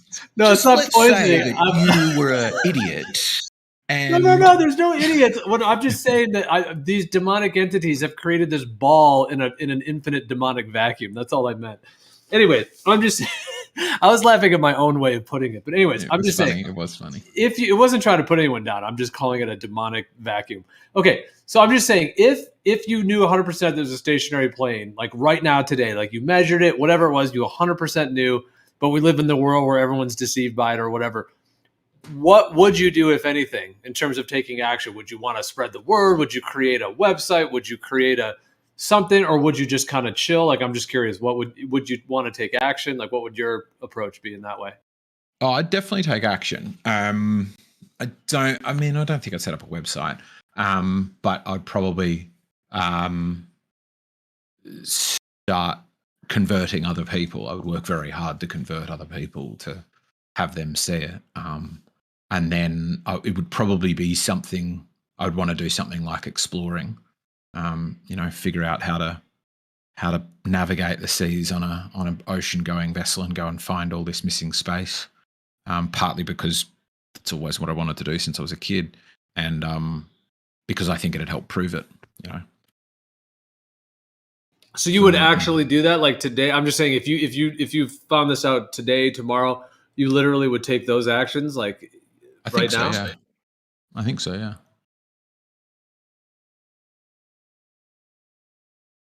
I could probably just blast through my savings and figure out how to get it done.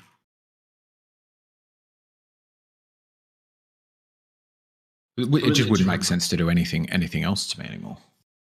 That's a pretty proactive approach. To go up against sort of the military in your little boat, to go out there and start exploring lands and stuff. That's a pretty big step to take. Yeah, no one's done it before. Yeah, and that's part of what would be so exciting for me, right? Go out there with your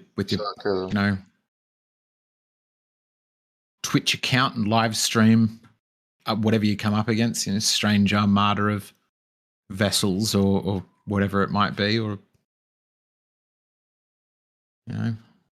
figure out and pay the 40, 50K that it takes to go to the South Pole and go do it.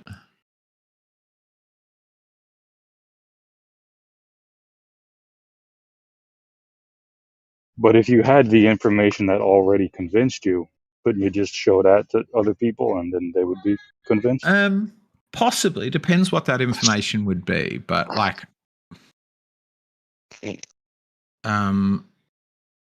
depends what that information would be. Like if the information was, like I've said, I think it's useful or important to set the bar as low as you can for changing your mind on something, because we naturally set it quite high. We naturally, even for Globers. I've heard Globers say, like, when asked, like, what would change your mind? They're like, well, I'd have to go up into space and look back down on it and see it as a flat plane. I'm like, well, if they're right, space doesn't exist. So, like, when their very demand is it would be a contradiction of the model. I hear flat earthers say the same thing. Like, I would have to see X, and that X would actually not prove the model but break it. So I think if I had something like a map, some of it I would sit at home and interrogate it with flight times or trying to find people who'd been there. But I don't think I would be satisfied until eventually I went out and did it for myself. I don't know what kind of an ocean-going vessel you can get for 40K, but we'll see.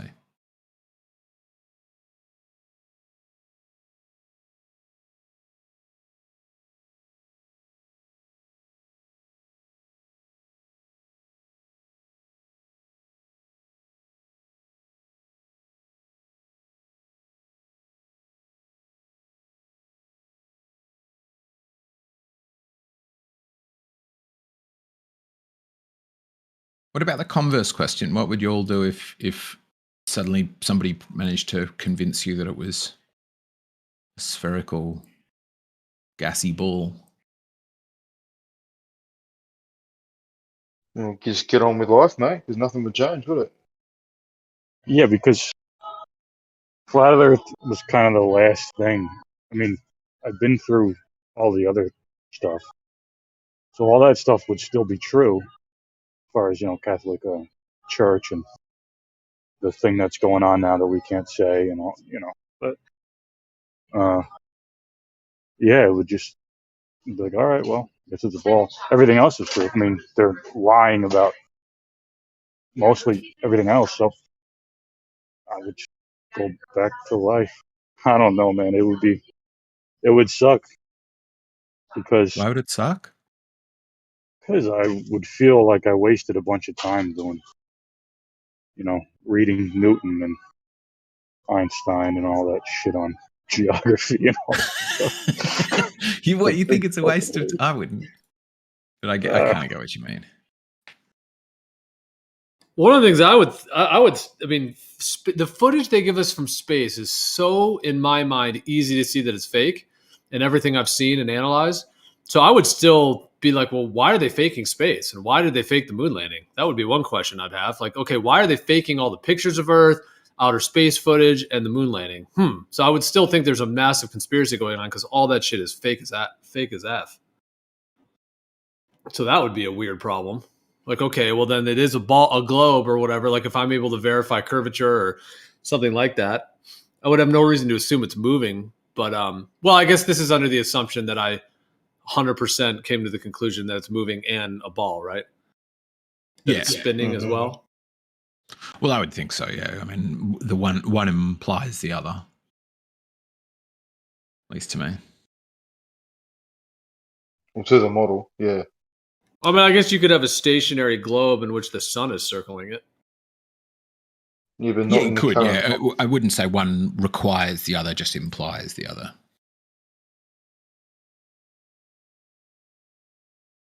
But I think it'd be a huge letdown. A letdown? Yeah, that we're just some insignificant ball in some vacuum that, yeah, it's a huge bummer. That wouldn't change though. That wouldn't change to me. That irrelevant of shape, insignificant or not, that's still very much an unknown. To say if we're a sphere spinning in space that all of a sudden we're insignificant, that's a big leap.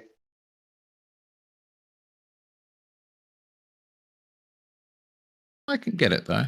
Like the flat Earth is a sort of, at least I think in quite a few people's conceptions, a realm that is created for humans in some way. Yeah, but I have friends that are very spiritual and think the same way about the globe Earth. They just think that God created this special globe, which is, third rock from a sun and a heliocentric this and that and the other planets. So they actually they don't necessarily think they're an insignificant speck, although they might sort of still see that idea because, all the other planets and the infinite light years, but they also see it as like a divine creation that has meaning and everything.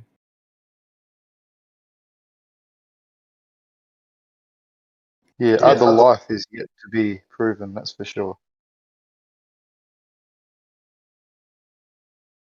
I'll tell you one thing, Harry. Like I said before, I wouldn't spend my time talking to people who thought the Earth was a stationary plane. If I knew that it wasn't, I would maybe still have friends in these that I've met. I'm not saying I would just, remove everyone from my life or something, but I would not hang around talking about planar Earth. That's 100% for sure. I would stop doing that immediately if that was, because this is all under this kind of idea that I come to some absolute conclusion that the Earth is a spinning ball in outer space. That would just be the first thing I would do. I would have zero interest in talking to, flat Earth people or stationary planar Earth people. Wouldn't you? So if you were a flat earther and then, well, I know you don't, level planar, whatever, and then came out of it, you wouldn't then try to like sort of rescue or persuade or influence people who still held that belief? Oh my God, that would be literally the lowest thing on my list of interests in the entire world.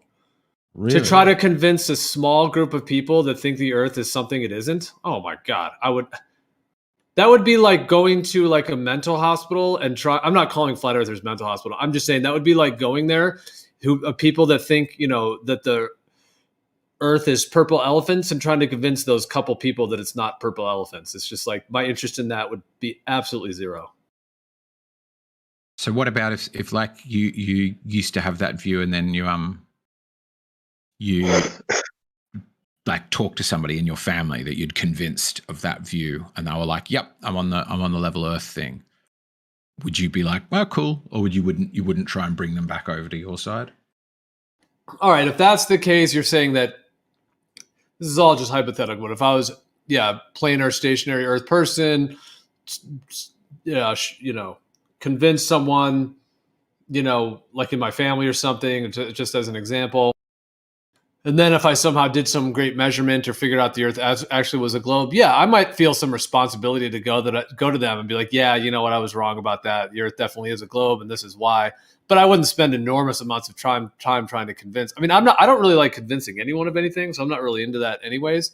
But if there was some people in my life that I convinced of something that was false, then I would at least want to tell them, hey, I figured out that was false. Sorry about that, and this is why. Because that's where I wonder. I'm not sure of it, but I think that's where some people who are like anti-flat Earther side, I think that's for some of them where it comes from. Not like that. I think literally to go to the flat Earth. But. I literally think every single person that's a quote unquote anti-flat Earther is extremely fixated on a confliction that the Earth is actually flat. Every single one of them. That's the only reason you'd be into it. It's literally the only reason. It's sort of like I've made this analogy before, and it has nothing to do with linking homosexuality to any cosmology. But I'm not gay, so I don't watch gay porno. I don't talk about gay things. I mean, I have some friends that are gay or people I know, but that's sort of irrelevant.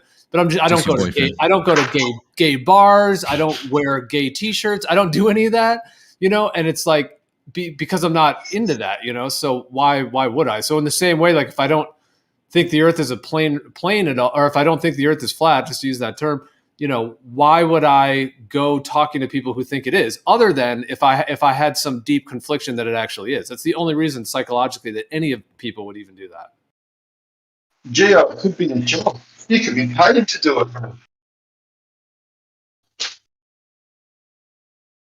You're saying if I was paid to do it? Is that what you're saying? Yeah, you could be a paid shill like some of the other guys, and you could come in and just take the other side just purely because you're on $10-20 an hour or whatever. Geez, minimum wage, really? Is that all we're worth? Yeah. Well, come on, eggshells. But it's sort of like in terms of the gay analogy. But if you have a friend who's like doing all those things I said, going to gay bars, watching gay porn, all that stuff, like. You definitely scratch your head and be like, I think you're gay, dude. Or you have some, some conflict around gayness. Somebody who's doing that. It's just an example to use, in that way. So yeah, I think anybody who's in this community that says Earth is a globe and this is why, but they're talking to, people that think the Earth is a stationary plane all day. I would say 100% they're conflicted. Not necessarily conflicted. I mean, some are, but they're definitely curious or thinking the Earth could be flat. It's the only reason that you would investigate it.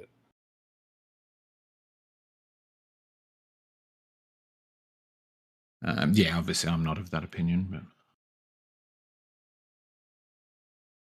I don't think there's much I would say that would dissuade you.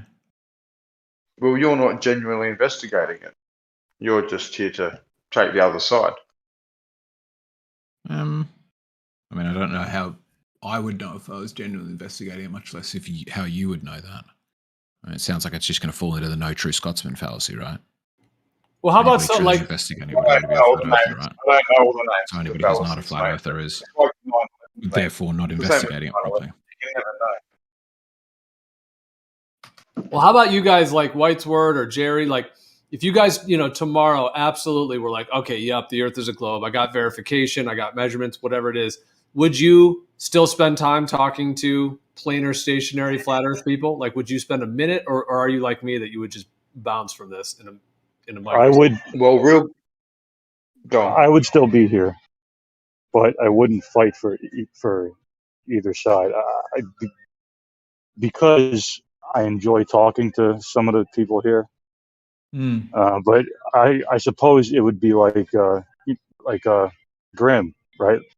Like he's a Glober, but he doesn't really fight for it.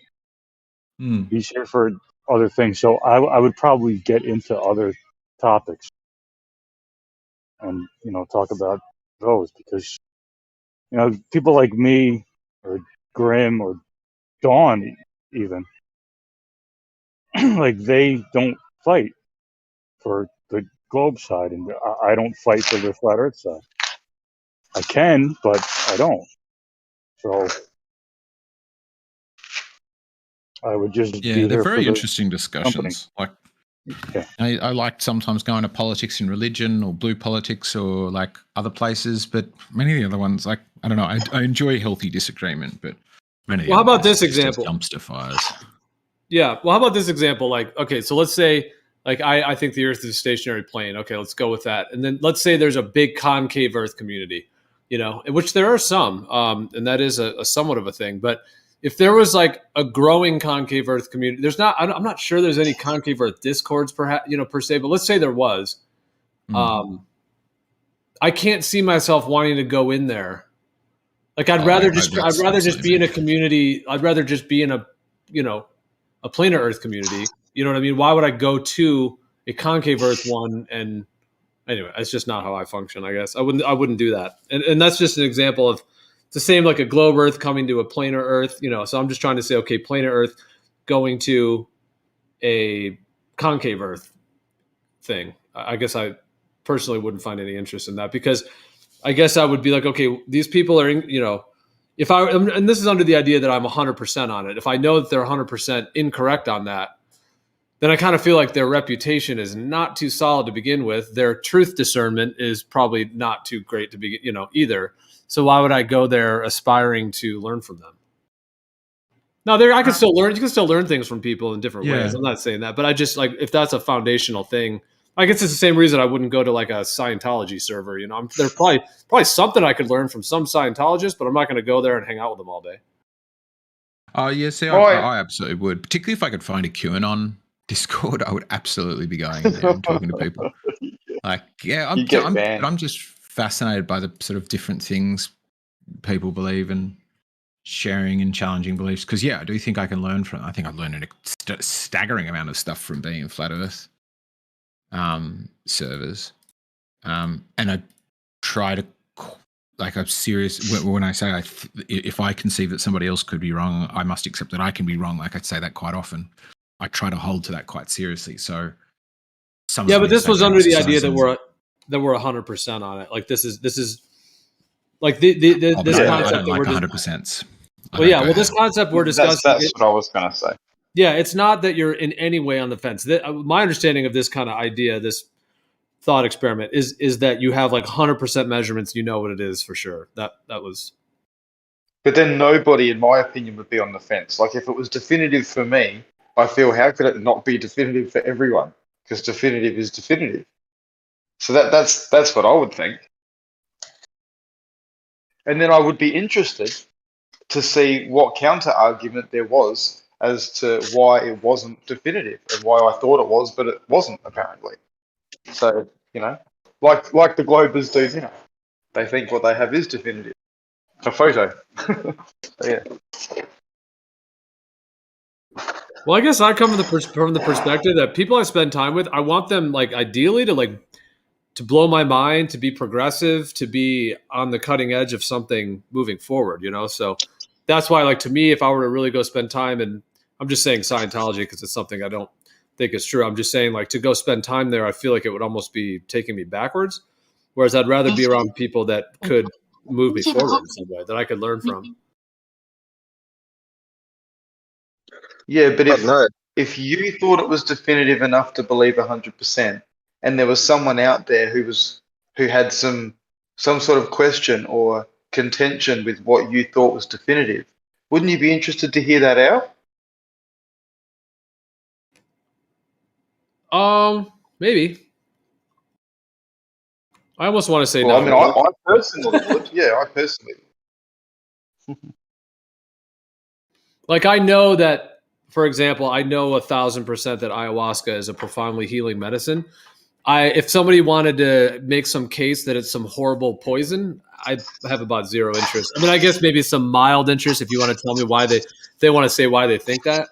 But my interest in hearing that out is virtually zero because I'm more than 100%. I know what ayahuasca is on every level. So if they were to say that, they're either talking about something that isn't ayahuasca, maybe some other brew or some other thing, or they're yeah. So it's not that I'm totally. I mean, I might hear them out, I suppose, what they want to say, but yeah, that's my point. Hear them out, because at the end of the day, if you're just going to ignore it without hearing it, that's just ignorance, isn't it? What is the what did you say? The other theory? The concave. Yeah. What is that? It's an idea that it's kind of like we're on the inside of a sphere that's concave, and the Earth part is on the inside of it, and then all of the sun, moon, and stars are in the center. So that when we're looking, this idea, the concave, when you're looking up at the sky, you're actually looking at the center of the sphere, and then gravity works the opposite way. It clings you to the kind of inside of a ball. That's the general idea, I think. Holy shit! So what would the water be doing? It's concaving, and it's all stuck to the inside of the concave thing. Wow. So it's still a heliocentric. Oh no, hang on. What's outside of this sphere? I don't know. Far out. Fucking Jello. Jello. Don't mock it. Don't mock it. I've actually never heard a really solid argument for concave. Back on the old 24/7 server, because there's such a wide range of people on there, like the first server, the one before, there was one moderator in particular that was a complete flat Earth guy, and then he completely went concave, and he got like banned several times. There was all kinds of drama with him, but when he had come back a couple of times, like after he had went concave, like I specifically asked him multiple times, like, dude, can you give me a good argument for it? Like, I was interested enough to hear it. And he did have one image, which I could probably maybe find it on Google if it's out there. There is one image, which was really not very descriptive, but I don't know. I could never really get, we never really could get any actual argument for it. So to this day, I haven't really heard one other than just sort of a belief. Or there's that guy, Lord Stephen Christ. I don't know if you know about him. He's kind of this guru guy that kind of led the concave Earth kind of little thing. Oh shit, crackpot. But no, I think it's all based on Augustus Picard, isn't it? He went up and said it looks like a disc with the upturned edges. But I thought concave was like all the way around, like you're on the inside of a sphere. Sorry, that's just hollow Earth. Oh, okay. I had to. There's also kind of hollow Earth to some degree. Here, I'll post this one. Yeah. There's couch Earth too, Harry. That image is on the right hand arm. On the right hand arm, the armrest. It's crazy.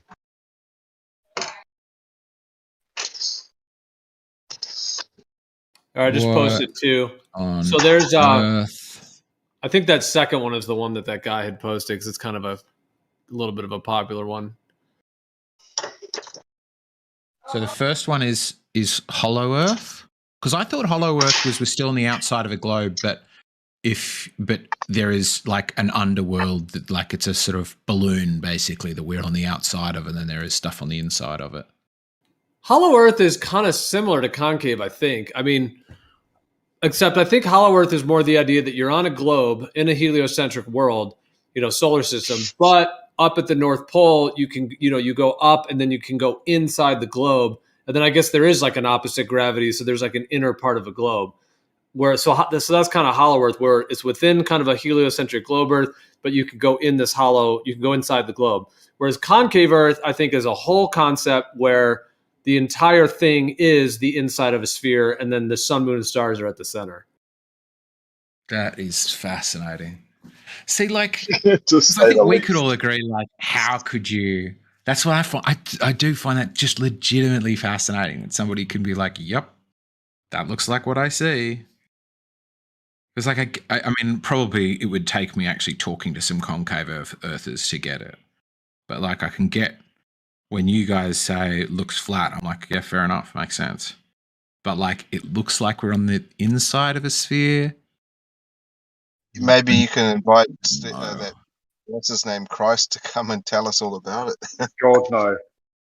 Well, I'm not Sure. sure there's, to be honest, I'm not sure there's very many like real concave earthers. I mean, in all my years and all this, I mean, like I said, that one guy that was a moderator on 24/7, but even when he kind of went to concave, like he never really had arguments for it. It's not like he came and was like, "Hey guys, check this out. I got," he just kind of was like, he just believed it. So there wasn't really much that he ever offered around it.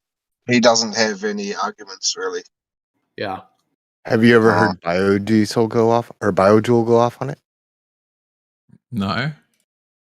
He used to be a concave earther. No, Biojoule didn't. No, I think he just said that he used to research Hollow Earth back in the day, I think, is what maybe you're thinking of. But yeah, that was Hollow Earth, not concave. Oh, sorry. Hollow Earth is another sun in the center of the Earth, right? I thought we all lived on the inside. I guess I thought the two were interchangeable. They're not interchangeable, but they're similar in some ways. So yeah, my understanding is, I'm not 100% if we were on the same page last time you said it, Gio, but my understanding was Hollow Earth is like, the cosmology is fairly identical to as we are. It's just that if you drilled down far enough, you would pop out on the other side where there's another like underworld realm, and the Earth doesn't weigh as much as it's meant to, and is like a balloon. Whereas concave Earth, like in the pictures, is much more, the realm we're in is that inside world that's covers all of the like inside of a sphere. Yeah, like Hollow Earth is your basic heliocentric sun-centered globe Earth with some kind of a hollow inside and maybe a second sun that lights the inside, and then there is a different form of gravity that clings you to the inside of the globe. Whereas concave is basically that the whole thing from top to bottom is actually a sphere in which we're on the inside of it on a concave contoured surface.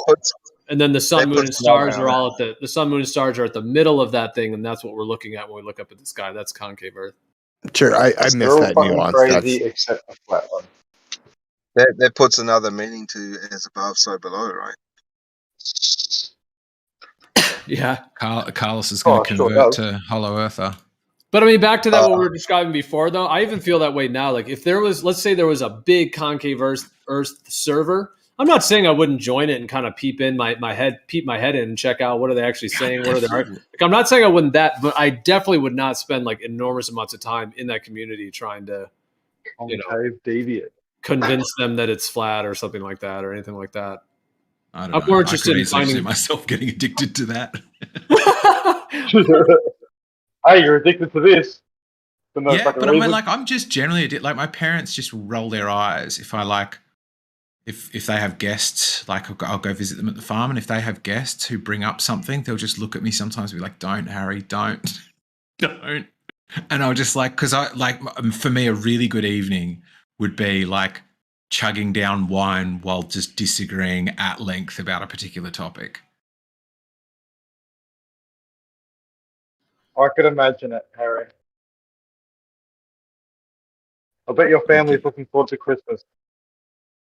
Oh no, they generally like it. The only time they got a little bit like telling me to shut up was when I was having a debate with somebody about dowsing. Well, it was me versus the entire room, so it was like 12 people who were all like, "Yeah, dowsing works," expert dowser. and just me. No, but I understand it enough that I can offer a fairly comprehensive rebuttal to most of the points. Okay. And there was one guy there, and he was pretty pissed too, and he was South African, and he was being like, "No, but you don't understand," and he was like getting quite hot under the collar. So I was just getting to the point where I was being quite dismissive, and they were like, "You're being rude now," so I had to go to bed. But generally, they like it. Did you live stream that? No. No. Wow, bummer. That would have been a good one. It would have been, actually. It would have been, because it was like, I don't know. It was just very funny because we were like having debates being like, so what is it about Willow that works? And some people like it could be electro. like some sort of electric thing. It could be electromagnetism, could just be magnetism. It could just be some sort of like da-da-da-da. And they're all throwing up these things. And then he's like, you can actually just do it with a jar. And I was like, well, this kind of destroyed your whole, every bit about magnetism and all these other explanations, because now he can do it with a thing that is made out of a totally different thing. I think that's when I got told to go to bed. One thing I was going to say too about the whole concave idea, the whole like sphere thing, living inside of a sphere. I mean, the one interesting thing about that is that pretty much all the ancient cosmologies have a cosmology where we're on a plane, we're on a planar stationary surface, but that whole plane is surrounded in some kind of a celestial sphere, like the cosmic egg or something like that. So in that way, if it is that, then it's like we're on the inside of a sphere, but we're on a plane on the inside of one, and we're just looking up at the top part of it. Yeah, but there is no curve, so that's just not going to work, man. No, I'm saying we're on a flat plane inside of a celestial sphere. So yes, the Earth doesn't have curvature, but we're within a sphere that surrounds us. That's what I'm saying. Oh, right. Yeah, no, that's how it is, right? A cosmic egg. That's what it is. Yeah, that's what I think it is for sure. Yeah. Now that's why the concave Earth just wouldn't work, because we can't detect the curvature, right? Right. There's no globe curvature. There's no concave curvature. Yeah. Well, and Harry, I mean, in your perspective, like if you would think that all of flat Earth is just sort of this belief idea that's been pushed and it somehow got popularity, I would challenge you to create, a concave Earth, Discord, YouTube channel. See if you can get it to catch on at all, because concave Earth has not caught on at all, because there's really nothing to it. Whereas the flat Earth community is huge and growing and is freaking epic. Just all the characters and all of the, I mean, I'm just saying that because the idea that, people are just making up flat Earth and just random people are believing in it. But like I said, try to get something else going like that. See if you can get any popularity. Yeah, I did wonder for a bit, like, well, sorry, but the funny thing about that's the opposite of what I'm saying is that the globe is false, but they've convinced a lot of people. So actually, like in that way, it's not fitting what I'm saying, because they have convinced people of something that's totally false, and they have got it to catch on. So it sort of goes in the opposite of what I was saying. Because what I was saying is that if there's nothing true, it won't catch on. But obviously the globe has. So there's sort of a duality there. Well, for a while I was saying to BioJewel that it would be interesting or funny to like try and like a similar thing, but within flat Earth, to try and like create a new proof, a new like evidence, to see if people would start saying it. It's just like make up a BS argument or something that you could try to spread and see if you can get people saying it or whatever. Yeah, like be like if people ended up being like presenting your own argument back to you. But then I was like, I don't really like the idea of telling porcupines even as a joke. It's pretty deceptive, but I guess it'd be kind of like a little social experiment. Have you ever heard the shallow Earth arguments? That's Davros, doesn't he? Davros always jokes about that. Don't bury your dog too deep. Mm-hmm.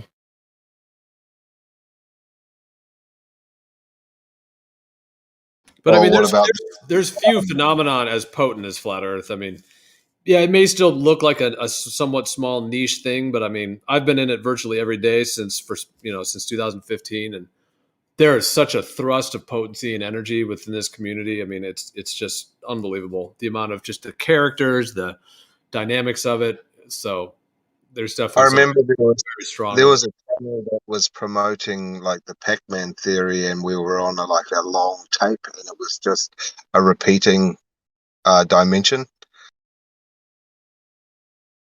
Yeah, there is that idea. You mean that it's like a flat plane, but it's like a square, and then the sun does a portal thing? That idea?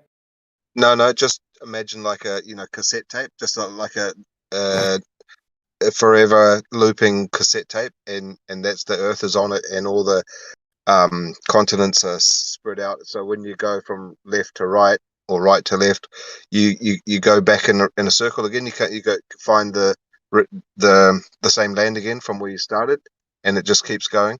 It's like you go through it every month, and you go into another dimension, and that's like the Yeah, you look it up. Pac-Man theory. So I thought also Pac-Man theory, yeah, was like basically a rectangular Earth, and if you go too far off one edge, you just appear again. Like if you go too far west, you just appear again in the east. Is that the idea? It was after I was looking into the, I think it's called AMP or APM research. They do it like a 24/7 channel now, but I think they had a guest on talking about the Pac-Man theory, and it was displayed as like just a long tape, and just repeating. Yeah, The map. APN. Yeah, it's like FPV Angel. Yeah, I think FPV Angel. I think he's actually on this server, but I don't think he's ever spoken on here. But yeah, I think that's what he thinks. I think there's sort of a. I guess I don't want to speak for him, but I know he's talked about that. No, I think it was just a guest he had on. I think he's a cosmic flat earther, but he has more explanation for the way that the magnetic lines work and how there are different levels. Like the stars are on one level, the planets are on another one, the sun and moon are on another one, and then there's a firmament. He explains in depth all of the different layers. Oh, nice. Okay, so maybe I love his work and everything I've heard from him. I think it's awesome, but I guess I also haven't heard everything that he has. So he does think it's like a circular AE type map within a. Yeah. Okay. Yeah. Just like on the what do you call it? The United Nations flag, like that. Nice. Yeah, because someone had said that he was like a Pac-Man, and I was like, I didn't know if that was true, but because he's pretty spot on with everything. So when I heard that, I was a little surprised, but like I said, I haven't watched all of his content, so yeah, I wasn't sure whether that person was. I guess they were just mistaken, or like you said, maybe they just had a guest on.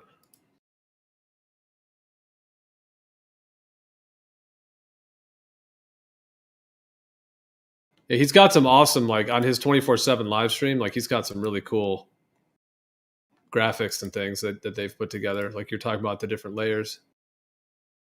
It's quite confusing. Some of it's a bit blurry. To me, it's a bit blurry.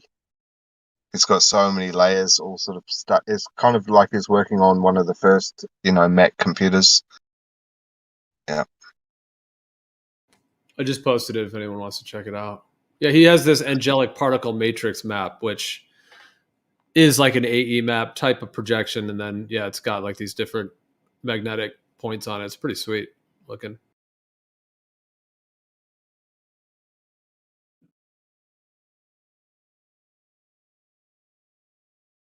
Yeah, I think him and Cammy from Globebusters, they get along quite well. She's researching the magnetic fields and how that she thinks that because of the one corner of the magnetic field sort of skews off, she is considering that there's more land at that part, and I think that's what the APM or whatever that I think he's also understanding that there's it starts in the middle, and what happens is it comes out like you drop a pebble in a pond, and the world is spreading out, and it creates from the middle, it creates a new one, and it pushes out, and every new layer has a new ring, like the Antarctic ring, and every layer you're going to get like a new age. Yeah, that's cool. I like that. Yeah, I think I resonate with that as well. That it's like that it's all sort of coming from layers from the center and sort of spreading out.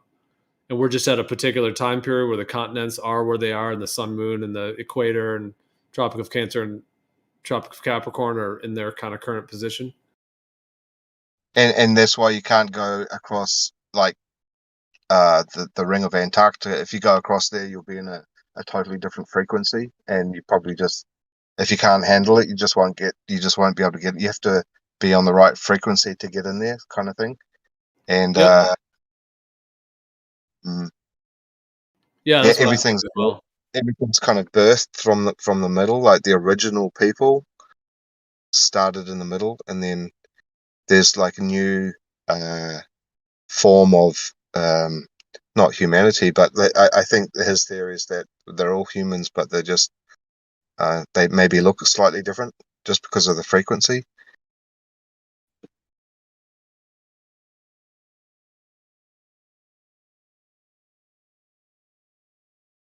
And maybe there was a break in one of the rings at one stage, and all of these different ethnicities and races that we see all sort of broke on through and mingled together. Maybe there was something that happened that broke down all the ice walls, and now we're all mixed. But originally, every ring is supposed to be one race.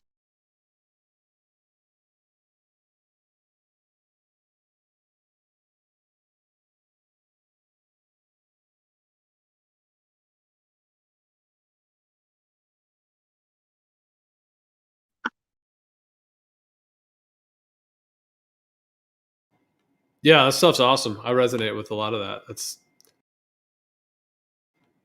I mean, how did we all come about? We can't all just have these totally different looks and races and everything and colors. Just like, I don't know, it seems like we've all had the opportunity to come together at one stage somehow, when originally we're all sort of on.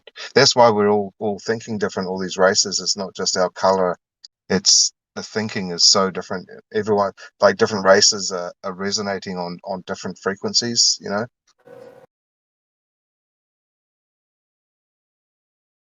But we found a I medium. think the argument that people from warmer climates have darker skin is fairly reasonable to me. Yeah, I mean Need much more.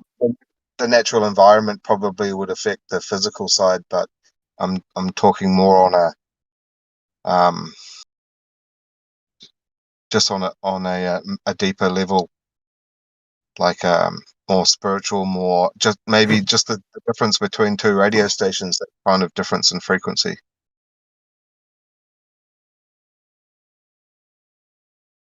Well, they come from a different time, don't they? All of these different races, they say some are older than others. How did that happen?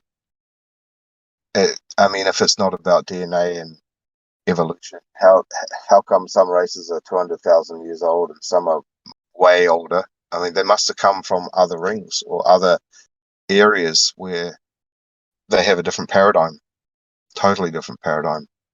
And you could go up past one ring and there might be two suns. Or you might go to the other side and you'll see the sun that we have, and then you start seeing their sun. Who knows?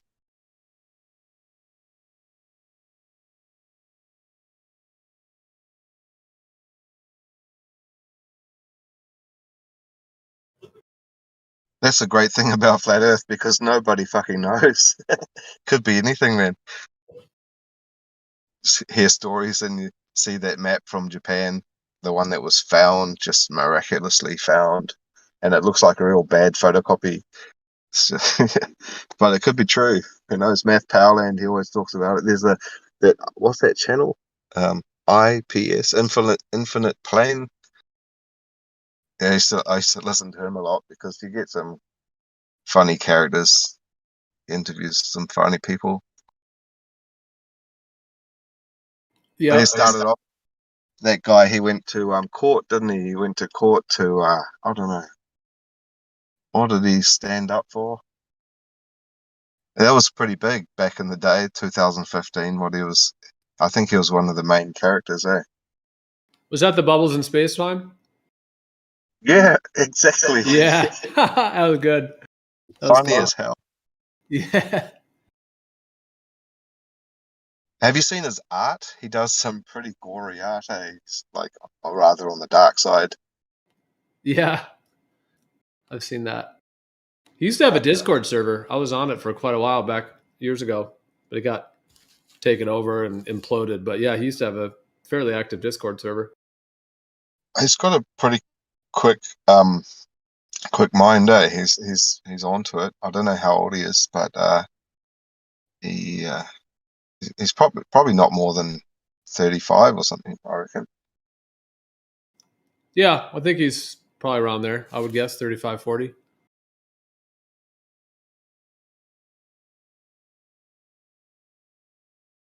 wonder what he thinks, because he's a flat earther too, isn't he? Like pretty, but he hardly talks about it.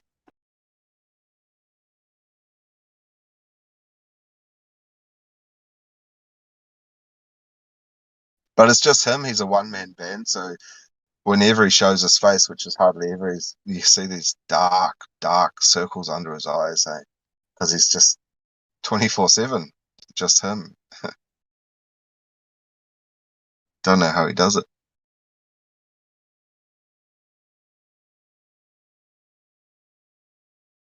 You're saying his radio show, he does it all the time, you're saying? Yeah, it's just constantly.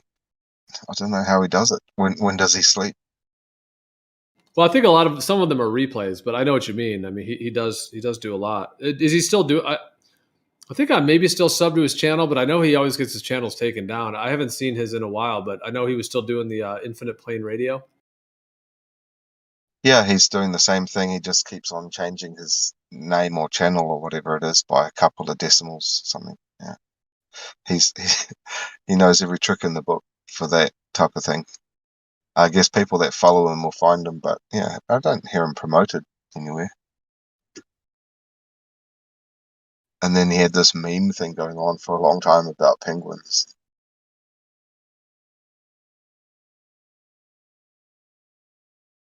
I think you're promoting him right now, which is But pretty good. He was right into all of the political stuff that was going on at the beginning with Antifa and all of this. He's right into the sort of RV style conspiracy, and he's interviewed him as well.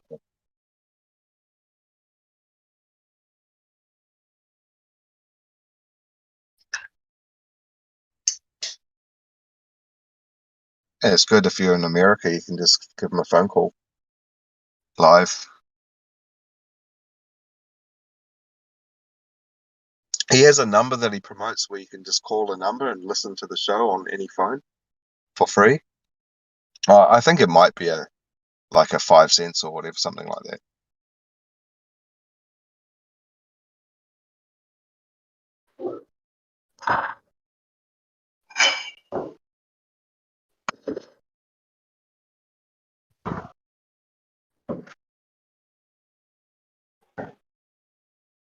How was the traffic today, Carlos, in New Zealand?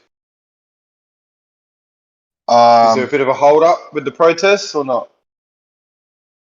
Yeah, it was in the center. It was pretty bad. Yeah, I didn't go near it, but even it's just getting crazy anyway because Black Friday sale. We had Black Friday already, but the sale starts on the 25th. So people want to buy their stuff now for Christmas because they might.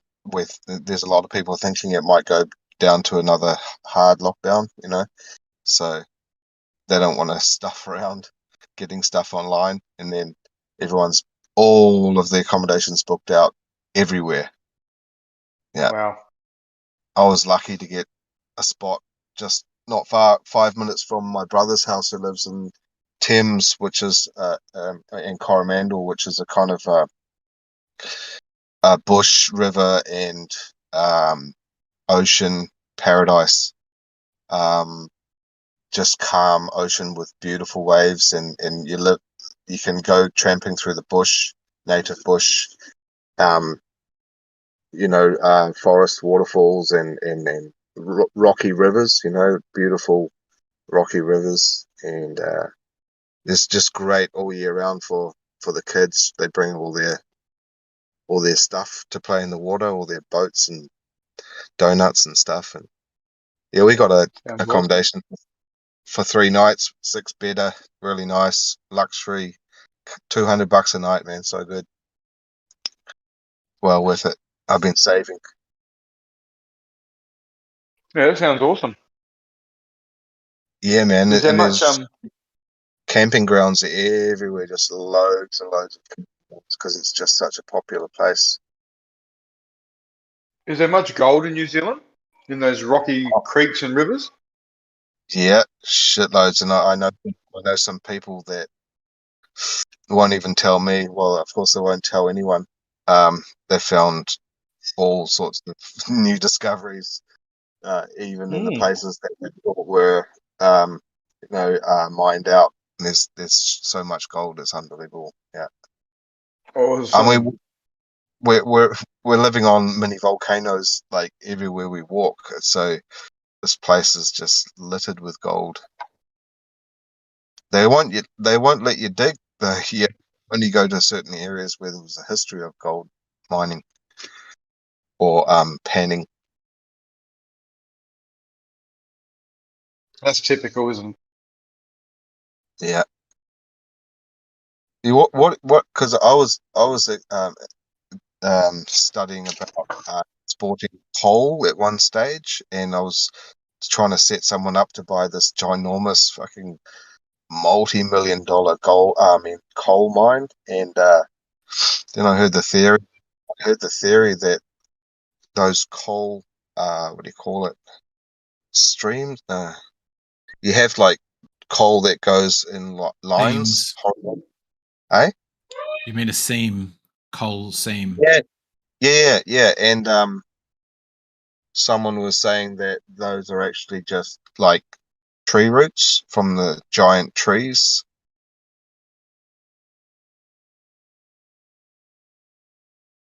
Okay. And that's why also the lava caves as well, those long tunnels.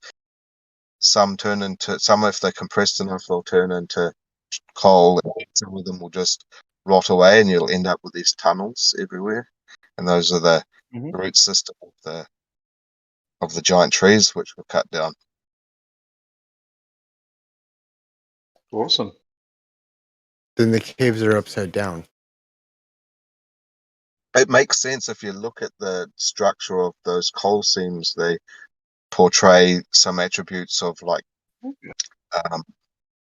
bark and just the way that they thin out at the end is like the end of the root, and they branch off just like roots do. But they branch off from the beginning, not from like halfway, just exactly like a root system. And gold actually comes from trees. It's manufactured in trees, and it's deposited.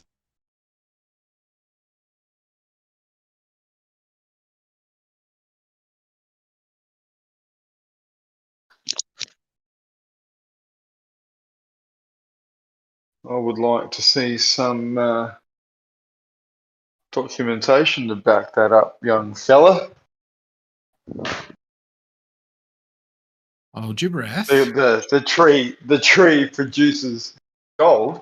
I mean, I know the roots can bring gold up from underneath and present them in the leaf. I know that, but actually trees producing gold, I would like to see that.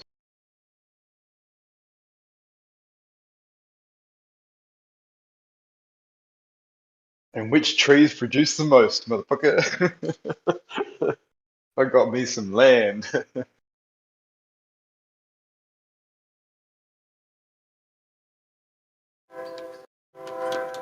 Money does grow on trees.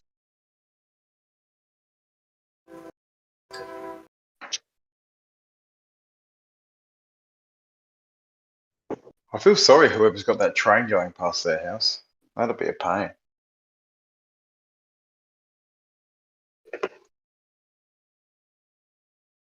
Is that you, Harry? Not me, no. Heard it though. No, It's quite it's nice me. train sound. I don't even notice it anymore, to be honest. Yeah, I bet, mate. It's one of those things you just become accustomed to, acclimatized to the sounds.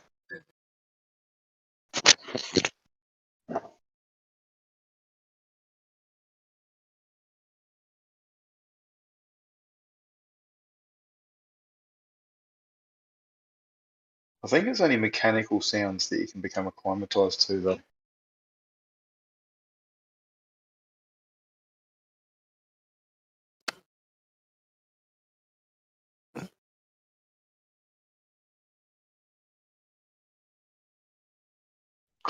Like cockies, for instance, are very annoying. I think people would move away if they had a constant cocky problem, screeching.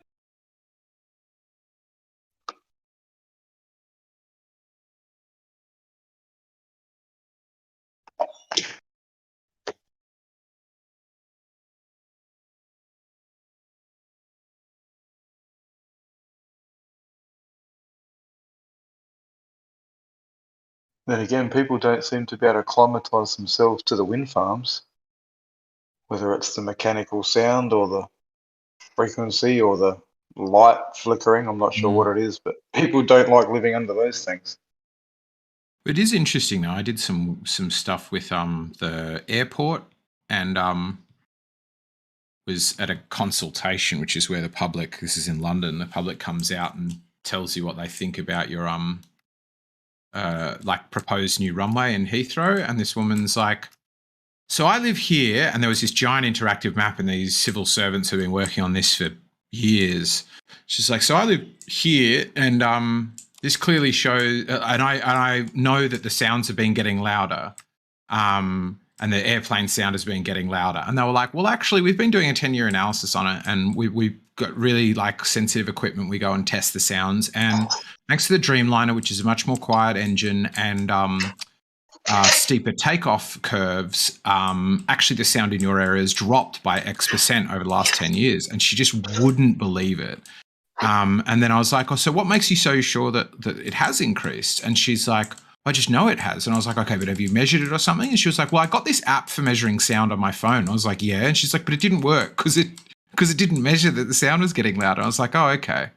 And then I like tried to super delicately ask, I was like, do you think that like maybe just by paying attention to the sound since this like new runway thing became a possibility, do you think like that you're paying attention to it makes them sound louder? And she's like, oh, you sound just like my husband. That was such a funny thing to say because it was like, well, That is obviously funny. this is a possibility.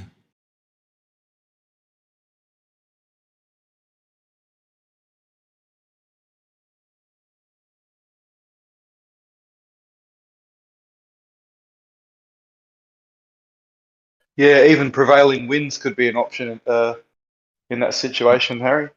Yeah, so that is actually an interesting one that they did talk about. They said if the wind's blowing towards you, it'll make it sound louder.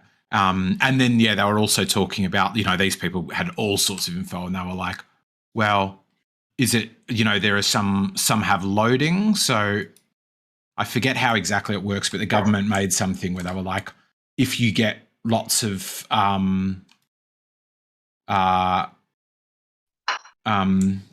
if you get lots of, I forget what it is, sound this time, then they will, like this week, then they will deliberately like not route aircraft over you the next week so that you don't have to constantly put up with it. And she's like, but I know they've been breaking it. She like, just was like, she was dead certain about this. And they were like trying to really delicate be like, okay, so do you want to like tell me about which times and flights and stuff like that? And she did have like all these records, and she's like, this one was a really loud one. And they're like, okay, well, that should have been a Dreamliner. Like, it was a pretty funny discussion.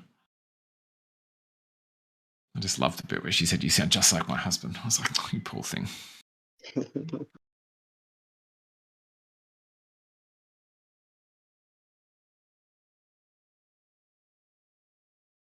Yeah, the Castle movie.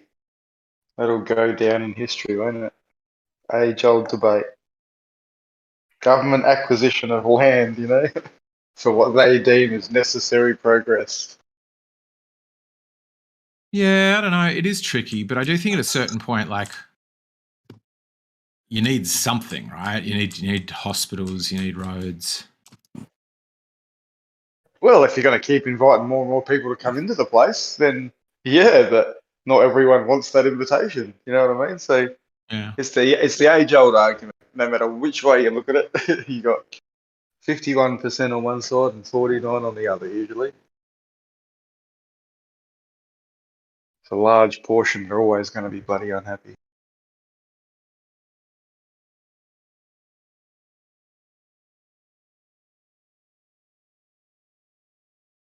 Especially when, you know, we all know we've got the land. It's just fucking very poorly managed in every aspect by all government. Very, very not up to the task when it comes to managing the resources and the land appropriately. That's for sure.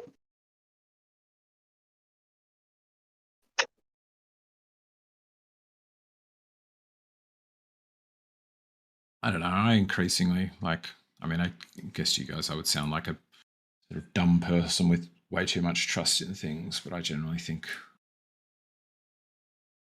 particularly from working with people like civil servants, that I'm like, if I think I get it and I think I've got a solution, they've already thought of that and tried to make it work, and there's a really logical reason why it doesn't happen. I don't think in every case. I mean, I do think politicians are dodgy as fuck and do dodgy things, but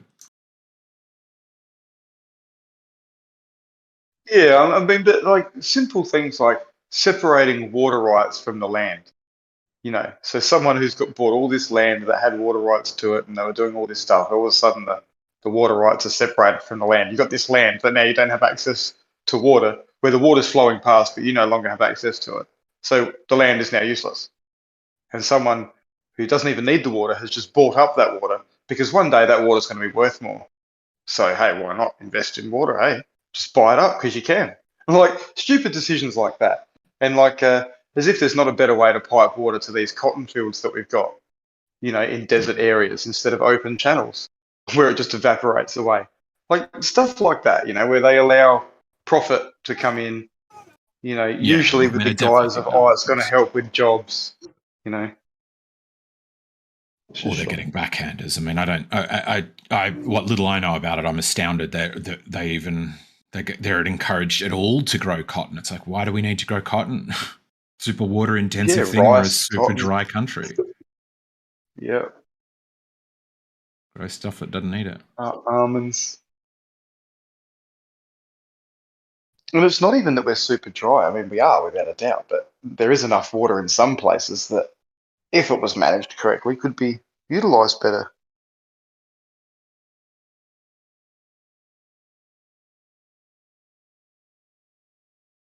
But then comes in the question of land acquisition again, doesn't it? To get things done. I just need a good dictator. A really good dictator. Not an evil one, a good one. Get good shit done. Not procrastinate or get caught up in fucking red tape.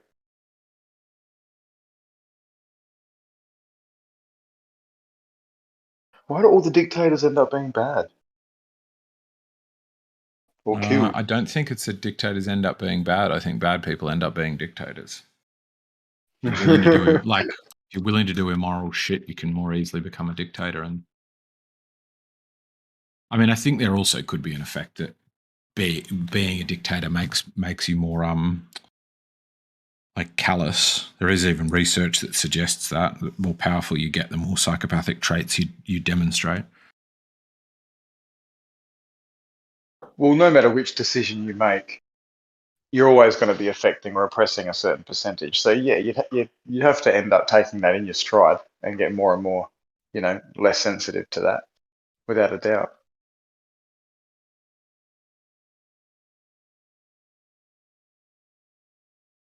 Even if I was to become a dictator and everything I would believe I was doing for the greater good or whatever, you know what I mean? Like, I wouldn't want to harm a fly sort of thing, but there's always someone going to not be happy with the decision you make. So,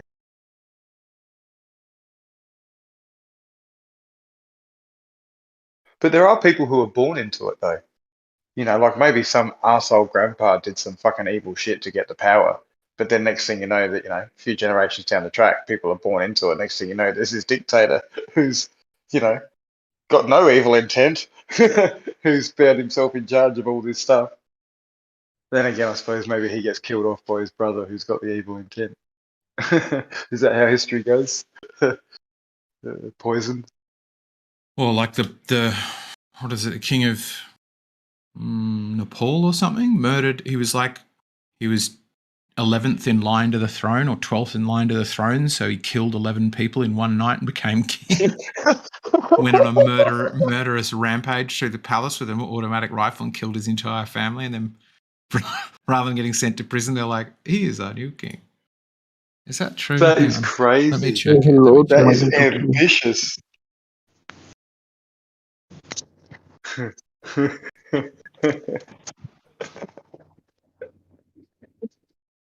Nepalese royal massacre happened in 2001. Oh, it's not even old. Oh No, my no, god, you super did say recent. machine gun. Yeah. It was soon before I went there. 9 members of the royal family were killed. Oh no, sorry, he didn't become king. He shot himself. Oh, sorry, but he was declared king, then died.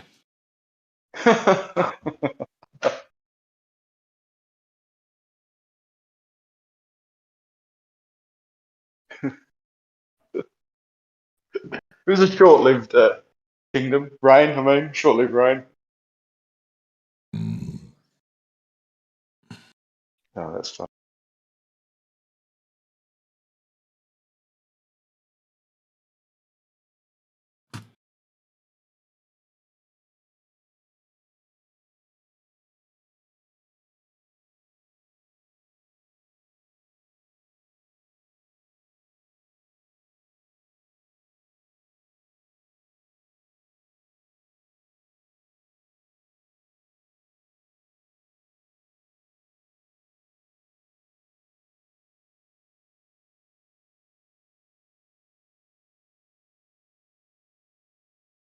You had a What's that, gorgeous?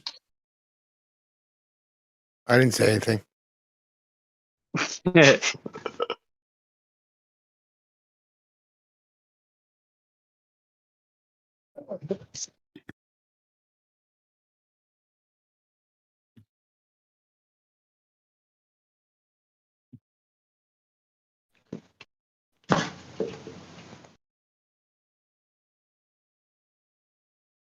Have you had a letter, eggshells, with regards to your invitation for the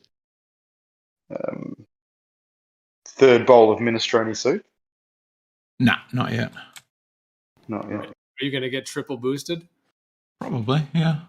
I mean, it'd be weird and inconsistent to change my mind, wouldn't it?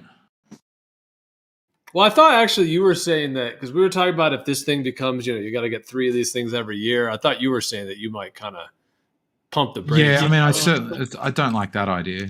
Just, I mean, if it sort of becomes because at the moment it's dependent on going anywhere, doing anything. Everywhere you turn up, they want to see you that you've drunk your soup. And that just seems exhausting to me. But at the same time, I really want to still want to do this round the world trip. And so if that's what's required for it, sure, I'll do that. It's not a huge sacrifice, just irritating.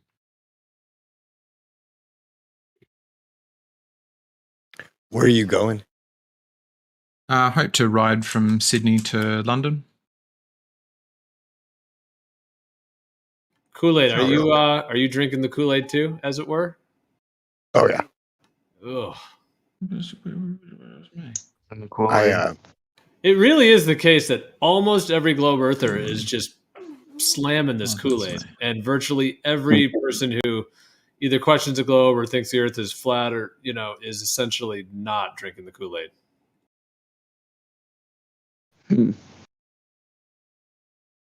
My girlfriend has had multiple heart surgeries in the last year, so high risk doesn't even begin to start that out. Well, I think it's a higher risk to take that thing than it is to possibly get sick.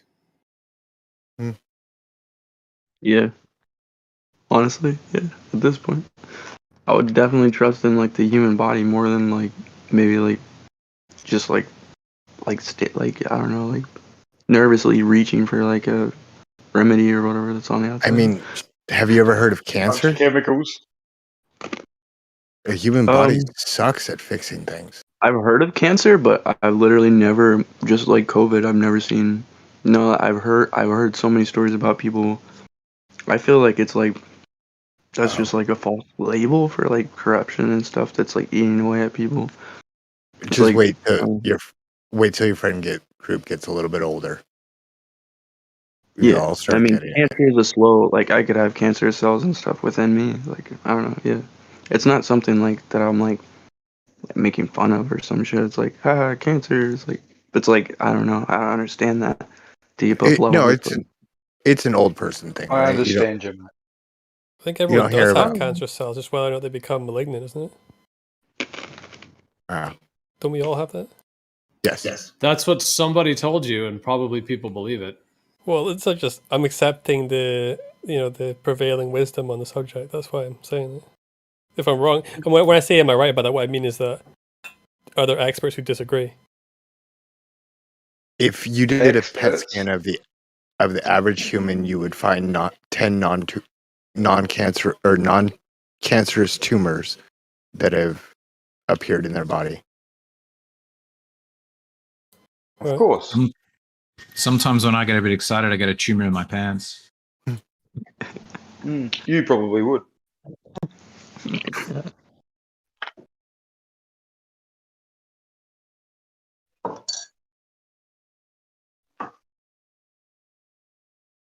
A hairy growth. I'd have that thing cut off. Dude, Oh, it's Hellboy, benign. dude. It's very Hellboy, benign. there's like a what? You guys watch Hellboy? The movie, I think I've seen it. Yeah, I think so. Yeah, there's like a growth on something or someone or some type of being, and it's like, I'm not a tumor, I'm a baby. It's like a conscious, like it's like a baby on the outside being grown. It's weird shit.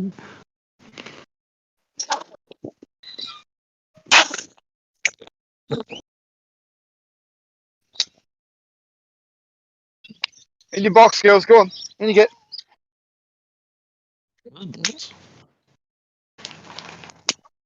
John, in you get.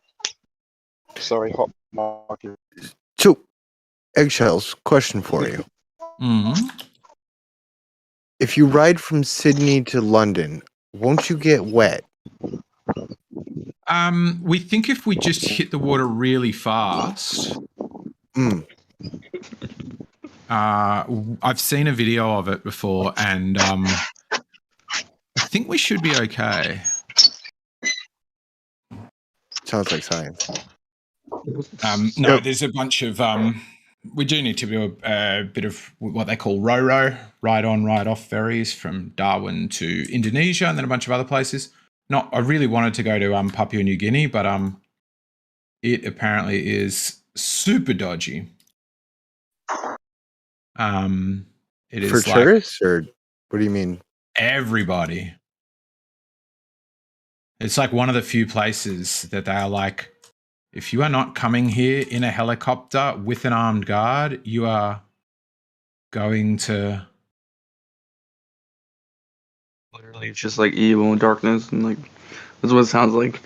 Oh man, the few reports we've read from people who try to overland there, and like a few docos about it, the place just seems incredibly fucked up, like super violent. People say, if you go to Port Moresby and you're careful about where you go, you might be okay. But the moment you're outside a big city, there's just the presence of police is pretty much zero, and the chance that you get jacked for all your shit is quite high. I believe it is one of the I forget if it's going to be like lawless or I don't think it's murder, but like it holds some dubious achievement for being pretty messed up.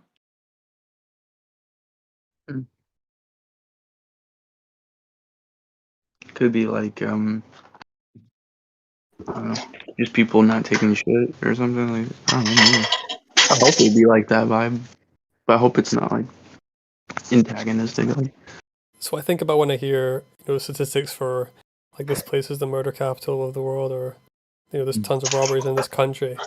And when you look at it, it's actually there's tons of robberies in this specific part of this country, and if you visit any other part, you're pretty much fine. Yeah, exactly. Yeah, so the travel advisory, I guess you guys probably aren't going to believe much what the government says, but the travel advisory from travel.state.gov, this is going to be US, isn't it? US is pretty sooky about that stuff. But they say, do not enter, do not go to Papua New Guinea due to the zombie disease, crime, civil unrest, health concerns, natural disasters, and kidnapping. Wow. Don't more people get kidnapped here? Backpacking? Fucking hell. Are people warned not to come here? We've got Dictator Dan. Fuck, we got all sorts of shit going on. People should be warned. No, I think Australia's pretty much one of the safest countries on the earth. I think it's pretty high up the safe stakes. 200,000 children a year go missing, don't they? Something stupid like that. 200. You're saying 200,000 Australian children go missing a year, or children No, go missing in Australia a year? That'd be a big, pretty big deal. Globally. But how many of them makes are but how many of them go home within a week? Like, Well, I don't know. The statistic often those stats. Yeah, no, I don't deny the stats, but I think that those stats can be easily misleading. Because 200,000 kids may well go missing, but if 90% of them or 95% of them go back home within a week, then you're not talking about 200,000 missing kids now. You know what I mean? Yeah, that would make no sense. It would be nice to know those details. Like a lot of those reports are the same kids. You know what I mean? They go missing and then they come back. Really? Yeah. Did they just run away and come back home? Yeah, they're the repeat runaways. Oh, that happens all the time. That seems like it would be really bad data. Well, yeah, I mean, because I've looked at this before, because people have made this argument before. And when you look into the data, the statistic's honest, it's a true statistic, but if you need to dig into it to realize what it's actually talking about, how it's actually gathered up. Yeah. You can't just be like, "Wow, this is, oh my god," and then just that really fucks everyone's mind up. Well, it's not wrong to have that reaction, but then you need to kind of think about, well, is this really the case? Like, how are they coming to this number? Which is a bit of a pain in the ass, right? Like, I don't always do that because it takes work to do it, but if people are arguing about it, well, yeah, and it's and then all along, if you're doing the research online, you're double trying to validate and shit. And so it's I don't know, and who knows if you're reading is legit at all? You could be reading a random page made up. Well, if it's not, it's from a legit page, right? But it's just the issue is that the way it's gathered, you would come away with that thinking there's a huge epidemic of child kidnappings, right? But in actual fact, it's just a lot of kids run away from home, they come back, and then that's what that statistic's really, really telling you. The number of kids that are abducted, a lot of the kids that are taken by their parent, right, away from their other parent because they're getting a divorce or something like that. And that's recorded as a kidnapping. Yeah, the vast majority, something like I forget what it was, but it was somewhere up near 80% of quote unquote kidnappings are from the non-custodian parent taking their child. Yeah, the number that are snatchings of kids that disappear and never get seen again by a stranger is very, very rare. Yeah. And it was even rare during the stranger danger shit that meant all most of us would be of the generation we played outside as kids. Whereas now, if you see a kid outside by itself, you're like, where are your parents? Well, yeah, I mean, these ideas, these commonly held beliefs, they can change our whole society and how everyone interacts with one another. I think a good chunk of that is just kids wanting to play on their phones too, though. It's not just the fear of the stranger.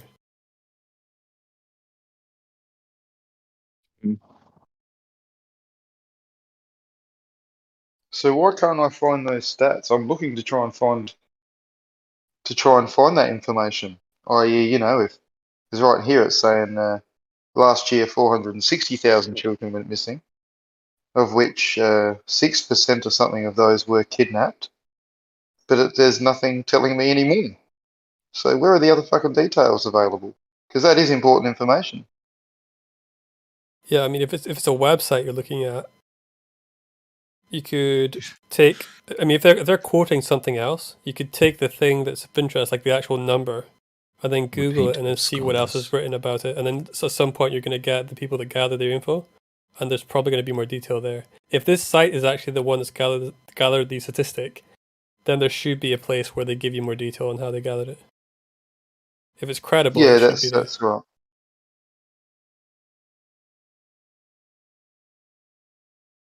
Yeah, you never know if it's a government organisation that's collecting this or whether they've palmed it off to some private group either. It's hard to find that information out as well. It's probably a government group, I would guess.